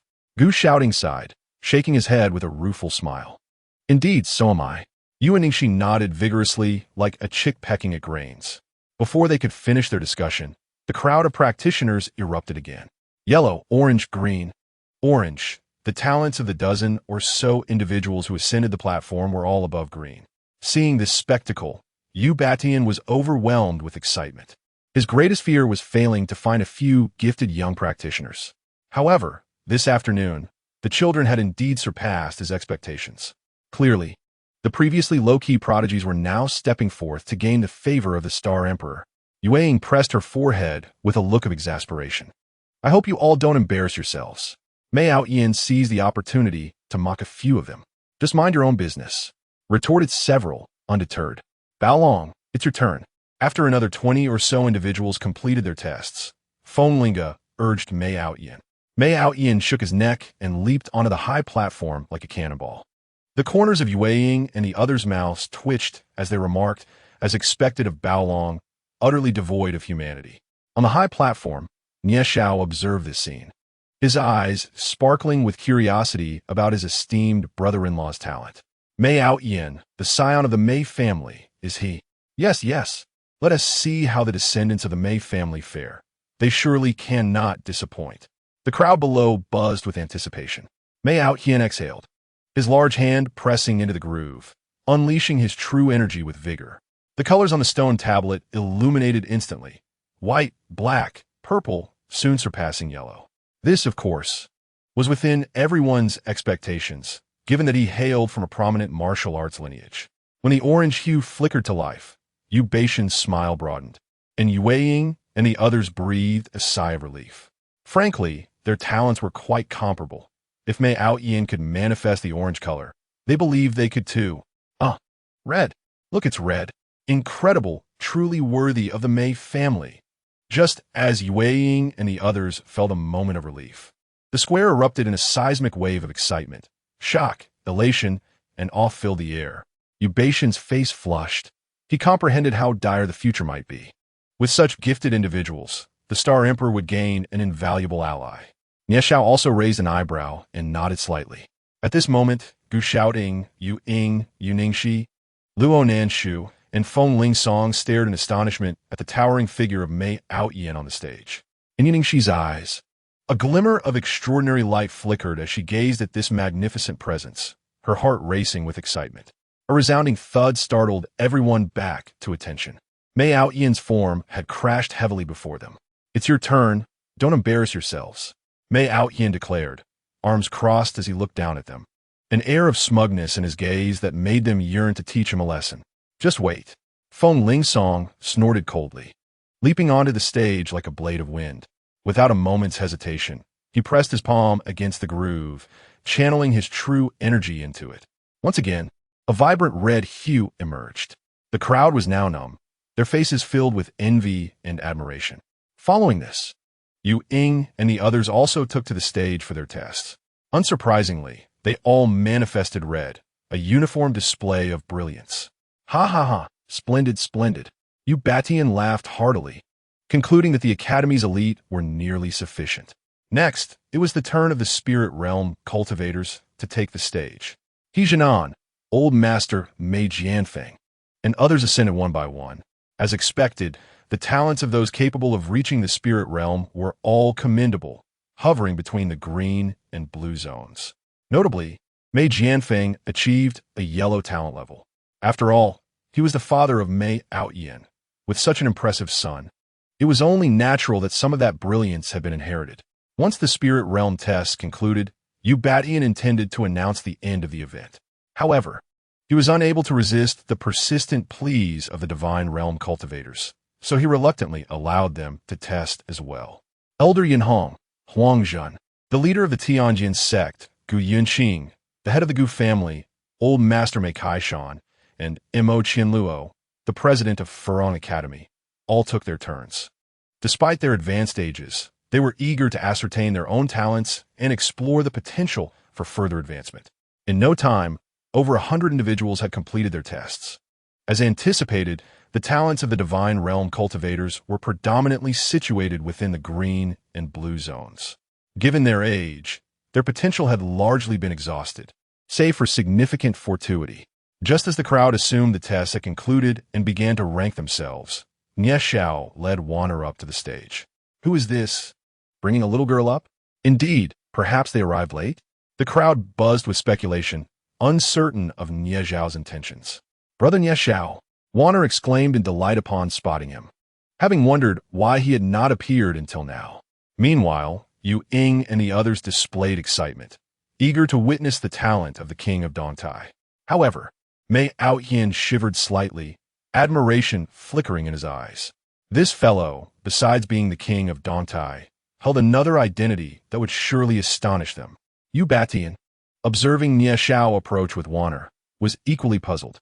Logically, Nie Xiao should already be aware of his own talent and would not retest. Was he here solely to assess the little girl? Indeed, Nie Xiao spoke. "The little girl wishes to test her abilities, so I brought her along." In the presence of numerous cultivators, Yu Batian found it inappropriate to engage in frivolous banter with Nie Xiao. Thus he could only smile and nod. Chapter 58. The talent that overwhelms all. As Nie Xiao led the young girl, Wanner, onto the stage for testing, a significant transformation was occurring in the new continent. Within a resplendent hall, Chen Zongyao gazed excitedly at his father, exclaiming, "I have succeeded. I have obtained the inheritance. Aha! I will make that little brat pay for this." Several other cultivators present, all members of the Chun family, had disregarded Nie Xiao's warnings and entered this continent alongside a multitude of cultivators from around the world. Their intent was to seize resources and, in due course, seek vengeance against Nie Xiao. Unbeknownst to them, Nie Xiao was the Star Emperor. "I told you the Star Emperor was deceiving us. He certainly harbors ill intentions," grumbled a middle-aged man who had previously troubled Nie Xiao. At that moment, a sudden cacophony of screams and explosions erupted from outside. The group hurriedly exited the hall to ascertain the situation, only to be met with a sight that left them gasping in horror. A throng of humanoid monsters surged towards them, emitting chilling shrieks. Some bore wings while others sported horns. Yet, their bodies resembled withered skeletons, their eyes sunken, and their loose skin sagging. What in the world? Before Chen Zongyao could finish his sentence, he felt an invisible force gripping him. "Ah!" He cried out in agony as his body began to wither. Soon, elongated fangs protruded from his mouth, and claws akin to those of a beast sprouted from his hands and feet. The others in the hall experienced similar transformations, although the monsters they became varied. Each was equally terrifying. Subsequently, these monsters joined the throng of creatures rushing outward. Unbeknownst to Nye Xiao and Yu Batian, the situation in the new continent had dramatically changed. Since their last instructions, the United Nations had dispatched warships and troops to encircle the area, guarded by modern weaponry. Numerous cultivators were also stationed to respond to any emerging crises. Nye Xiao brought Wanner before a stone tablet and addressed her. "I require a few drops of your blood. Are you afraid of pain?" Wanner, with her indifferent gaze, shook her head and extended her small hand towards Nye Xiao. "Is this for testing the little girl? She hasn't even cultivated her inner strength. How can she be tested?" murmured the cultivators below. "Indeed, how can one so young be assessed?" They whispered amongst themselves. Moon Shadow, Gu Shouting, and the others exchanged glances, each filled with confusion. Miao Yin, too, was perplexed, scratching his head, unable to comprehend where Nye Xiao had found such a young girl. Nye Xiao, with his fingertip like a sword, gently drew a line across Wanner's fingertip, causing blood to flow. Yet, there was no sign of distress on the little girl's face. Her expression remained as cold as ever. Following Nye Xiao's instructions, she dripped several drops of blood into the groove on the stone tablet. The tablet trembled slightly before erupting in color, ascending instantaneously to the yellow zone, followed swiftly by orange. The crowd erupted in astonishment, their eyes wide as they stared at the stone tablet. Gu Shouting and Yu Ing exchanged glances, seemingly comprehending why Nye Xiao had so readily agreed to let the little girl accompany him the previous night. It was likely that he had discerned her uniqueness then. However, the spectacle was far from over. The red light upon the stone tablet flickered to life, momentarily pausing before the unnoticed character for Saint illuminated above. Once this character appeared, the assembly fell into a profound silence as the presence of the word was acknowledged. After a lengthy pause, a cultivator murmured, "What is the significance of this character? Is it superior even to the red light?"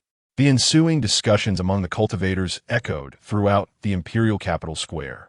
Fortunately, the surrounding troops were on alert, ensuring that no one intruded upon the scene. Miao Yin and the others furrowed their brows, initially believing their own talents to be unparalleled, basking in their self-satisfaction. Yet, witnessing this occurrence stirred an indescribable emotion within them. No wonder the king of Dantai had taken her as a sister. She was indeed a prodigy. But what could the character for Saint signify? Yu Ningxi shook her head in resignation and inquired, "What did you say? Star Nye Xiao has taken that little girl as his sister?" Miao Yin gasped in astonishment, his shock palpable. How could someone of such worth capture the attention of the Star Emperor? "What's the fuss? It's not as if you were the one adopting a sister. Why are you so agitated?" Ewing shot him a bemused look. On the stage, Nye Xiao remained unfazed by the crowd's reaction, having anticipated it all along. After all, the dual-pupiled were favored by heaven, their talents beyond question. At that moment, Wanner also ceased her gestures, gazing upward at the stone tablet. She noticed something shining above the red light, but was unaware of its significance. "Kid, did you realize this last night?" At this moment, Yu Batian approached Nye Xiao, lowering his voice to inquire. Nye Xiao, feigning ignorance, shook his head and whistled while leading the little girl down from the stone platform. Witnessing this scene, Yu Batian's expression turned indignant, his chest heaving with suppressed frustration. Yet, he soon burst into hearty laughter, exclaiming, "The chaotic era is upon us, and heaven is aiding us." He then cast his gaze over the assembly and proclaimed, "This testing concludes here. You have all gained insight into your talents. However, I wish to convey that regardless of whether your abilities are exceptional or lacking, do not succumb to pride or despair." He gestured towards several elders, signaling them with an unspecified indication, and continued, "For those endowed with great talent, if you do not strive, you will be surpassed by others, for those with lesser gifts. As long as you exert effort, you too shall achieve greatness." He urged, "As long as you do not give up and contribute in the days to come. What is to stop the Dragon Lord and the Star Emperor from altering your fates?" Upon hearing Yu Batian's words, those cultivators who had been disheartened by their perceived inferior talents suddenly felt a surge of excitement. To overturn one's fate, they mused. As long as I prove my worth and the Star Emperor recognizes my contributions, how could I possibly feel lost? Not only they, but all cultivators were stirred, each yearning to cultivate to greater heights. Such advancement would not only elevate their power, but also extend their lifespans. Nie Xiao, however, found himself disinterested in Yu Beixian's oratory. Could the old man not present something of tangible value? Where's the promised dragon energy? Where are the anticipated fortuities? It seems to be nothing more than empty promises. As Nie Xiao pondered these thoughts, the square trembled, and several elders united to unveil an opening behind the stone platform. Countless rays of light surged into the sky, subsequently cascading towards the gathered cultivators.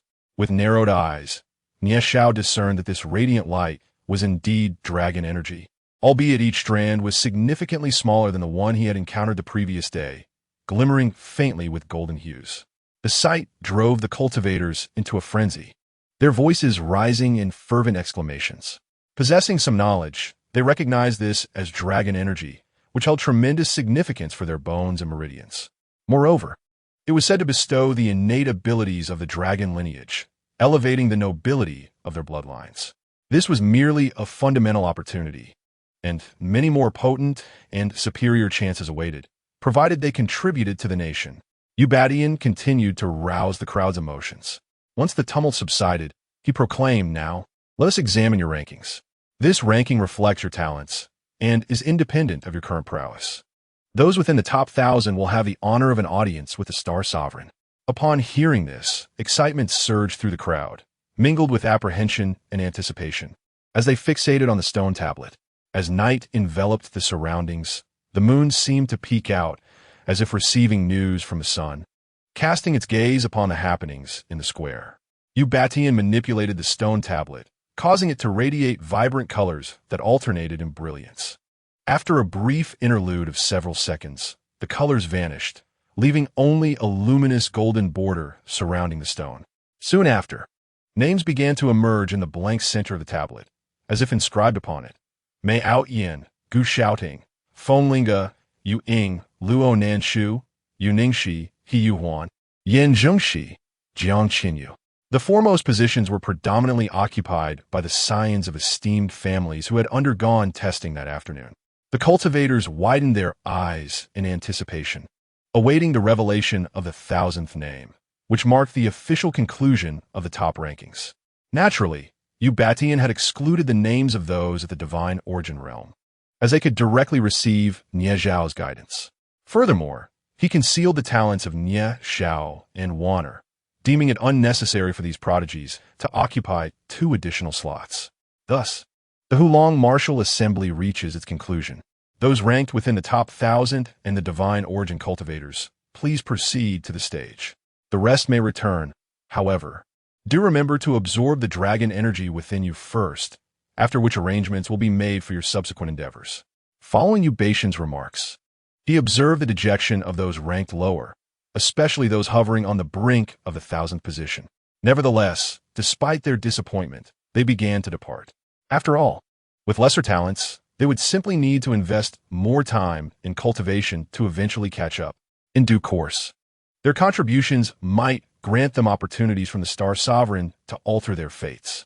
At this moment, Nie Xiao had donned his white robes and masked his face, standing upon the hotel rooftop, surveying the departing crowd. Wanner had already been returned to her hotel room. If she were to accompany him, his identity would be instantly revealed. However, over 1,000 cultivators stood upon the stone platform, filled with excitement, anticipation, fervor, and confusion. Among them, Yu Ying and the little girl Wanner were shaking their heads in search of something. "Where's Nie Xiao?" Yu Ying inquired with a furrowed brow. "He is the king of Dongtai, possibly possessing cultivation that surpasses the realm of divine origin. He may have already conversed with the Star Emperor." Gu Xiaoting pondered for a moment before speaking. Upon hearing this, the crowd was enlightened, and the little girl also nodded in acknowledgement of their conversation. He Nan was aware that Nie Xiao was indeed the Star Emperor, yet he refrained from disclosing this to Huaner, fearing she might blurt it out recklessly.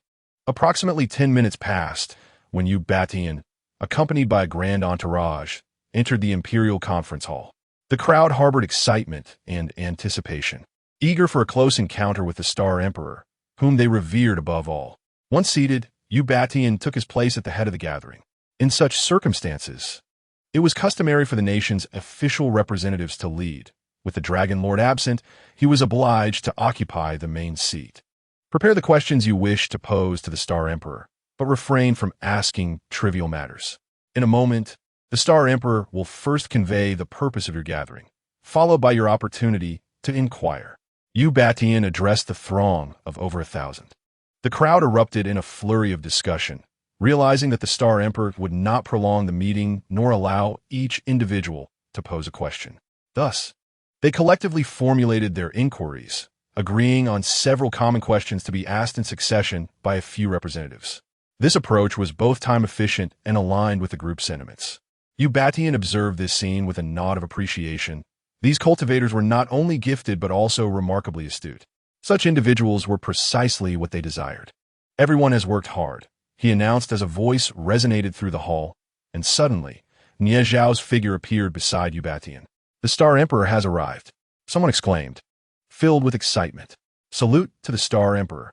The crowd rose, placing one hand upon their chests and bowing slightly. There is no need for excessive courtesy.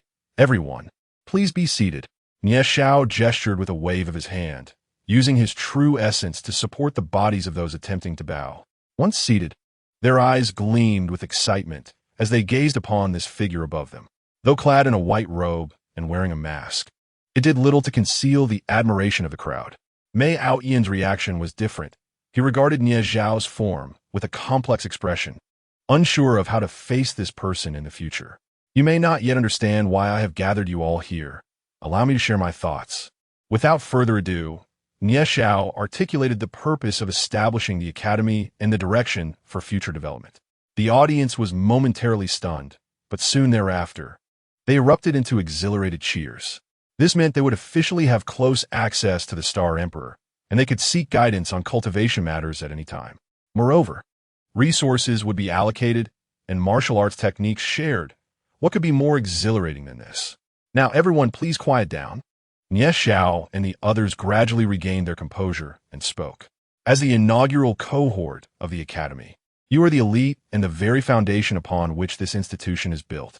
Nevertheless, I must respect your individual aspirations. If anyone is unwilling to join the academy, I shall not impose my will upon you. You possess the right to make your own choices. He then softly inquired. After a pause of several seconds, not a single person rose, for they were not fools.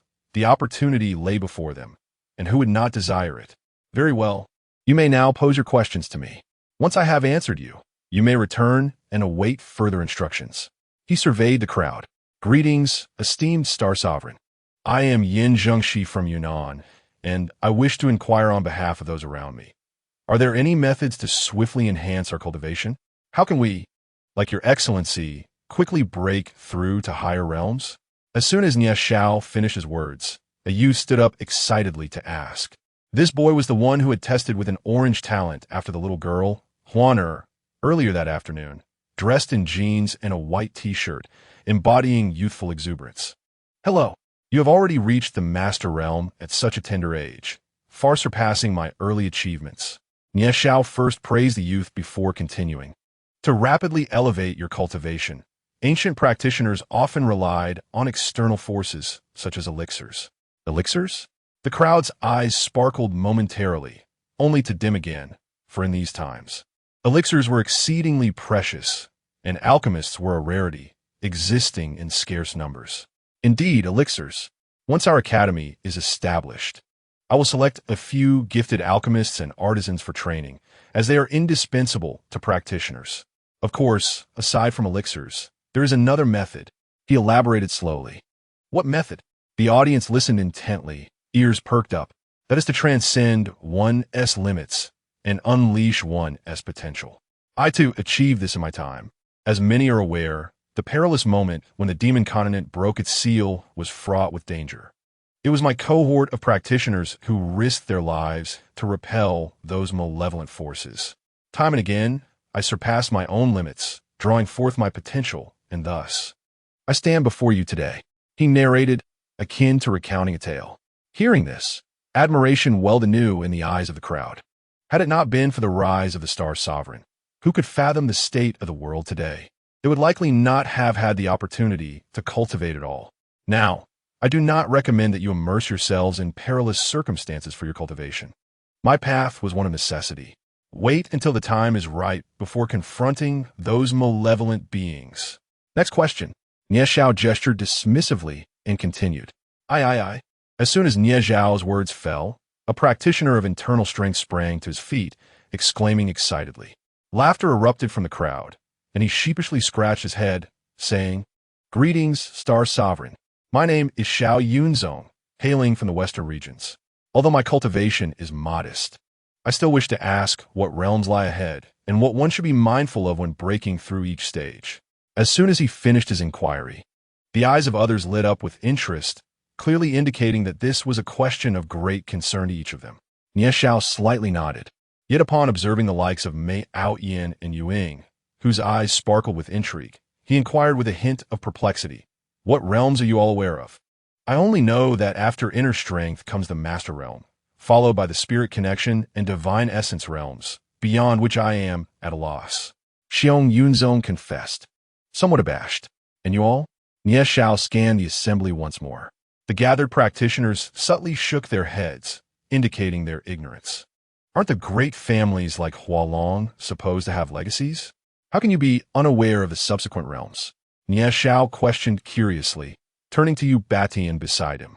Sighing, Yu Batian replied, The legacies within Hualong have long since been severed. Only those ancient beings hidden in remote mountains for decades, if not centuries, might possess some knowledge. The current generation knows nothing of it. Even I, in my time, was enlightened only by your inquiries. Isn't it true that you frequently accompany the Dragon Lord? How could you remain uninformed? Moreover, the Dragon Lord's cultivation is no less than mine. Surely there must have been some dissemination of knowledge? Nie Zhao furrowed his brow. Yu Batian shook his head once more, speaking gravely. I met the Dragon Lord years ago, and since then, our communication has been solely via phone. The Dragon Lord has been in seclusion, and any matters are relayed to me through calls.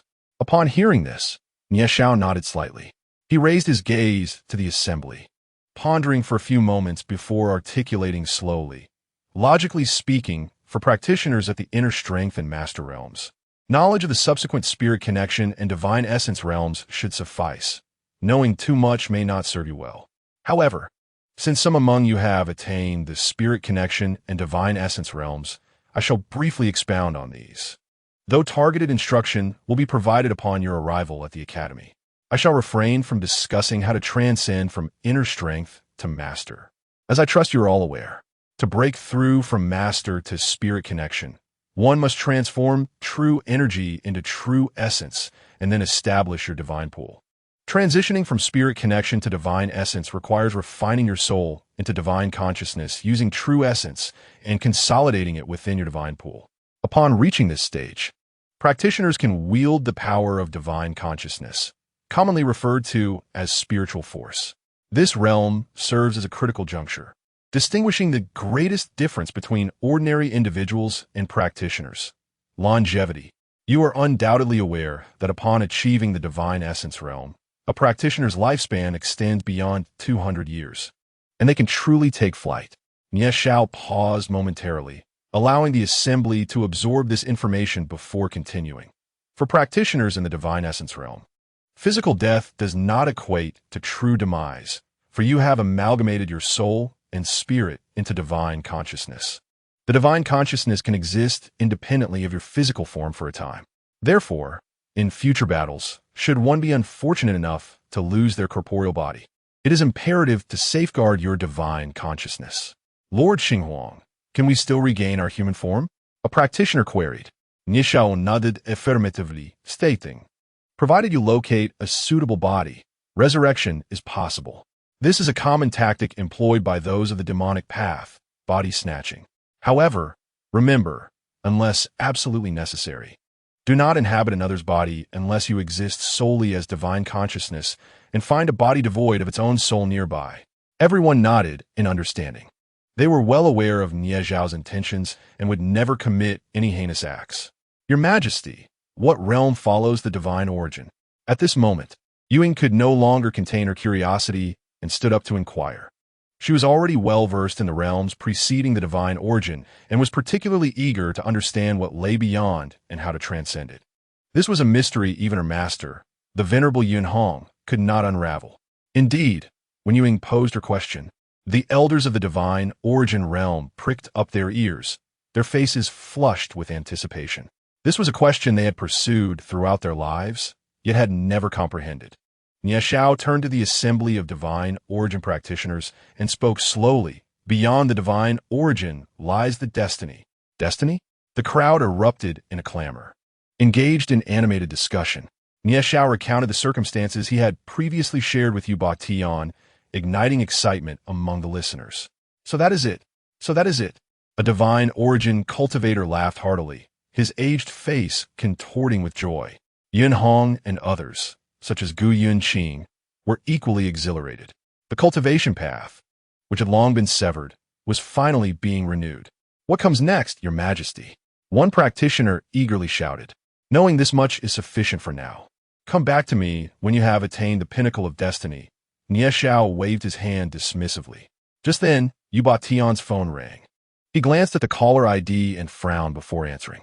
Moments later, he slammed his hand on the table, exclaiming, "There's trouble in the New World."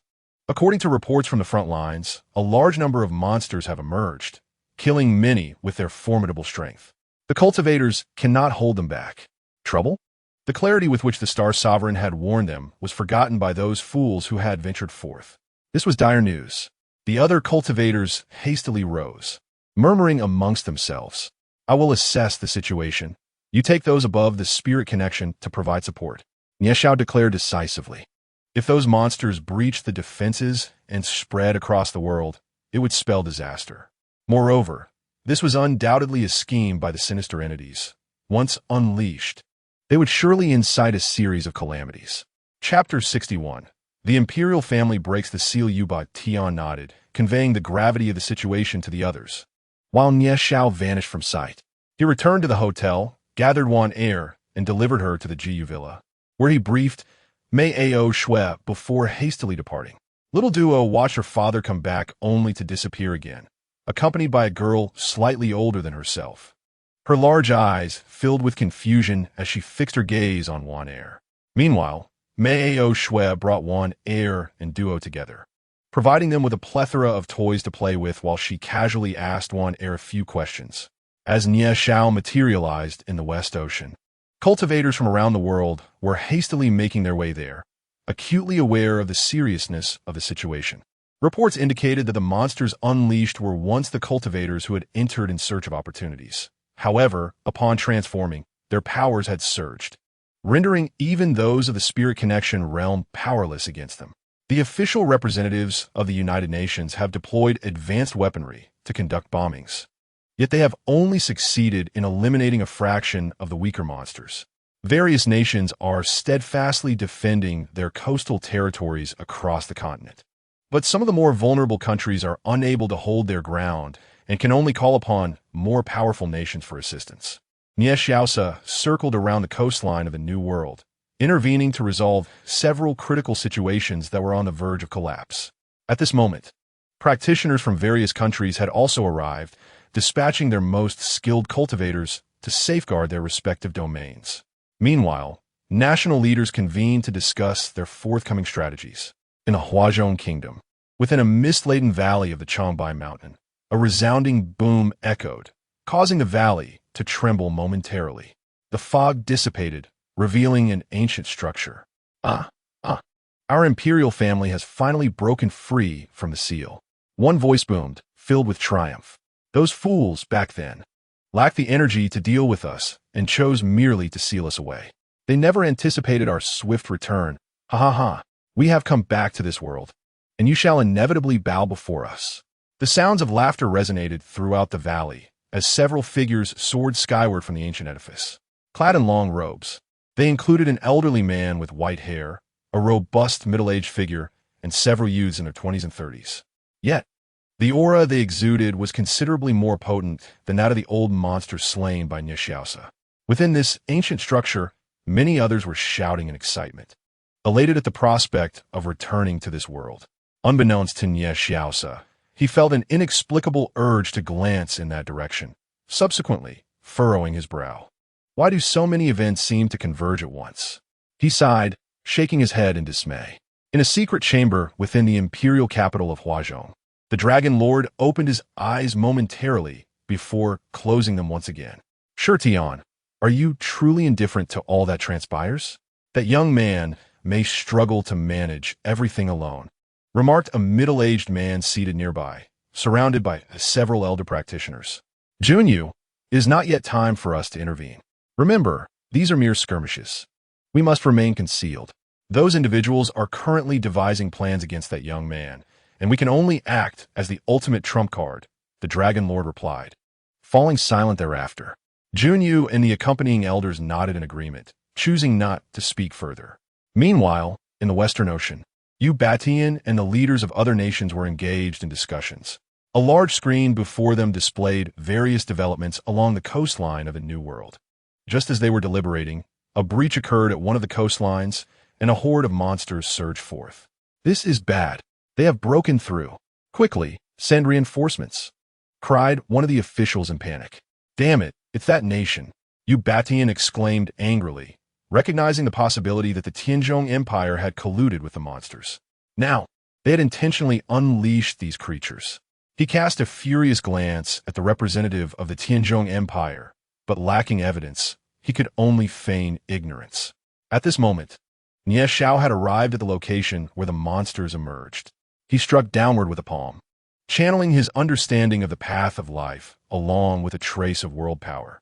The palm imprint landed heavily amidst the oncoming monsters, sparing even the guardians. Instantly, darkness enveloped the sky, the sea surged backward, and the entire continent seemed to tremble. In the blink of an eye, tranquility returned to the heavens and the earth. When Yu Batian and the other cultivators arrived, they gasped in astonishment at the sight before them.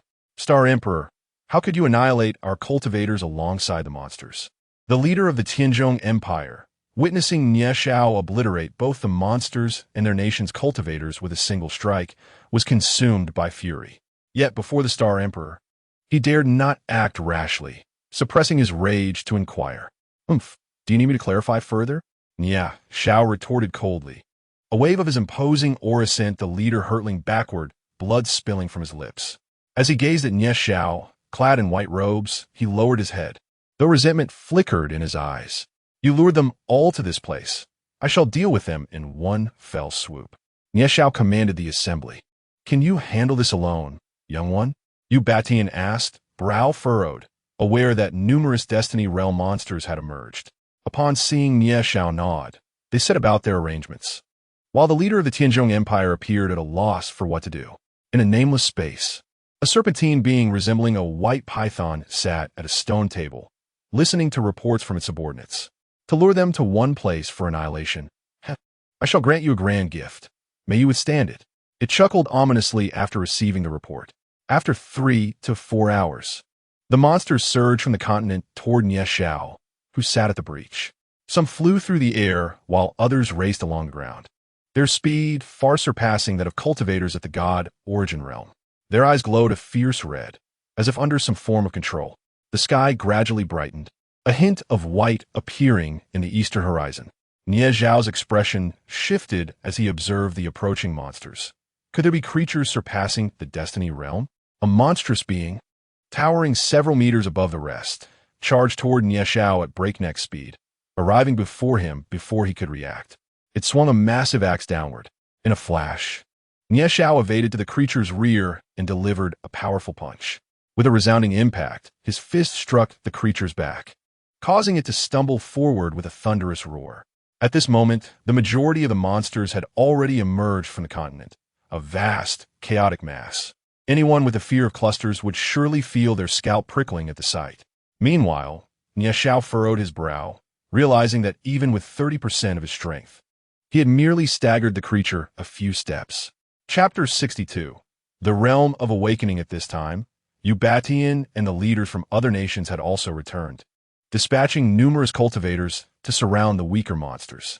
The creature engaged in battle with Nye Xiao let out a furious roar toward the heavens. Immediately behind it, a pair of wings sprouted, and its fangs elongated menacingly. It turned around, glaring furiously at Nye Xiao, and raised the enormous axe in its hand strike.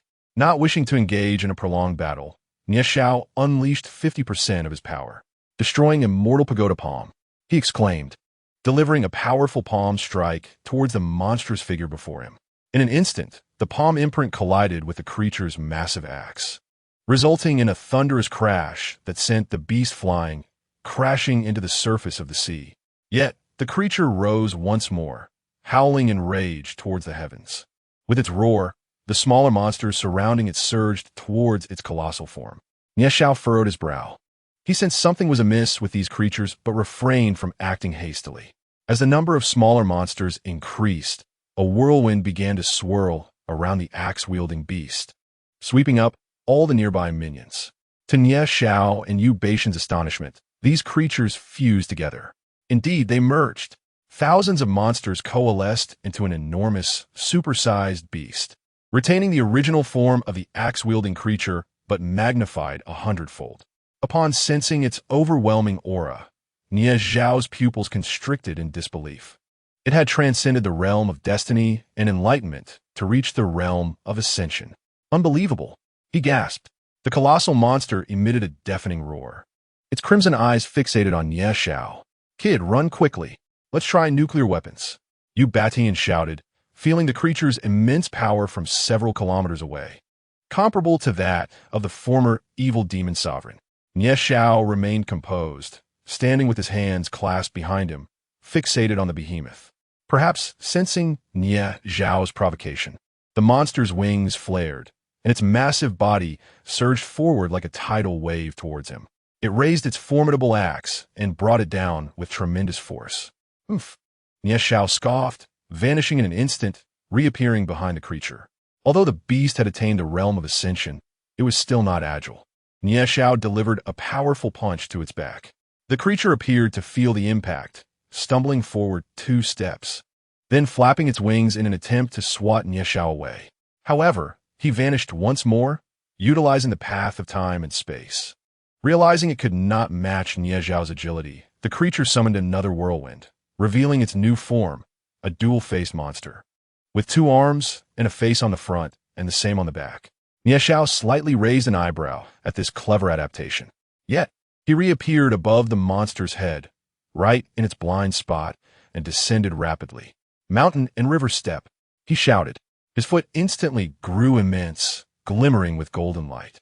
With a resounding crash, the enormous footprint landed heavily on the creature's head, submerging its massive body into the sea and creating towering, tumultuous waves.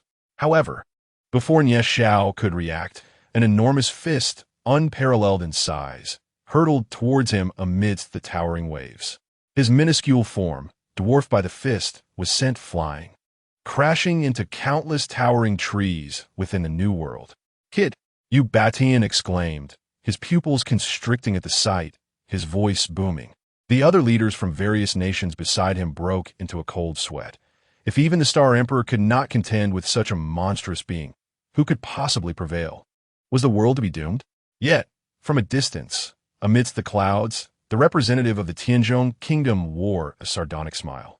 With a roar, the gigantic creature rose, stirring up colossal waves once more. Coughing after the brutal impact, Nye Xiao stood up, his gaze steady as he regarded the towering beast. It had been long since he had encountered a worthy opponent. You are indeed formidable, but this ends here, Nye Xiao murmured to himself, and in the blink of an eye, he appeared before the creature. I shall not indulge you any longer. Let us conclude this.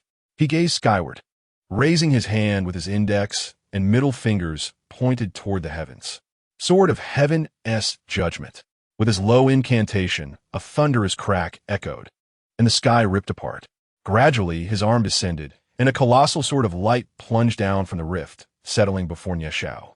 The colossal creature, witnessing this, was instantly engulfed in fury, roaring as it raised its battle axe, cleaving down towards Nye Xiao.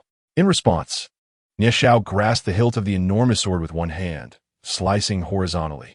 In that moment, A brilliant flash of white light illuminated the world, blinding all present. No one comprehended what transpired. Only the anguished cries of the beast echoed in the air. When they reopened their eyes, astonishment washed over them. The surface of the sea was littered with countless dismembered limbs of the creature, a grotesque sight, yet remarkably, not a single drop of blood was spilled. The Star Emperor has triumphed. The Star Emperor has won. We are safe. Many cultivators erupted in cheers. Phew, this young man always revels in thrilling exploits. I wonder what the limit of his sword truly is. How can it be so powerful? Batian exhaled in relief, followed by a flicker of confusion. He recalled that it was this very sword that had allowed Nie Xiao to slay the evil lord initially, and today it had once again shattered the colossal creature. Meanwhile, Nie Xiao raised both hands, and the winds and clouds surged around him. The sky grew dark with ominous clouds, and thunder rumbled. In an unknown location on Blue Star, a radiant orb flickered with 9-colored brilliance. It seemed to sense Nie Xiao's summoning, tearing through the void and enveloping him. What is happening? What is the Star Emperor doing? Why does the light surrounding him feel so terrifying? The cultivators buzzed with speculation. Is this the power of the world, encompassing the 3,000 paths, rebirth, and destruction? Nie Xiao murmured with closed eyes. Indeed, in this battle, he had finally opened the path of the Tao, summoning the primal force of the world. With a sudden pop, it felt as though something within him had shattered. Instantly, Nie Xiao's aura surged, propelling his long-suppressed cultivation to a new pinnacle. Within his dantian, the previously chaotic true essence was now refined by the primal force of the world, transforming into a gentle, jade-like quality, while the latent power surged exponentially. He had finally reached the Qi Tian realm, and his true essence was ascending to greater heights. As he introspected on his dantian, he sensed the energy within. Young man, trouble is brewing. Mei Aoyan and Gu Xiaoting are in peril. The urgent voice of Batian reached him just as Nie Xiao opened his eyes. What has happened? Nie Xiao inquired, furrowing his brow. In the imperial city, Mei Aoyan and his companions were among the higher echelons of cultivators, especially with the presence of the Dragon Lord and others.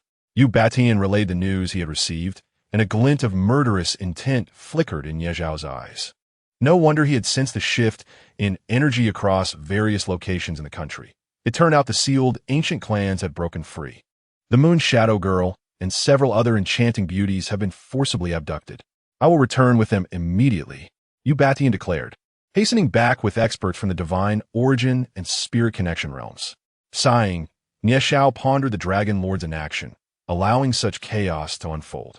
Meanwhile, leaders from other nations received news of disturbances in their territories and began evacuating their cultivators. There was no reason to linger here any longer. Turning to gaze upon the new continent, the dawn had broken, casting a golden hue that enveloped the world in an aura of mystery. He formed a hand seal, and an ephemeral halo spread outward. Gradually, the continent became indistinct and then vanished altogether.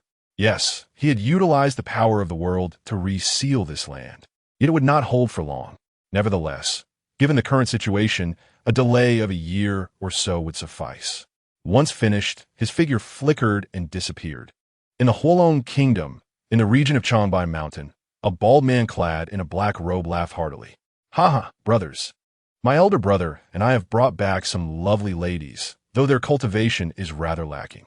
But let us make do. He hoisted 2 girls over his shoulders, none other than Moon Shadow and Yuningshi. Beside him stood a man in a green robe, with ghostly eyes and a pallid complexion that sent chills down one's spine. He too carried 2 women, one named Jiang Qianyu and the other Hua Xianyue. Ha. Big brother and second brother have worked hard. If it weren't for the brothers being unable to fly, I would have joined you outside for a stroll. More men emerged from the ancient structure, varying in height and build. Once we have absorbed the essence of these few, the third and fourth will surely break through to the divine origin realm. Then we shall capture even more maidens together. The bald man laughed boisterously. Indeed, second brother speaks wisely. There is no time to waste. Let us hurry, or uncle and the others will return. The group buzzed with excitement, having been trapped in this place for over 1,000 years, finally tasting such exquisite beauty. Meanwhile, in Kunlun, Penglai, and Huafeng, The ancient clans had also broken their seals and emerged into the world. Upon their emergence, chaos ensued, with rampant destruction and plunder instilling fear among the populace. Atop Kunlun's peak, 5 venerable elders convened. "Brother Meng, now that we have both broken our seals, what shall be our course of action?" inquired an elder clad in a black robe, his silvery hair cascading down his back.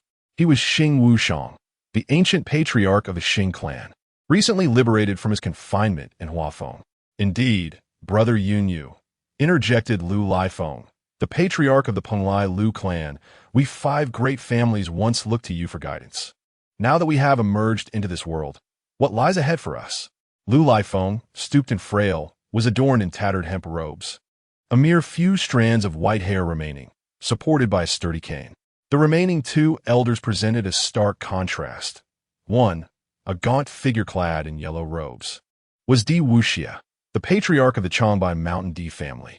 The other, an elderly matriarch with her white hair fashioned into an intricate bun, was Huang Santainai, the matriarch of the Lufeng Huang family, also bent with age. The leading elder, bearing a long sword on his back, emanated an aura of death, his sunken eyes obscured by unkempt white hair. He was Yunyu Wuxing, the patriarch of the Kunlun Yunyu family. On this day, as several families simultaneously shattered their seals and dispatched their descendants to gather intelligence about the world, they converged at Kunlun Summit to deliberate on their next moves.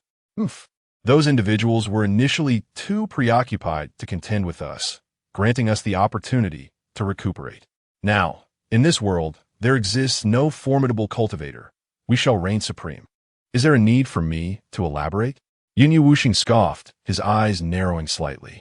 Indeed, the number of cultivators in this realm is exceedingly scarce, and most are beneath this spirit communication realm. Even those at the divine origin realm are few, let alone those of the destiny realm.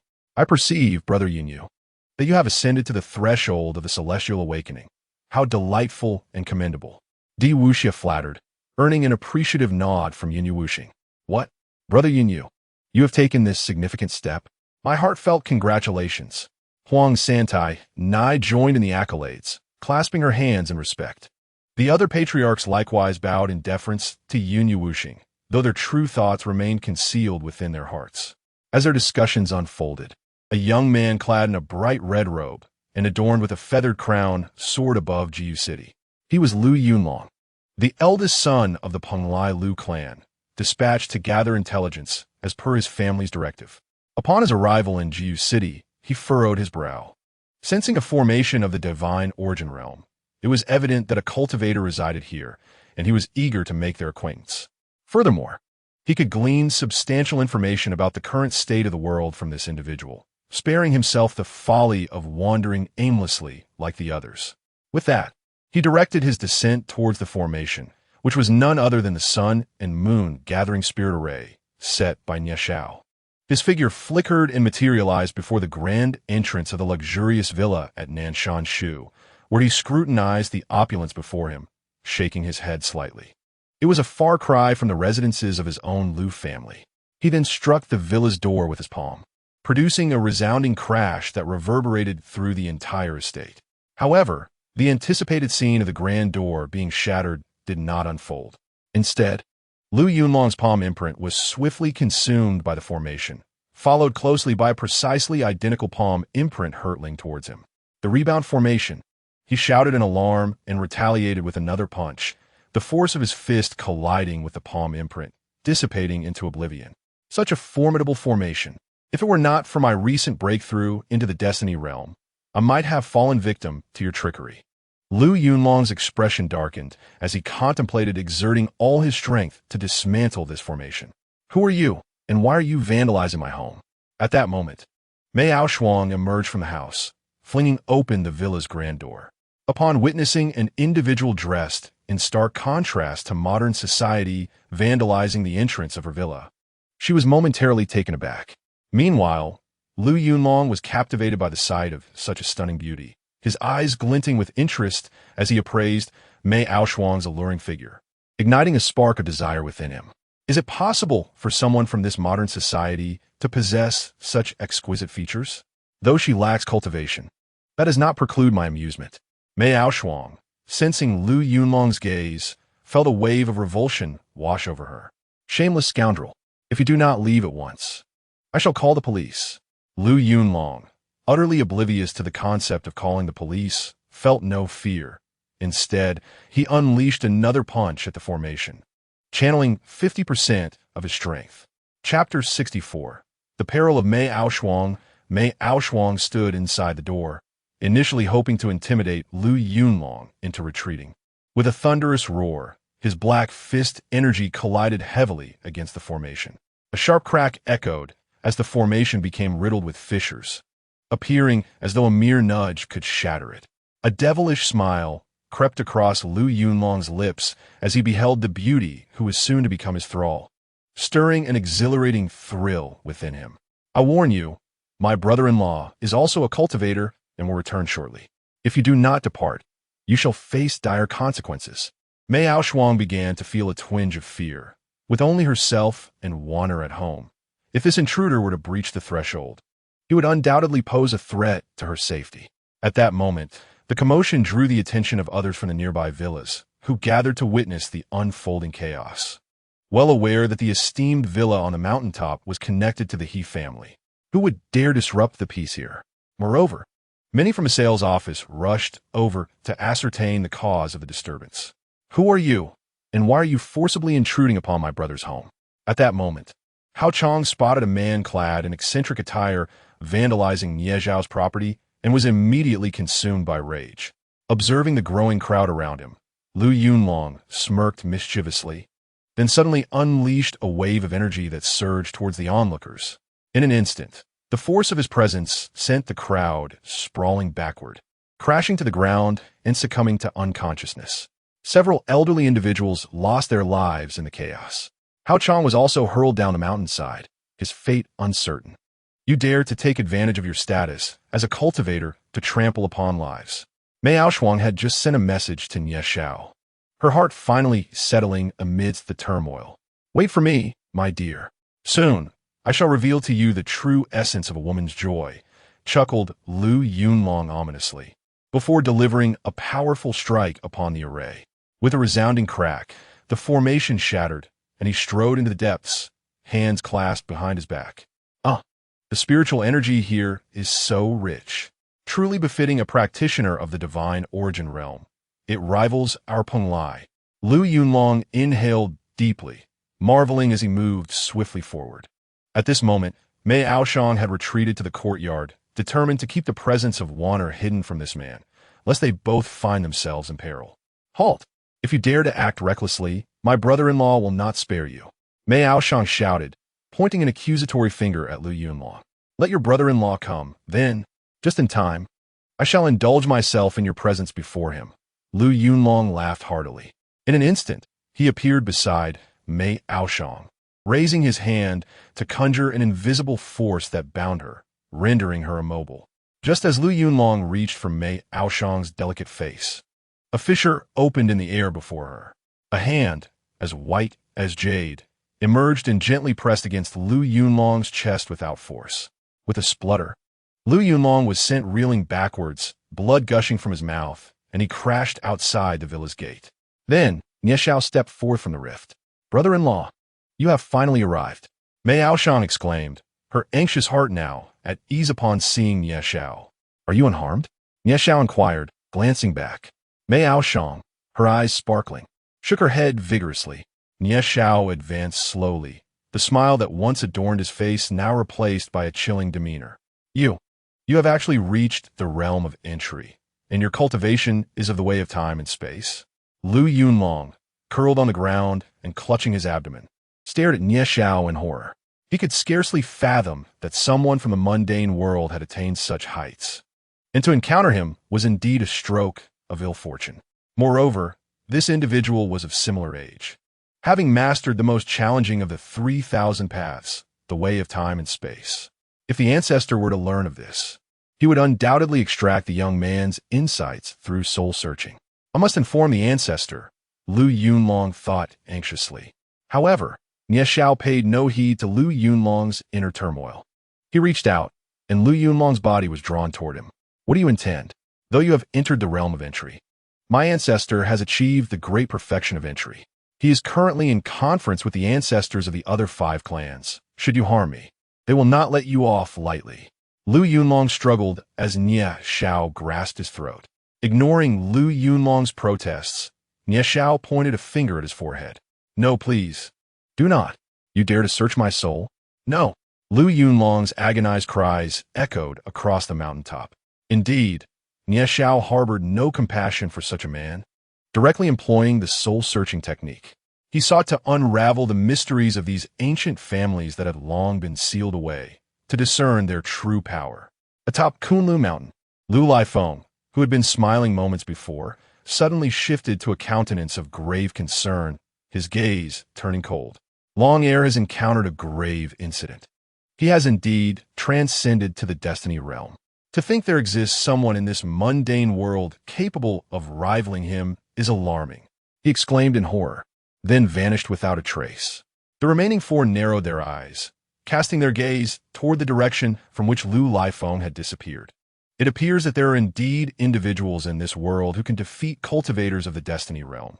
Perhaps our assumptions were not entirely accurate. Yin Yuwushing remarked with a smile, though his grin instilled a sense of dread. You 3.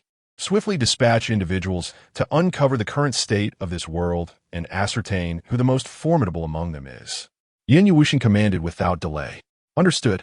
The 3 responded in hoarse voices before disappearing. Meanwhile, Yu Batian had already returned to the Imperial City Square with the others. Observing the disarray of the square, the crowd stood bewildered, uncertain of what had transpired. Yu Batian then recounted the events to them. What? Inger has been captured. Ningxi has been abducted? Elder Yun Hong and Mo Qianluo exclaimed in shock, while the others hastened toward the nearby Imperial City Hospital. Mei Ao Yin and the others had already been transported to the hospital, and the severity of their injuries remained unknown. Jiang Qinyu and Hua Xianwei hailed from ordinary families, and no one was acquainted with them. Yu Batian offered a few words of comfort to the crowd, then instructed the elder beside him to manage the situation before vanishing from sight. He needed to visit the hospital to ascertain the details and devise a response plan. At the Nanshan Villa in Jiu City, Nie Xiao discarded Lu Yunlong, who lay like a lifeless dog upon the ground, and removed his storage ring. Breaking the restrictions upon it, he scanned for valuable items but found nothing of worth. After being sealed for over a millennium, even the wealthiest of families would have depleted their resources, which was hardly surprising. Just then, a formidable punch manifested in the sky, hurtling toward Nie Xiao. Chapter 65. The Celestial Puppet Technique. What began as a splendid day, with blue skies and white clouds, suddenly darkened with thick clouds and booming thunder. An elder materialized within the stormy clouds, fire burning in his eyes as he glared menacingly at Nie Xiao. The newcomer was none other than the ancestral figure of the Lu family, Lu Laifeng. As the punch approached Nie Xiao, mere meters away, Nie Xiao waved his arm gently, unleashing a surge of refined, true essence. You foolish brat. Lu Laifeng, witnessing Nie Xiao's audacity in facing his strike, was infuriated to the point of laughter.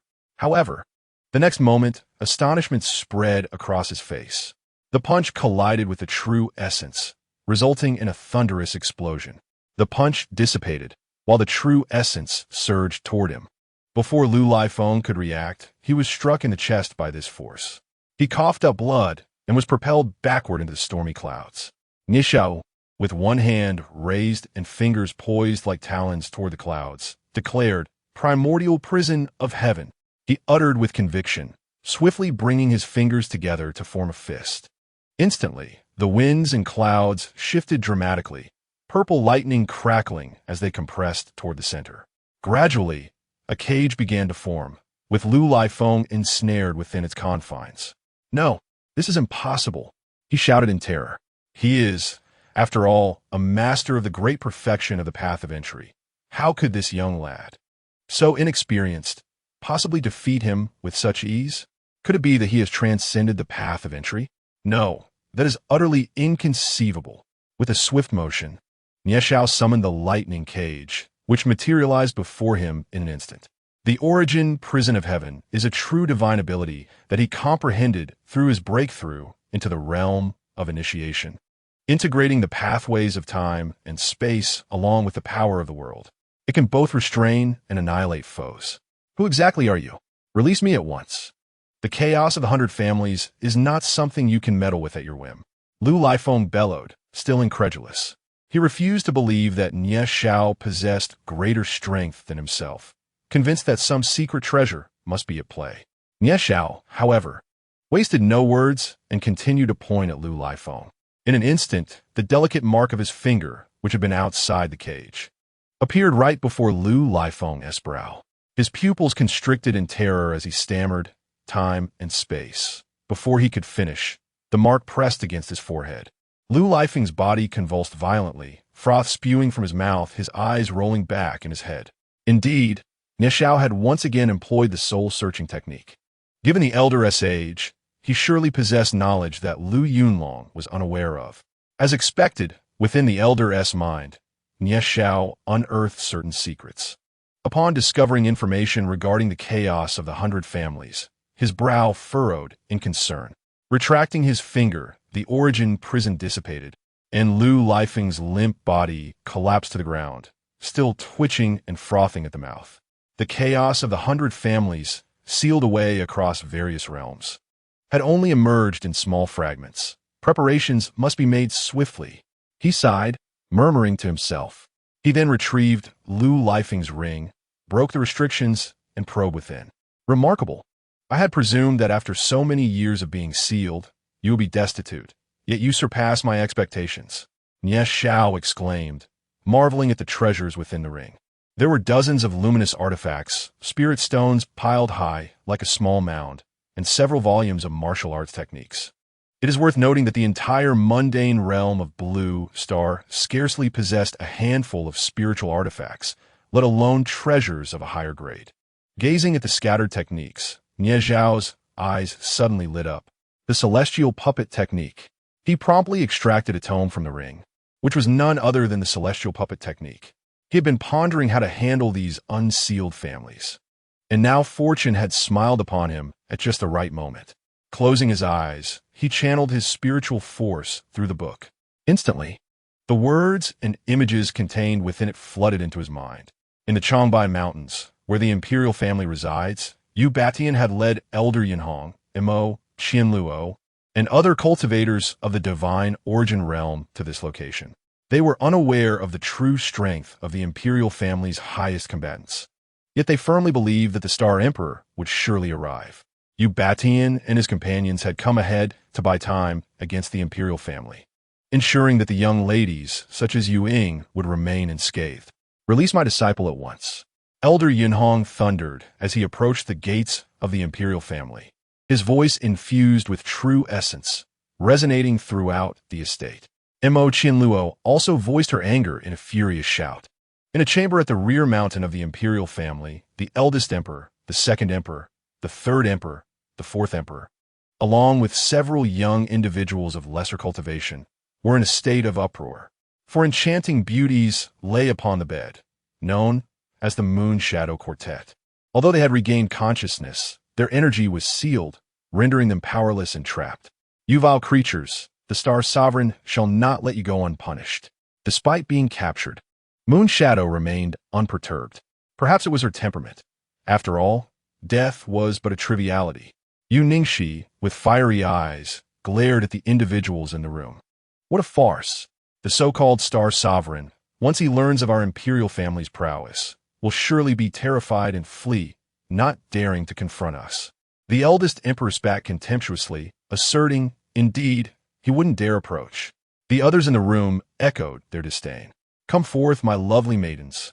Allow us to revel in your exquisite forms. The second emperor, though typically aloof, harbored a lifelong passion for women, particularly innocent maidens.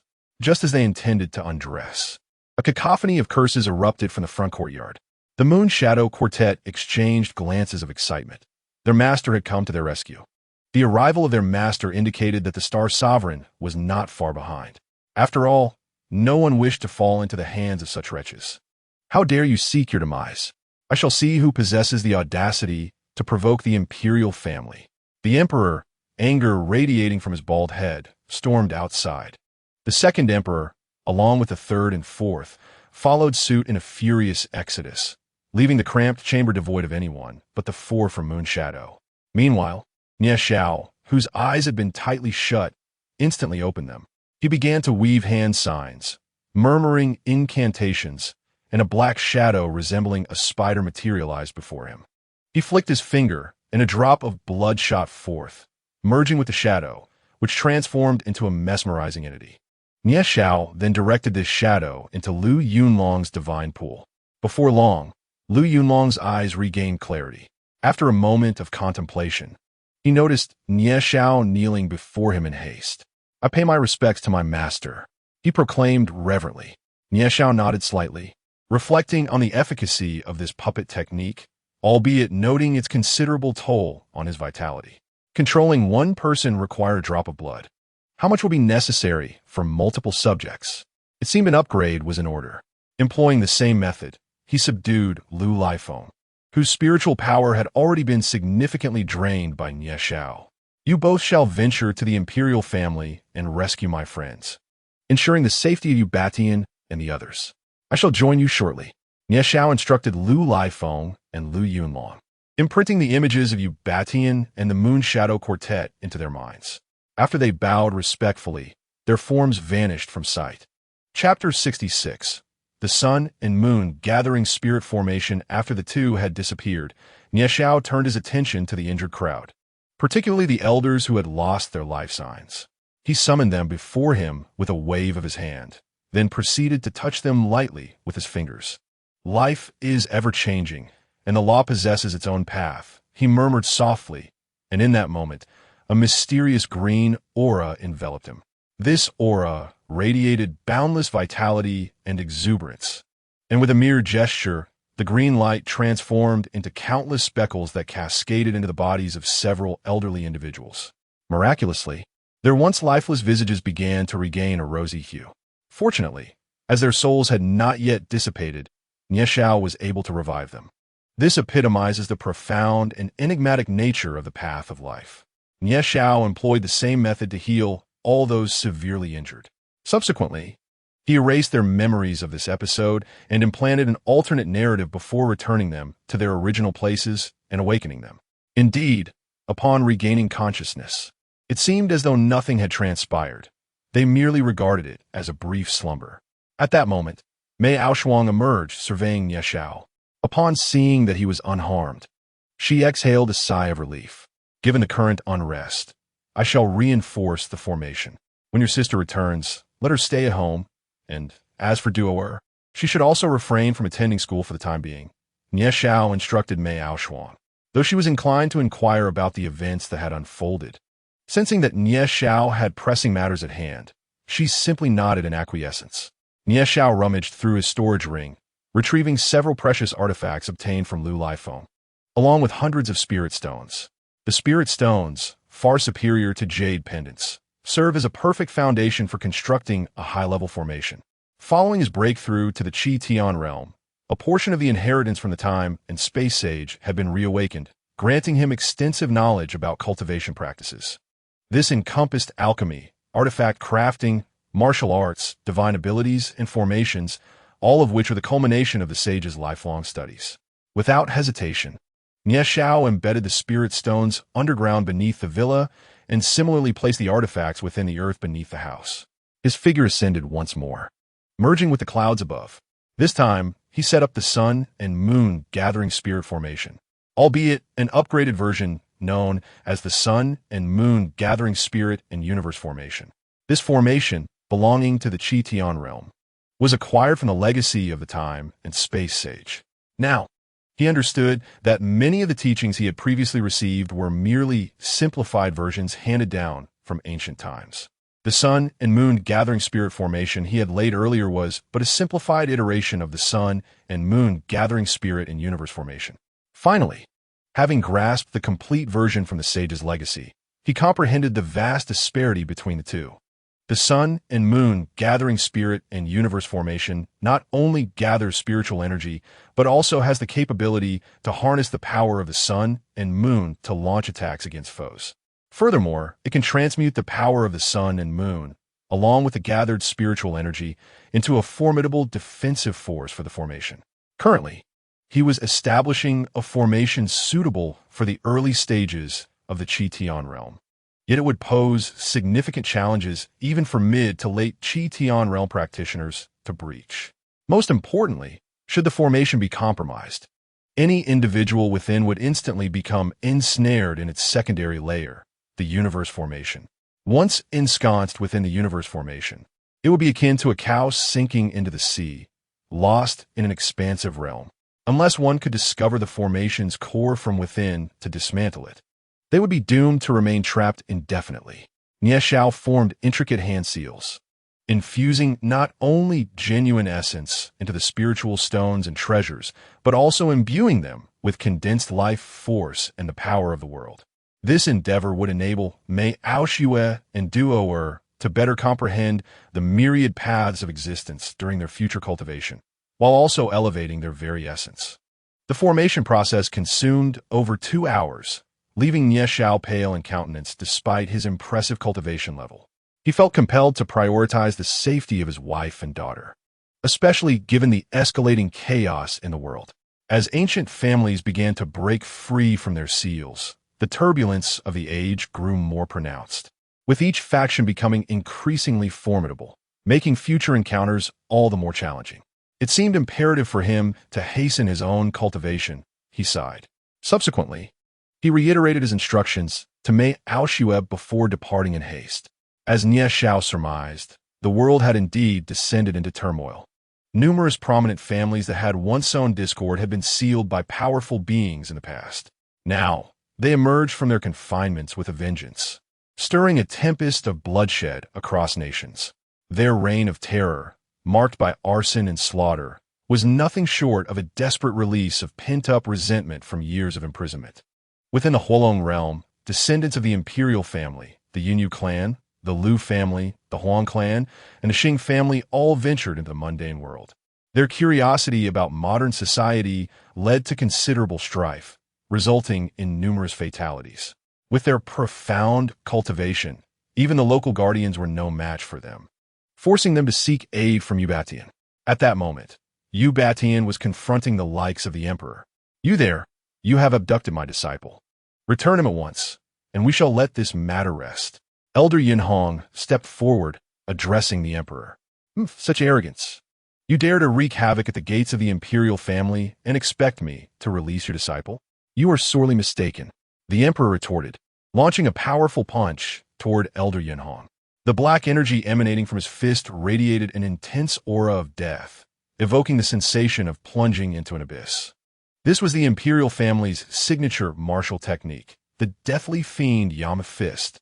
Elder Yinhong, incensed by the emperor's immediate aggression, retaliated with a fierce shout, shattered heart palm. He unleashed a palm strike to counter the emperor's assault. The translucent palm imprint collided with the black energy, producing a thunderous sound that reverberated through the surroundings, causing the very ground to tremble. Yet, this clash resulted in mutual annihilation. To think you could withstand my strike. You possess some skill. However, I shall now show you my true power. Let us see if you can endure. He sneered, donning a pair of gloves made from an indeterminate material. Are those spiritual artifacts? Monta Qianluo exclaimed in astonishment. They must be more formidable than standard spiritual artifacts. Could they be treasures? Yu Baishan's pupils constricted in realization. He knew that only Nie Xiao possessed treasures, and even then, merely one. If he were to learn that Nie Xiao's collection had since surpassed a mere handful, he would be left utterly astounded. You do have some knowledge. The emperor barked again. Deathly fiend Yama Fist. He launched yet another punch toward Elder Yinhong. The force of this punch surpassed the previous one by an unimaginable magnitude, causing the expression of the Elder Yinhong to shift dramatically. Yunong is Fury, the celestial staff of destruction. He bellowed, his hands forming intricate seals. Before him materialized a golden scepter towering several dozen meters high, which he then aimed at the emperor with the intent to strike. However, his assault was shattered in mere moments. A spurt of blood erupted from his mouth as he was sent hurtling backward, crashing to the ground. Yunong, are you all right? Yuba Tian and the others rushed forward to support the elder, their concern palpable. Chapter 67. The death of Yuba Tian. The pallor of Yunhong's face deepened to a shade of black, dark blood continually spilling from his lips, his breath weakening. Oof. Do not waste your efforts. He has fallen victim to my elder brother's deadly hell fist. His life force and essence will be devoured until his demise. Ha ha ha. Di Xing scoffed, laughter lacing his words.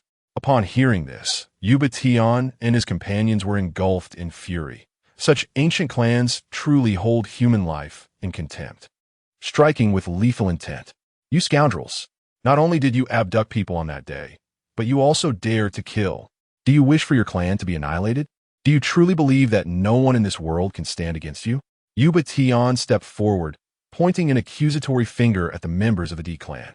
Oh, I would like to know who in this world dares to challenge our ancient clan. Suddenly, a voice, aged and resonant, echoed through the heavens and the earth, followed by a tempestuous wind. The onlookers were compelled to shut their eyes against the fierce gusts, and when they reopened them, an elderly figure stood before them. The elder, stooped and with hands clasped behind his back, donned a tattered robe, his sparse white hair disheveled and swept back. The second ancestor. The members of the D clan bowed in respect upon recognizing him. Indeed, this elder was none other than the second ancestor of the D clan, Di Wuheng, brother to the renowned Di Wuxia. In the tumultuous era of chaos, it was common knowledge among the myriad families that the D clan had a formidable ancestor, Di Wuxia, known throughout the world for his profound cultivation. Yet, unbeknownst to many, there existed another individual within the D clan, whose prowess rivaled, if not surpassed, that of Di Wuxia. That individual was the elder before them, Di Wuheng. Di Wuheng nodded slightly, his demeanor reminiscent of a predatory vulture. Who are you? What is your standing in this world? What is the current state of affairs? He inquired, posing 3 questions in succession. I am Yuba Tian, the national war god of the Hualong Kingdom, tasked with overseeing its affairs. You have emerged from obscurity and should be subject to the governance of the state. Yet, you brazenly abduct maidens in the streets, committing heinous acts of murder and pillage.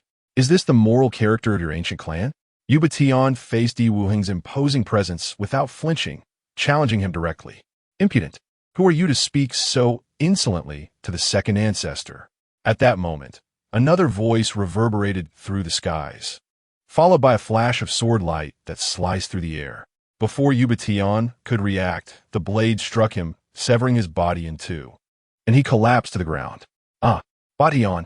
The cultivators in the divine origin realm were momentarily stunned, and as realization dawned, they cried out in horror. Hualong Zhanshan, the very face of Hualong, was slain so effortlessly. Meanwhile, Elder Yunhong's expression darkened to an unbearable degree as he lay on the ground, nearly lifeless. Suddenly, several figures appeared before Di Wuheng. Grandfather, second uncle, father, uncle, aunt. Dijun bowed respectfully. The newcomers were members of the Di family who had just returned from gathering intelligence, having overheard Yu Batian reprimanding Di Wuheng. Di Janesse, grandfather, Di Kang, second uncle, Di Qiong, father, Di Quang, uncle, and aunt Di Rong were all present.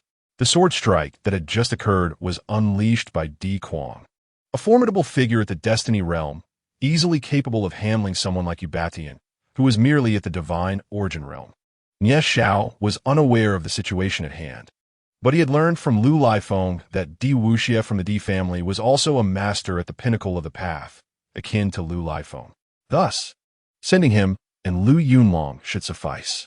However, what Nye Xiao was oblivious to was the profound depths of the Di family, harboring the enigmatic Di Wuheng.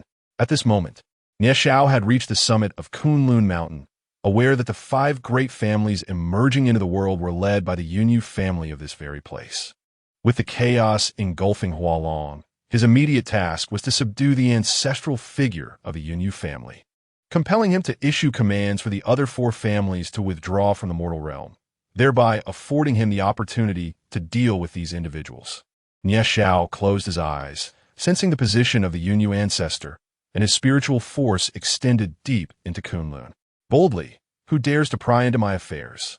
Suddenly, A thunderous voice echoed across the heavens, followed by the ethereal figure of Yunyu Wuxing materializing beside Nie Xiao. Youngster, I must say, your audacity is remarkable. You dare to intrude upon my presence. Yunyu Wuxing scrutinized Nie Xiao with a chilling gaze, only to find himself unable to discern Nie Xiao's cultivation, which left him slightly astonished. However, upon observing Nie Xiao's youth, he dismissed the concern. Are you Yunyu Wuxing, the ancestor of the Yunyu family? Nie Xiao squinted, inquiring. Youngster, regardless of your intentions for luring me out, I shall gladly accept your flesh today. Ha ha ha.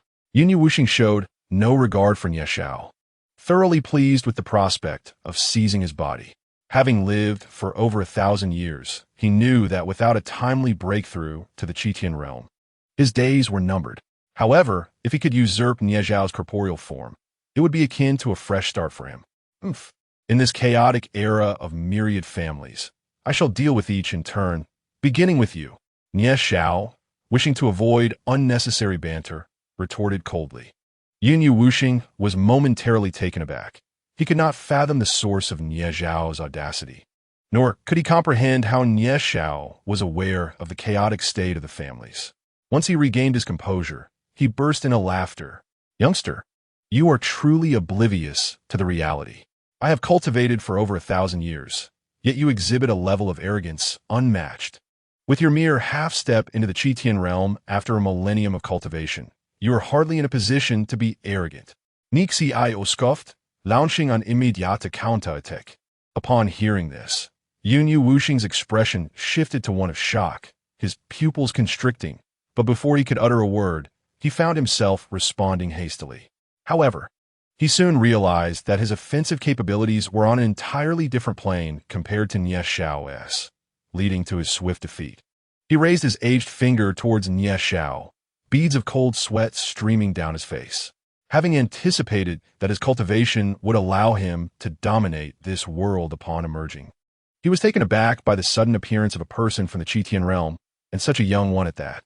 Yet, before he could utter another word, Nie Xiao's finger had already pressed against his forehead. Instantly, Yunyu Wuxing convulsed, rolling his eyes back and foaming at the mouth. A series of vivid images flashed through Nie Xiao's mind, accompanied by a wealth of useful information imprinting itself onto his brain. The subsequent actions became remarkably straightforward. Nie Xiao employed the celestial puppet technique to subdue Yunyu Wuxing, commanding him to instruct the ancient families wreaking havoc outside to return home and await further orders. Furthermore, Nie Xiao seized Yunyu Wuxing's storage ring, and considering the treasures within Lu Lifeng's ring, it was needless to say that Yunyu Wuxing's would be equally bountiful. Indeed, upon breaking the restrictions, Nie Xiao's divine sense swept through, revealing a veritable mountain of spirit stones. Although he had little need for spirit stones at present, they could certainly be utilized to nurture newcomers. Additionally, there were dozens of treasured artifacts and several tomes of cultivation techniques. To Nie Xiao's astonishment, he discovered a considerable quantity of medicinal pills as well, all of a commendable grade. These were invaluable treasures that could swiftly elevate a cultivator's prowess. After managing affairs here, Nie Xiao's figure flickered and vanished in an instant. Chapter 68. Disangir Mount Changbai, Defemidi. After Yubation's body was cleaved in two, the god Origin Realm cultivators who accompanied him presumed him to be dead. Yet at that moment, a diminutive phantom began to rise from Yubation's form. Upon closer inspection, it was indeed his soul. Daring to show disrespect to the second ancestor. Today you shall be reduced to ashes. Di Kuang bellowed once more, wielding his sword against you, Batian's soul. The god Origin Realm cultivators erupted in fury, uniting their efforts to counter this onslaught. However, the chasm between the god Origin Realm and the Destiny Realm was insurmountable, and they were all sent sprawling to the ground. Just as the strike was about to obliterate you, Batian's soul, a flash of light streaked across the sky. That sword was extinguished in the brilliance of this illumination. You vile creatures, lurking in the shadows, dare to obstruct my vengeance? Have you grown weary of life? Di Kuang roared upon witnessing his attack thwarted. Meanwhile, Di Wuhin also gazed upwards, his eyes narrowing slightly. In an instant, a tempest arose once more, and the figures of Lu Lifeng and Lu Yunlong materialized before Yu Batian. "Senior Lu, what brings you here? What is the meaning of this?" Di Kuang exclaimed in astonishment upon seeing the newcomers. Lu Lifeng remained silent, his gaze fixed upon Di Wuhan, gradually revealing an expression of horror. "You are the esteemed ancestor of the Lu family, Lu Lifeng?" Di Wuhan's chilling voice inquired, directed at Lu Lifeng. "Indeed, and who might you be from the Di family? What is your connection to Di Wuxia?" Lu Lifeng inquired with a furrowed brow. In his recollection, the only ancient entity left in the Di family was Di Wuxia. He had not anticipated encountering another today, suggesting that the intricacies of the Di family were not to be underestimated. The world remembers my elder brother Di Wuxia, yet has forgotten me, Di Wuhan." Di Wuhan scoffed coldly, expressing disdain. "What? Are you the prodigious Emperor Wuhan, who once vanquished the Dao realm with the power of destiny? Haven't you perished already?" Lu Lifeng exclaimed in terror. Emperor Wuhan's aura surged, pressing towards Lu Lifeng. You have also reached the half-step celestial enlightenment realm?" Lu Lifeng stammered, staggered back by the overwhelming presence. Meanwhile, the cultivators of the divine origin realm on Ubatian's side had already managed to stand unsteadily, shielding Ubatian's soul behind them. They furrowed their brows upon hearing the exchange between Lu Lifeng and Emperor Wuhan, bewildered by the implications of this half-step celestial enlightenment realm. How does the current standing of the Star Emperor compare to these individuals? What if he is inferior to them? In contrast to the Emperor's household, within a residence in the imperial capital, a young woman listened intently to an elderly man's report. If Yu Batian and Nie Shao were present, they would surely recognize this elder as Luo Xiangdong, the very man who had slain their son and daughter-in-law. This young woman, the direct descendant of the emperor's family, was Di Xiner, the sister of Di Jun and others. Although she ranked lowest among the emperor's kin, her cultivation far surpassed that of Di Jun and his peers, having reached a level comparable to Di Kuang and Di Shao. Indeed, in her youth, she had achieved the formidable destiny realm. She was a genius of the emperor's lineage, highly regarded by both Di Wuxia and Di Wuhan. Di Cong and Di Qiong lavished her with affection, fostering her haughty and willful disposition. Miss in all of Huazhong. Apart from the Star Emperor, the king of Dontai possesses the highest cultivation. You may act against him first. Luo Xiangdong knelt before Di Xiner, trembling as he spoke, his eyes betraying a deep-seated animosity towards Nie Shao. "Oh, do you harbor a grudge against him and wish to take vengeance through me?" Di Xiner, perceiving the expression on Luo Xiangdong's face, raised an eyebrow and chuckled lightly. Luo Xiangdong did not refute her. With his only son already dead, his own existence felt meaningless, and his greatest desire now was to see Nie Shao accompany him in death. Di Xiner, indifferent to Luo Xiangdong's intentions, coldly inquired, "What is the name of this king of Dontai, and where can he be found?" Replying to the young lady, "I only know that his surname is Nie. Originally from Jiu City in Dontai province. He appeared in the imperial capital a few days ago, but I am unaware of his current whereabouts." Luo Xiangdong remained kneeling, his forehead nearly touching the ground. "Very well. I shall first report to the emperor's household and then seek him out in Jiu City. From this day forth, you will accompany me. I can provide you with what you desire." Di Xiner reclined on the sofa, playfully lifting Luo Xiangdong's chin with her delicate foot, a mischievous smile gracing her lips. "Certainly, I shall obey your every command." Luo Xiangdong, stealing a glance at Di Xiner's beauty, quickly turned his face away. "Ha ha!" Di Xiner stood, her laughter echoing through the heavens. With a wave of her hand, she and Luo Xiangdong vanished without a trace. Within the kingdom of Huazhong, under the inscrutable command of Yinyu, the four great families had withdrawn from the mundane world, allowing the common folk to experience a temporary respite from the tumultuous storms of bloodshed. However, in this brief span of time, countless families have endured immense calamities, prompting them to beseech local authorities for clarification and accountability. The common folk, unaware of the existence of cultivators, are led to believe that an extraterrestrial civilization has launched an assault, filling their hearts with trepidation. In some regions, chaos has erupted, plunging not only the Hualong community, but the entire world into turmoil. Lu Lifeng of the Di family in Changbai Mountain. I hold you in high regard as an elder of your lineage, and I do not wish to take action against you. Yet, why do you shelter these mundane insects? Di Wuhin fixed a cold gaze upon Lu Lifeng, his voice dripping with menace. Both Lu Lifeng and Lu Yunlong, upon recalling Nie Xiao, were filled with reverence and dared not entertain any thoughts of rebellion. He steadied his mind and resolutely declared, I have been commanded by the esteemed Elder Yunyu. These individuals must not be harmed for the time being. Unsure of how to safeguard these people, he could only momentarily invoke the name of Yunyu Wuxing, hoping to persuade Di Wuhin to relent. Yunyu Wuxing. When has the illustrious Di family ever been subjected to his influence? For years, I have remained in seclusion, and now you allow my family's reputation to suffer such degradation. This is truly intolerable. Di Wuhin's fury erupted, unleashing a wave of formidable energy towards the younger members of the Di family. Spare us, ancestor! Spare us!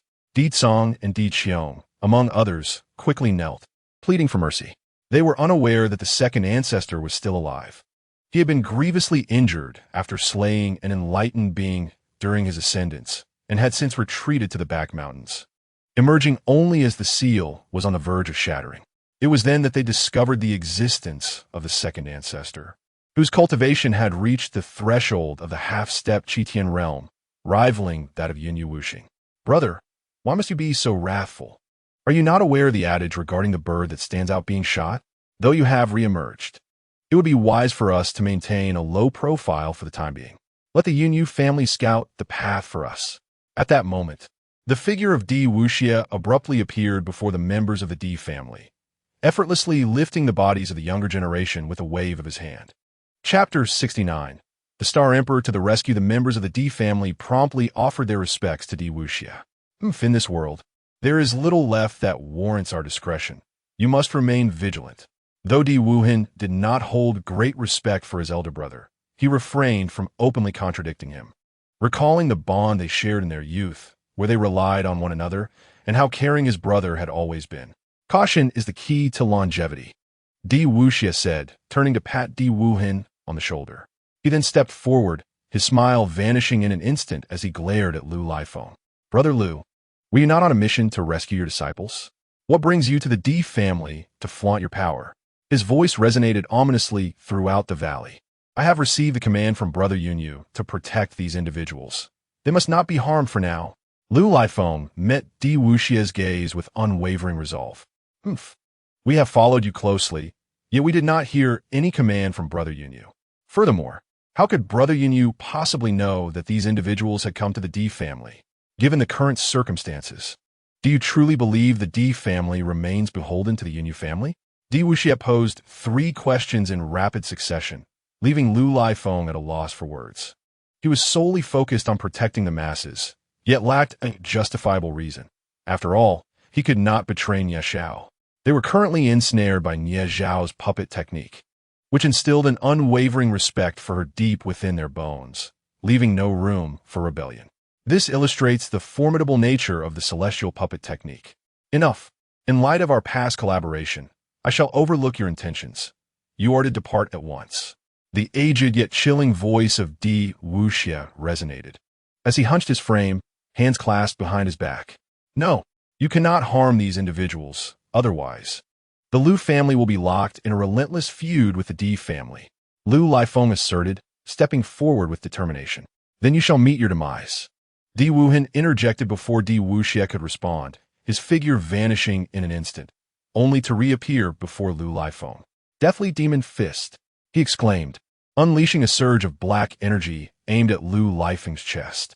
This blow surpassed the might of the Emperor by several hundredfold, both in energy and speed. Let me experience the prowess of a half-step to the celestial realm. Lu Lifeng declared, celestial authority divine staff. His once stooped posture suddenly straightened, and his cane gleamed with golden brilliance, expanding to an enormous size as he swung it toward Di Wuhin's fist. With a resounding boom, the earth trembled. The cane was sent flying by the black energy, which subsequently vanished. Di Wuhin chuckled coldly and launched another attack. Blood-devouring Azura Fist. He bellowed, as a crimson fist surged forth from the air. This was the second form of the Di family's clan-defining martial technique, the 3 fists of God-slaying. The three forms include Deathly Demon Fist, Blood-Devouring Azura Fist, and Demon Sovereign's Conquering Fist. It is said that mastering these techniques grants the ability to shatter the earth and pierce the heavens. Lu Lifeng, feeling the weight of this strike, was taken aback. Realizing that Di Wuhan's casually unleashed second fist left him at a loss. Divine might of the Celestial Sovereign, annihilating World Demon Staff. He gritted his teeth, bracing against the force of Di Wuhan's punch, unleashing his ultimate move. The cane transformed from golden radiance into a dark, sinister aura, causing the temperature of the surrounding air to plummet. The staff morphed into a demon's head with crimson eyes, gaping wide enough to swallow Di Wuhan's fist. However, within mere seconds, the crimson energy pierced through the back of the demon's head, striking Lu Lifeng with tremendous force. Pooh! Lu Lifeng spat a mouthful of blood, his body hurtling backward to crash against a distant mountainside. Ancestor! Lu Yunlong's eyes widened in despair as he rushed toward Lu Lifeng. You shall perish as well. Di Wuhan showed no hesitation, gesturing toward Mo Qianluo and the others, releasing a torrent of true energy. The elder Yinhong, already on the brink of collapse, was overwhelmed by this pressure and fainted instantly. Just when everyone believed they were doomed, a formidable pressure rose in the heavens. It rendered the Di family members utterly immobile, and Di Wuhan's true energy dissipated into nothingness. What horrified the Di family further was their ignorance of the source of this overwhelming force, which even the ancestors could not withstand. At this moment, the expressions of Emperor Wuxia and Emperor Wuhan transformed from grim to pallid, their countenances reflecting the turmoil within their hearts.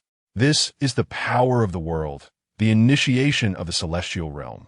Emperor Wuhan gritted his teeth and uttered a trembling exclamation. The Star Sovereign has arrived. The esteemed Star Sovereign is finally here. We are saved. Star Sovereign, please hasten to rescue Batian and Yinhong. In stark contrast, the crowd surrounding Batian remained unaffected, erupting in excitement. The Star Sovereign? Emperor Wuhan stammered, exchanging a glance with Emperor Wuxia, their eyes betraying confusion and dread. A cold snort pierced the air, an otherwise ordinary sound that sent the brothers of Emperor Wuxia flying backward, crashing into their kin from the Emperor family, blood gushing forth. Almost immediately, they witnessed the void ahead ripple violently, and in an instant, a rift appeared. A figure clad in white stepped forth. Indeed, Nie Xiao had been 100 miles away, but upon sensing Emperor Wuhan's intent to strike at Batian and others, he harnessed the power of the world to create a pressure that thwarted the attack. He then shattered the void with his voice, forcing the two back, while traversing the fabric of space-time to arrive at the scene in an instant. The path of space-time, shattering the void. Once again, Emperor Wuhan spewed forth blood, his eyes rolling back as he fainted. The shock was too great. He had believed himself unparalleled in this realm, dismissing even those of equal cultivation, such as Yun Yuwu. However, while his thoughts were lofty, reality proved to be merciless. Even before Nie Xiao arrived, they were rendered immobile. A single word from him robbing them of their combat prowess. More infuriating was the fact that this individual had not only ascended to the celestial realm, but had also mastered the most elusive of the 3,000 paths, the path of space-time. Had he been conscious, he would have surely cursed vehemently. Dressed in white robes and masked, Nie Xiao had donned the guise of the Star Sovereign, Xiao Shuai. For this occasion, boy, you have finally come. Otherwise, the old man would indeed have met his demise. At that moment, he received a telepathic message from Batian. No longer able to speak, Batian's physical form lay in ruins, leaving only his soul to communicate. Nie Xiao turned to the heavily injured crowd and sighed. The cultivators of the Hualong Kingdom were still too weak. Aside from himself and the Dragon Lord, there was not a single fated cultivator among them. Even a much-anticipated king of Dontai was none other than himself. He needed to devise a method to elevate everyone's cultivation. Otherwise, with more aristocratic families breaking through, he would be unable to cope alone. Chapter 70. Assisting others to break through. With a simple gesture raising his hands, a verdant aura emanated from his entire being, and vitality surged throughout the cosmos. A magnificent life force enveloped the battered body of Batian and the elderly Yinhong. Within mere breaths, the once ashen visage of Yinhong regained its color, while Yu Baixian's bisected form gradually rejoined as if it had never been harmed. Immediately, Nie Xiao tightened his grip, and Yu Baixian's soul floated above his corporeal form, gradually entering the divine pool. Coughing a few times, Elder Yinhong opened his eyes. Yu Baixian also suddenly opened his eyes wide. With two loud thuds, both Yu Baixian and Elder Yinhong's aura surged dramatically. Nourished by Nie Xiao's immense life force, they not only healed their injuries, but also ascended 2 minor realms. Elder Yinhong, originally at the mid-stage of the Divine Yuan realm, advanced directly to the peak of the Divine Yuan realm. Meanwhile, Yu Baixian ascended to the late stage of the Divine Yuan realm, poised to reach the pinnacle. The two exchanged glances, leaping to their feet in unison. "Thank you, Your Highness Star Emperor." Elder Yinhong half-knelt, expressing his gratitude to Nie Xiao. "Young man, you arrived just in time," Yu Baixian exclaimed, his frustration evident as he nearly met his end. Nie Xiao waved his hand, lifting Elder Yinhong's body and infusing the remaining life force into the other cultivators of the Divine Yuan realm. In an instant, he healed their injuries and enabled several to break through to a minor realm. The onlookers gazed at the Star Emperor with increasing reverence. What kind of power is this?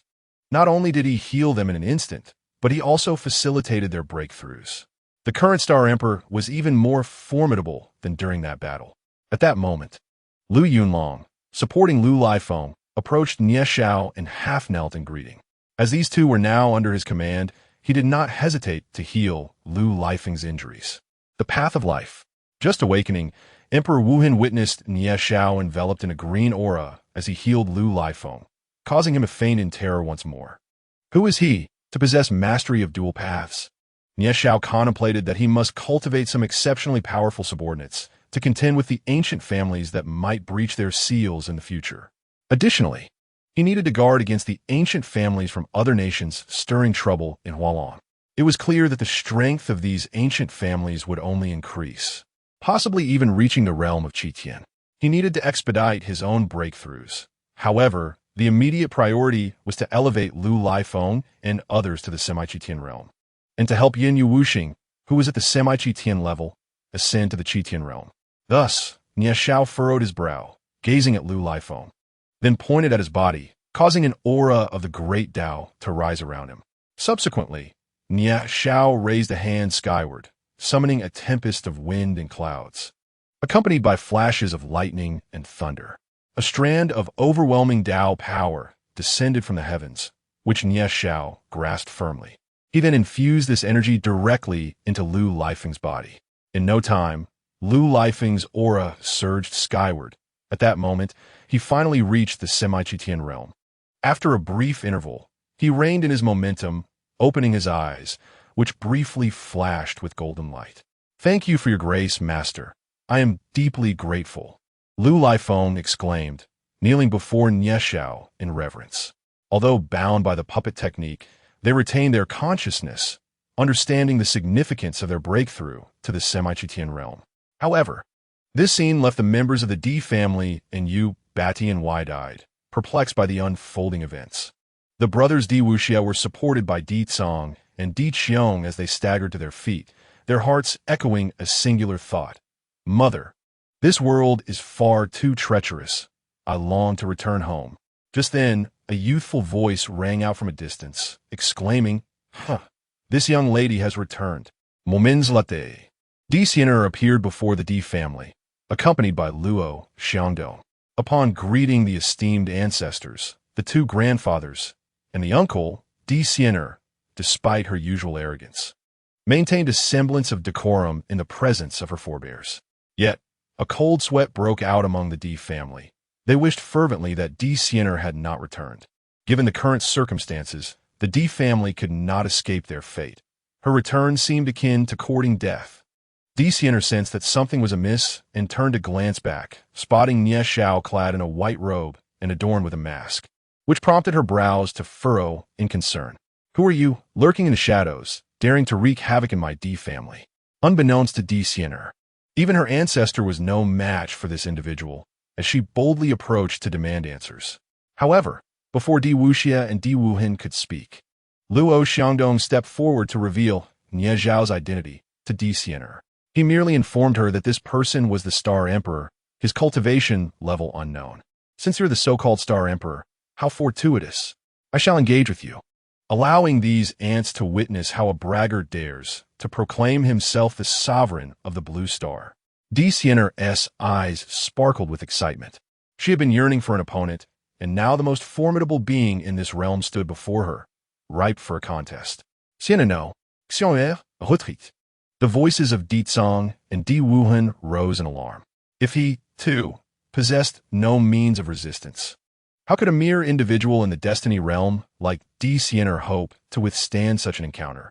However, Nie Xiao paid no heed to Di Sienner, his gaze fixed intently on Luo Xiangdong.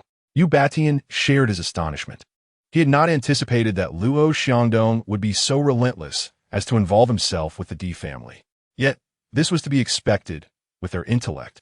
It would not be difficult for them to deduce Luo Xiangdong's ulterior motives. He sought to use them as a means to eliminate Nie Xiao. Ancestors, grandfathers. What is there to fear? Let Sienna engage with the strongest individual in this world. Di Sienna accosts him zu her Augangse. Would not heed Di Wuen's words and lunge toward Nie Xiao. Sienna, come back. Di Wuxie bellowed in desperation at the sight, exerting himself so forcefully that he coughed up blood. Ancestor, ancestor. The members of the Di family were at a loss, anxiously observing the unfolding chaos. In that moment, Nie Xiao turned his attention to the approaching Di Sienner, casually waving his arm, thereby immobilizing her graceful form in place, rendering her unable to move. Old man, it's your turn to handle the cleanup, Nie Xiao remarked to Yu Batian. The onlookers were left bewildered by Nie Xiao's words, but Yu Batian comprehended his intent and nodded slightly. In an instant, he appeared before Luo Xiangdong. I had intended to grant you respite, allowing you to enjoy your twilight years in peace. However, your insatiable greed has left me no choice but to take decisive action. Yu Batian coldly declared as he struck down upon Luo Xiangdong's crown. Chapter 71. Peril in Paradise, as both Yu Batian and Nie Xiao turned their gaze towards him. Luo Xiangdong sensed the impending doom. The moment Nie Xiao uttered her words, his trepidation surged, compelling him to flee. Yet, how could his speed compare to that of Yu Batian, who had recently ascended to the late stage of the great divine origin? Before he could complete his plea for salvation, Luo Xiangdong's voice was abruptly silenced, leaving no trace of sound. The members of the Di family dared not utter a word. They had never felt such humiliation as they did on this day. At that moment, Di Sienner found herself ensnared by Nie Xiao's control, her eyes the only part of her able to move. She watched in fury as the individual she had just recruited was mercilessly slain. Yet, her anger was futile. The one who held her captive was undoubtedly far more formidable than herself. Di Sienner began to grasp the reason behind the trepidation displayed by the two elders. It was likely that this individual known as the Star Emperor surpassed even their own ancestors in strength. Was it possible that he had already achieved a level beyond their reach? As the thought crossed her mind, a cold sweat broke out upon her brow. Nie Xiao slowly opened her eyes, lifted her head, and took purposeful strides towards the members of the Di family. Halt! Should you take another step? Do not blame us for slaying these few. A group emerged from the rear of the Di family, brandishing swords against Yu Ying and her companions, bringing them to stand beside Di Wuxie. Inger, Ning Shi, Elder Yun Hong, and Dean Mo Qin Luo exclaimed in alarm upon seeing their disciples bound. Master, I am fine. Do not worry, we are all safe. Yu Ying and Yu Ningxi reassured them in unison. Di Wuxie and Di Wuhan, witnessing this scene, were filled with rage. Who concocted this wretched plan? There was still a glimmer of hope, and now you have dragged us into this predicament. With a resounding slap, Di Wuhan struck the face of the leader among the captors. You fool, who permitted you to act thus? He demanded, his chest heaving with indignation. Ancestor, they will not spare us in the end. We might as well fight to the death. The leader, named Di Meng, was the Di family's chief protector, embodying a reckless spirit that regarded life and death with indifference. Fight to the death? With what will you fight? Di Wuhan retorted, his eyes bloodshot. You are utterly deluded. You were sent flying by a single word from this individual, and you still wish to engage in a desperate struggle? This is merely forcing the Di family to their demise. With that, Di Wuhan bowed deeply to Nie Xiao, pleading, "Young friend, what must I do for you to spare the descendants of a Di family?" Upon hearing this, Nie Xiao raised an eyebrow. Though masked, his eyes betrayed his surprise at Di Wuhan's display of submission. Shouldn't one prioritize the preservation of their own life? For individuals of their status, the sense of lineage had become exceedingly tenuous, given their advanced cultivation and countless years of existence. Spare them? Allow them to continue wreaking havoc upon this world? Nie Xiao halted, his voice a chilling admonition. That shall not happen. Before Emperor Wuhan could utter a word, Emperor Wuxia stepped forward urgently, stating, "As long as you spare their lives, my second brother and I shall continue to seal our family for a century, ensuring that we cause no further trouble for the world." Nie Xiao had no intention of slaying those with lesser cultivation. What he truly required were formidable warriors like the brothers of the emperor. After a moment of contemplation, he addressed the two. "I am willing to spare those beneath the divine origin realm of your family, but those above must henceforth obey my commands. What say you?" Upon hearing this, the members of the emperor family exchanged glances, their eyes reflecting their reluctance. Yet, to preserve the lives of their descendants, they had no choice but to acquiesce to Nie Xiao's terms. Subsequently, Yu Ying and the others were released by Emperor Wuhan, and Yu Ying, along with Yu Ningxi, wept as they embraced their master. Meanwhile, Jiang Qianyu and Hua Xianyue displayed envious expressions. As they hailed from ordinary families and had unexpectedly embarked on the path of cultivation without the guidance of a master, enduring much hardship along the way. Afterward, Emperor Wuhan and Emperor Wuxia made arrangements for their family and began to reseal the valley once more.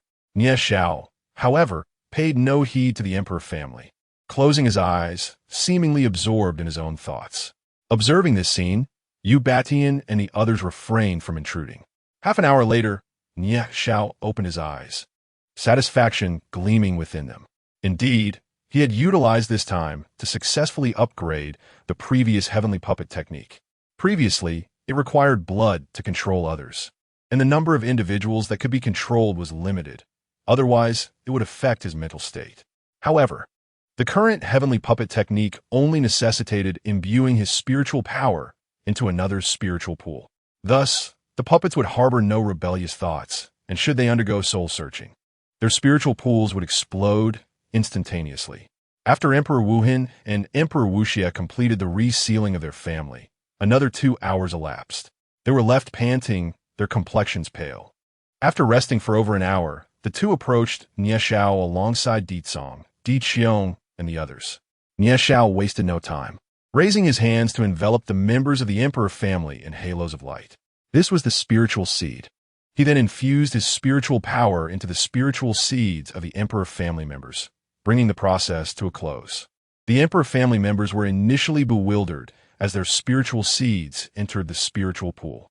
They paused momentarily before regaining clarity, and upon turning to Nie Xiao, they knelt in unison, exclaiming, "We pay homage to our master."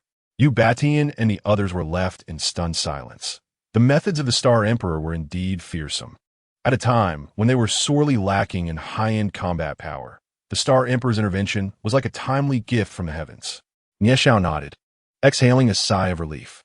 He had now dealt with the Emperor family, and the ancestors of the Yunyu and Lu families were under his control as well. However, other powerful figures still resided within their families, and it was imperative to ensure their control as well. Thus, he conveyed certain instructions to Emperor Wuhan and Emperor Wuxia and briefed Lu Lifeng before departing with the group. In the southwestern border of Hualong, Luo Yun urged, "You must leave quickly and inform the Lord. I will hold them off."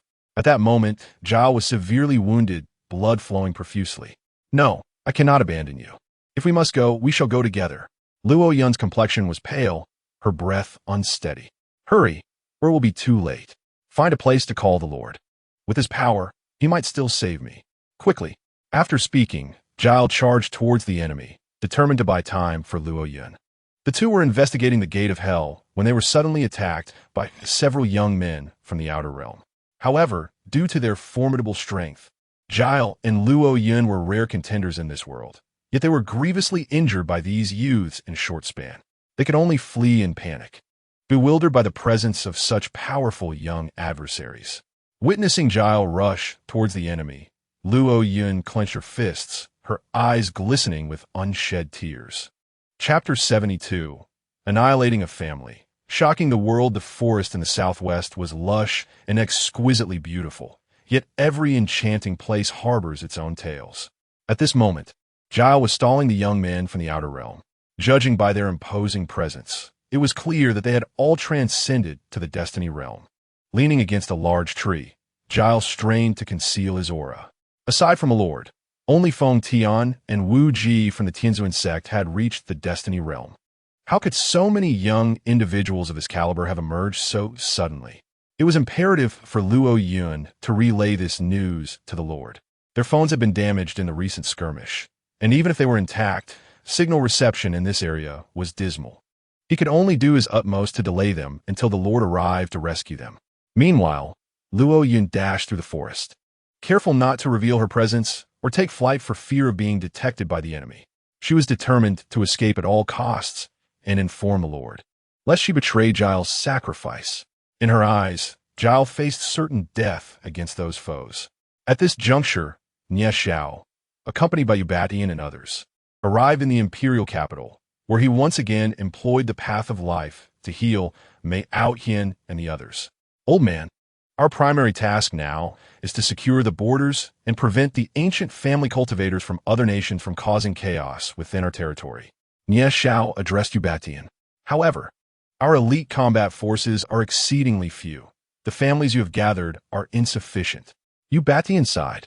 Nie Xiao furrowed his brow in contemplation, pondering how to deter the ancient family cultivators from venturing into Hualong. Only then could he take a breath and arrange for the subsequent matters. Just then his phone rang. Pulling it out, he noticed an unfamiliar number. Initially inclined to hang up, he reconsidered and pressed the answer button. "Who is this?" he asked in a deep tone. "Lord, is it you?"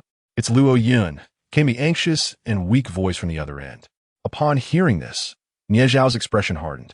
Realizing that Luo Yun and Giles must be in dire trouble, he quickly responded, "Do not panic. What has happened? Tell me your location. I will come immediately." Falling Cloud succinctly recounted the events and reported the location to Nie Xiao. After the call ended, Nie Xiao uttered a few words to Ubatian before vanishing in an instant. At the southwestern border of Hualong, several youths with sun-kissed skin were searching fervently for something. Their wrists and ankles were bound with burlap. Their muscles were well-defined, and they donned cloth shoes. They communicated in a rapid, indistinct manner, punctuated by bursts of laughter. Suddenly, the leader among them narrowed his gaze and charged toward a large tree. With a powerful elbow strike, he made contact with the trunk. For an ordinary person, such an impact would surely be debilitating.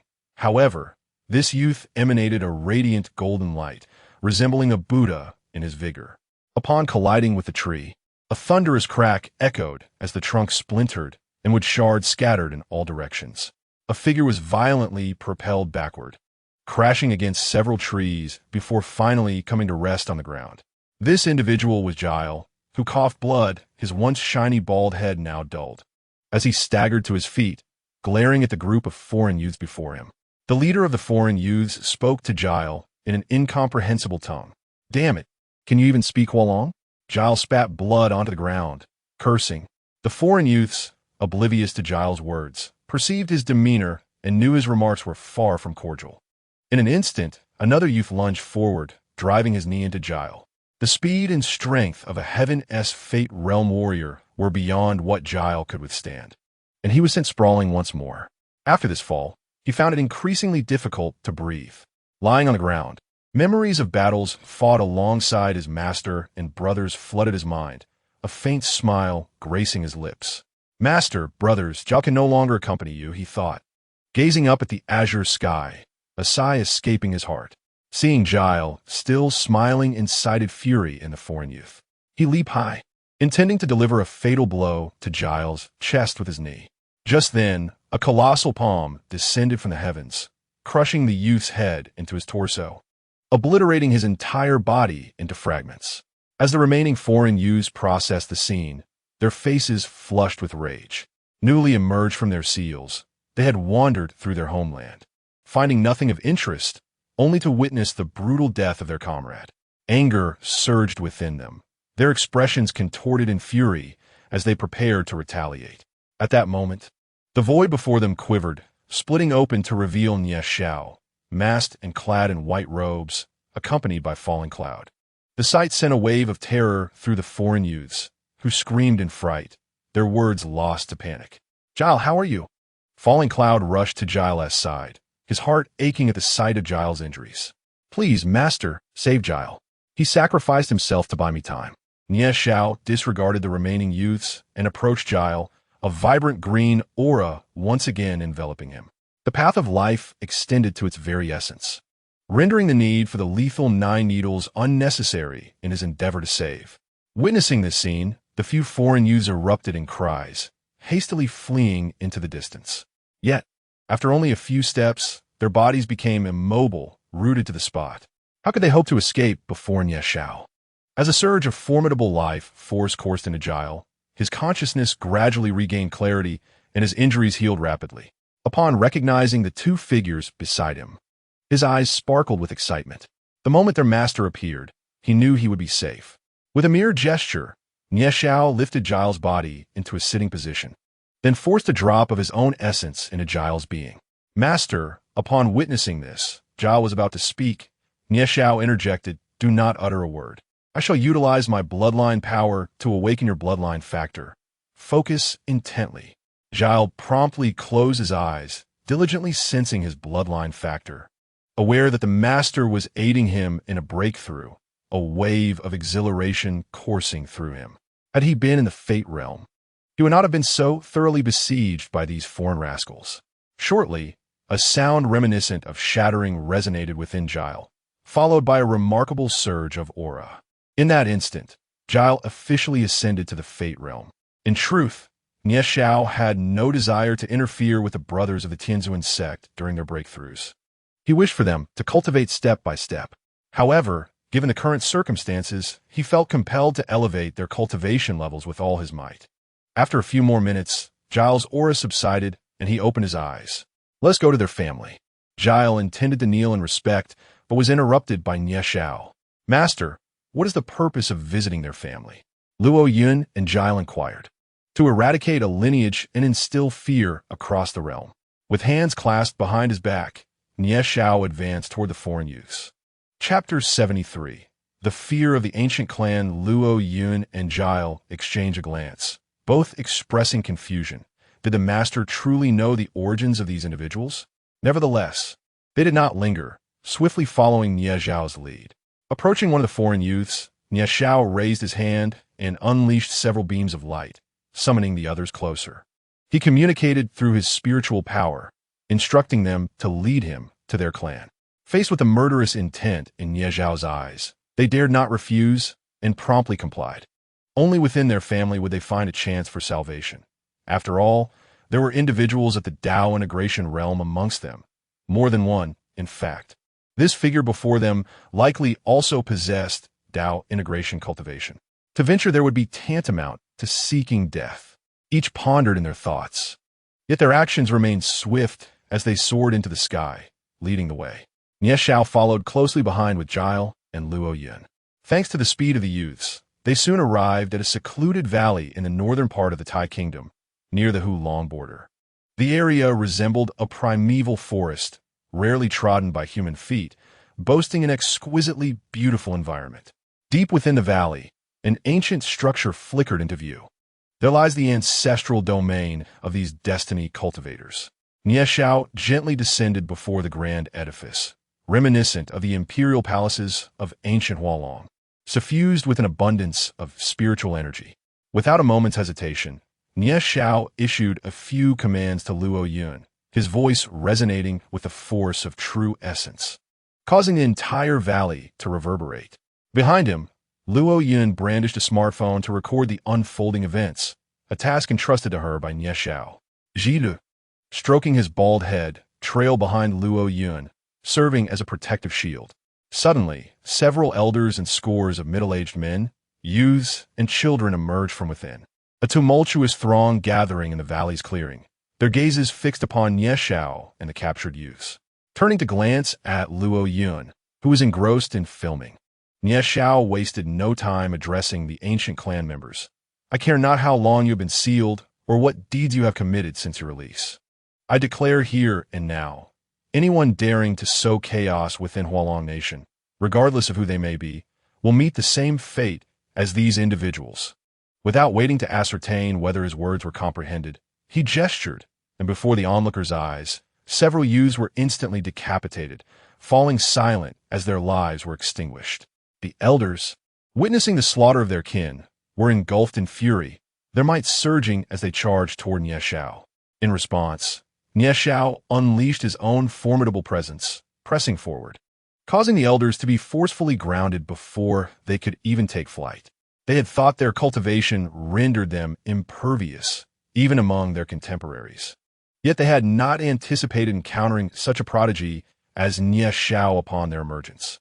The overwhelming pressure rendered the assembly crimson-faced, compelling them to kneel in submission. Young friend, I know not how we have offended you.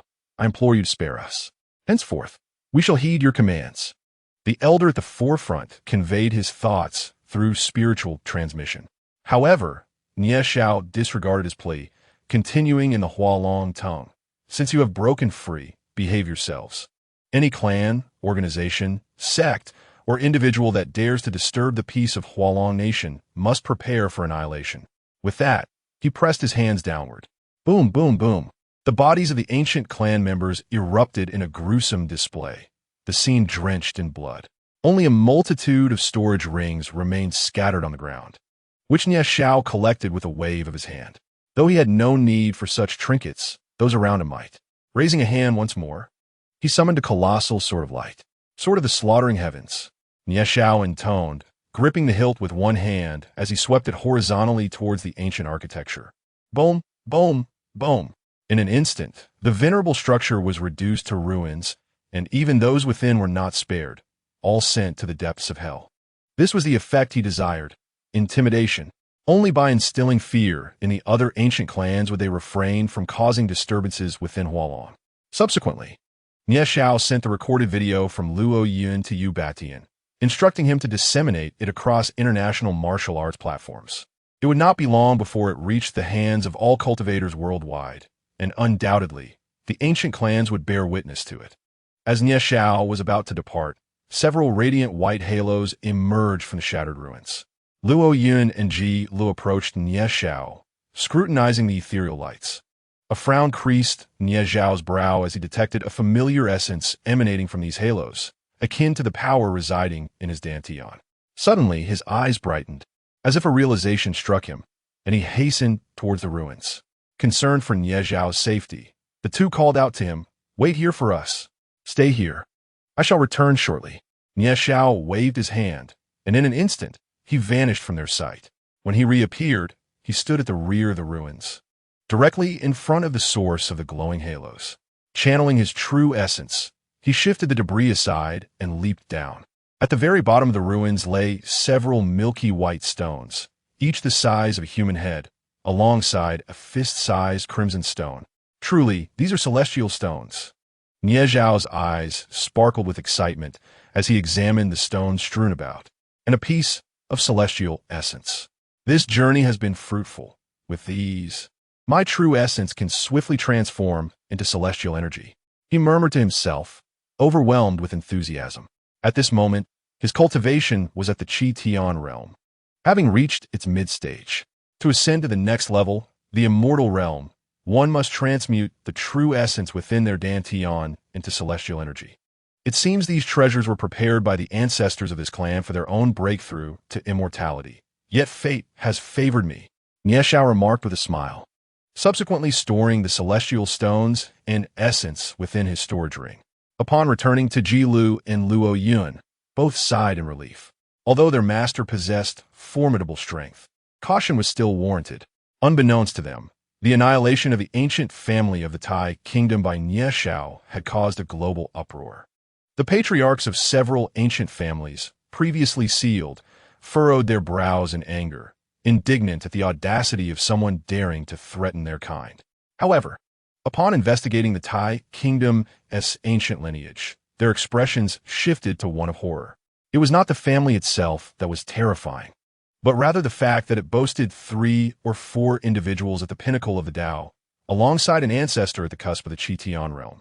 Such a formidable assembly had not even been afforded the opportunity to retaliate against that individual, indicating one clear truth. That person's cultivation had reached the Qi-Tian realm, if not beyond. Though these ancient families were steeped in history, none possessed even a single cultivator at the Qi-Tian realm, with the highest being merely half a step into it. How could they possibly contend? Consequently, the patriarchs hastily commanded their descendants to steer clear of the Hualong kingdom. The farther, the better. Chapter 74. The visit of in-laws. Meanwhile, Nie Xiao strolled leisurely towards the valley's edge. The sun was gradually descending, casting a warm glow over the picturesque environment of the valley. Thus, he chose not to fly directly. Luo Yun and Ji Lu trailed closely behind him. By the way, Master, we have uncovered some information regarding the gate to hell. Luo Yun interjected. Oh, pray tell. Nie Xiao responded eagerly. Recently, we have observed a troubling trend of young boys and girls mysteriously disappearing across various countries. Consequently, we ventured to these locations, where we discerned an ominous aura emanating from the malevolent forces, which I promptly reported to Nie Xiao. Furrowing his brow in contemplation, Nie Xiao squinted towards the direction of the Pacific Ocean. What exactly are these dark entities plotting? A potential theory began to form in his mind, one that seemed increasingly plausible. Just then his phone rang, and upon checking the screen, he saw it was Mei Aoshue calling. He answered without hesitation. Ning Tiao, are you still busy? Came her voice from the other end. Finished now. What is it, my dear wife? Upon hearing her voice, an inexplicable sense of joy washed over Nie Xiao. Mei Aoshue, slightly blushing at his endearing address, replied, My parents have arrived. Do you have time to come back? Your in-laws are here? All right, I'll head back immediately. With that, Nie Xiao ended the call, a mischievous grin spreading across his face. Fortunately, he wore a mask. Otherwise, he would certainly face teasing from Jile and Luoyan. Turning to the two, he instructed, Do not pursue the investigation of the gates of hell for now. They are merely the external tendrils of those malevolent beings. Our true adversaries lie within. Your primary objective now is to elevate your cultivation at all costs, ensuring that our fellow brethren are no longer restrained. As you have witnessed, your current prowess is insufficient. Luo Yun and Jile nodded in agreement. They had long been capable of breaking through, yet had chosen to suppress their progress to solidify their foundation, thus facilitating a more substantial surge in power later. Oh, by the way, I will return in a few days and bring a young girl with me, whom I consider my apprentice. In the meantime, I will refine her essence. She will then join you for training. Nie Xiao suddenly recalled Wanner, the girl with extraordinary dual pupils, whose remarkable talent warranted careful nurturing. Luo Yun and Jile respectfully acknowledged his words before vanishing from sight. Nie Xiao then utilized the path of space to transcend the void, making his way towards Jiu City. As his understanding of temporal and spatial concepts deepened, the distances he could traverse lengthened significantly. If he were to fly at full speed from Taigua to Jiu City, it would take just over half an hour. However, by employing the path of space, he could accomplish the journey in a mere 2 minutes, a testament to his extraordinary swiftness. In the capital, Yu Batian sat in his office, engaged in conversation with several elders. He had instructed the cultivators to return home and await further notice, as they would be called upon once the academy was established. Nonetheless, the selection of the academy's site, design, and construction would require some time. At present, he was coordinating with the elders, emphasizing the necessity of managing affairs within the secular realm of Hualong, while he focused entirely on the academy's establishment. This directive had come after discussions with the Dragon Lord, who had conveyed the significance of prioritizing these matters, especially in light of the impending calamity. In Jiu City, before the gates of Nanshan Villa, the air shimmered and a rift suddenly appeared. Almost instantaneously, Nie Xiao stepped through, having shed his white robes and mask for a more casual attire, a pair of blue jeans and a white shirt. As soon as the door swung open, little Duo rushed toward me. It had been quite some time since we last met, and the little girl must have missed me dearly. Upon hearing Mei Aoshue mention that Nie Xiao would soon return, she had eagerly taken her place on the sofa in the living room awaiting my arrival. The sofa was occupied by several individuals, including Mei Kaishan, Mei Jianfeng, Mei Aoshuang, and an elderly gentleman. This old man, clad in a shimmering white robe, bore a benevolent expression and exuded an ethereal presence.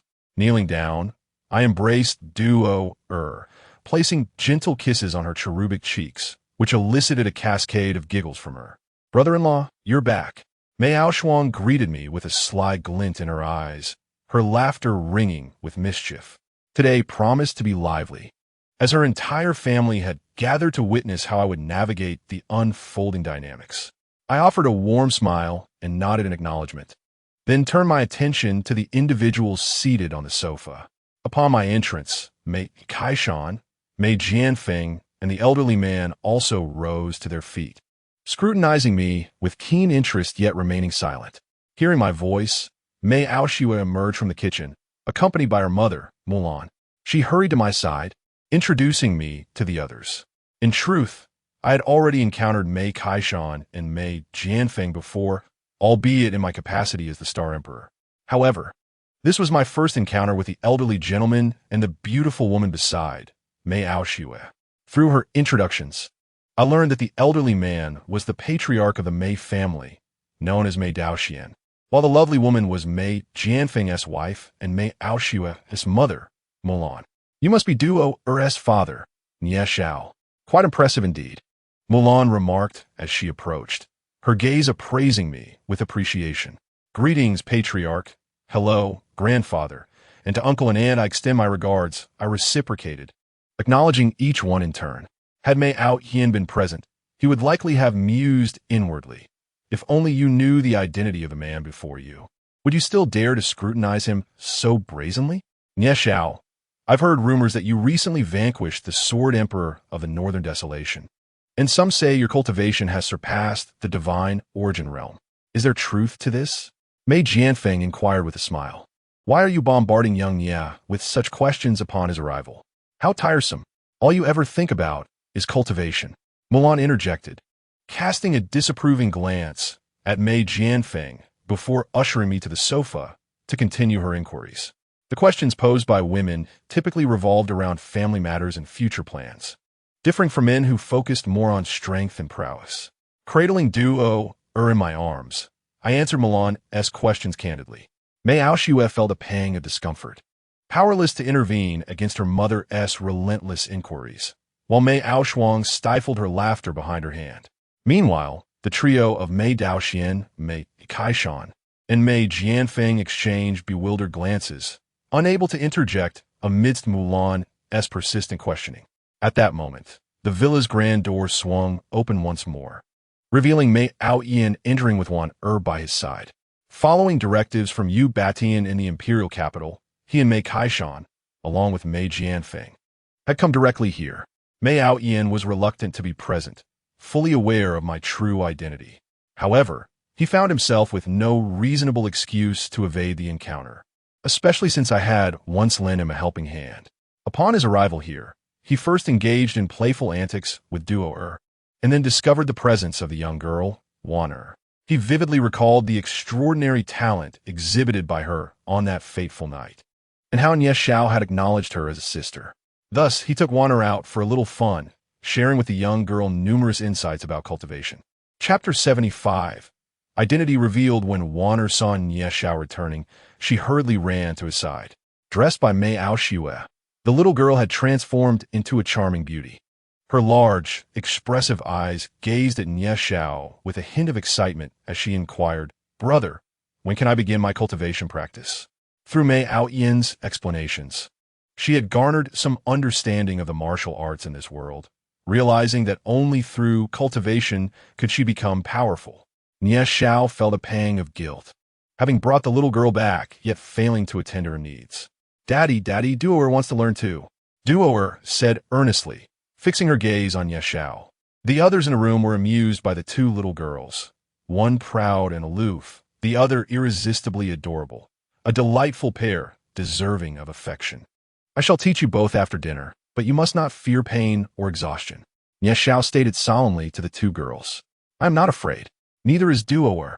The two girls affirmed, nodding their little heads seriously. Nie Xiao smiled, and then turned his attention to Wan. After a moment of hesitation, he said, Wan, I initially asked you to be my sister to maintain discretion. Now, I wish to alter that relationship. I ask you once more, do you wish to become my disciple? Upon his words, the room erupted in astonishment. However, as they processed the information, it seemed entirely reasonable. After all, Nie Xiao was a prodigy, and Wanner's talent was unparalleled. Who could resist taking this little girl as a disciple? Duoer watched Wanner intently. When Wanner first arrived, Mei Aoshua had instructed her to call Wan Aunt, yet the little girl had persistently referred to her as sister. Confused, she wondered how it was possible for someone just a couple of years older to be addressed as aunt. Later, Mei Aoshua explained that only after Nie Xiao accepted Wanner as a disciple could she call her sister. Thus, the little girl had kept this in mind, now observing Wanner closely, as if fearing her refusal. Yes, Wanner is willing. I pay my respects to my master. Having lived with Nie Xiao for several days, Wanner had become more familiar and less reserved around acquaintances. She knelt before Nie Xiao, bowing several times. Very well, from now on, you shall be my disciple, Wanner. Tonight, I will guide you in cleansing your marrow and embarking on the path of cultivation. Nie Xiao's smile was genuine, reflecting his heartfelt joy. Following this, they engaged in casual conversation, and Nie Xiao showcased his culinary skills, preparing a meal for everyone. Mei Aoshua and Mu Lan assisted him, while Mei Aoyan found himself in a state of indecision, unsure whether to stand or sit. He was well aware of Nie Xiao's true identity. Having the Star Emperor personally cook was indeed a source of great pride for their family. It is uncertain how the crowd will react upon discovering that Nie Xiao is indeed the Star Empress. Mulan holds a profound admiration for Nie Xiao, appreciating her formidable strength, impeccable character, and the affection she bestows upon her daughter, leaving little room for criticism. As everyone sat at the dining table, savoring Nie Xiao's culinary creations, they were effusive in their praise. Even the venerable mate Dao Xian, who has lived for over 2 centuries, relished every bite. Nie Xiao, what level have you currently attained? Mei Jianfeng felt a persistent curiosity, having been unable to interject previously, and seizing the opportunity, he directly posed the question. Both Mei Daoxian and Mei Kaishan lifted their heads, clearly intrigued by the answer. Father, one cannot casually inquire about another's cultivation. Mei Aoyan interjected hastily. Silence. Little Nie is now family with Shuer. How can you still refer to her as other? Mei Kaishan retorted sharply, causing Mei Aoyan to promptly close his mouth, winking at Nie Xiao to convey that he had done his best. Nie Xiao could hardly suppress a smile, aware that Mei Aoyan had long suspected her true identity, which made him act so cautiously in her presence. Uncle, still calling me uncle?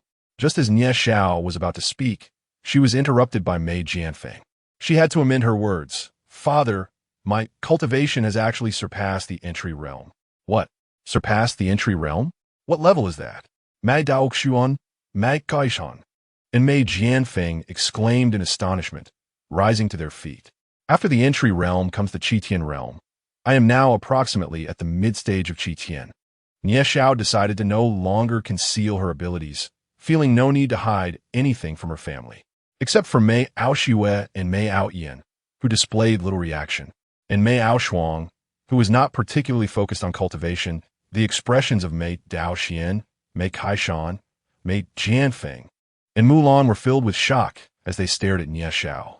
After a prolonged silence of several seconds, Mei Kaishan inquired, So, who has a higher level of cultivation, you or the Star Emperor? Mei Aoyan continued to eat, appearing unconcerned, while Mei Aoshua exhibited a puzzled expression, saying, Isn't he the Star Emperor? Why would he compare himself to himself? Mei Aoshua had assumed that everyone was already aware of Nie Xiao's identity, for in the Hualong Kingdom, there could be no other so young and so powerful. Little did she know that Nie Xiao had concealed her identity to protect Mei Aoshua and Duoer from harm, even using the guise of the king of Dongtai to mislead the crowd momentarily. Mei Aoyan spat out the food he had just taken. He had said nothing, silently insisting to himself that he knew nothing. Mei Daoxian and the others were momentarily stunned, glancing between Mei Aoshua and Nie Xiao, lost in thought. Ha ha ha, no wonder. No wonder. How could there be so many prodigies? Now it makes sense. Mei Kaishan erupted into laughter. As the name of the king of Dontai spread throughout Hualong, people believed yet another prodigy had emerged, unaware that this prodigy was, in fact, the Star Emperor. Nie Xiao, are you truly the Star Emperor? Mei Jianfeng asked, bewildered. As Nie Xiao nodded, the others were rendered utterly speechless, unsure of how to proceed. The internal pressure they felt in the presence of the Star Emperor was immense. After laughing, Mei Kaishan also regained his composure, feeling somewhat awkward. Well, the Star Emperor is merely human. He is not as fearsome as one might think. Moreover, we are all family, so let us not dwell on trivial matters. Nie Xiao observed the sudden change in demeanor among the group and found it rather amusing. Only Mei Outyen remained remarkably calm, which surprised the members of the Mei family. Great ancestor, grandfather, parents, I wish to keep my identity concealed for the time being, and I kindly ask that you do not disclose it. I am no longer alone, as I have Ao Xuan Duoer and now a disciple. I fear that if my identity is revealed, those close to me may become targets for malicious schemes. I hope you can understand. Nie Xiao addressed them with a serious gaze. Chapter 76. The breakthrough of the Mei family. He had not anticipated that Mei Aoshua would reveal her identity to everyone so directly, yet it was of little consequence. As they were all kin, as long as their enemies remained unaware, it sufficed, especially those wicked beings who would stop at nothing. Rest assured, we comprehend your intent and shall never divulge it, Mei Jianfeng said, calming his emotions and speaking in a solemn tone. Mei Daoxian and Mei Kaishan nodded in agreement, understanding the gravity of the situation. Their hearts were still in turmoil, as this revelation was akin to a bombshell that had shaken them profoundly. After the meal, Nie Xiao noticed that Mei Kaishan was hesitating, seemingly wanting to say something but holding back. He spoke directly, Grandfather, as the grandfather of Shuo, you're also my grandfather. We are all family now, so there is no need to concern ourselves with titles like Star Emperor. Please speak your mind. Nie Xiao felt a sense of exasperation. He had long anticipated that they would struggle to adjust after his identity was revealed. Very well, good grandson, I shall not hold back. Since we are family, I have a matter to entrust to you. Mei Kaishan began to accept Nie Xiao's identity more readily, feeling relieved upon hearing Nie Xiao's words. Speak freely. I shall not decline as long as it is within my power. Nie Xiao smiled and nodded, confident that Mei Kaishan would not ask him to commit any heinous acts. You have seen that the great ancestor has reached his limit. Although the divine origin realm can extend a cultivator's lifespan significantly, it is not without bounds. The great ancestor has delayed his pursuit of a breakthrough for decades. Kinyu, Mei Kaishan's words trailed off as he anxiously watched Nie Xiao. Mei Daoxian also gazed intently at Nie Xiao, aware that if he could not assist them, no one else could. Originally, they had brought Mei Daoxian to seek Nie Xiao's help. If he could not provide assistance, they would have to turn to the Star Emperor, not realizing that the illustrious Star Emperor was, in fact, Nie Xiao himself. In truth, Nie Xiao had already discerned that Mei Daoxian was nearing his limit, and he was prepared to intervene and help a breakthrough. With Mei Kaishan putting the matter forth, there was no longer any hesitation. Not a problem. Please follow me. Aoshua, you and your mother take care of Duoer for now. Nie Xiao nodded and spoke to Mei Aoshua. He brought Mei Daoxian and his son Mei Kaishan to his frequently used training chamber. Mei Daoxuan's face was alight with excitement. Should he achieve a breakthrough to the destiny realm, his lifespan would extend by a century, a prospect that stirred the hearts of anyone. Nie Xiao instructed the three of them to sit cross-legged. Although Mei Kaishan and Mei Jianfeng were puzzled as to why Nie Xiao had summoned them, they complied with his command and settled down. With a wave of his hand, spiritual stones emerged from his storage ring, occupying a significant portion of the chamber. Indeed, this was less than 1% of what resided within his ring. Is this spiritual stone? Mei Daoxian, having lived many years and possessing considerable knowledge, was astounded by the sheer quantity of spiritual stones before him. In this world, spiritual stones have become exceedingly rare, predominantly held by reclusive families. Though Mei Kaishan and Mei Jianfeng had heard of such stones, they had never encountered them until now, leaving them equally astonished. Great ancestor, I summon the fervor of your bloodline with my essence, sense the factors within your lineage and activate them. Upon finishing his words, Nie Xiao flicked his fingers, sending a drop of his essence into Mei Daoxuan's body. Nie Xiao's bloodline, descended from an ancient family, was extraordinarily powerful and, having undergone the baptism of dragon energy, was rendered exceptionally noble. As his essence entered Mei Daoxian, the latter felt his bloodline surge with fervor, boiling like water in a kettle, roaring with intensity.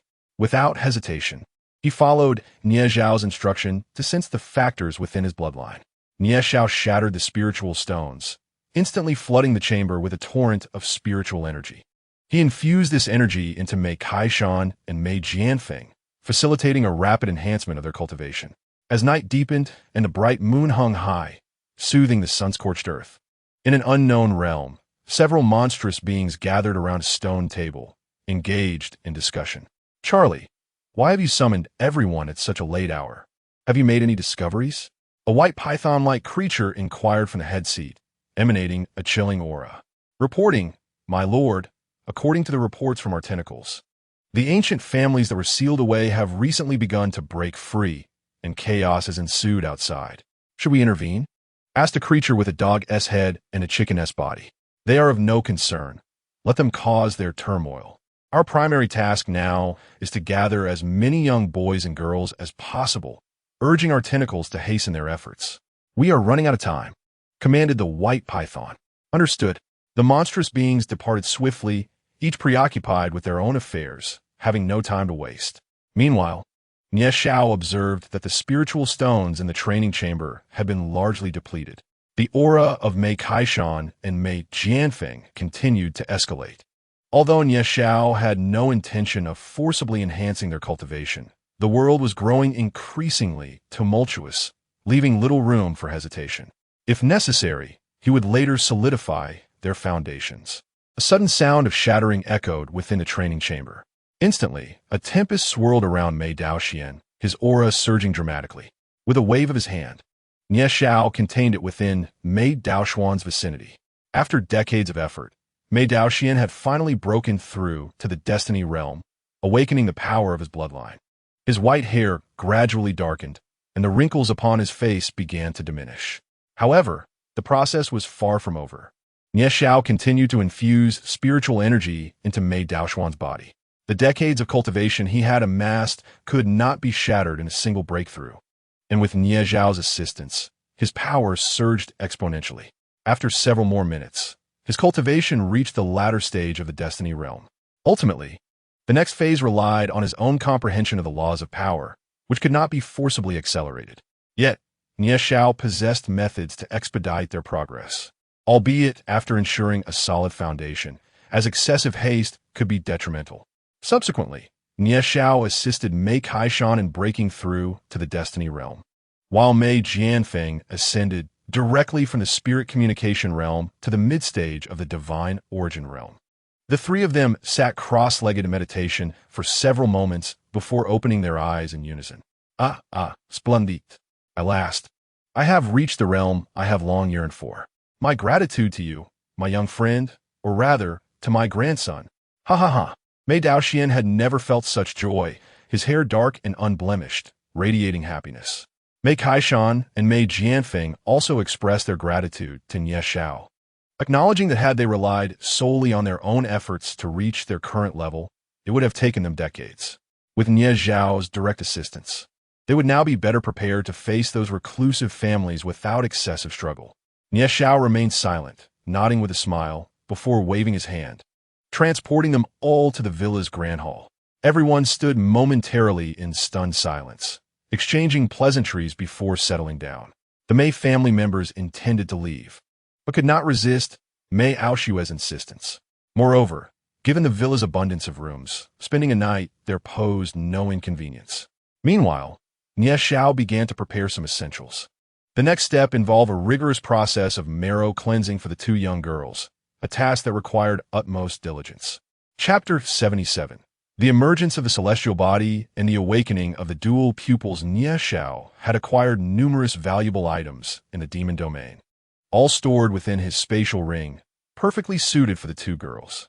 He first concocted 2 large basins of medicinal liquid using spiritual herbs and cleansing pills, then ground spiritual stones into powder to mix in.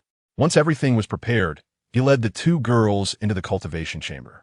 Guaner and Duo curiously surveyed the dimly lit room, their gazes shifting between the 2 large basins of medicinal liquid, bewildered. Nie Xiao regarded the 2 young girls with seriousness, imparting a solemn warning. I am about to formally guide you onto the path of cultivation. However, before we proceed, you must undergo the rigorous process of marrow cleansing. It will be excruciatingly painful, and you must endure it. Can you do that? Master, I am not afraid of pain, as long as I can grow stronger. Guaner's eyes shimmered with determination.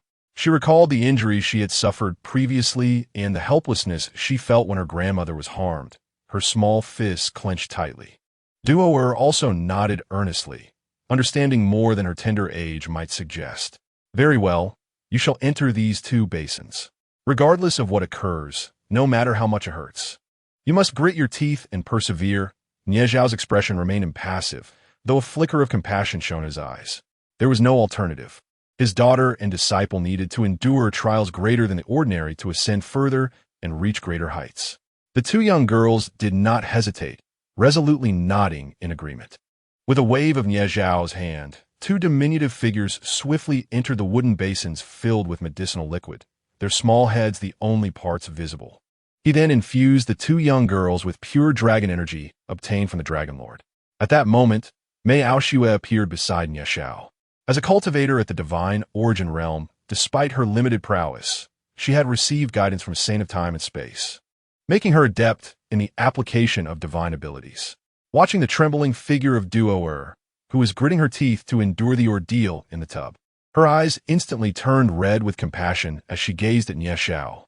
Yet, Nie Xiao's expression remained impassive, for the sake of his daughter's future safety. He deemed this necessary. Only when the little girl possessed the ability to protect herself could she survive in the world to come. Bubbles began to rise in the 2 large basins as the medicinal liquid boiled, releasing steam. The small bodies of the 2 girls became flushed from the heat, yet they did not utter a single sound. Nie Xiao recalled the agony he endured during his own bone cleansing and marrow washing under his master's tutelage, and his heart ached with sympathy, though he suppressed this feeling. While they could have cultivated directly without such a painful process, like Mei Aoshue, as Nie Xiao's daughter and disciple, their starting point must surpass that of others to ensure a robust foundation for their future achievements. Much like a towering edifice, if the foundation is unstable, its height will inevitably be limited. Forcing an ascent could lead to collapse. Nie Xiao continuously monitored the 2 girls' conditions with his spiritual energy, ready to intervene should they reach their limits. However, to his surprise, they repeatedly surpassed their boundaries, gritting their teeth and enduring the trials. Guaner's mind was filled with the pain she had encountered over the years. She resolved to become stronger. In contrast, Duo placed complete trust in her father, believing he would not allow her to come to harm. Even if the pain was excruciating, she viewed it as a test from her father and was determined not to disappoint him. Thus, the 2 persevered in the basins for over 2 hours, until the medicinal liquid transformed into transparency and ceased to boil. Unable to bear the sight any longer, Mei Aoshue had long since departed, leaving only Nie Xiao, who remained motionless, observing their progress. He exhaled deeply. A careful observer would note that he was drenched in sweat, although it was not he who was in the tub. His anxiety and torment surpassed even theirs. At this moment, the 2 girls opened their large, dark eyes. A thick layer of impurities had settled at the bottom of the basins, expelled from their bodies. With a wave of his hand, Nie Xiao summoned the 2 small figures, who flew out and landed on the ground. Master, Wana made it through, exclaimed the first. Daddy Duo did too, chimed the second. The girls, looking somewhat proud, gazed at Nie Xiao, their bodies still damp and emitting steam. Well done, you both. Go wash up and change your clothes, then come back to see me, Nie Xiao said, ruffling their little heads. The girls nodded and dashed out. Nie Xiao then tidied up the room before changing into a fresh set of clothes himself. Mei Aoshue let out a sigh of relief. Yet upon observing the 2 young girls, she noted their bodies had become significantly more resilient than before. The little girl Duo, once adorably chubby, now possessed a lithe figure, her large eyes sparkling with a brilliance even more dazzling than before. Meanwhile, Wanner also appeared considerably lighter. The years of exposure to the elements had restored her skin to the tender softness befitting her age, and she had grown taller as well. Half an hour later, the two girls sat cross-legged in the training chamber, embodying the essence of their practice, with Nie Xiao before them. "Congratulations on taking the most crucial step," Nie Xiao said with a smile, his heart warmed by their earnest expressions. However, at that moment, an unusual phenomenon occurred with Duo. A radiant halo enveloped her, illuminating the entire chamber. Suddenly, the sky outside darkened, thunder rumbling ominously. Yet, Duo remained serene, her eyes tightly shut. Initially startled, Nie Xiao felt a wave of relief wash over him upon seeing that she exhibited no signs of distress. He then carefully used his spiritual power to examine her condition. Wanner stared at Duo, bewildered by what was unfolding. "Harmony, celestial body?" Nie Xiao exclaimed in astonishment, leaping to his feet. He had learned through the inheritance of the time and space sage that this world harbored many extraordinary physiques, such as his own natural life body and Wanner's dual pupils. To think that his daughter was a harmony celestial body, on par with the chaotic divine body and reincarnation body, Nie Xiao's heart soared with joy. A harmony celestial body, with such innate talent. It would not be long before she surpassed him. Meanwhile, Duo remained with her eyes closed, ethereal images of various celestial beings appearing behind her, all bowing in reverence. Her aura gradually intensified, and her petite form began to levitate. Under the influence of Duo, Wanner too began to exhibit a transformation. Her eyes turned a deep crimson, as if ensnared by some enchantment.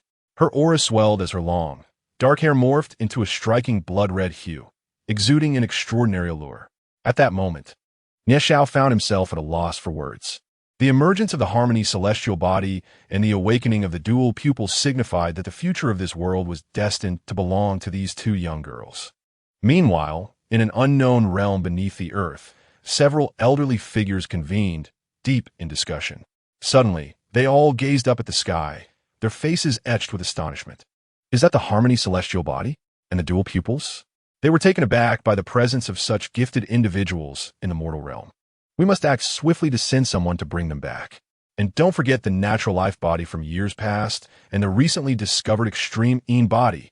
Alas, we can only emerge once every 100 years, and there are still 2 years until then." One of them lamented, "We must hasten to repair the teleportation array. We cannot afford any further delays." The elders nodded in agreement, promptly vanishing from sight. Chapter 78.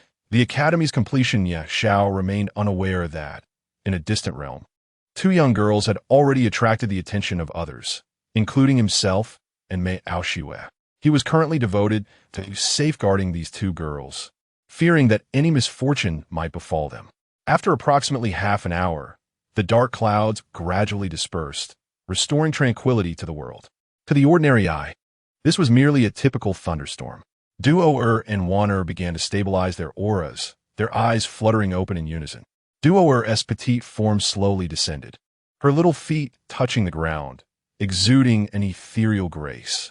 Nie Xiao understood this was a consequence of the awakening of the Hongmeng celestial body. Meanwhile, Wanner sported a striking cascade of blood-red hair flowing behind her. Thankfully, her crimson eyes had returned to black, sparing her from being mistaken for a monster. "Daddy, just now."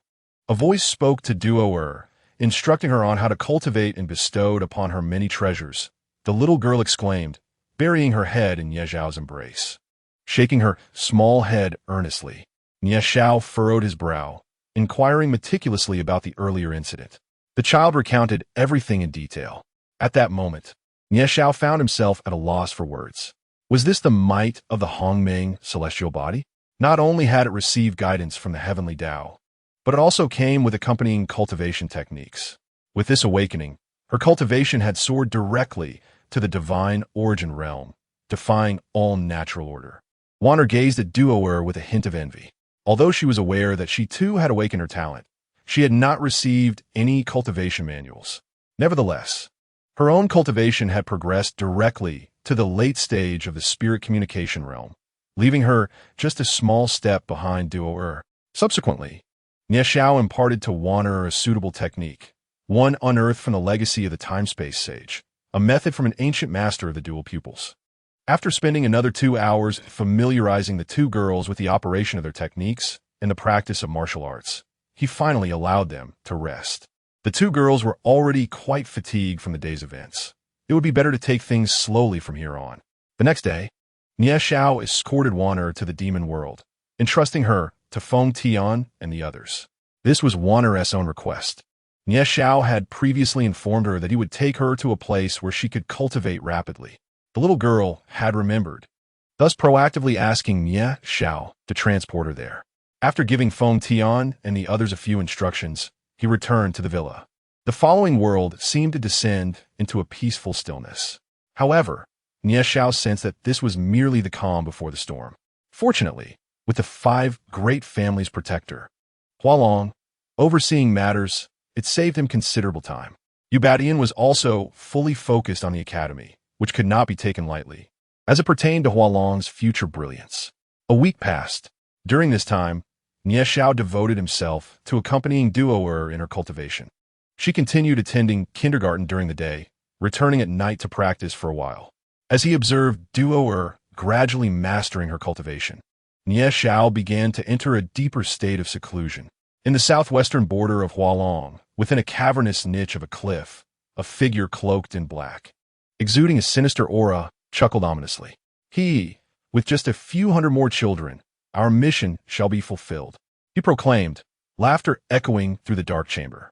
Surrounding him were numerous other figures draped in black, all sharing the eerie trait of crimson eyes, reminiscent of malevolent spirits.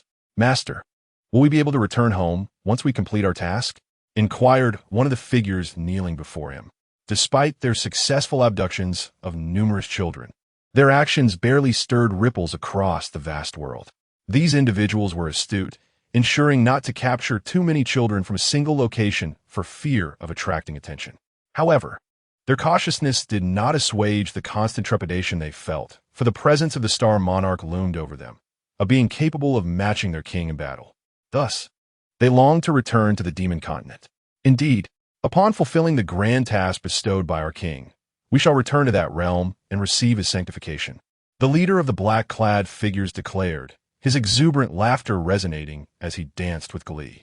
Meanwhile, Nie Xiao sat serenely in his meditation chamber, attuning himself to the energies within his dantian. To be precise, 2/3 of the true essence within him had already transformed into a higher form of power, celestial energy. Once he fully converted the true essence into celestial energy, he would ascend to the next realm, that of the immortal. To achieve this transformation, he must continually refine the true essence with the power of the world. Yet, he found the process exasperatingly slow. Thus, he retrieved several celestial stones and essence he had obtained from the ancient Taiga world. A faint smile graced his lips as he gazed upon the celestial stones and essence. With these, I shall expedite my breakthrough, he murmured to himself. Grasping a blood-red piece of celestial essence, he closed his eyes and delved into profound meditation. As time slipped away unnoticed, 2 months passed in the tranquil world. Deep within Kunlun Mountain, a place seldom trodden by human feet, not even the esteemed Yinyu clan ventured so far. This desolate region offered little allure, and Kunlun had long been revered as a sacred mountain, commanding awe and respect, thus deterring any thoughtless actions. However, at this moment, the area buzzed with activity, for amidst the swirling mists, a colossal structure had emerged.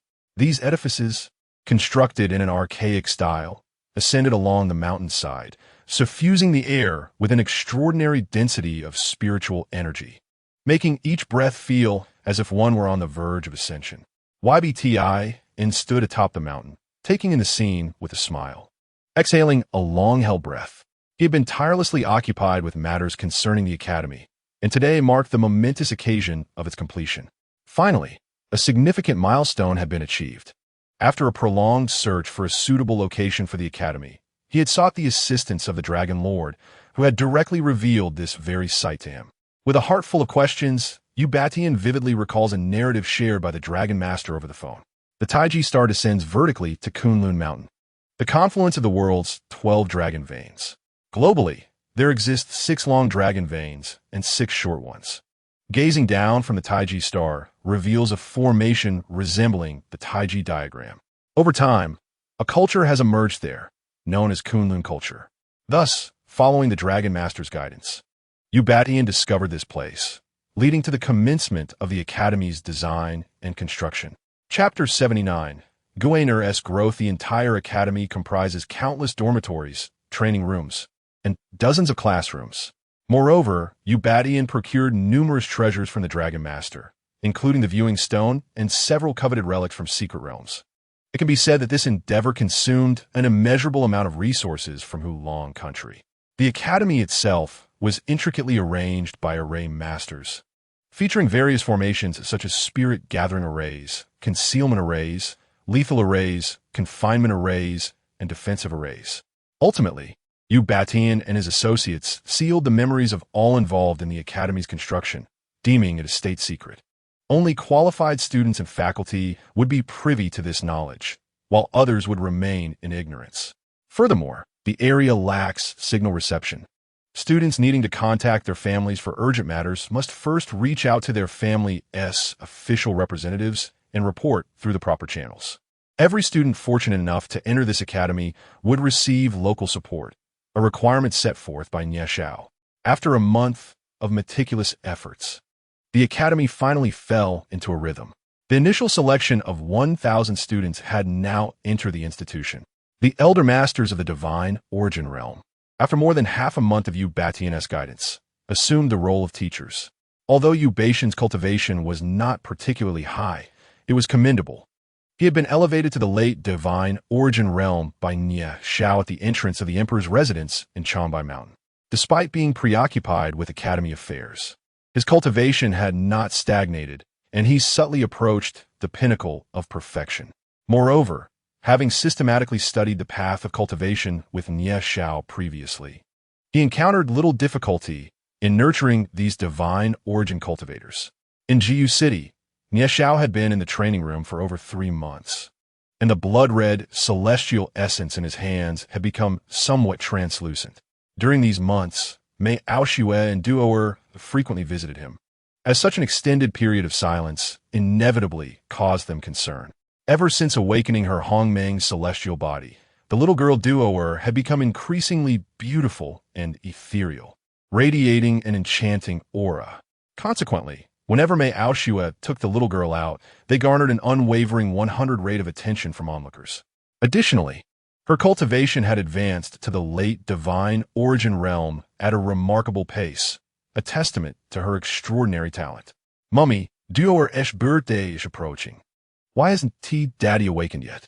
At this moment, the little girl sat on the sofa, her tiny feet swinging back and forth, a look of distress adorning her face.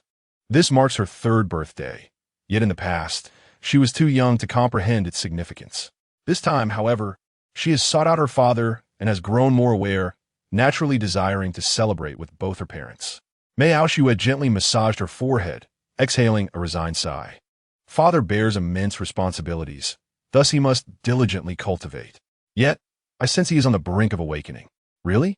The little girl, upon hearing this, instantly perked up, her twin ponytails bouncing with excitement. At this moment, only Mei Aoshue and the little girl remained at home. Mei Aosha had returned to the Mei family, as many had already ventured to the academy, leaving her to assist Milan with household matters. Meanwhile, Mei Aoshue had entrusted her company to the capable hands of her general manager, focusing solely on nurturing Duoer and her own cultivation. She understood that she could not be a burden to Nie Xiao and must safeguard her entire family. Though the little girl seemed to advance in her cultivation at a quicker pace, her youth rendered her inexperienced in battle. Indeed, my dear, I can feel it. This is the first birthday that father will celebrate with Duoer. He will surely awaken. Mei Aoshue gently tousled the little girl's hair, speaking softly. Yes, yes. Duoer is waiting for father. The little girl nodded earnestly, her face alight with joy. She then dashed off to the adjacent training room to practice. Seemingly possessing an innate perseverance for cultivation, diligently striving without the need for encouragement. Mei Aoshue beamed with pride, even though the little girl lacked combat experience. Her level of cultivation had reached a point where, with a mere display of her aura, she could intimidate those of lesser realms. In the depths of a dense forest within the demon realm, a group of peculiar monsters fled in a state of panic, pursued closely by a petite figure. This small silhouette, with flowing crimson hair and wielding a spear disproportionate to her stature, was Wanner. Sent here 3 months prior.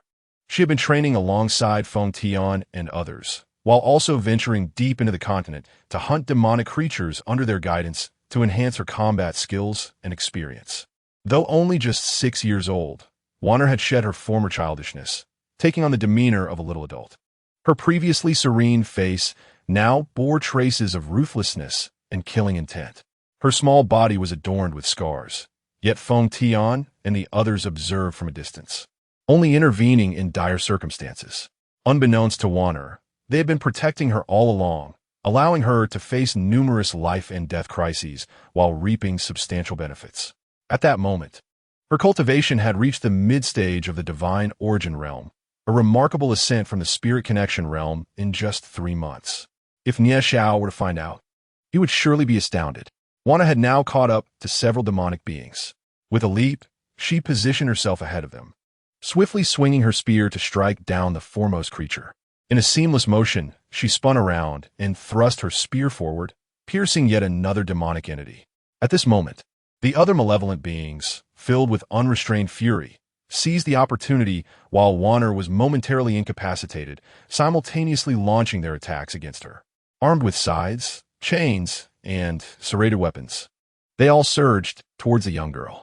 Wanner's delicate face shifted slightly. With a swift push from her small feet, her petite figure soared into the sky. She then landed upon her long spear, propelling herself beyond the encirclement while simultaneously extracting the spear from the grasp of the malevolent creatures.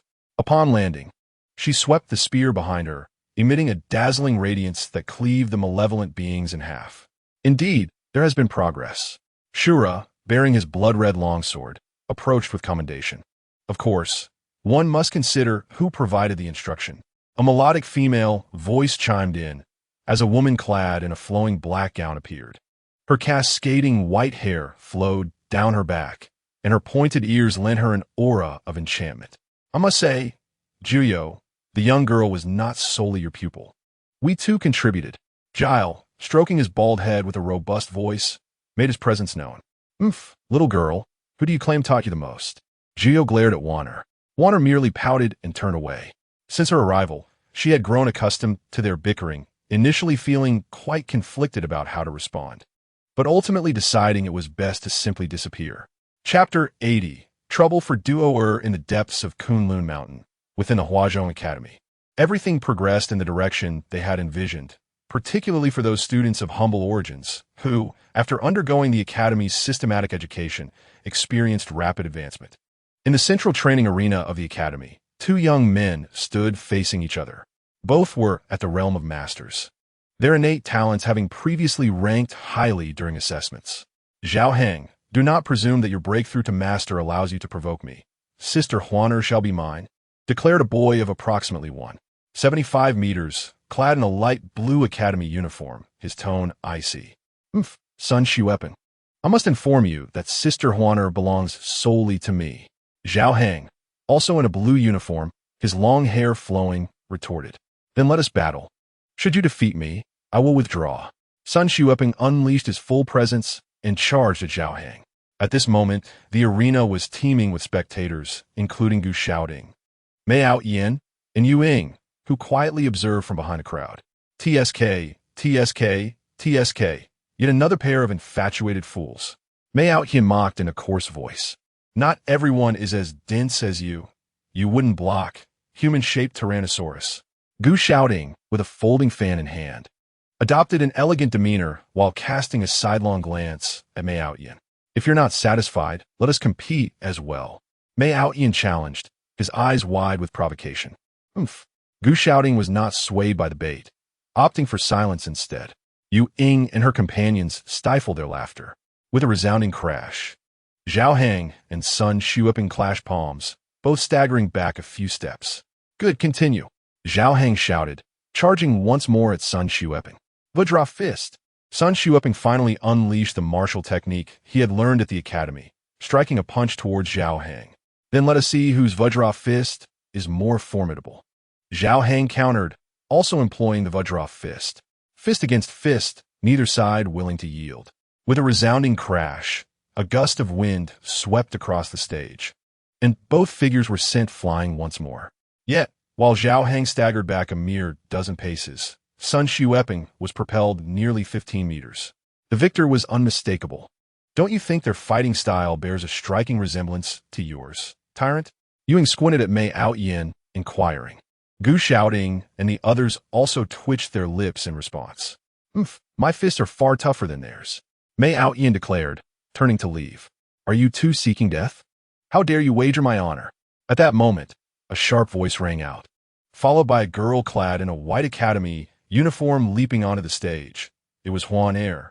The academy uniforms distributed by Yu Batian were divided into two colors, light blue for the boys and white for the girls.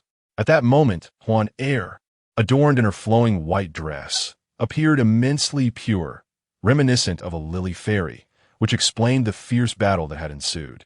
Wow, senior sister Huan Er has arrived. She's so beautiful. I must train hard to win her heart. The crowd erupted in excitement. Despite having 1,000 students in the academy, the number of girls was quite scarce. Yet, the few who were present were of exceptional quality. For instance, Yu Ying, Huan Er, and Yu Ningxi were all breathtakingly beautiful, leaving a lasting impression.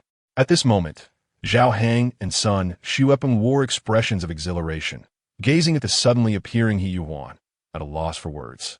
Huan Er flashed her small tiger teeth, hands on her hips, and exclaimed, Are you two trying to get yourselves killed? How dare you use me as a wager? Senior sister Huan Er, please calm down. We won't do it again. Sun Xuepeng was the first to raise his hand in surrender, wishing to leave a good impression on her. Yes, we won't dare again. Senior sister Huan Er, please forgive us. Zhao Hang chimed in. A sycophantic smile plastered on his face. Let me find out if you two dare to entertain such thoughts about me again. Just wait. Huan Er's aura suddenly surged, radiating outward.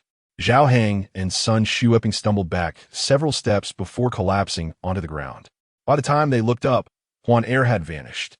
The two exchanged horrified glances, having thought that their recent breakthrough to the Master Realm placed them on par with Huan Er.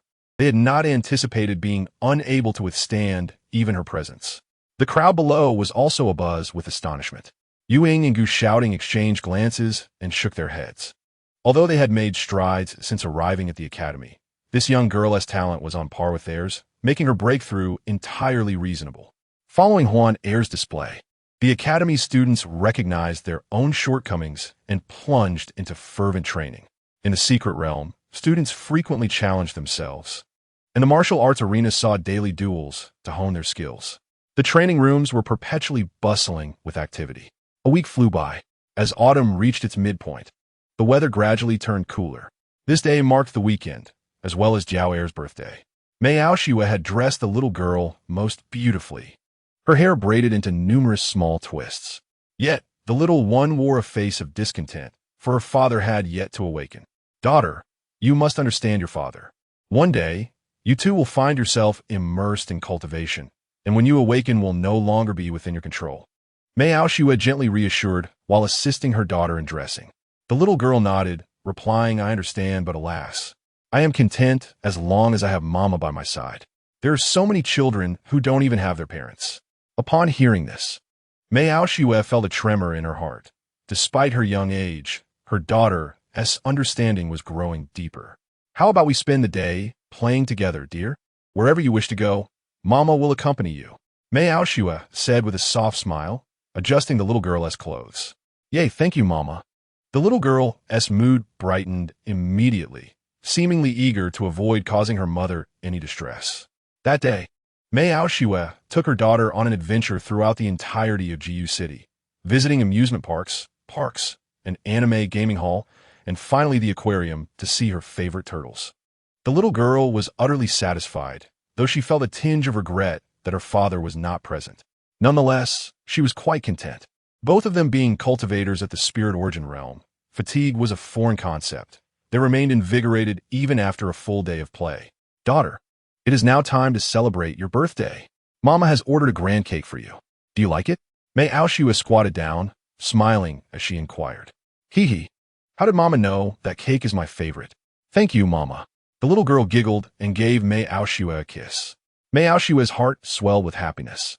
With such a lovely, obedient, and exceptionally talented daughter, she felt immensely fulfilled. Come, my little glutton, Mei Aoshua said, rising and leading her daughter toward the parking lot. At that moment, a gentle evening breeze swept by, and a shadowy figure darted towards the little girl. Initially mistaking it for an ordinary gust of wind, Mei Aoshua suddenly caught a whiff of a familiar aura, one reminiscent of the beings within the tears of the immortal. In an instant, she scooped her daughter into her arms and vanished from the spot. Keek. To her astonishment, several figures cloaked in black appeared where Mei Aoshua had just stood, their eyes glowing red and exuding an unsettling aura. She felt a significant pressure emanating from these dark figures. Although she possessed a protective jade pendant gifted by Nieshao, she was uncertain how many of their attacks it could withstand, especially with her daughter in her arms, causing her heart to race with anxiety. Chapter 81. Nieshao emerges. Mei Aoshua held her daughter tightly and began to retreat slowly, searching for an opportunity to escape. Despite having attained the spirit origin realm, she lacked combat experience, much like her daughter. Furthermore, these malevolent beings appeared to possess considerably stronger abilities, likely having reached the destiny realm. Meanwhile, little Doer, with a round, curious eyes, was unabashedly gazing at the dark figures before them, showing no signs of fear. Mama, are they bad guys? Let go of Doer. I want to fight the bad guys. The little girl exclaimed, pointing at the malevolent beings with her innocent voice. Cackling with delight, the malevolent leader of the demons surveyed the agile little girl before him, exclaiming that she had reached the realm of divine essence. Offering you to our great king, our plan shall soon be fulfilled. Come with me. Over the course of several months, they had abducted enough children, yet, in accordance with the decree of their illustrious king, they still required one more child, a child of transcendent caliber, whose talent must surpass that of mere mortals. Thus, they dispatched several powerful demons to the outside world to continue their search. After more than a month, they finally detected the essence of the girl, Duo. Having lurked for several days, they seized the opportunity this night. Duo, dear, when the time comes, hold them off. You must run and find your father. Only he can save us. Mei Aoshua conveyed urgently through her spiritual communication. Mother, I'm not afraid of them. I will fight these villains. The little girl pouted defiantly, hands on her hips, and with a swift motion, vanished from Mei Aoshua's embrace. Duo, Mei Aoshua exclaimed in shock, her heart racing with urgency. Despite Duo's attainment of the divine essence realm, the demons were of a higher destiny. Without further thought, Mei Aoshua charged toward the demons. Excellent timing. The wicked leader of the demons laughed sinisterly, raising a hand to seize the approaching Duo. However, the little girl seemed to sense something amiss. With a nimble twist, she vanished and reappeared atop the leader's head, delivering a swift kick. Ah, you little imp! Watch how I capture you. The leader seethed with rage, humiliated by being outmaneuvered by such a tiny child. At that moment, Mei Aoshua had reached the forefront of the demons. Holy Lotus, she cried, extending her hands outward, unleashing a flurry of icy white lotuses towards the demons. Yet, the demons merely scoffed, their bodies emanating a chilling aura as they repelled Mei Aoshua's attack. Duo twirled gracefully in the air, evading the leader's onslaught, then leapt high, calling out, primordial suppression technique. Her youthful voice rang as she pointed at the leader. Instantly, the leader was enveloped in a radiant aura, immobilized in place. Gasping for breath, Duo realized that this technique was drawn from her innate skill, the primordial celestial scripture, and it was her first time wielding it. The exertion drained her spiritual energy significantly. Steadying herself, she dashed toward Mei Aoshua. At this moment, Mei Aoshua found herself at a disadvantage. The demons, intent on avoiding a commotion, aimed for the leader's capture to facilitate their swift exit. However, they were infuriated to discover their leader ensnared by a mere child, prompting them to unleash their full power. Mei Aoshua's white lotus was swiftly shattered, the demon's assault converging upon her. At that critical juncture, a protective barrier enveloped her, deflecting the demon's attack, though the shield was marred with cracks. What a travesty! Such a treasure still exists. The malevolent beings, consumed by fury, exchanged glances and launched another coordinated assault. The rebound from their attack was immediately shattered, and their dark energy once again crashed against the protective barrier. A sound of shattering echoed, and Mei Aoshue, unable to defend herself in time, was sent flying. However, the malevolent beings paid her no heed, instead encircling Duo-er. Duo-er, quickly find your father. Mei Aoshue stifled the blood surging within her and charged once more at the malevolent beings, simultaneously transmitting a message to the young girl. Yet this time, Duo-er remained rooted in place, silently observing the approaching adversaries. Seeing that the little girl had abandoned her struggle, the malevolent beings were filled with exhilaration, their dark claws reaching out towards her. At that moment, Duo-er's jade pendant flickered with light, enveloping her in a protective barrier. Several malevolent beings, caught off guard, were hurled backward by the pendant's assault. Damn it, we've been deceived. This little brat possesses such a treasure. The malevolent beings spat blood, their fury reaching a boiling point. The attack contained within the jade pendant had been upgraded by Nie Xiao to the Destiny Realm, and the young girl had cleverly exploited the adversary's moment of complacency to ensnare them. Mama, run! In an instant, the little girl appeared beside Mei Aoshue, and the two prepared to flee. How infuriating! Where do you think you can escape? The leader of the malevolent beings had already broken through the young girl's defenses, blocking their path. If one could discern its expression, they would notice its face flushed with rage. Having suffered defeat twice at the hands of a mere child, it felt utterly humiliated. In the training chamber of the Nanshan Villa, Nie Xiao, still immersed in his cultivation, held a transparent essence of immortality, devoid of color. Suddenly, he opened his eyes, directing a fierce gaze toward a specific direction, and in an instant his figure vanished. Meanwhile, Mei Aoshue stood protectively behind Duo-er, anxiety etched on her face. The little girl, however, emerged from behind her mother, hands clasped behind her back, sticking out her tongue and making a silly face at the leader of the malevolent beings. Duo-er, Mei Aoshue, taken aback by her daughter's mischievous demeanor, wondered if she had lost her sense of fear. At this moment, the injured malevolent beings had fully surrounded the pair, their hearts ablaze with wrath. If it weren't for the fact that the little girl still held some value, they would have relished the opportunity to eliminate her. Yet, Duo-er wore a faint smile upon her delicate face. Mei Aoshue, sensing an unspoken shift, felt her tension ease as she exhaled deeply. The leader of the malevolent beings, observing the girl's demeanor, let out a cold snort and prepared to strike. Just then, the air before it rippled violently, and a rift opened, revealing Nie Xiao stepping forth from within. Before the leader could utter a word, Nie Xiao's finger pressed against its forehead. Instantly, the malevolent being convulsed, its crimson eyes dimming. Revival, is it? Even if I allow you to return, what can you possibly achieve? Nie Xiao scoffed, waving his hand, causing several malevolent beings to vanish into nothingness. Chapter 82. Celebrating Duo-er's birthday daddy. As Nie Xiao turned around, the little girl leaped into his arms, joyfully exclaiming.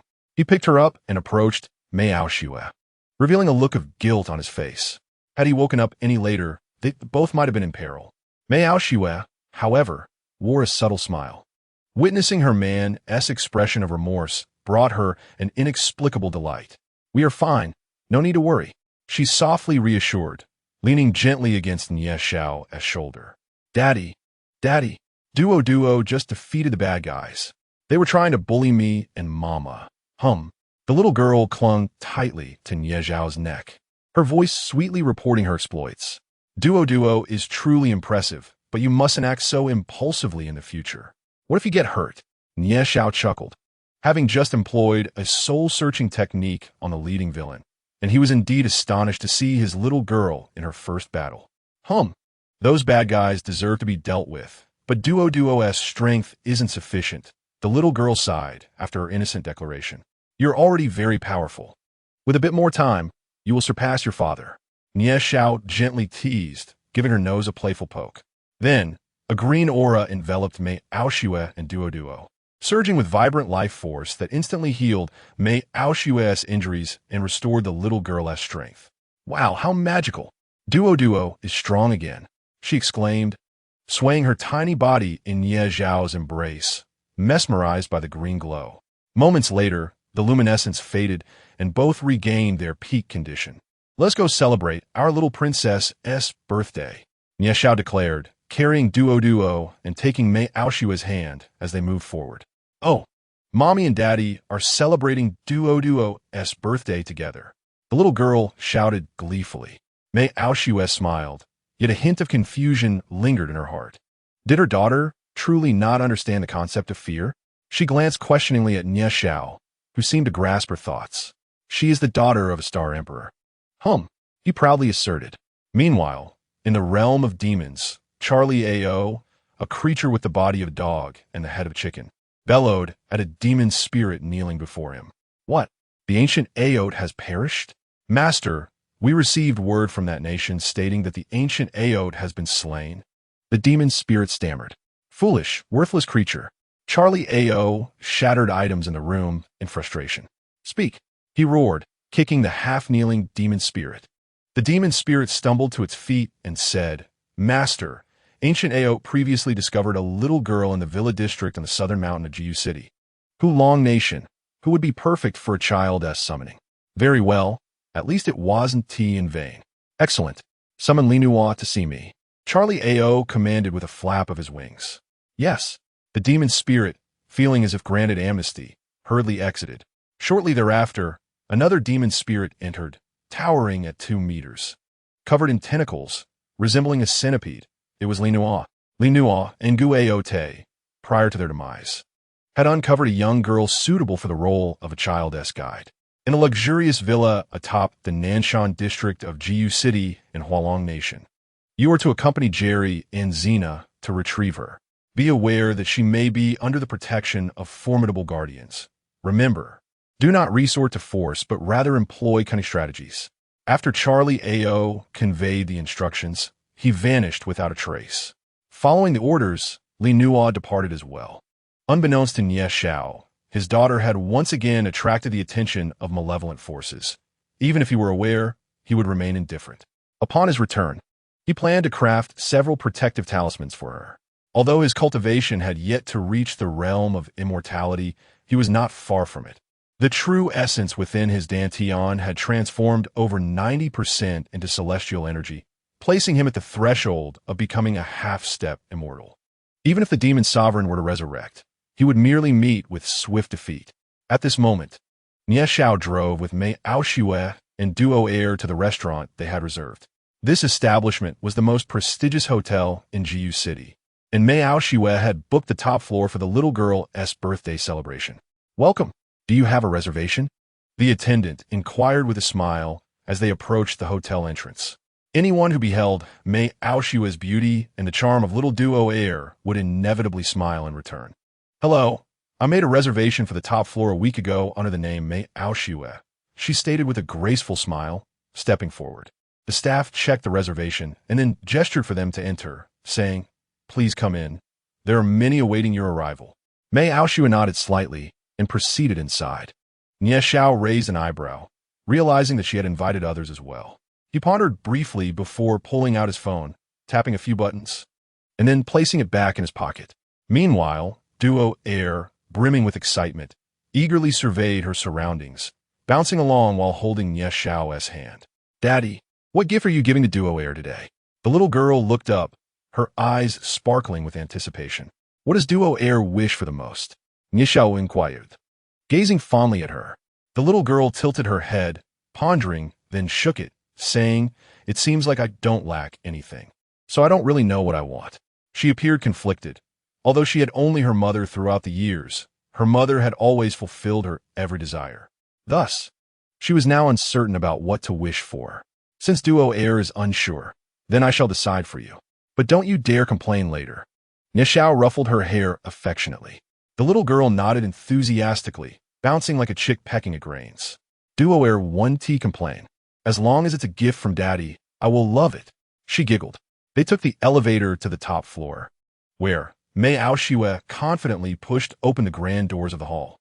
Happy birthday to our little princess. Happy birthday, Duo Air. A chorus of voices erupted in unison from within. Wow! The little girl's eyes widened with delight as she rushed inside, cheering. Nie Xiao was also taken aback, surprised that Mei Aoshue had invited Duo Air's friend from kindergarten. He glanced at her, and Mei Aoshue proudly lifted her chin as she entered, unable to suppress his amusement. Nie Xiao followed her into the hall. Nyo, Xiao Shi, Lulu, and Bao, you have all arrived. Duoer is so delighted. The little girl cheered as she greeted her friends. Thank you, Sister Lu, Sister Li, Sister Wang. Mei Aoshue was also exchanging pleasantries with the parents. Shu Mei, why such formality? Another chimed in. Indeed, with such merriment, the children are truly joyful. The adults engaged in lively conversation. This must be Shui Mei's husband. How handsome. The women who were familiar with Mei Aoshue complimented Nie Xiao. He felt slightly embarrassed. While he was indeed handsome, the expressions in their eyes conveyed something else. Thus, he shyly greeted them and urged the waiter to bring the dishes. Chapter 83. Duoer's gift. At the moment Nie Xiao called for the waiter, several young men clad in white robes entered the hotel lobby. The leader of the group, holding a folding fan and adorned with a jade pendant at his waist, had long, dark hair elegantly tied back with a hairpin, exuding an air of refined nobility. However, their eyes sparkled with curiosity. The hotel staff, observing these anciently dressed youths, merely assumed they were part of a film crew and paid them no mind. Good day, gentlemen. Are you here for dining or lodging? Inquired a cheerful young staff member. Wow, brother, these outsiders truly possess a unique charm, exclaimed one of the youths, his eyes gleaming with wonder. The others nodded in agreement, exchanging knowing glances. The staff member furrowed her brow slightly, but maintained her bright smile as she regarded them. First, bring me a table of fine dishes. Whatever delicacies you have, serve them to me, the leader declared with a flourish of his fan. Certainly, sir. Please follow me. The young woman guided them to a private dining room and presented the menu to the leader. Sir, here are our hotel's dishes and delicacies. You may choose what you wish to order, she said. No need to peruse. Simply bring me the finest food and wine. The leader waved dismissively.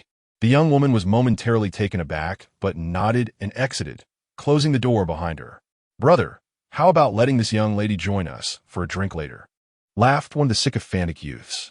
The leader pondered for a moment before responding. We have just emerged into this world. It is unwise to provoke trouble.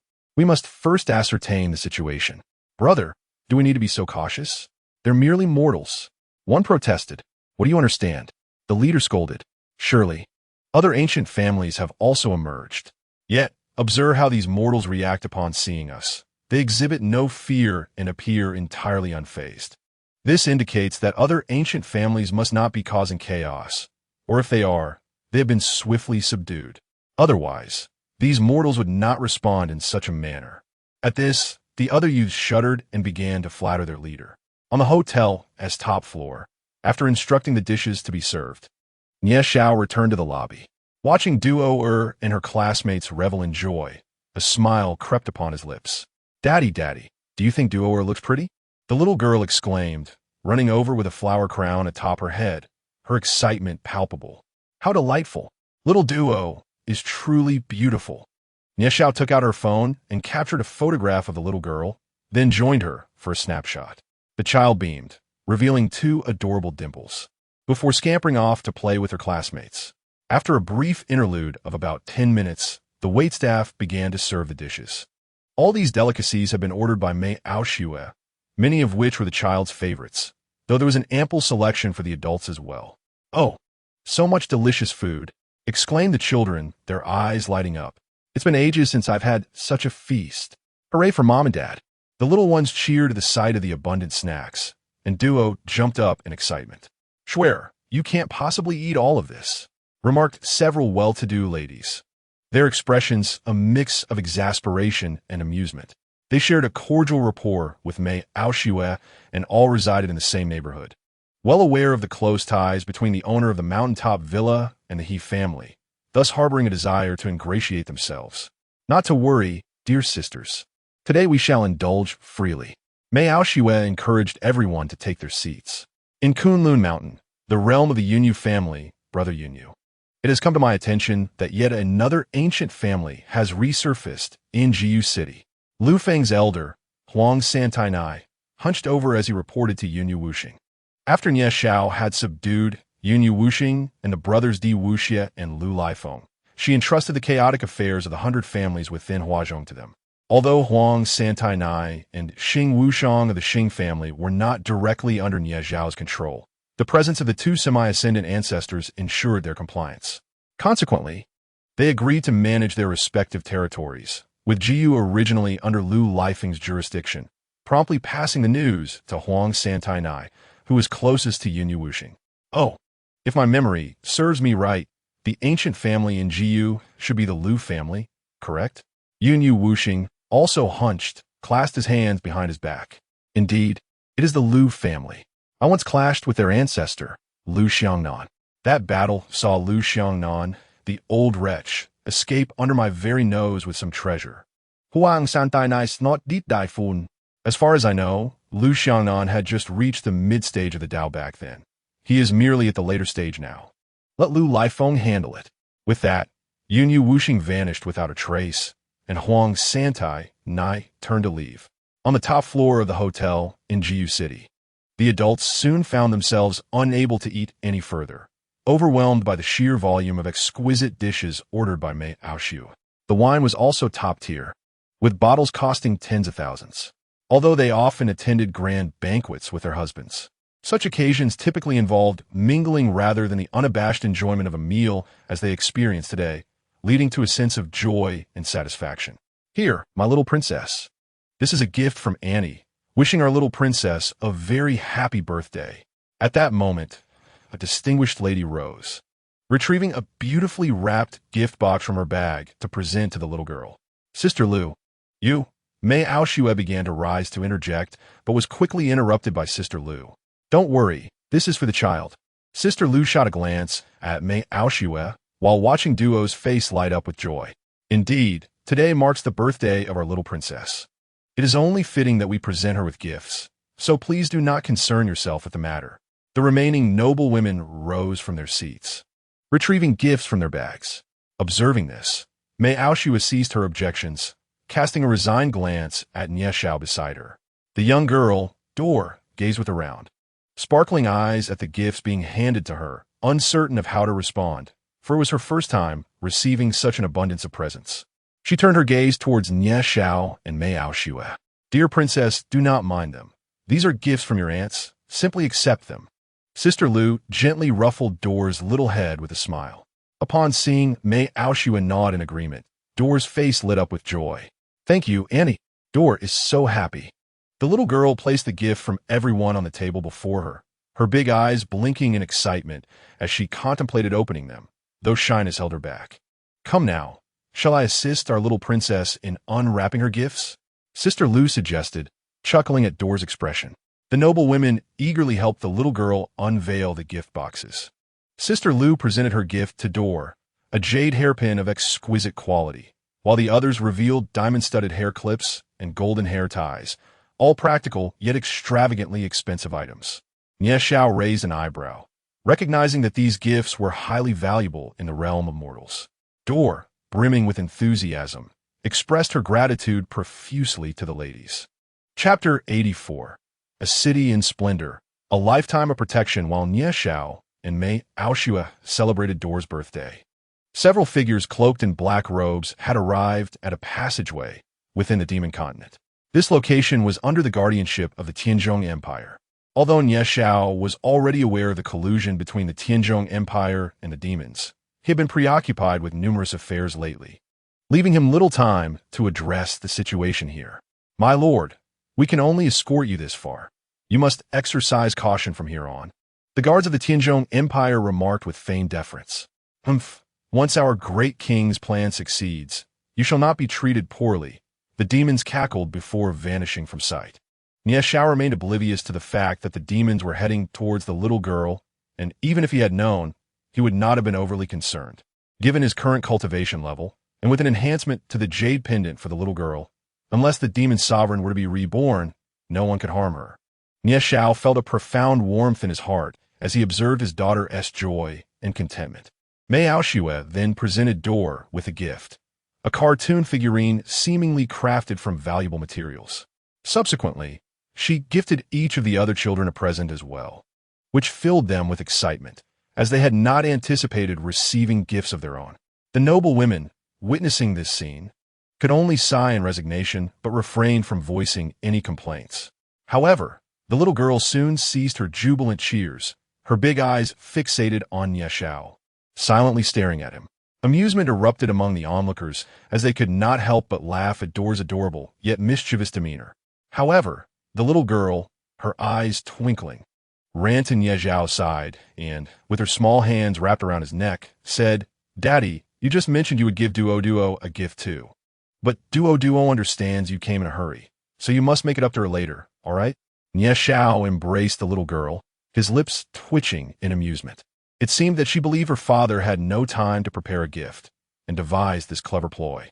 Gently, he pinched her tiny nose and replied, "Who said Daddy isn't prepared a gift for you? The present I have for you will surely delight you." "Really? What has Daddy prepared for Duo? Hurry and tell me." The little girl's south eyes sparkled like crescent moons, her small hands clapping in excitement. Mei Aoshua looked on in astonishment at Nie Xiao, fully aware that he had just awakened from his meditation and had no time to prepare a gift for Duo.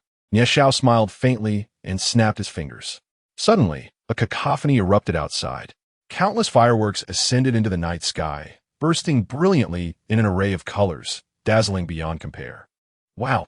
The little girl gasped, her hands covering her mouth as she slipped from Nie Xiao's embrace and raced to the floor-to-ceiling window. This hotel was the tallest building in Jiu City, offering an unobstructed view of the magnificent fireworks display. Mei Aoshua and the noble women also gasped in awe. They had never witnessed such a grand spectacle. On the streets of Jiu City, people marveled, pulling out their phones to record the breathtaking display. "How beautiful! This is even more stunning than the Spring Festival. Who could be so extravagant? Is someone proposing? They must have purchased all the fireworks in the city. They must be incredibly wealthy." The crowd stood transfixed, gazing upward, while those at home rushed outside to witness the spectacle. In the southern part of Jiu City, not far from Nie Xiao's villa, amidst ancient architecture, a middle-aged man marveled at the fireworks over the city. "I never expected the secular world to possess such grandeur," he exclaimed. However, an elder scoffed, "It's all just superficial extravagance." "All right, where's Hua? You lot go and check on her and gather information.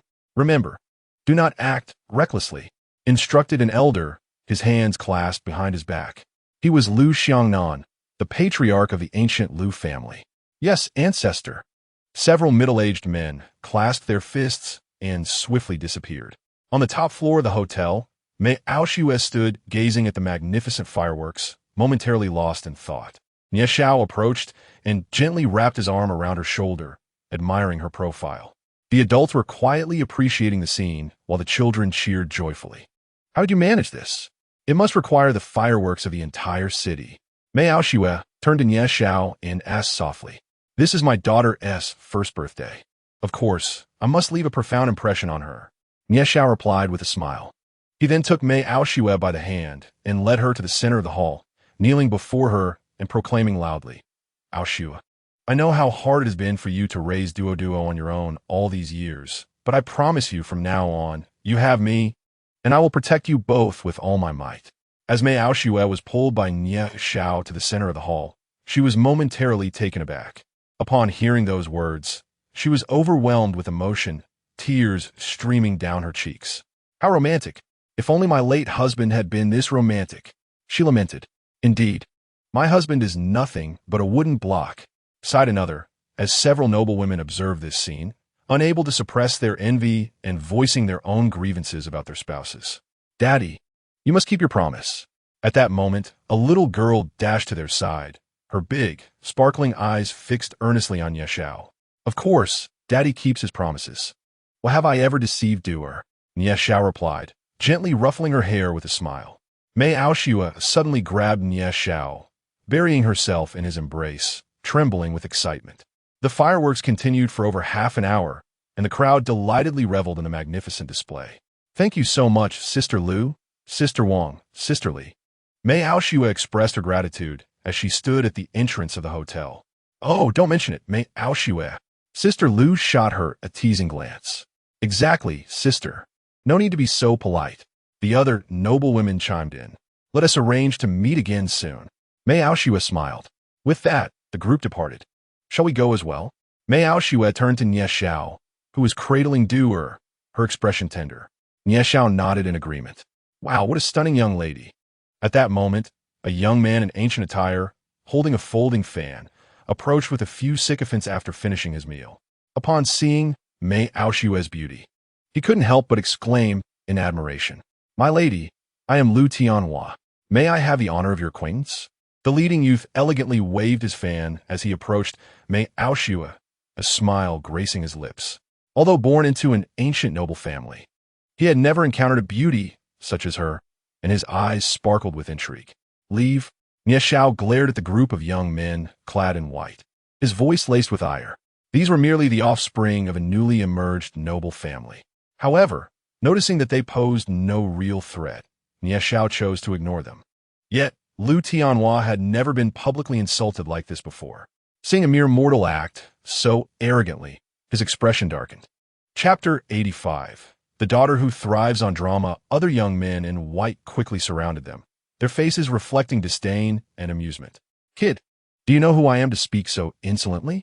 Lu Tianhua stepped closer, narrowing his eyes at Nie Xiao. Nie Xiao shook his head in silence, attempting to pull Mei Aoshue away, but the other young men blocked their path.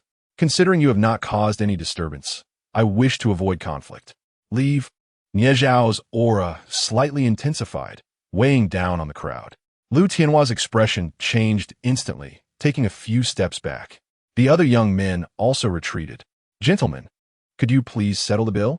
At that moment, a cute waitress rushed out from the hall, relieved at the sight of Lu Tianhua and his companions, and approached them. Settle the bill? Do you think I need to pay for my meal? Get lost. Lu Tianhua, already frustrated from being humiliated by Nie Xiao, erupted with rage at the audacity of an ordinary person daring to suggest he pay. Ah, I never anticipated you to be a cultivator as well. Yet, what does that matter? My esteemed ancestor has reached the Dao realm. If you wish to avoid a grim fate, perhaps you could lend me the lady by your side for a few days of amusement. Lu Tianhua's words were abruptly interrupted as Nie Xiao delivered a swift kick to his abdomen, sending him hurtling backward into several white-clad youths. Security! Security! There's a fight. A young girl, realizing the commotion, cried out in alarm upon witnessing Nie Xiao's assault on Lu Tianhua. Several security personnel rushed to the scene. As a crowd began to gather before the hotel, everyone disperse. Move along, the guard shouted, endeavoring to clear the onlookers while also confronting the white-clad youths, who had yet to settle their bill. You will pay for this. Lu Tianhua, curled on the ground and clutching his stomach, glared at Nie Xiao with fury. Father is so handsome. The little girl, now in the embrace of Mei Aoshue, clapped her hands excitedly, her joy palpable. Mei Aoshue placed a hand on her forehead, bemused by her daughter's innate love for chaos and her penchant for reveling in the spectacle. Nie Xiao, hearing the child's exuberant voice, couldn't help but chuckle at her fearless spirit. Gentlemen, please refrain from violence. Let us discuss this matter calmly. And you fine sirs, let us settle the bill first. The head of security interjected, attempting to assist Lu Tianhua to his feet. Scoundrel! Insolent wretch! How dare you harm my water? Suddenly, a formidable pressure descended from the sky, sending the security guards flying to the ground. The guards lay on the ground, groaning in pain. For how could mere mortals withstand the might of a cultivator's aura? A glint of lethal intent flashed in Nie Xiao's eyes as he tossed a card to the young girl, stating, I shall cover their bill. The password is 6 suros. You may enter first. Understanding that these ancient families lacked modern currency, he intended to settle the matter before addressing the individuals involved. The young girl, bewildered by the turn of events, only noticed the descent of 3 individuals from the sky. Are these ancient figures filming a drama? She mused, mistaking Nie Xiao's gesture of payment as part of a theatrical production, before proceeding to settle the bill. Father, uncle, third uncle, assist me in dealing with this scoundrel. Lu Tianhua shouted at the 3 middle-aged men who had just arrived. The newcomers were none other than Lu Tianhua's father, Lu Long, along with his uncles. Lu Hu and Lu Bao. Lu Long quickly examined his son, relieved to find no severe injuries, and waved his hand, commanding, "Take this fellow back. Let Hua Er handle him." At this, Lu Hu and Lu Bao advanced toward Nie Xiao. "Sir, your card." The young girl reappeared, returning the card to Nie Xiao. "Please, continue with your business. I shall not intrude further." Seeing that the others might still be occupied, she surveyed her surroundings for the crew, but, finding none, returned inside the hotel. Meanwhile, the security personnel tended to their injuries, cautious not to act too brazenly in public, as their esteemed ancestors had advised against such reckless behavior. Thus, their wounds were not severe. Nie Xiao observed that there were no ordinary people remaining at the door. With a wave of his hand, the air before him rippled, and a fissure appeared. On the other side of the rift, the scene was distinctly visible. It was their villa's living room. "Take Duo back first. I will deal with these individuals," Nie Xiao instructed Mei Aoxiu, glancing back at her. No, Duo doesn't want to go home. I want to watch Daddy fight the bad guys." The little girl protested, shaking her head and pouting her lips, visibly displeased. Nie Xiao and Mei Aoxiu exchanged a knowing glance, both smiling. Mei Aoxiu teased Nie Xiao, as if to say, "She is indeed your daughter." However, in stark contrast to their lightheartedness, the Lu brothers stood frozen in place. Enter the path of the Tao. Lu Long trembled, but gradually calmed himself, thinking that their ancestor was also in the Tao realm. "Let my daughter gain some experience. You wait for me at home." Nie Xiao took the little girl in his arms, reasoning that dealing with these individuals would require physical confrontation, thus allowing her to broaden her horizons and prepare her for future encounters with villains. Mei Aoxiu nodded in agreement. With a wave of his hand, a stream of celestial energy enveloped her. Moments later, Mei Aoxiu vanished into the passage as the fissure sealed, restoring tranquility to the void. "Oh, Daddy is going to fight the bad guys," the little girl exclaimed with excitement, her bright eyes surveying Lu Long and his companions. "Boy, even if you're in the Tao realm, my ancestor is also in the Tao realm and at its later stage. What do you have to be so arrogant about?" Lu Long regained his confidence, glaring fiercely at Nie Xiao. In response, Nie Xiao waved his hand, releasing a wave of celestial energy that caused Lu Long and his companions to spurt blood and be hurled backward, crashing against the hotel's surrounding wall. In an instant, Nie Xiao appeared beside Lu Long, placing a finger on his forehead to employ the soul-searching technique. Soon, he gleaned information about the individuals present and the situation of the Lu family. With another sweep of his arm, he opened another passage, revealing the very scene of the Lu family's residence. At this moment, Lu Long lay convulsing, frothing at the mouth, while Lu Hu, Lu Bao, Lu Tianhua, and their lackeys were so frightened they had fainted. Cloaked in celestial energy, Nie Xiao stepped forward, and the scene shifted to the entrance of the Lu family estate. Upon arriving at the Lu family's gate, he beheld two elderly men confronting each other in midair. One wielded a cane, his sparse white hair barely remaining, while the other exuded an ethereal aura, dressed in a translucent white robe. It was Lu Lifeng and Lu Xiangnan. Hearing the commotion, both turned to look. "Master, you scoundrel!" The two voices resonated simultaneously, one from Lu Lifeng and the other from Lu Xiangnan. Chapter 86. Teaching my daughter in battle upon seeing Nie Xiao's arrival. The puppet-like Lu Lifeng exhibited a respectful demeanor. Conversely, Lu Xiangnan's expression turned to one of fury upon witnessing Nie Xiao injure his junior. "You dare harm my descendant? I shall strip your skin and refine your tendons." He disregarded Lu Lifeng and charged at Nie Xiao. Lu Lifeng, following closely behind, swung his cane toward Lu Xiangnan's back. Lu Xiangnan was taken aback by Lu Lifeng's unexpected attack from behind and hastily turned, throwing a punch in response. However, his cultivation was ultimately inferior to that of Lu Lifeng, and his form immediately hurtled toward Nie Xiao. Lu Xiangnan observed Lu Lifeng with a sinister smile curling at the corner of his mouth. "This is bad. I've fallen into a trap." Realizing this, Lu Lifeng's face contorted with fury, yet he relaxed upon considering Nie Xiao's prowess. "You little brat, perish." Lu Xiangnan twisted in midair, drawing a long blade from an unknown source, aiming it at Nie Xiao. Nie Xiao, however, gazed calmly at the little girl in his arms, displaying not a hint of movement. The girl, Duo blinked her large eyes with excitement, exclaiming, "Daddy, fight him." Nie Xiao thought to himself that Lu Xiangnan had brought Duo out merely to toughen her resolve. Little did he know, she was unfazed and even thrilled by the situation, leaving him speechless. Lu Xiangnan, believing he had intimidated Nie Xiao, revealed a murderous glint in his eyes and exerted more force. Yet, when his blade was merely a foot away from Nie Xiao's head, Nie Xiao nonchalantly extended his hand, effortlessly pinching the blade between his index and middle fingers. Lu Xiangnan's pupils constricted in disbelief as he bellowed, "Impossible! How could a mere youth withstand my might?" Upon finishing his words, he unleashed all his strength. But it proved futile. In a fit of rage, he turned his attack towards the little girl cradled in Nie Xiao's arms. Nie Xiao's eyes narrowed, and with a swift kick, he struck Lu Xiangnan squarely in the chest. Lu Xiangnan spewed a mouthful of blood skyward, his form hurtling back into his home, causing the entire structure to tremble. Ancestor!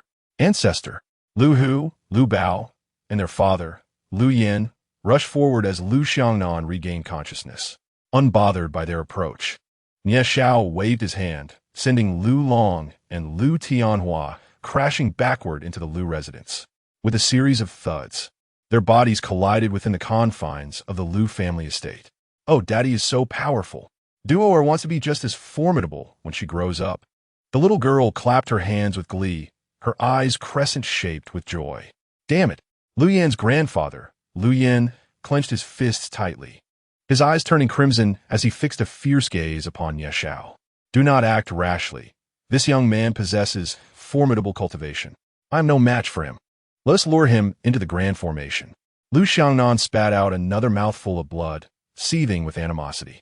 "Yes, we must stabilize him, and, once the ancestor recovers, we will strike him down with the full might of the formation." Lu Yan's eyes glimmered with determination. At that moment, Lu Long also regained consciousness, his eyes momentarily clouded, but gradually clearing. "Dragon, how are you feeling?" Lu Yin hastily inquired as he administered a medicinal pill. "This man used a soul-searching technique on me. I must flay him alive." Lu Long's lips frothed with white, his complexion pale. What? The crowd gasped in astonishment as Lu Yin roared, "You little wretch! Today, I shall refine your corpse and extract your soul, ensuring you never escape the cycle of rebirth." Nie Xiao watched silently as this group of individuals reacted to Lu Yan's thunderous outburst, raising an eyebrow in intrigue. A conspiracy is afoot, he mused internally, but he paid it little heed as he proceeded toward the Lu family courtyard. The Lu family members, witnessing his advance, felt a surge of agitation yet concealed their emotions, wary of revealing any signs that might alert Nie Xiao. The moment Nie Xiao stepped into the grand formation, the Lu family members rose to their feet. Young one, I must say you are still inexperienced. Today, I shall let you experience the might of my family's protective formation. Activate the array," Lu Xiangnan declared with a cold snort. Instantly, the area trembled, and a thick, dark smoke billowed forth, spreading in all directions. Within moments, the space was sealed off. "Young one, this is the Lu family's 5 Poisons Dragon Slayer formation. Enjoy it thoroughly, haha." Lu Xiangnan sneered, his eyes brimming with disdain. With a hiss, 5 colossal beings emerged from the swirling black smoke. Nie Xiao cast her gaze forward and beheld a giant python, a toad, a gecko, a centipede, and a scorpion, each towering 3 stories high. Their oppressive presence rivaled that of mid-stage Dao realm practitioners. The Lu family is rather impressive. Not only is this formation wickedly treacherous, but its power also suggests they are acquainted with array masters who have reached the heavens and beyond. Nie Xiao pondered to herself. This is a snake. This is a frog. Is this a centipede? That's a gecko, and what is this? The little girl tilted her head, pointing and contemplating, genuinely having never encountered a scorpion before. That curled tail belongs to the scorpion. In the future, you must keep your distance from them. All these creatures are venomous, understand? Nie Xiao gently instructed while holding on to Duo. Why avoid them? Can't we just kill them? The little girl asked, bewildered. Attack! Lu Xiangnan, witnessing Nie Xiao take the time to educate the young girl, seethed with anger. He formed hand seals and began to operate the array. Immediately, the 5 poisonous creatures charged toward Nie Xiao, whose small figure appeared utterly insignificant before their massive forms. Nixio envelopet duo in celestial energy, shielding her from the encroaching smoke and toxins.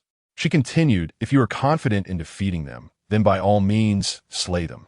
But if you find yourself unable, then you must stay far away. Do you understand? The little girl nodded her head in acknowledgement. To teach her, Nie Xiao refrained from swiftly annihilating the creatures. Instead, she immobilized the other 4 poisonous beings, leaving only the giant python. To deal with a large snake, one must identify its weakest point. Remember, the snake's vulnerability lies at its 7 inches, where its heart is located. So, when you have the opportunity, strike at its 7 inches directly. With that, Nie Xiao conjured a spear of celestial energy and hurled it at the descending giant python. The spear transformed into a streak of light, piercing through the python's 7 inches, causing its massive body to explode into a cloud of black mist. Did you remember? Nie Xiao inquired, looking at the little girl. Duoer's eyes sparkled with excitement as she nodded, then turned her gaze toward the other 4 poisonous creatures. Meanwhile, Lu Xiangnan and his companions were on the brink of madness. His formations spiraled out of control, and he found himself immobilized, helplessly watching as Nie Xiao continued to instruct the little girl. Nie Xiao waved her hand, releasing the centipede. The little girl, eager to engage, was suddenly pulled back by Nie Xiao, who tightly held her. Chapter 87. The Return of Evil Spirits in a Moment of Distraction. The little girl nearly charged forward. Your current cultivation level is vastly inferior to it. You are no match. Regardless of who the opponent may be in the future, it is imperative to discern the disparity in strength between you and your adversary. If the gap is too great, it is wise to retreat and return to battle once you have enhanced your abilities. Understood? Nie Xiao gently tapped the little girl's head, exasperated. I understand. The little girl covered her head with her hands, responding eagerly, yet her eyes remained fixated on the centipede. This centipede, devoid of significant weaknesses, would remain unfazed even if a few of its legs were severed. Its sole vulnerability lay within its mouth. As Nie Xiao awaited the centipede to open its jaws and spew forth venom, she conjured a long spear and hurled it towards its gaping maw. With a resounding thud, the spear pierced through the centipede, which subsequently erupted into a cloud of black mist. Next, Nie Xiao released 2 more poisonous creatures, imparting her knowledge to the little girl, whose eyes sparkled with excitement. The last remaining gecko was then reduced to half its size with a mere flick of Nie Xiao's finger. Its power diminished to the pinnacle of the divine origin realm, matching the little girl's level. Now that this creature's cultivation has been equalized with yours, give it a try and see if you can defeat it. But do exercise caution, Nie Xiao said softly before letting the little girl go. Upon hearing this, the little girl's eyes gleamed with determination, and her petite figure vanished from Nie Xiao's embrace. When she reappeared, she was already positioned behind the gecko. Recalling her mother's stories about the gecko's easily breakable tail, she was eager to test it out. The little girl bounced excitedly, evading the sweeping tail of the gecko. Primordial illusion, she exclaimed in a childlike voice, her form becoming ethereal, clearly demonstrating a skill of agility. Seizing the moment, her tiny foot struck the gecko's head, causing it to stagger while its tail stood upright. The little girl's eyes brightened, as if hope had dawned upon her. Primordial blade, she shouted once more, her small hand slicing towards the gecko's tail. Instantly, a blade of violet gold light pierced through the tail. Yay! She cheered triumphantly, realizing her success. But it's not dead yet. Nie Xiao cautioned. The little girl leapt back, observing that the gecko still drew breath. She furrowed her brow, deep in thought. At that moment, the gecko had turned around. Losing its tail appeared to have had little effect, and it lunged forward, tongue flicking towards the little girl. Clapping her hands, the little girl seemed to have devised a plan. She charged at the gecko. As it lashed out its tongue again, excitement sparkled in her eyes. Primordial suppression technique, she invoked, employing the same move that had previously ensnared the ancient demon, thereby immobilizing the gecko. Then, she manifested a long spear with her true essence, entwining its tongue within. The gecko, regaining mobility, discovered its tongue ensnared, emitting a pained cry. The little girl, undeterred, forcefully yanked back the spear, extracting the gecko's tongue with a swift motion. With a resounding bang, the gecko exploded into a cloud of black mist. Hooray! Dor is victorious, the little girl exclaimed joyfully, bouncing and clapping her tiny hands, before swiftly returning to Nie Zhao's embrace and planting a kiss on his cheek. Dor is truly remarkable, Nie Zhao praised, playfully pinching her small nose. Hee, it's all thanks to Daddy's excellent teaching, the little girl humbly replied in her sweet voice. While the child reveled in her success, the Liu family was drenched in cold sweat. Goodness, a girl so small has attained the pinnacle of the divine origin realm. What extraordinary talent. Meanwhile, not far from their location, in the Nanshan Villa district, three figures cloaked in black robes lurked in the shadows, their crimson eyes gleaming ominously. They fixated intently on the villa, only to discover that Mei Aoshue was alone at home. Wasn't there supposed to be a child spirit here? Where is everyone? Xena inquired. She must have gone out. The adult's intelligence is never wrong. Let us wait a while longer.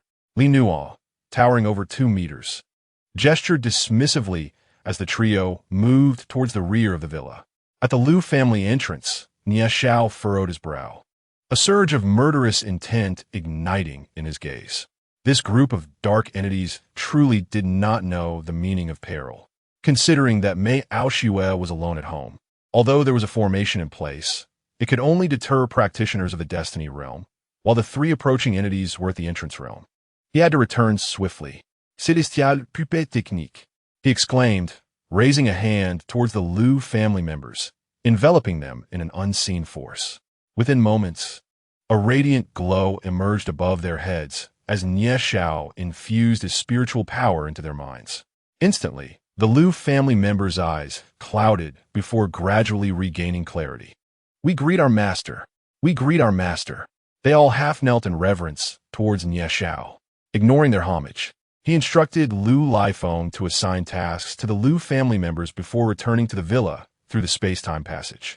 As Nie Zhao concealed his presence, the dark entities failed to notice his and the little girl as return. You're back. Mei Aoshue approached, her expression softened. Mama, just now, Daddy and I defeated the bad guys, the little girl boasted excitedly. Mei Aoshue looked at Nie Zhao in astonishment. He smiled and recounted the earlier events, leaving Mei Aoshue momentarily speechless. Your dear daughter truly has no concept of fear. Mei Aoshue chided Nie Zhao playfully. You two should meditate for a while. Dor has fought 2 battles today and must have gained something. With a wave of his hand, he led them to the meditation room. Watching as they quickly entered a state of cultivation, Nie Zhao stepped outside the villa. Damn it! Why hasn't Tongyin returned? Is the intelligence reliable? Xena, growing impatient, could not help but ask again. Calm down. You need to be patient in all endeavors or risk repeating the mistakes of the past. Jerian admonished sternly. Who? Li Nuo bellowed, startling Xena and Jerian, who instinctively turned to look behind them. There stood Nie Zhao, his expression cold, fixated on them. Who are you, sir? Li Nuo inquired, regaining his composure and asking in a low voice. Nie Zhao remained silent, pressing down with a single hand, causing the bodies of Xena and Jerian to be crushed into dust, dissipating into the air. They had barely a moment to react before their demise. Li Nuo's pupils constricted sharply. Just as he intended to utilize his divine abilities to escape, he discovered that the space had already been sealed. As he attempted to speak, Nie Zhao's finger touched his forehead. Moments later, without hesitation, Nie Zhao ended his life. It seemed that it was time to pay another visit to that place. And the Tianzhong Empire, how delightful, Nie Zhao coldly remarked, casting his gaze towards the direction of the Demon Continent. Chapter 88. The commencement of the demon plan. Taking a deep breath of the rich spiritual energy, Nie Zhao slightly calmed his mind before swiftly returning to the training room of the villa. Observing Mei Aoshue and Duoer, one large and one small, diligently cultivating. A fine smile grazed Nie Zhao's lips. In just 20 years, a great calamity would be upon them. He lamented internally that his strength was still progressing too slowly. He recalled that in ancient times, there had been many cultivators of the caliber of the time-space sage, yet even they could not evade that catastrophe. Now, he had reached the threshold of the half-step immortal realm. According to the legacy of the time-space sage, a sage transcends the realms of immortal and true immortal. What level of cultivation must he attain to be unafraid of this impending calamity? Furthermore, the realm he had previously measured, wasn't it the level above that of sage? It was indeed progressing too slowly. There were only 20 years left, and he must ensure that his loved ones would not encounter misfortune. For Nieshao, the demons no longer posed a significant threat. Even if they were concocting some nefarious plot, he regarded it with disdain, confident in his current prowess. As the time-space sage once told him, it was merely the trivial antics of children. After a moment of silence, Nieshao returned to his training room to begin his cultivation. Although he had exhausted one piece of celestial crystal, he still possessed several celestial stones yet to be used, and he was determined to make a vigorous breakthrough to the immortal realm. In the heart of the demon continent lay a dense forest, approximately 500 kilometers in diameter. At the deepest part of the forest stood a towering and narrow mountain range. Within the center of the mountains was a profound gorge, which, when viewed from above, resembled a colossal yin-yang symbol. At the center of this symbol stood an altar, and seated upon it was a figure. This figure bore a striking resemblance to a human, albeit with a pale complexion, elongated ears, and clad in armor. Surrounding the altar, a circle of beings sat in meditation, with the previous white python among them. They all had their eyes closed, seemingly engaged in some unknown activity. At that moment, the entire altar began to rotate, and the beings began to chant incantations. Though it was daytime, darkness suddenly enveloped the area, with thick clouds rolling in and thunder rumbling ominously. This is bad. It is about to begin, and Tong Yin has not yet arrived. Charlie observed this scene from the forest periphery, anxiety etched on his face. My lord, something is amiss." A figure clad in black robes hurriedly approached Charlie, exclaiming in panic, "My lord, Lino they." Upon hearing this, an ominous feeling surged within Charlie, prompting him to kick the messenger demon aside, commanding, "Instruct the others to retrieve the spare child essence. Hurry." "Yes, my lord." The messenger demon staggered to its feet and took flight. "I hope it's not too late. How could it be activated so swiftly?" Charlie sighed in confusion. In Jiu City, Nieshao held a piece of celestial stone, quietly cultivating. In less than an hour, he had absorbed all the celestial energy within the stone. Opening his eyes, he exhaled a breath of turbid air, murmuring, "I have reached the critical point. I merely need a catalyst to ascend to the realm of immortals." Just as he stood, the adjacent training room suddenly trembled. Nieshao furrowed his brow and, with a flash, appeared before Mei Aoshue and Duer. With a wave of his hand, he unleashed a tempestuous aura. At that moment, Mei Aoshue had also awakened. She cast a puzzled glance, noticing the little girl sitting cross-legged in midair, surrounded by a faint crimson glow. What is she doing? Mei Aoshue felt a flicker of anxiety. "Your daughter has broken through. Her bloodline has awakened," Nieshao gently reassured her. Mei Aoshue let out a sigh of relief, gazing affectionately at the little girl. "Such talent. She truly is your daughter." Mei Aoshue nestled against Nieshao, playfully rolling her eyes at him. "She is our creation." Nieshao smiled as he tenderly brushed Mei Aoshue's hair. A faint smile graced Mei Aoshue's lips as she lightly kissed the corner of Nieshao's mouth, stirring some distractions within him. Yet, recalling that their daughter was on the verge of a breakthrough, he suppressed his emotions to focus on her. Suddenly, thunder rumbled outside, dark clouds gathered, and a fierce wind arose. Nieshao sighed softly. "This child has indeed inherited my bloodline." Thus far, only he and his daughter could summon such tempestuous thunder. With a crack, another loud sound erupted as lightning flashed within the dark clouds. This was the heavens' jealousy, unwilling to permit such a potent bloodline to exist, seeking to stifle it in its infancy. Nieshao had once endured a perilous tribulation to survive a similar thunderstorm. However, he would not allow his daughter to suffer the same fate. With a cold snort, he appeared above the villa. Perhaps sensing a challenger, the thunder intensified, and purple lightning emerged. Nie Xiao disdainfully waved his hand, transforming his celestial power into a colossal dragon that surged toward the clouds. A resounding boom echoed, shaking the very heavens and earth. The thunder ceased, and the clouds began to dissipate. Nie Xiao flashed back into the training room, gently wrapping his arm around Mei Aoshue's shoulder as they continued to observe the little girl. Was that a thunder tribulation? Mei Aoshu inquired. Indeed, whenever a potent bloodline awakens, it attracts a thunder tribulation, Nie Xiao replied, continuing to caress her hair. Suddenly, he furrowed his brow, staring intently at the ground, seemingly lost in thought, his gaze penetrating as if to see through the earth itself. What is it? Mei Aoshue tilted her head, scrutinizing Nie Xiao.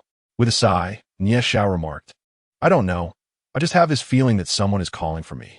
I felt the same way when I awakened my bloodline. And now that my daughter has awakened, the sensation has returned. It's hard to articulate. Daddy, Mommy. At that moment, the little girl opened her eyes, her bare feet touching the ground as she hopped over to Nie Xiao and Mei Aoshue. Congratulations, my little princess, on breaking through to the Destiny Realm, Nie Xiao exclaimed, lifting the girl into his arms and playfully pinching her tiny nose. Mei Aoshue also affectionately ruffled her hair. Hee hee. Isn't Duo amazing? The little girl proudly lifted her chin, eliciting laughter from both adults. Oh, Daddy, I think someone was calling Duo to do the thinking pose, she said, tilting her head curiously. Don't worry about it. Just focus on your regular cultivation, Nie Xiao advised. He understood that since his daughter shared his lineage, she would undoubtedly perceive the same sensations he did. Hee hee, Duo has already reached the Destiny Realm. I wonder what realm Sister Wan is in now. The little girl asked, her big, round eyes filled with wonder. Wan is certainly not inferior to you, so you must strive even harder. Mei Aoshue responded as she embraced the little girl. Remarkably, the child did not protest and nodded seriously in agreement. After the little girl fell asleep, Nie Xiao turned his gaze towards Mei Aoshue, feeling a surge of desire within him. Though they had welcomed a child, they had yet to consummate their marriage. In Chapter 89, a couple's joint breakthrough, Mei Aoshue noticed the intense look in Nie Xiao's eyes, her cheeks slightly flushed, yet her lips curled into a subtle, inviting smile. Impulsively, Nie Xiao sat beside Mei Aoshue and pulled her into his embrace. Wait, Duo is still here, don't wake her. Mei Aoshue exclaimed, her body stiffening in alarm. Rest assured, I have sealed her 6 senses, allowing her to sleep soundly, Nie Xiao whispered in her ear, his breath warm against her skin. Mei Aoshue began to speak, but her lips were swiftly silenced by Nie Xiao's kiss. Though it was their first experience, their movements gradually grew more fluid as they succumbed to the moment. Before long, the room was suffused with a tender atmosphere. The night flowed like a gentle stream, and the moon shyly hid behind the clouds, while only the evening breeze danced freely. In the depths of Kunlun Mountain at the Hualong Academy, despite the hour approaching midnight, many students continued their cultivation in the training hall. Meanwhile, the master realm within the academy's 3 secret domains buzzed with activity. Look, Junior Sister Mu has reached the 5th level.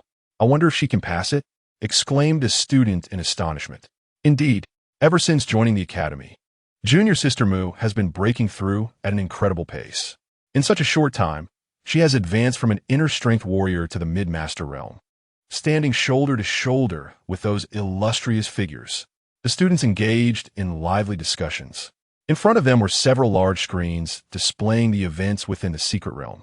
Although the academy's architecture exuded an ancient charm, its facilities harmoniously blended the old and the modern, providing great convenience. I made it! In the 6th challenge, the crowd erupted in astonishment as they beheld a formidable woman clad in battle attire, wielding a long sword in a fierce confrontation against 6 formidable beasts, each possessing mid-level mastery. Following the establishment of the Hualong Academy to expedite the enhancement of combat prowess among its practitioners, the Dragon Lord bestowed upon Ubatian 3 treasures of secret realms: the inner strength realm, the master realm, and the spirit communication realm. Each realm comprises 9 trials, with each trial guarded by a powerful sentinel, merely a phantasm conjured by the treasures, designed primarily to hone the skills of the cultivators.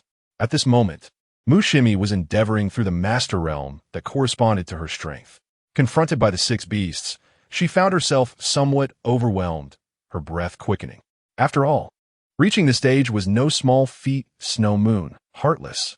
She cried, sweeping her sword in a wide arc, a radiant blade of light slicing through the beasts. With a thunderous roar, the beasts seemed to bleed as if truly wounded. Subsequently, several beasts charged towards Mushimi.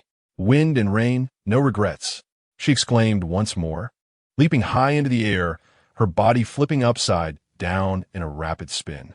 A tempest arose, and the sword energy surged forth like a torrential downpour.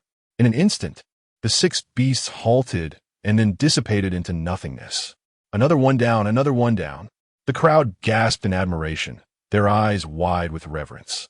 Upon observing Mushimi, she pressed her hand against her chest, taking rapid breaths. Yet her gaze remained resolute as she advanced towards the seventh trial. After several minutes, Mushimi was teleported out, visibly fatigued, yet her small face brimming with determination and defiance. The crowd murmured in disbelief, questioning her choice to engage in a mutual demise with her adversary. She made it out. The result is in, one student exclaimed, pointing a large stone tablet within the secret realm. The tablet was inscribed with names, listed from top to bottom: Miao Yin, Gu Xiaoting, Yuing, Fenglinga, Luo Nanshu, Yuningshi, Muyuxiaxio, He Huan, Yin Zhengxi, Jiang Qinyu, Hua Xianwei. This was the ranking of all who had traversed this secret realm within the master domain. Those with identical trials were distinguished by the time taken, with shorter durations yielding higher ranks. Mushimi had secured the seventh position, surpassing her senior Huaner, eliciting gasps of astonishment from the crowd. Once Muyuxiaxio regained her strength, she departed, for the injuries sustained within the realm were illusory. Only the exhaustion of energy and vitality were genuine.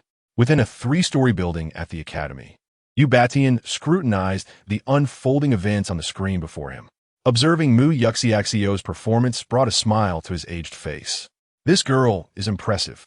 In such a short time, she has progressed from inner strength to this level, keeping pace with those illustrious figures, he remarked, rising to his feet with his hands clasped behind his back. Principal, I have a suggestion, though I am uncertain if it is appropriate to voice it, spoke an elderly gentleman among several others present in the room, who were faculty members of the academy. The speaker was Kong Xing, the instructor responsible for the inner strength practitioners. Old Kong, it is indeed commendable to voice suggestions, so please speak candidly, Ubatian remarked with a smile. The other elderly gentlemen turned their gazes towards him, curiosity evident in their expressions. I propose that we establish a team or an organization dedicated to scouting for gifted mortals within the country.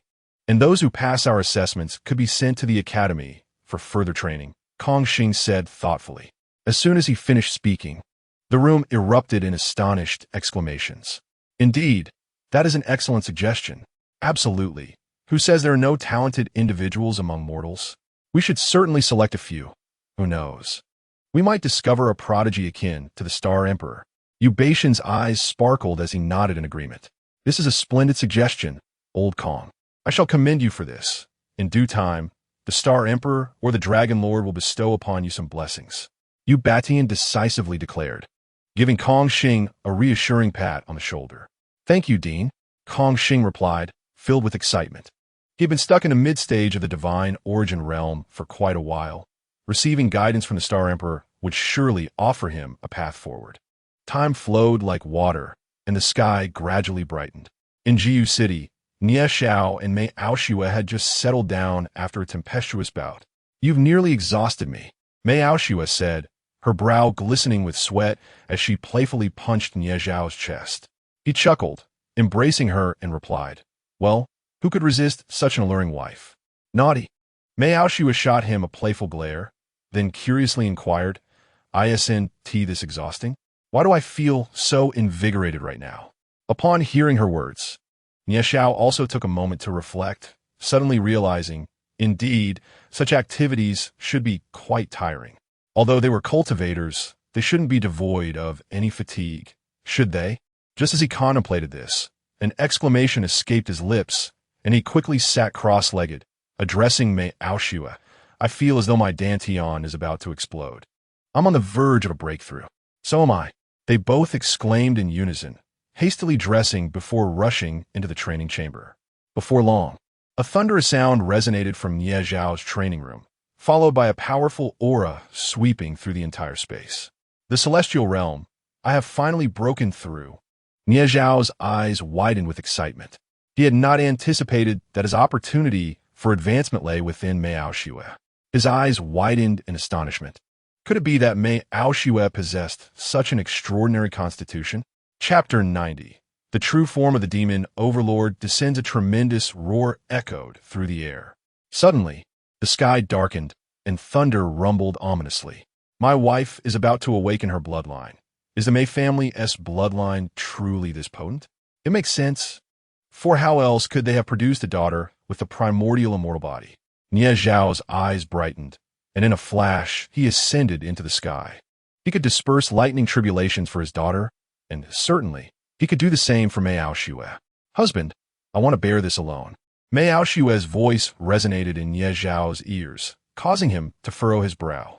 This lightning tribulation is no trivial matter. It poses a real threat to life. Nie Zhao expressed his concern. I understand, but before I began cultivating, my body was not tempered, and my foundation is somewhat unstable. Allow me to endure this lightning tribulation to refine myself. I do not wish to be a burden to you. Mei Aoshue appeared above the villa, sitting quietly in meditation with her eyes closed. Nie Zhao understood Mei Aoshue's stubbornness and no longer hindered her. He stepped aside, waving his arm to create a barrier that separated this realm. If an ordinary person were to witness this scene, it would undoubtedly cause a stir. Caution was advisable. Yet, he did not relax his vigilance, ready to intervene should Mei Aoshue encounter any unforeseen mishap. He was acutely aware of the peril associated with the thunder tribulation, having narrowly escaped with his life during his own ordeal. Crack! A crisp sound resonated as a lightning bolt, thick as a wrist, descended upon Mei Aoshue. Her gaze was icy, and she formed a seal with her hands. Sacred Een Lotus, she called out, and instantly a golden lotus, shimmering with light, appeared above her, emanating wisps of white mist. The lightning struck the golden lotus, causing it to sway momentarily before stabilizing, spinning rapidly above Mei Aoshue's head. The thunder in the sky brewed ominously, as if the initial blow being thwarted had bruised its pride, preparing for a more formidable strike. Crack! Another golden lightning bolt descended, shattering the golden lotus, yet this blow, too, was neutralized. Nie Zhao watched quietly, ever ready to act. Daddy, what's going on? Can't anyone let us sleep in peace this early in the morning? The voice of his little daughter broke the tension, causing the corners of Nie Zhao's mouth to twitch slightly. As her cultivation grew, she became increasingly aware of her surroundings, speaking with the wisdom of an adult. He wondered if this was truly a blessing. A flash of light appeared as the small figure of his daughter materialized beside him, her large, glistening eyes fixed on Mei Aoshue. Hooray! Mommy is about to break through, she exclaimed, jumping with excitement after grasping the situation. Do or be quiet. Don't disturb your mother, Nie Zhao gently admonished. The little girl complied, nodding her head in silence. In the abyssal demon realm, at the central altar, the demons had been chanting spells throughout the night, and the altar had been spinning incessantly. Lord Yulangxi, Tong Yin has been brought back, but it is merely a backup. Charlie A.O. communicated telepathically to the white python spirit. Then let it be. Bring forth the offerings. It is time to commence. The white python spirit, Yulangxi, instructed, transmitting the message to the spirits at the altar. Another hour passed, and Charlie A.O. signaled to Yulangxi that everything was in place. Yulangxi nodded and conveyed the message to the other spirits, causing their chanting to swell in volume. The altar spun faster, and the anguished cries of children echoed from below, chilling to the bone. Gradually, a trickle of blood energy began to spread, intensifying from faint to a glaring crimson liquid. The figure in white robes at the center of the altar grew taller, soon towering like a giant building, sitting in quiet meditation. With a thundering sound, the fabric of this world seemed to tear open, revealing an ancient aura. A shadowy figure descended from the sky, resembling the seated figure at the altar. The apparition stood in the void, gazing down upon the realm with a sinister smile. "Welcome, Master." The beings upon the altar instantly knelt, their voices rising in a thunderous chorus as their bodies trembled. "We humbly welcome our Master." All the malevolent entities in the forest prostrated themselves, shouting in unison. The ethereal figure nodded slightly, casting a glance towards the direction of Jiu City, before transforming into a streak of light that surged into the body of the robed figure at the center of the altar. In that very moment, the robed man opened his eyes, and a golden beam shot forth from them, piercing the very fabric of this realm. "You may rise." His voice resonated throughout the continent, causing the land to tremble. "Thank you, Master." The malevolent beings cried out in exhilaration. Their true sovereign had finally descended, and they were poised to wage war once more. Indeed, the malevolent overlord that had been vanquished by Nie Shao was merely a fragment of its divine essence. Now, through arcane means, the true form of the overlord had manifested. Who could possibly impede its return? "Very well, I must acclimate to this vessel," the robed figure declared. "Soon, I shall shatter this seal and bring ruin to this world." With a wave of his hand, he unleashed several beams of white light that melded into the bodies of the malevolent entities upon the altar. Instantly, their power surged, propelling them to the next realm of existence. "Thank you, Master," they exclaimed, fists clenched in fervor, this being the boon of their sovereign. Meanwhile, the cultivators stationed at the outer perimeter of the continent became frantic. They had just heard the voice of the malevolent overlord and understood the gravity of the situation. How can this be? Wasn't the malevolent overlord defeated by the esteemed master? Feng Tian questioned, his face a mask of confusion. "We cannot afford to disbelieve. That was indeed its voice, and the malevolents are paying their respects. We must report to the esteemed master immediately." Shura interjected, his brow furrowed in concern. Among the various pathways, only one group of cultivators remained utterly untroubled, that being the guardians of the Tianzhong Empire. "Humph, now that the malevolent lord has arrived, we must ensure that wretched brat meets his end." Since the emergence of that brat, the Tianzhong Empire had been thrust into a state of defensiveness, enduring indignities we had never faced before. Now, let him taste the bitterness of arrogance. An elder of the Tianzhong Empire jested, declared with venomous intent. At the precise moment of the malevolent overlord's arrival, Nie Shao cast a glance in that direction. "At last, you have come. I have awaited your arrival for long," he murmured, his gaze then shifting to Mei Aoshue. At this juncture, Mei Aoshue had persevered through the 9th lightning tribulation, the final trial. She was battered and bruised, her hair disheveled and her garments in tatters. Nie Shao observed this scene with a calm demeanor, while the young girl clenched her tiny fists, silently encouraging herself. Finally, after several minutes of brewing tension, a purple bolt of lightning descended, as thick as a barrel. Mei Aoshue felt the oppressive force of the lightning, her face a mixture of awe and determination. Chapter 91. The Passage of 6 Months. She fixed her gaze upon the descending lightning, her body spinning rapidly. "Daddy," the little girl called out in anxiety. "Have faith in Mommy." Though Nie Shao spoke these words, his body was tense, ready to intervene at any moment. As Mei Aoshue twirled gracefully, she gradually transformed into a magnificent, pure white lotus, enveloping the entire realm. Absolute Zero. A delicate voice emerged from within the lotus, followed by its bold charge towards the lightning. Instantly, the lightning that struck the lotus erupted in wisps of white smoke, transforming into icy spires that reached up into the dark clouds. Moments later, the entire mass of clouds was encased in ice, rendering the world astonishingly serene. Only the white lotus, embodying Mei Aoshue, continued to rotate. A crisp crack resounded, followed by a series of sharp sounds. The entire expanse of clouds collapsed, disintegrating into fine powder and vanishing into the ether, restoring clarity to the heavens and earth. "Oh, Mama One," the little girl exclaimed joyously. Coughing softly, the sacred white lotus reverted back to Mei Aoshue's form, who clutched her chest as she coughed a few times. Nie Shao and the little girl swiftly appeared before her, guiding her back indoors. A rich green aura emanated from Nie Shao, enveloping Mei Aoshue in its warmth. Gradually, her breathing steadied, and her wounds began to heal. The little girl gazed at Mei Aoshue with admiration.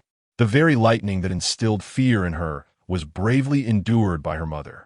After a mere 10 minutes, Mei Aoshue's injuries were completely healed under Nie Xiao's life force. "How do you feel?" Nie Xiao inquired with a smile. "Quite relaxed." "Is this the realm of destiny?" Mei Aoshue mused, attuning to her body. Her skin had become even more delicate and fair, yet also markedly resilient. At that moment, Nie Xiao's phone rang. Without a second thought, he knew it was the brother from the Heavenly Sovereign sect. "Master, the evil demon sovereign has been reborn," came the urgent voice of Feng Tian. "I am already aware. Contact the other cultivators guarding the passage and have them retreat. The seal can no longer contain them. Once the seal breaks, they will inevitably invade the mortal realm." Nie Xiao sighed. "What should we do then?" Feng Tian asked. "It has descended in its true form." "Oh, not quite its true form, but rather the manifestation of its divine soul from another realm. It will require time to adapt to its new body and to comprehend the laws and principles of this world. There is no need to panic," Nie Xiao replied, narrowing his eyes thoughtfully. "Bring the brothers to Hualong. I will come to find you shortly," Nie Xiao instructed. "Understood, master," Feng Tian affirmed before ending the call. "What is going on? Is calamity about to begin?" Mei Aoshu inquired as she rose. "It is not calamity. Rather, the evil demon sovereign I previously vanquished has descended," Nie Xiao stated, gazing out the window. "What should we do? Do you have confidence?" Mei Aoshu asked anxiously. "Previously, I had little confidence. But who could have anticipated that my wife would grant me a great opportunity last night? Now, I am entirely confident," Nie Xiao replied, raising an eyebrow with a smile. "How annoying." Mei Aoshue shot him a glance, her cheeks flushing at the memory of their fervent night together. She then embraced the little girl and stepped outside. Remembering the events of last night made her feel warm all over, prompting her to avoid lingering too closely to Nie Xiao, fearing she might lose control yet again. "The daughter is still here. I cannot possibly allow her to sleep any longer." However, this method could work, Mei Aoshu mused as she walked, shaking her head and cursing herself for her foolishness. "What is wrong, Mama? Are you feeling unwell?" The little girl observed Mei Aoshue's flushed face and, shaking her head, asked with concern. "No, Mama is fine." Mei Aoshue jolted, quickly denying her discomfort. Nie Xiao followed behind, noticing the shy expression on Mei Aoshue's face, which caused the corners of his mouth to curl upward, only to be met with a sharp glare when she turned back to him. After finishing breakfast and sending the little girl off to kindergarten, Nie Xiao proceeded to meet Feng Tian and the others. The arrival of the Tianzuan sect, with its thousands of members, would undoubtedly incite national panic in the Hualong kingdom, so he needed to take charge of the arrangements. Meanwhile, Yu Batian had received prior news regarding the disturbances in the demon continent and contacted Nie Xiao. Upon learning that the demon overlord would not emerge for at least 6 months, he breathed a sigh of relief. That duration was ample time to cultivate a substantial force of mid-tier combatants. Nie Xiao arranged for the brothers and sisters of the Tianzuan sect to stay at the Liu family in Jiu City, as the Liu family was currently under his control and had ample space. "Master, where is Sister Duoer? Wanner has truly transcended. She seems like a different person. If it were not for her blood-red hair and heavy eyes, one might not even recognize her. Duoer has gone to school and will return in the evening. Would you like me to arrange for you to attend school as well?" Nie Xiao suddenly remembered that Wanner had never been to school. Although cultivators learn quickly, they still need guidance. Wanner's eyes sparkled with eagerness, though she hesitated to speak. "In a while, you will accompany me. Cultivation must be gradual and cannot be rushed. You also need to learn some knowledge at school." Nie Xiao smiled.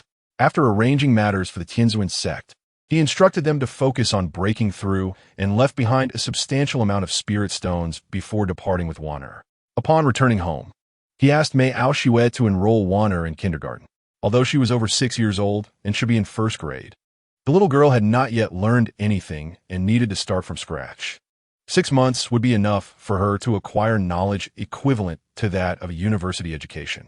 When Mei Aoshue returned and saw Nie Xiao seated on the sofa, her heart suddenly raced. After the events of the previous night, she had experienced that feeling, which, although shy, was undeniably delightful, wasn't it? Nie Xiao, noticing Mei Aoshua's expression, pulled her into his embrace. Startled, Mei Aoshua gasped and fell into his arms. Wait, aren't you supposed to be dealing with the demon overlord? She lowered her head, shyly inquiring. Do not forget, he still requires 6 months to adapt to his new body and re-understand the laws of this world. Even if he were to emerge now, I could defeat him in an instant, Nie Xiao asserted confidently. Then why not go now and eliminate them directly? Mei Aoshua questioned skeptically. There exists a formidable array at the center of the demon continent, which we humans cannot penetrate. Even if we could, we would not be able to contend with them as they operate the formation. We can only wait for them to emerge. Nie Xiao's hands were unrestrained as they roamed over Mei Aoshua's body. Don't move. Mei Aoshua trembled, feeling warmth surge through her. Meanwhile, Nie Xiao effortlessly pushed her down onto the sofa, pressing himself over her. Chapter 92. The emergence of exceptional beings. 3 months swiftly passed, during which the world fell into an unusual tranquility. Even the ancient families that had emerged from obscurity ceased their disturbances. Nie Xiao entered a profound state of seclusion. Although he possessed the strength to handle the evil overlord with ease, he was apprehensive about the impending calamity that loomed 20 years ahead. Thus, he resolved to seize every moment to enhance his abilities. The disciples of the Tianzuan sect also embraced seclusion, utilizing the abundant spirit stones and resources left by Nie Xiao to break through to higher realms. Furthermore, Nie Xiao had sent a substantial amount of spirit stones to the academy, having acquired a wealth of resources from the ancient families, which he no longer deemed necessary, thus distributing them to those in need. Duo and Wan'er received ample spirit stones as well. The 2 young girls, one older and one younger, attended school during the day and returned home to practice after dinner. Their talents were truly extraordinary, breaking through without encountering any bottlenecks, although they lacked some combat experience. Occasionally, the 2 would spar within the estate, with Duo possessing the unparalleled Hongmeng, celestial body, and supernatural abilities, managing to hold an edge over Wan'er, though the difference was slight. During this time, Yu Batian heeded Kong Xing's advice and formed a team dedicated to selecting individuals with potential among the mortals in the country for assessment. Those who met the criteria would be invited to the academy for study. In just 3 months, they had identified over 100 exceptional individuals, most of whom were around 10 years of age, showcasing remarkable talents upon entering the academy. Several children even displayed red talents on the W.L. stele, astonishing everyone. Prominent figures in the academy, such as Mei Outhian, Gu Xiaoting, and Yu Ying, had broken through to the spirit communication realm and were not far from the divine origin realm. This was something they had previously dared not imagine. With the availability of secret realm treasures to enhance combat experience and unlock their potential, along with an abundance of spirit stones and resources, their breakthroughs became remarkably effortless. At this moment, Yu Batian sat in the conference room, surrounded by the Academy's senior officials and teachers. Everyone, I believe you're all aware of the evil overlord situation. We have 3 months left, and during this time, we must cultivate more mid-tier forces.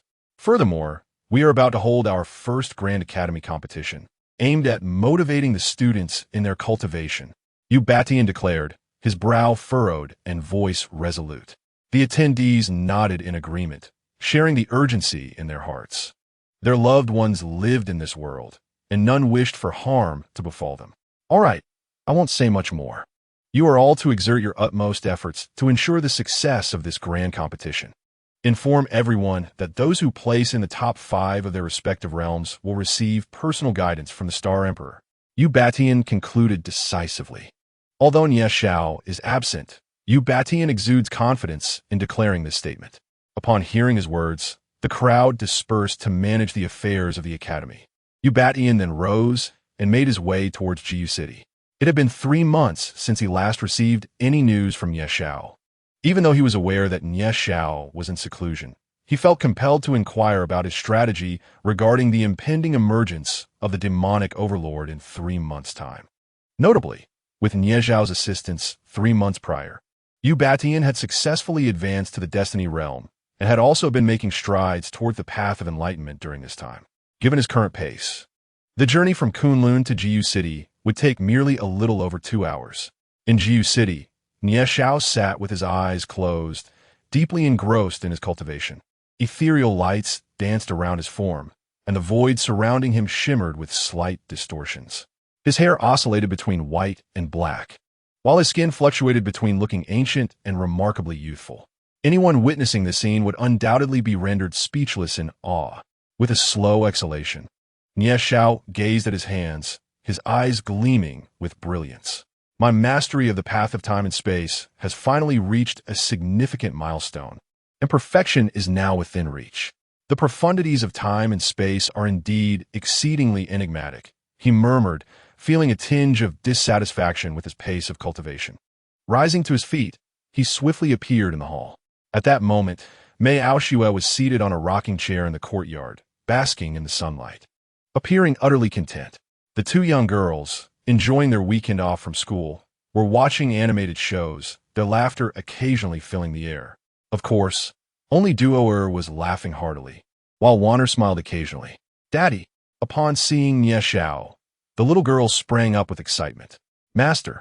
Wanner exclaimed, her eyes sparkling with joy and respect. "Did you miss us?" Nie Xiao asked, lifting both girls into his arms as he strolled into the courtyard. "Duo missed Daddy," the little girl chimed sweetly, giggling. "Wanna missed Master." Wanna nodded earnestly. "You've emerged from seclusion." Mei Aoshue opened her eyes, sitting up with a smile. "Greetings, my dear wife. Have you missed your husband?" Nie Xiao raised an eyebrow and inquired playfully. Mei Aoshue shot him a playful glare, saying, "How unseemly. The children are present." Duo clapped her hands in delight, laughing. Wanner pretended not to hear the exchange. Observing the cultivation progress of both his daughters and his disciple, Nie Xiao was taken aback. Duo had already reached the pinnacle of the destiny realm, poised to advance to the path of enlightenment with just an understanding of the law inscriptions. Wanner was not far behind, having reached the latter stages of the destiny realm, on the verge of breaking through to its peak. Mei Aoshue had also attained the mid-stage of the destiny realm. Such rapid progress could only be described as monstrous. Looking at Mei Aoshue, Nie Xiao was reminded of their intimate moments, particularly due to her unique physique, which was of the extreme Yin nature. In ancient times, such a constitution was considered the ideal partner for cultivators, greatly facilitating mutual cultivation and enhancement of their powers. After engaging in conversation with Mei Aoshue, my cultivation has frequently advanced, reaching the late stage of the immortal realm. Were it not for the need to solidify my foundation, Nie Xiao might have already transcended to the true immortal realm. You two have made remarkable progress. Have you engaged in mutual sparring to enhance your combat experience? Nie Xiao inquired, gazing at the two young girls. Both nodded, and Duo animatedly recounted their recent endeavors. "Then you should spar once more. I shall offer you guidance." Nie Xiao gently placed the two girls on the ground with a smile. Upon hearing this, the little girls nodded and swiftly darted into the estate. Nie Xiao and Mei Aoshue followed suit. The two young girls unleashed their full potential, their battle intense and closely contested. Wanner's heavy pupils could be likened to a cheat, always discerning her opponent's attacks and weaknesses, allowing her to counter effectively. This skill left Duo in dismay. However, Duo's Hongmeng immortal body was even more astonishing, and the little girl seemed to have grasped a hint of the principles of law, infusing her attacks with the power of those laws. After approximately 10 minutes of fierce combat, Duo triumphed over Wanner by a narrow margin. "Alas, I still cannot surpass my sister Duo," Wanner sighed, expressing her disappointment. Nie Xiao solemnly addressed the strengths and weaknesses of their bout, providing insights on how they could improve and enhance their skills. Suddenly, Nie Xiao furrowed his brow, sensing the presence of old Yu. Even though Yu Batian was still 1,000 miles away, this was the extent of his current prowess. Chapter 93. The Academy Competition with a wave of his hand. The void split open, forming a passage that led directly to Yu Batian. Before he could react, Yu Batian was swept into the passage, arriving beside Nie Xiao in an instant. Stunned, Yu Batian stood frozen for several seconds before finally regaining his composure. "Kid, how did you know I was coming from such a distance? And this technique?" He was bewildered by the extent of Nie Xiao's strength. Given his own speed at the Destiny Realm, It would take him at least 2 hours to traverse the distance from Kunlun to this place. Yet, Nieshao could bridge that gap in a mere second. He found himself questioning the very fabric of reality. Why are you not diligently working at the academy? What brings you here? Nieshao prepared a pot of tea and poured a cup for Yu Batian, smiling as he inquired. The two sat at the tea table in the estate, sipping tea and conversing. Mommy, who is this uncle? Duoer ran to Mei Aoshue's side, asking. This uncle is a significant figure in our country, a person of great influence. You must show him respect, understand? Mei Aoshue affectionately ruffled Duoer's hair. The little girl nodded and then joined Wanner in their play. Kid, tell me honestly, what are your thoughts on the evil demon sovereign? Yu Batian asked, furrowing his brow. He had come seeking Nie Zhao's candid opinion, hoping to reassure others. You ought to inquire of the Dragon Lord first, rather than me, Nie Zhao replied, calmly sipping his tea, raising an eyebrow. Sigh, for reasons unknown, the Dragon Lord seems rather indifferent to the matters concerning the evil demon sovereign, merely instructing me to handle it as I see fit. Yu Batian sighed in exasperation. It is not that he lacks concern. Rather, he has been concealing his intentions, perhaps not wishing to reveal everything so soon. Nieshao remarked with a smile. He too could discern some of the Dragon Lord's thoughts, yet with his current strength, he could easily thwart the demon's schemes and need not remain hidden any longer. What is your current strength, and what of the evil demon sovereign? Yu Batian inquired urgently. Rest assured, should the evil demon sovereign emerge now, I could eradicate it with ease, even 3 months hence. After it has fully adapted to its new form and comprehended the laws and principles of this realm, I would still be able to vanquish it effortlessly. I merely need to keep my wits about me, Nie Zhao declared, raising his teacup to clink against Yu Batian's before downing its contents. Yu Batian breathed a sigh of relief upon hearing this, confident in Nie Zhao's sincerity.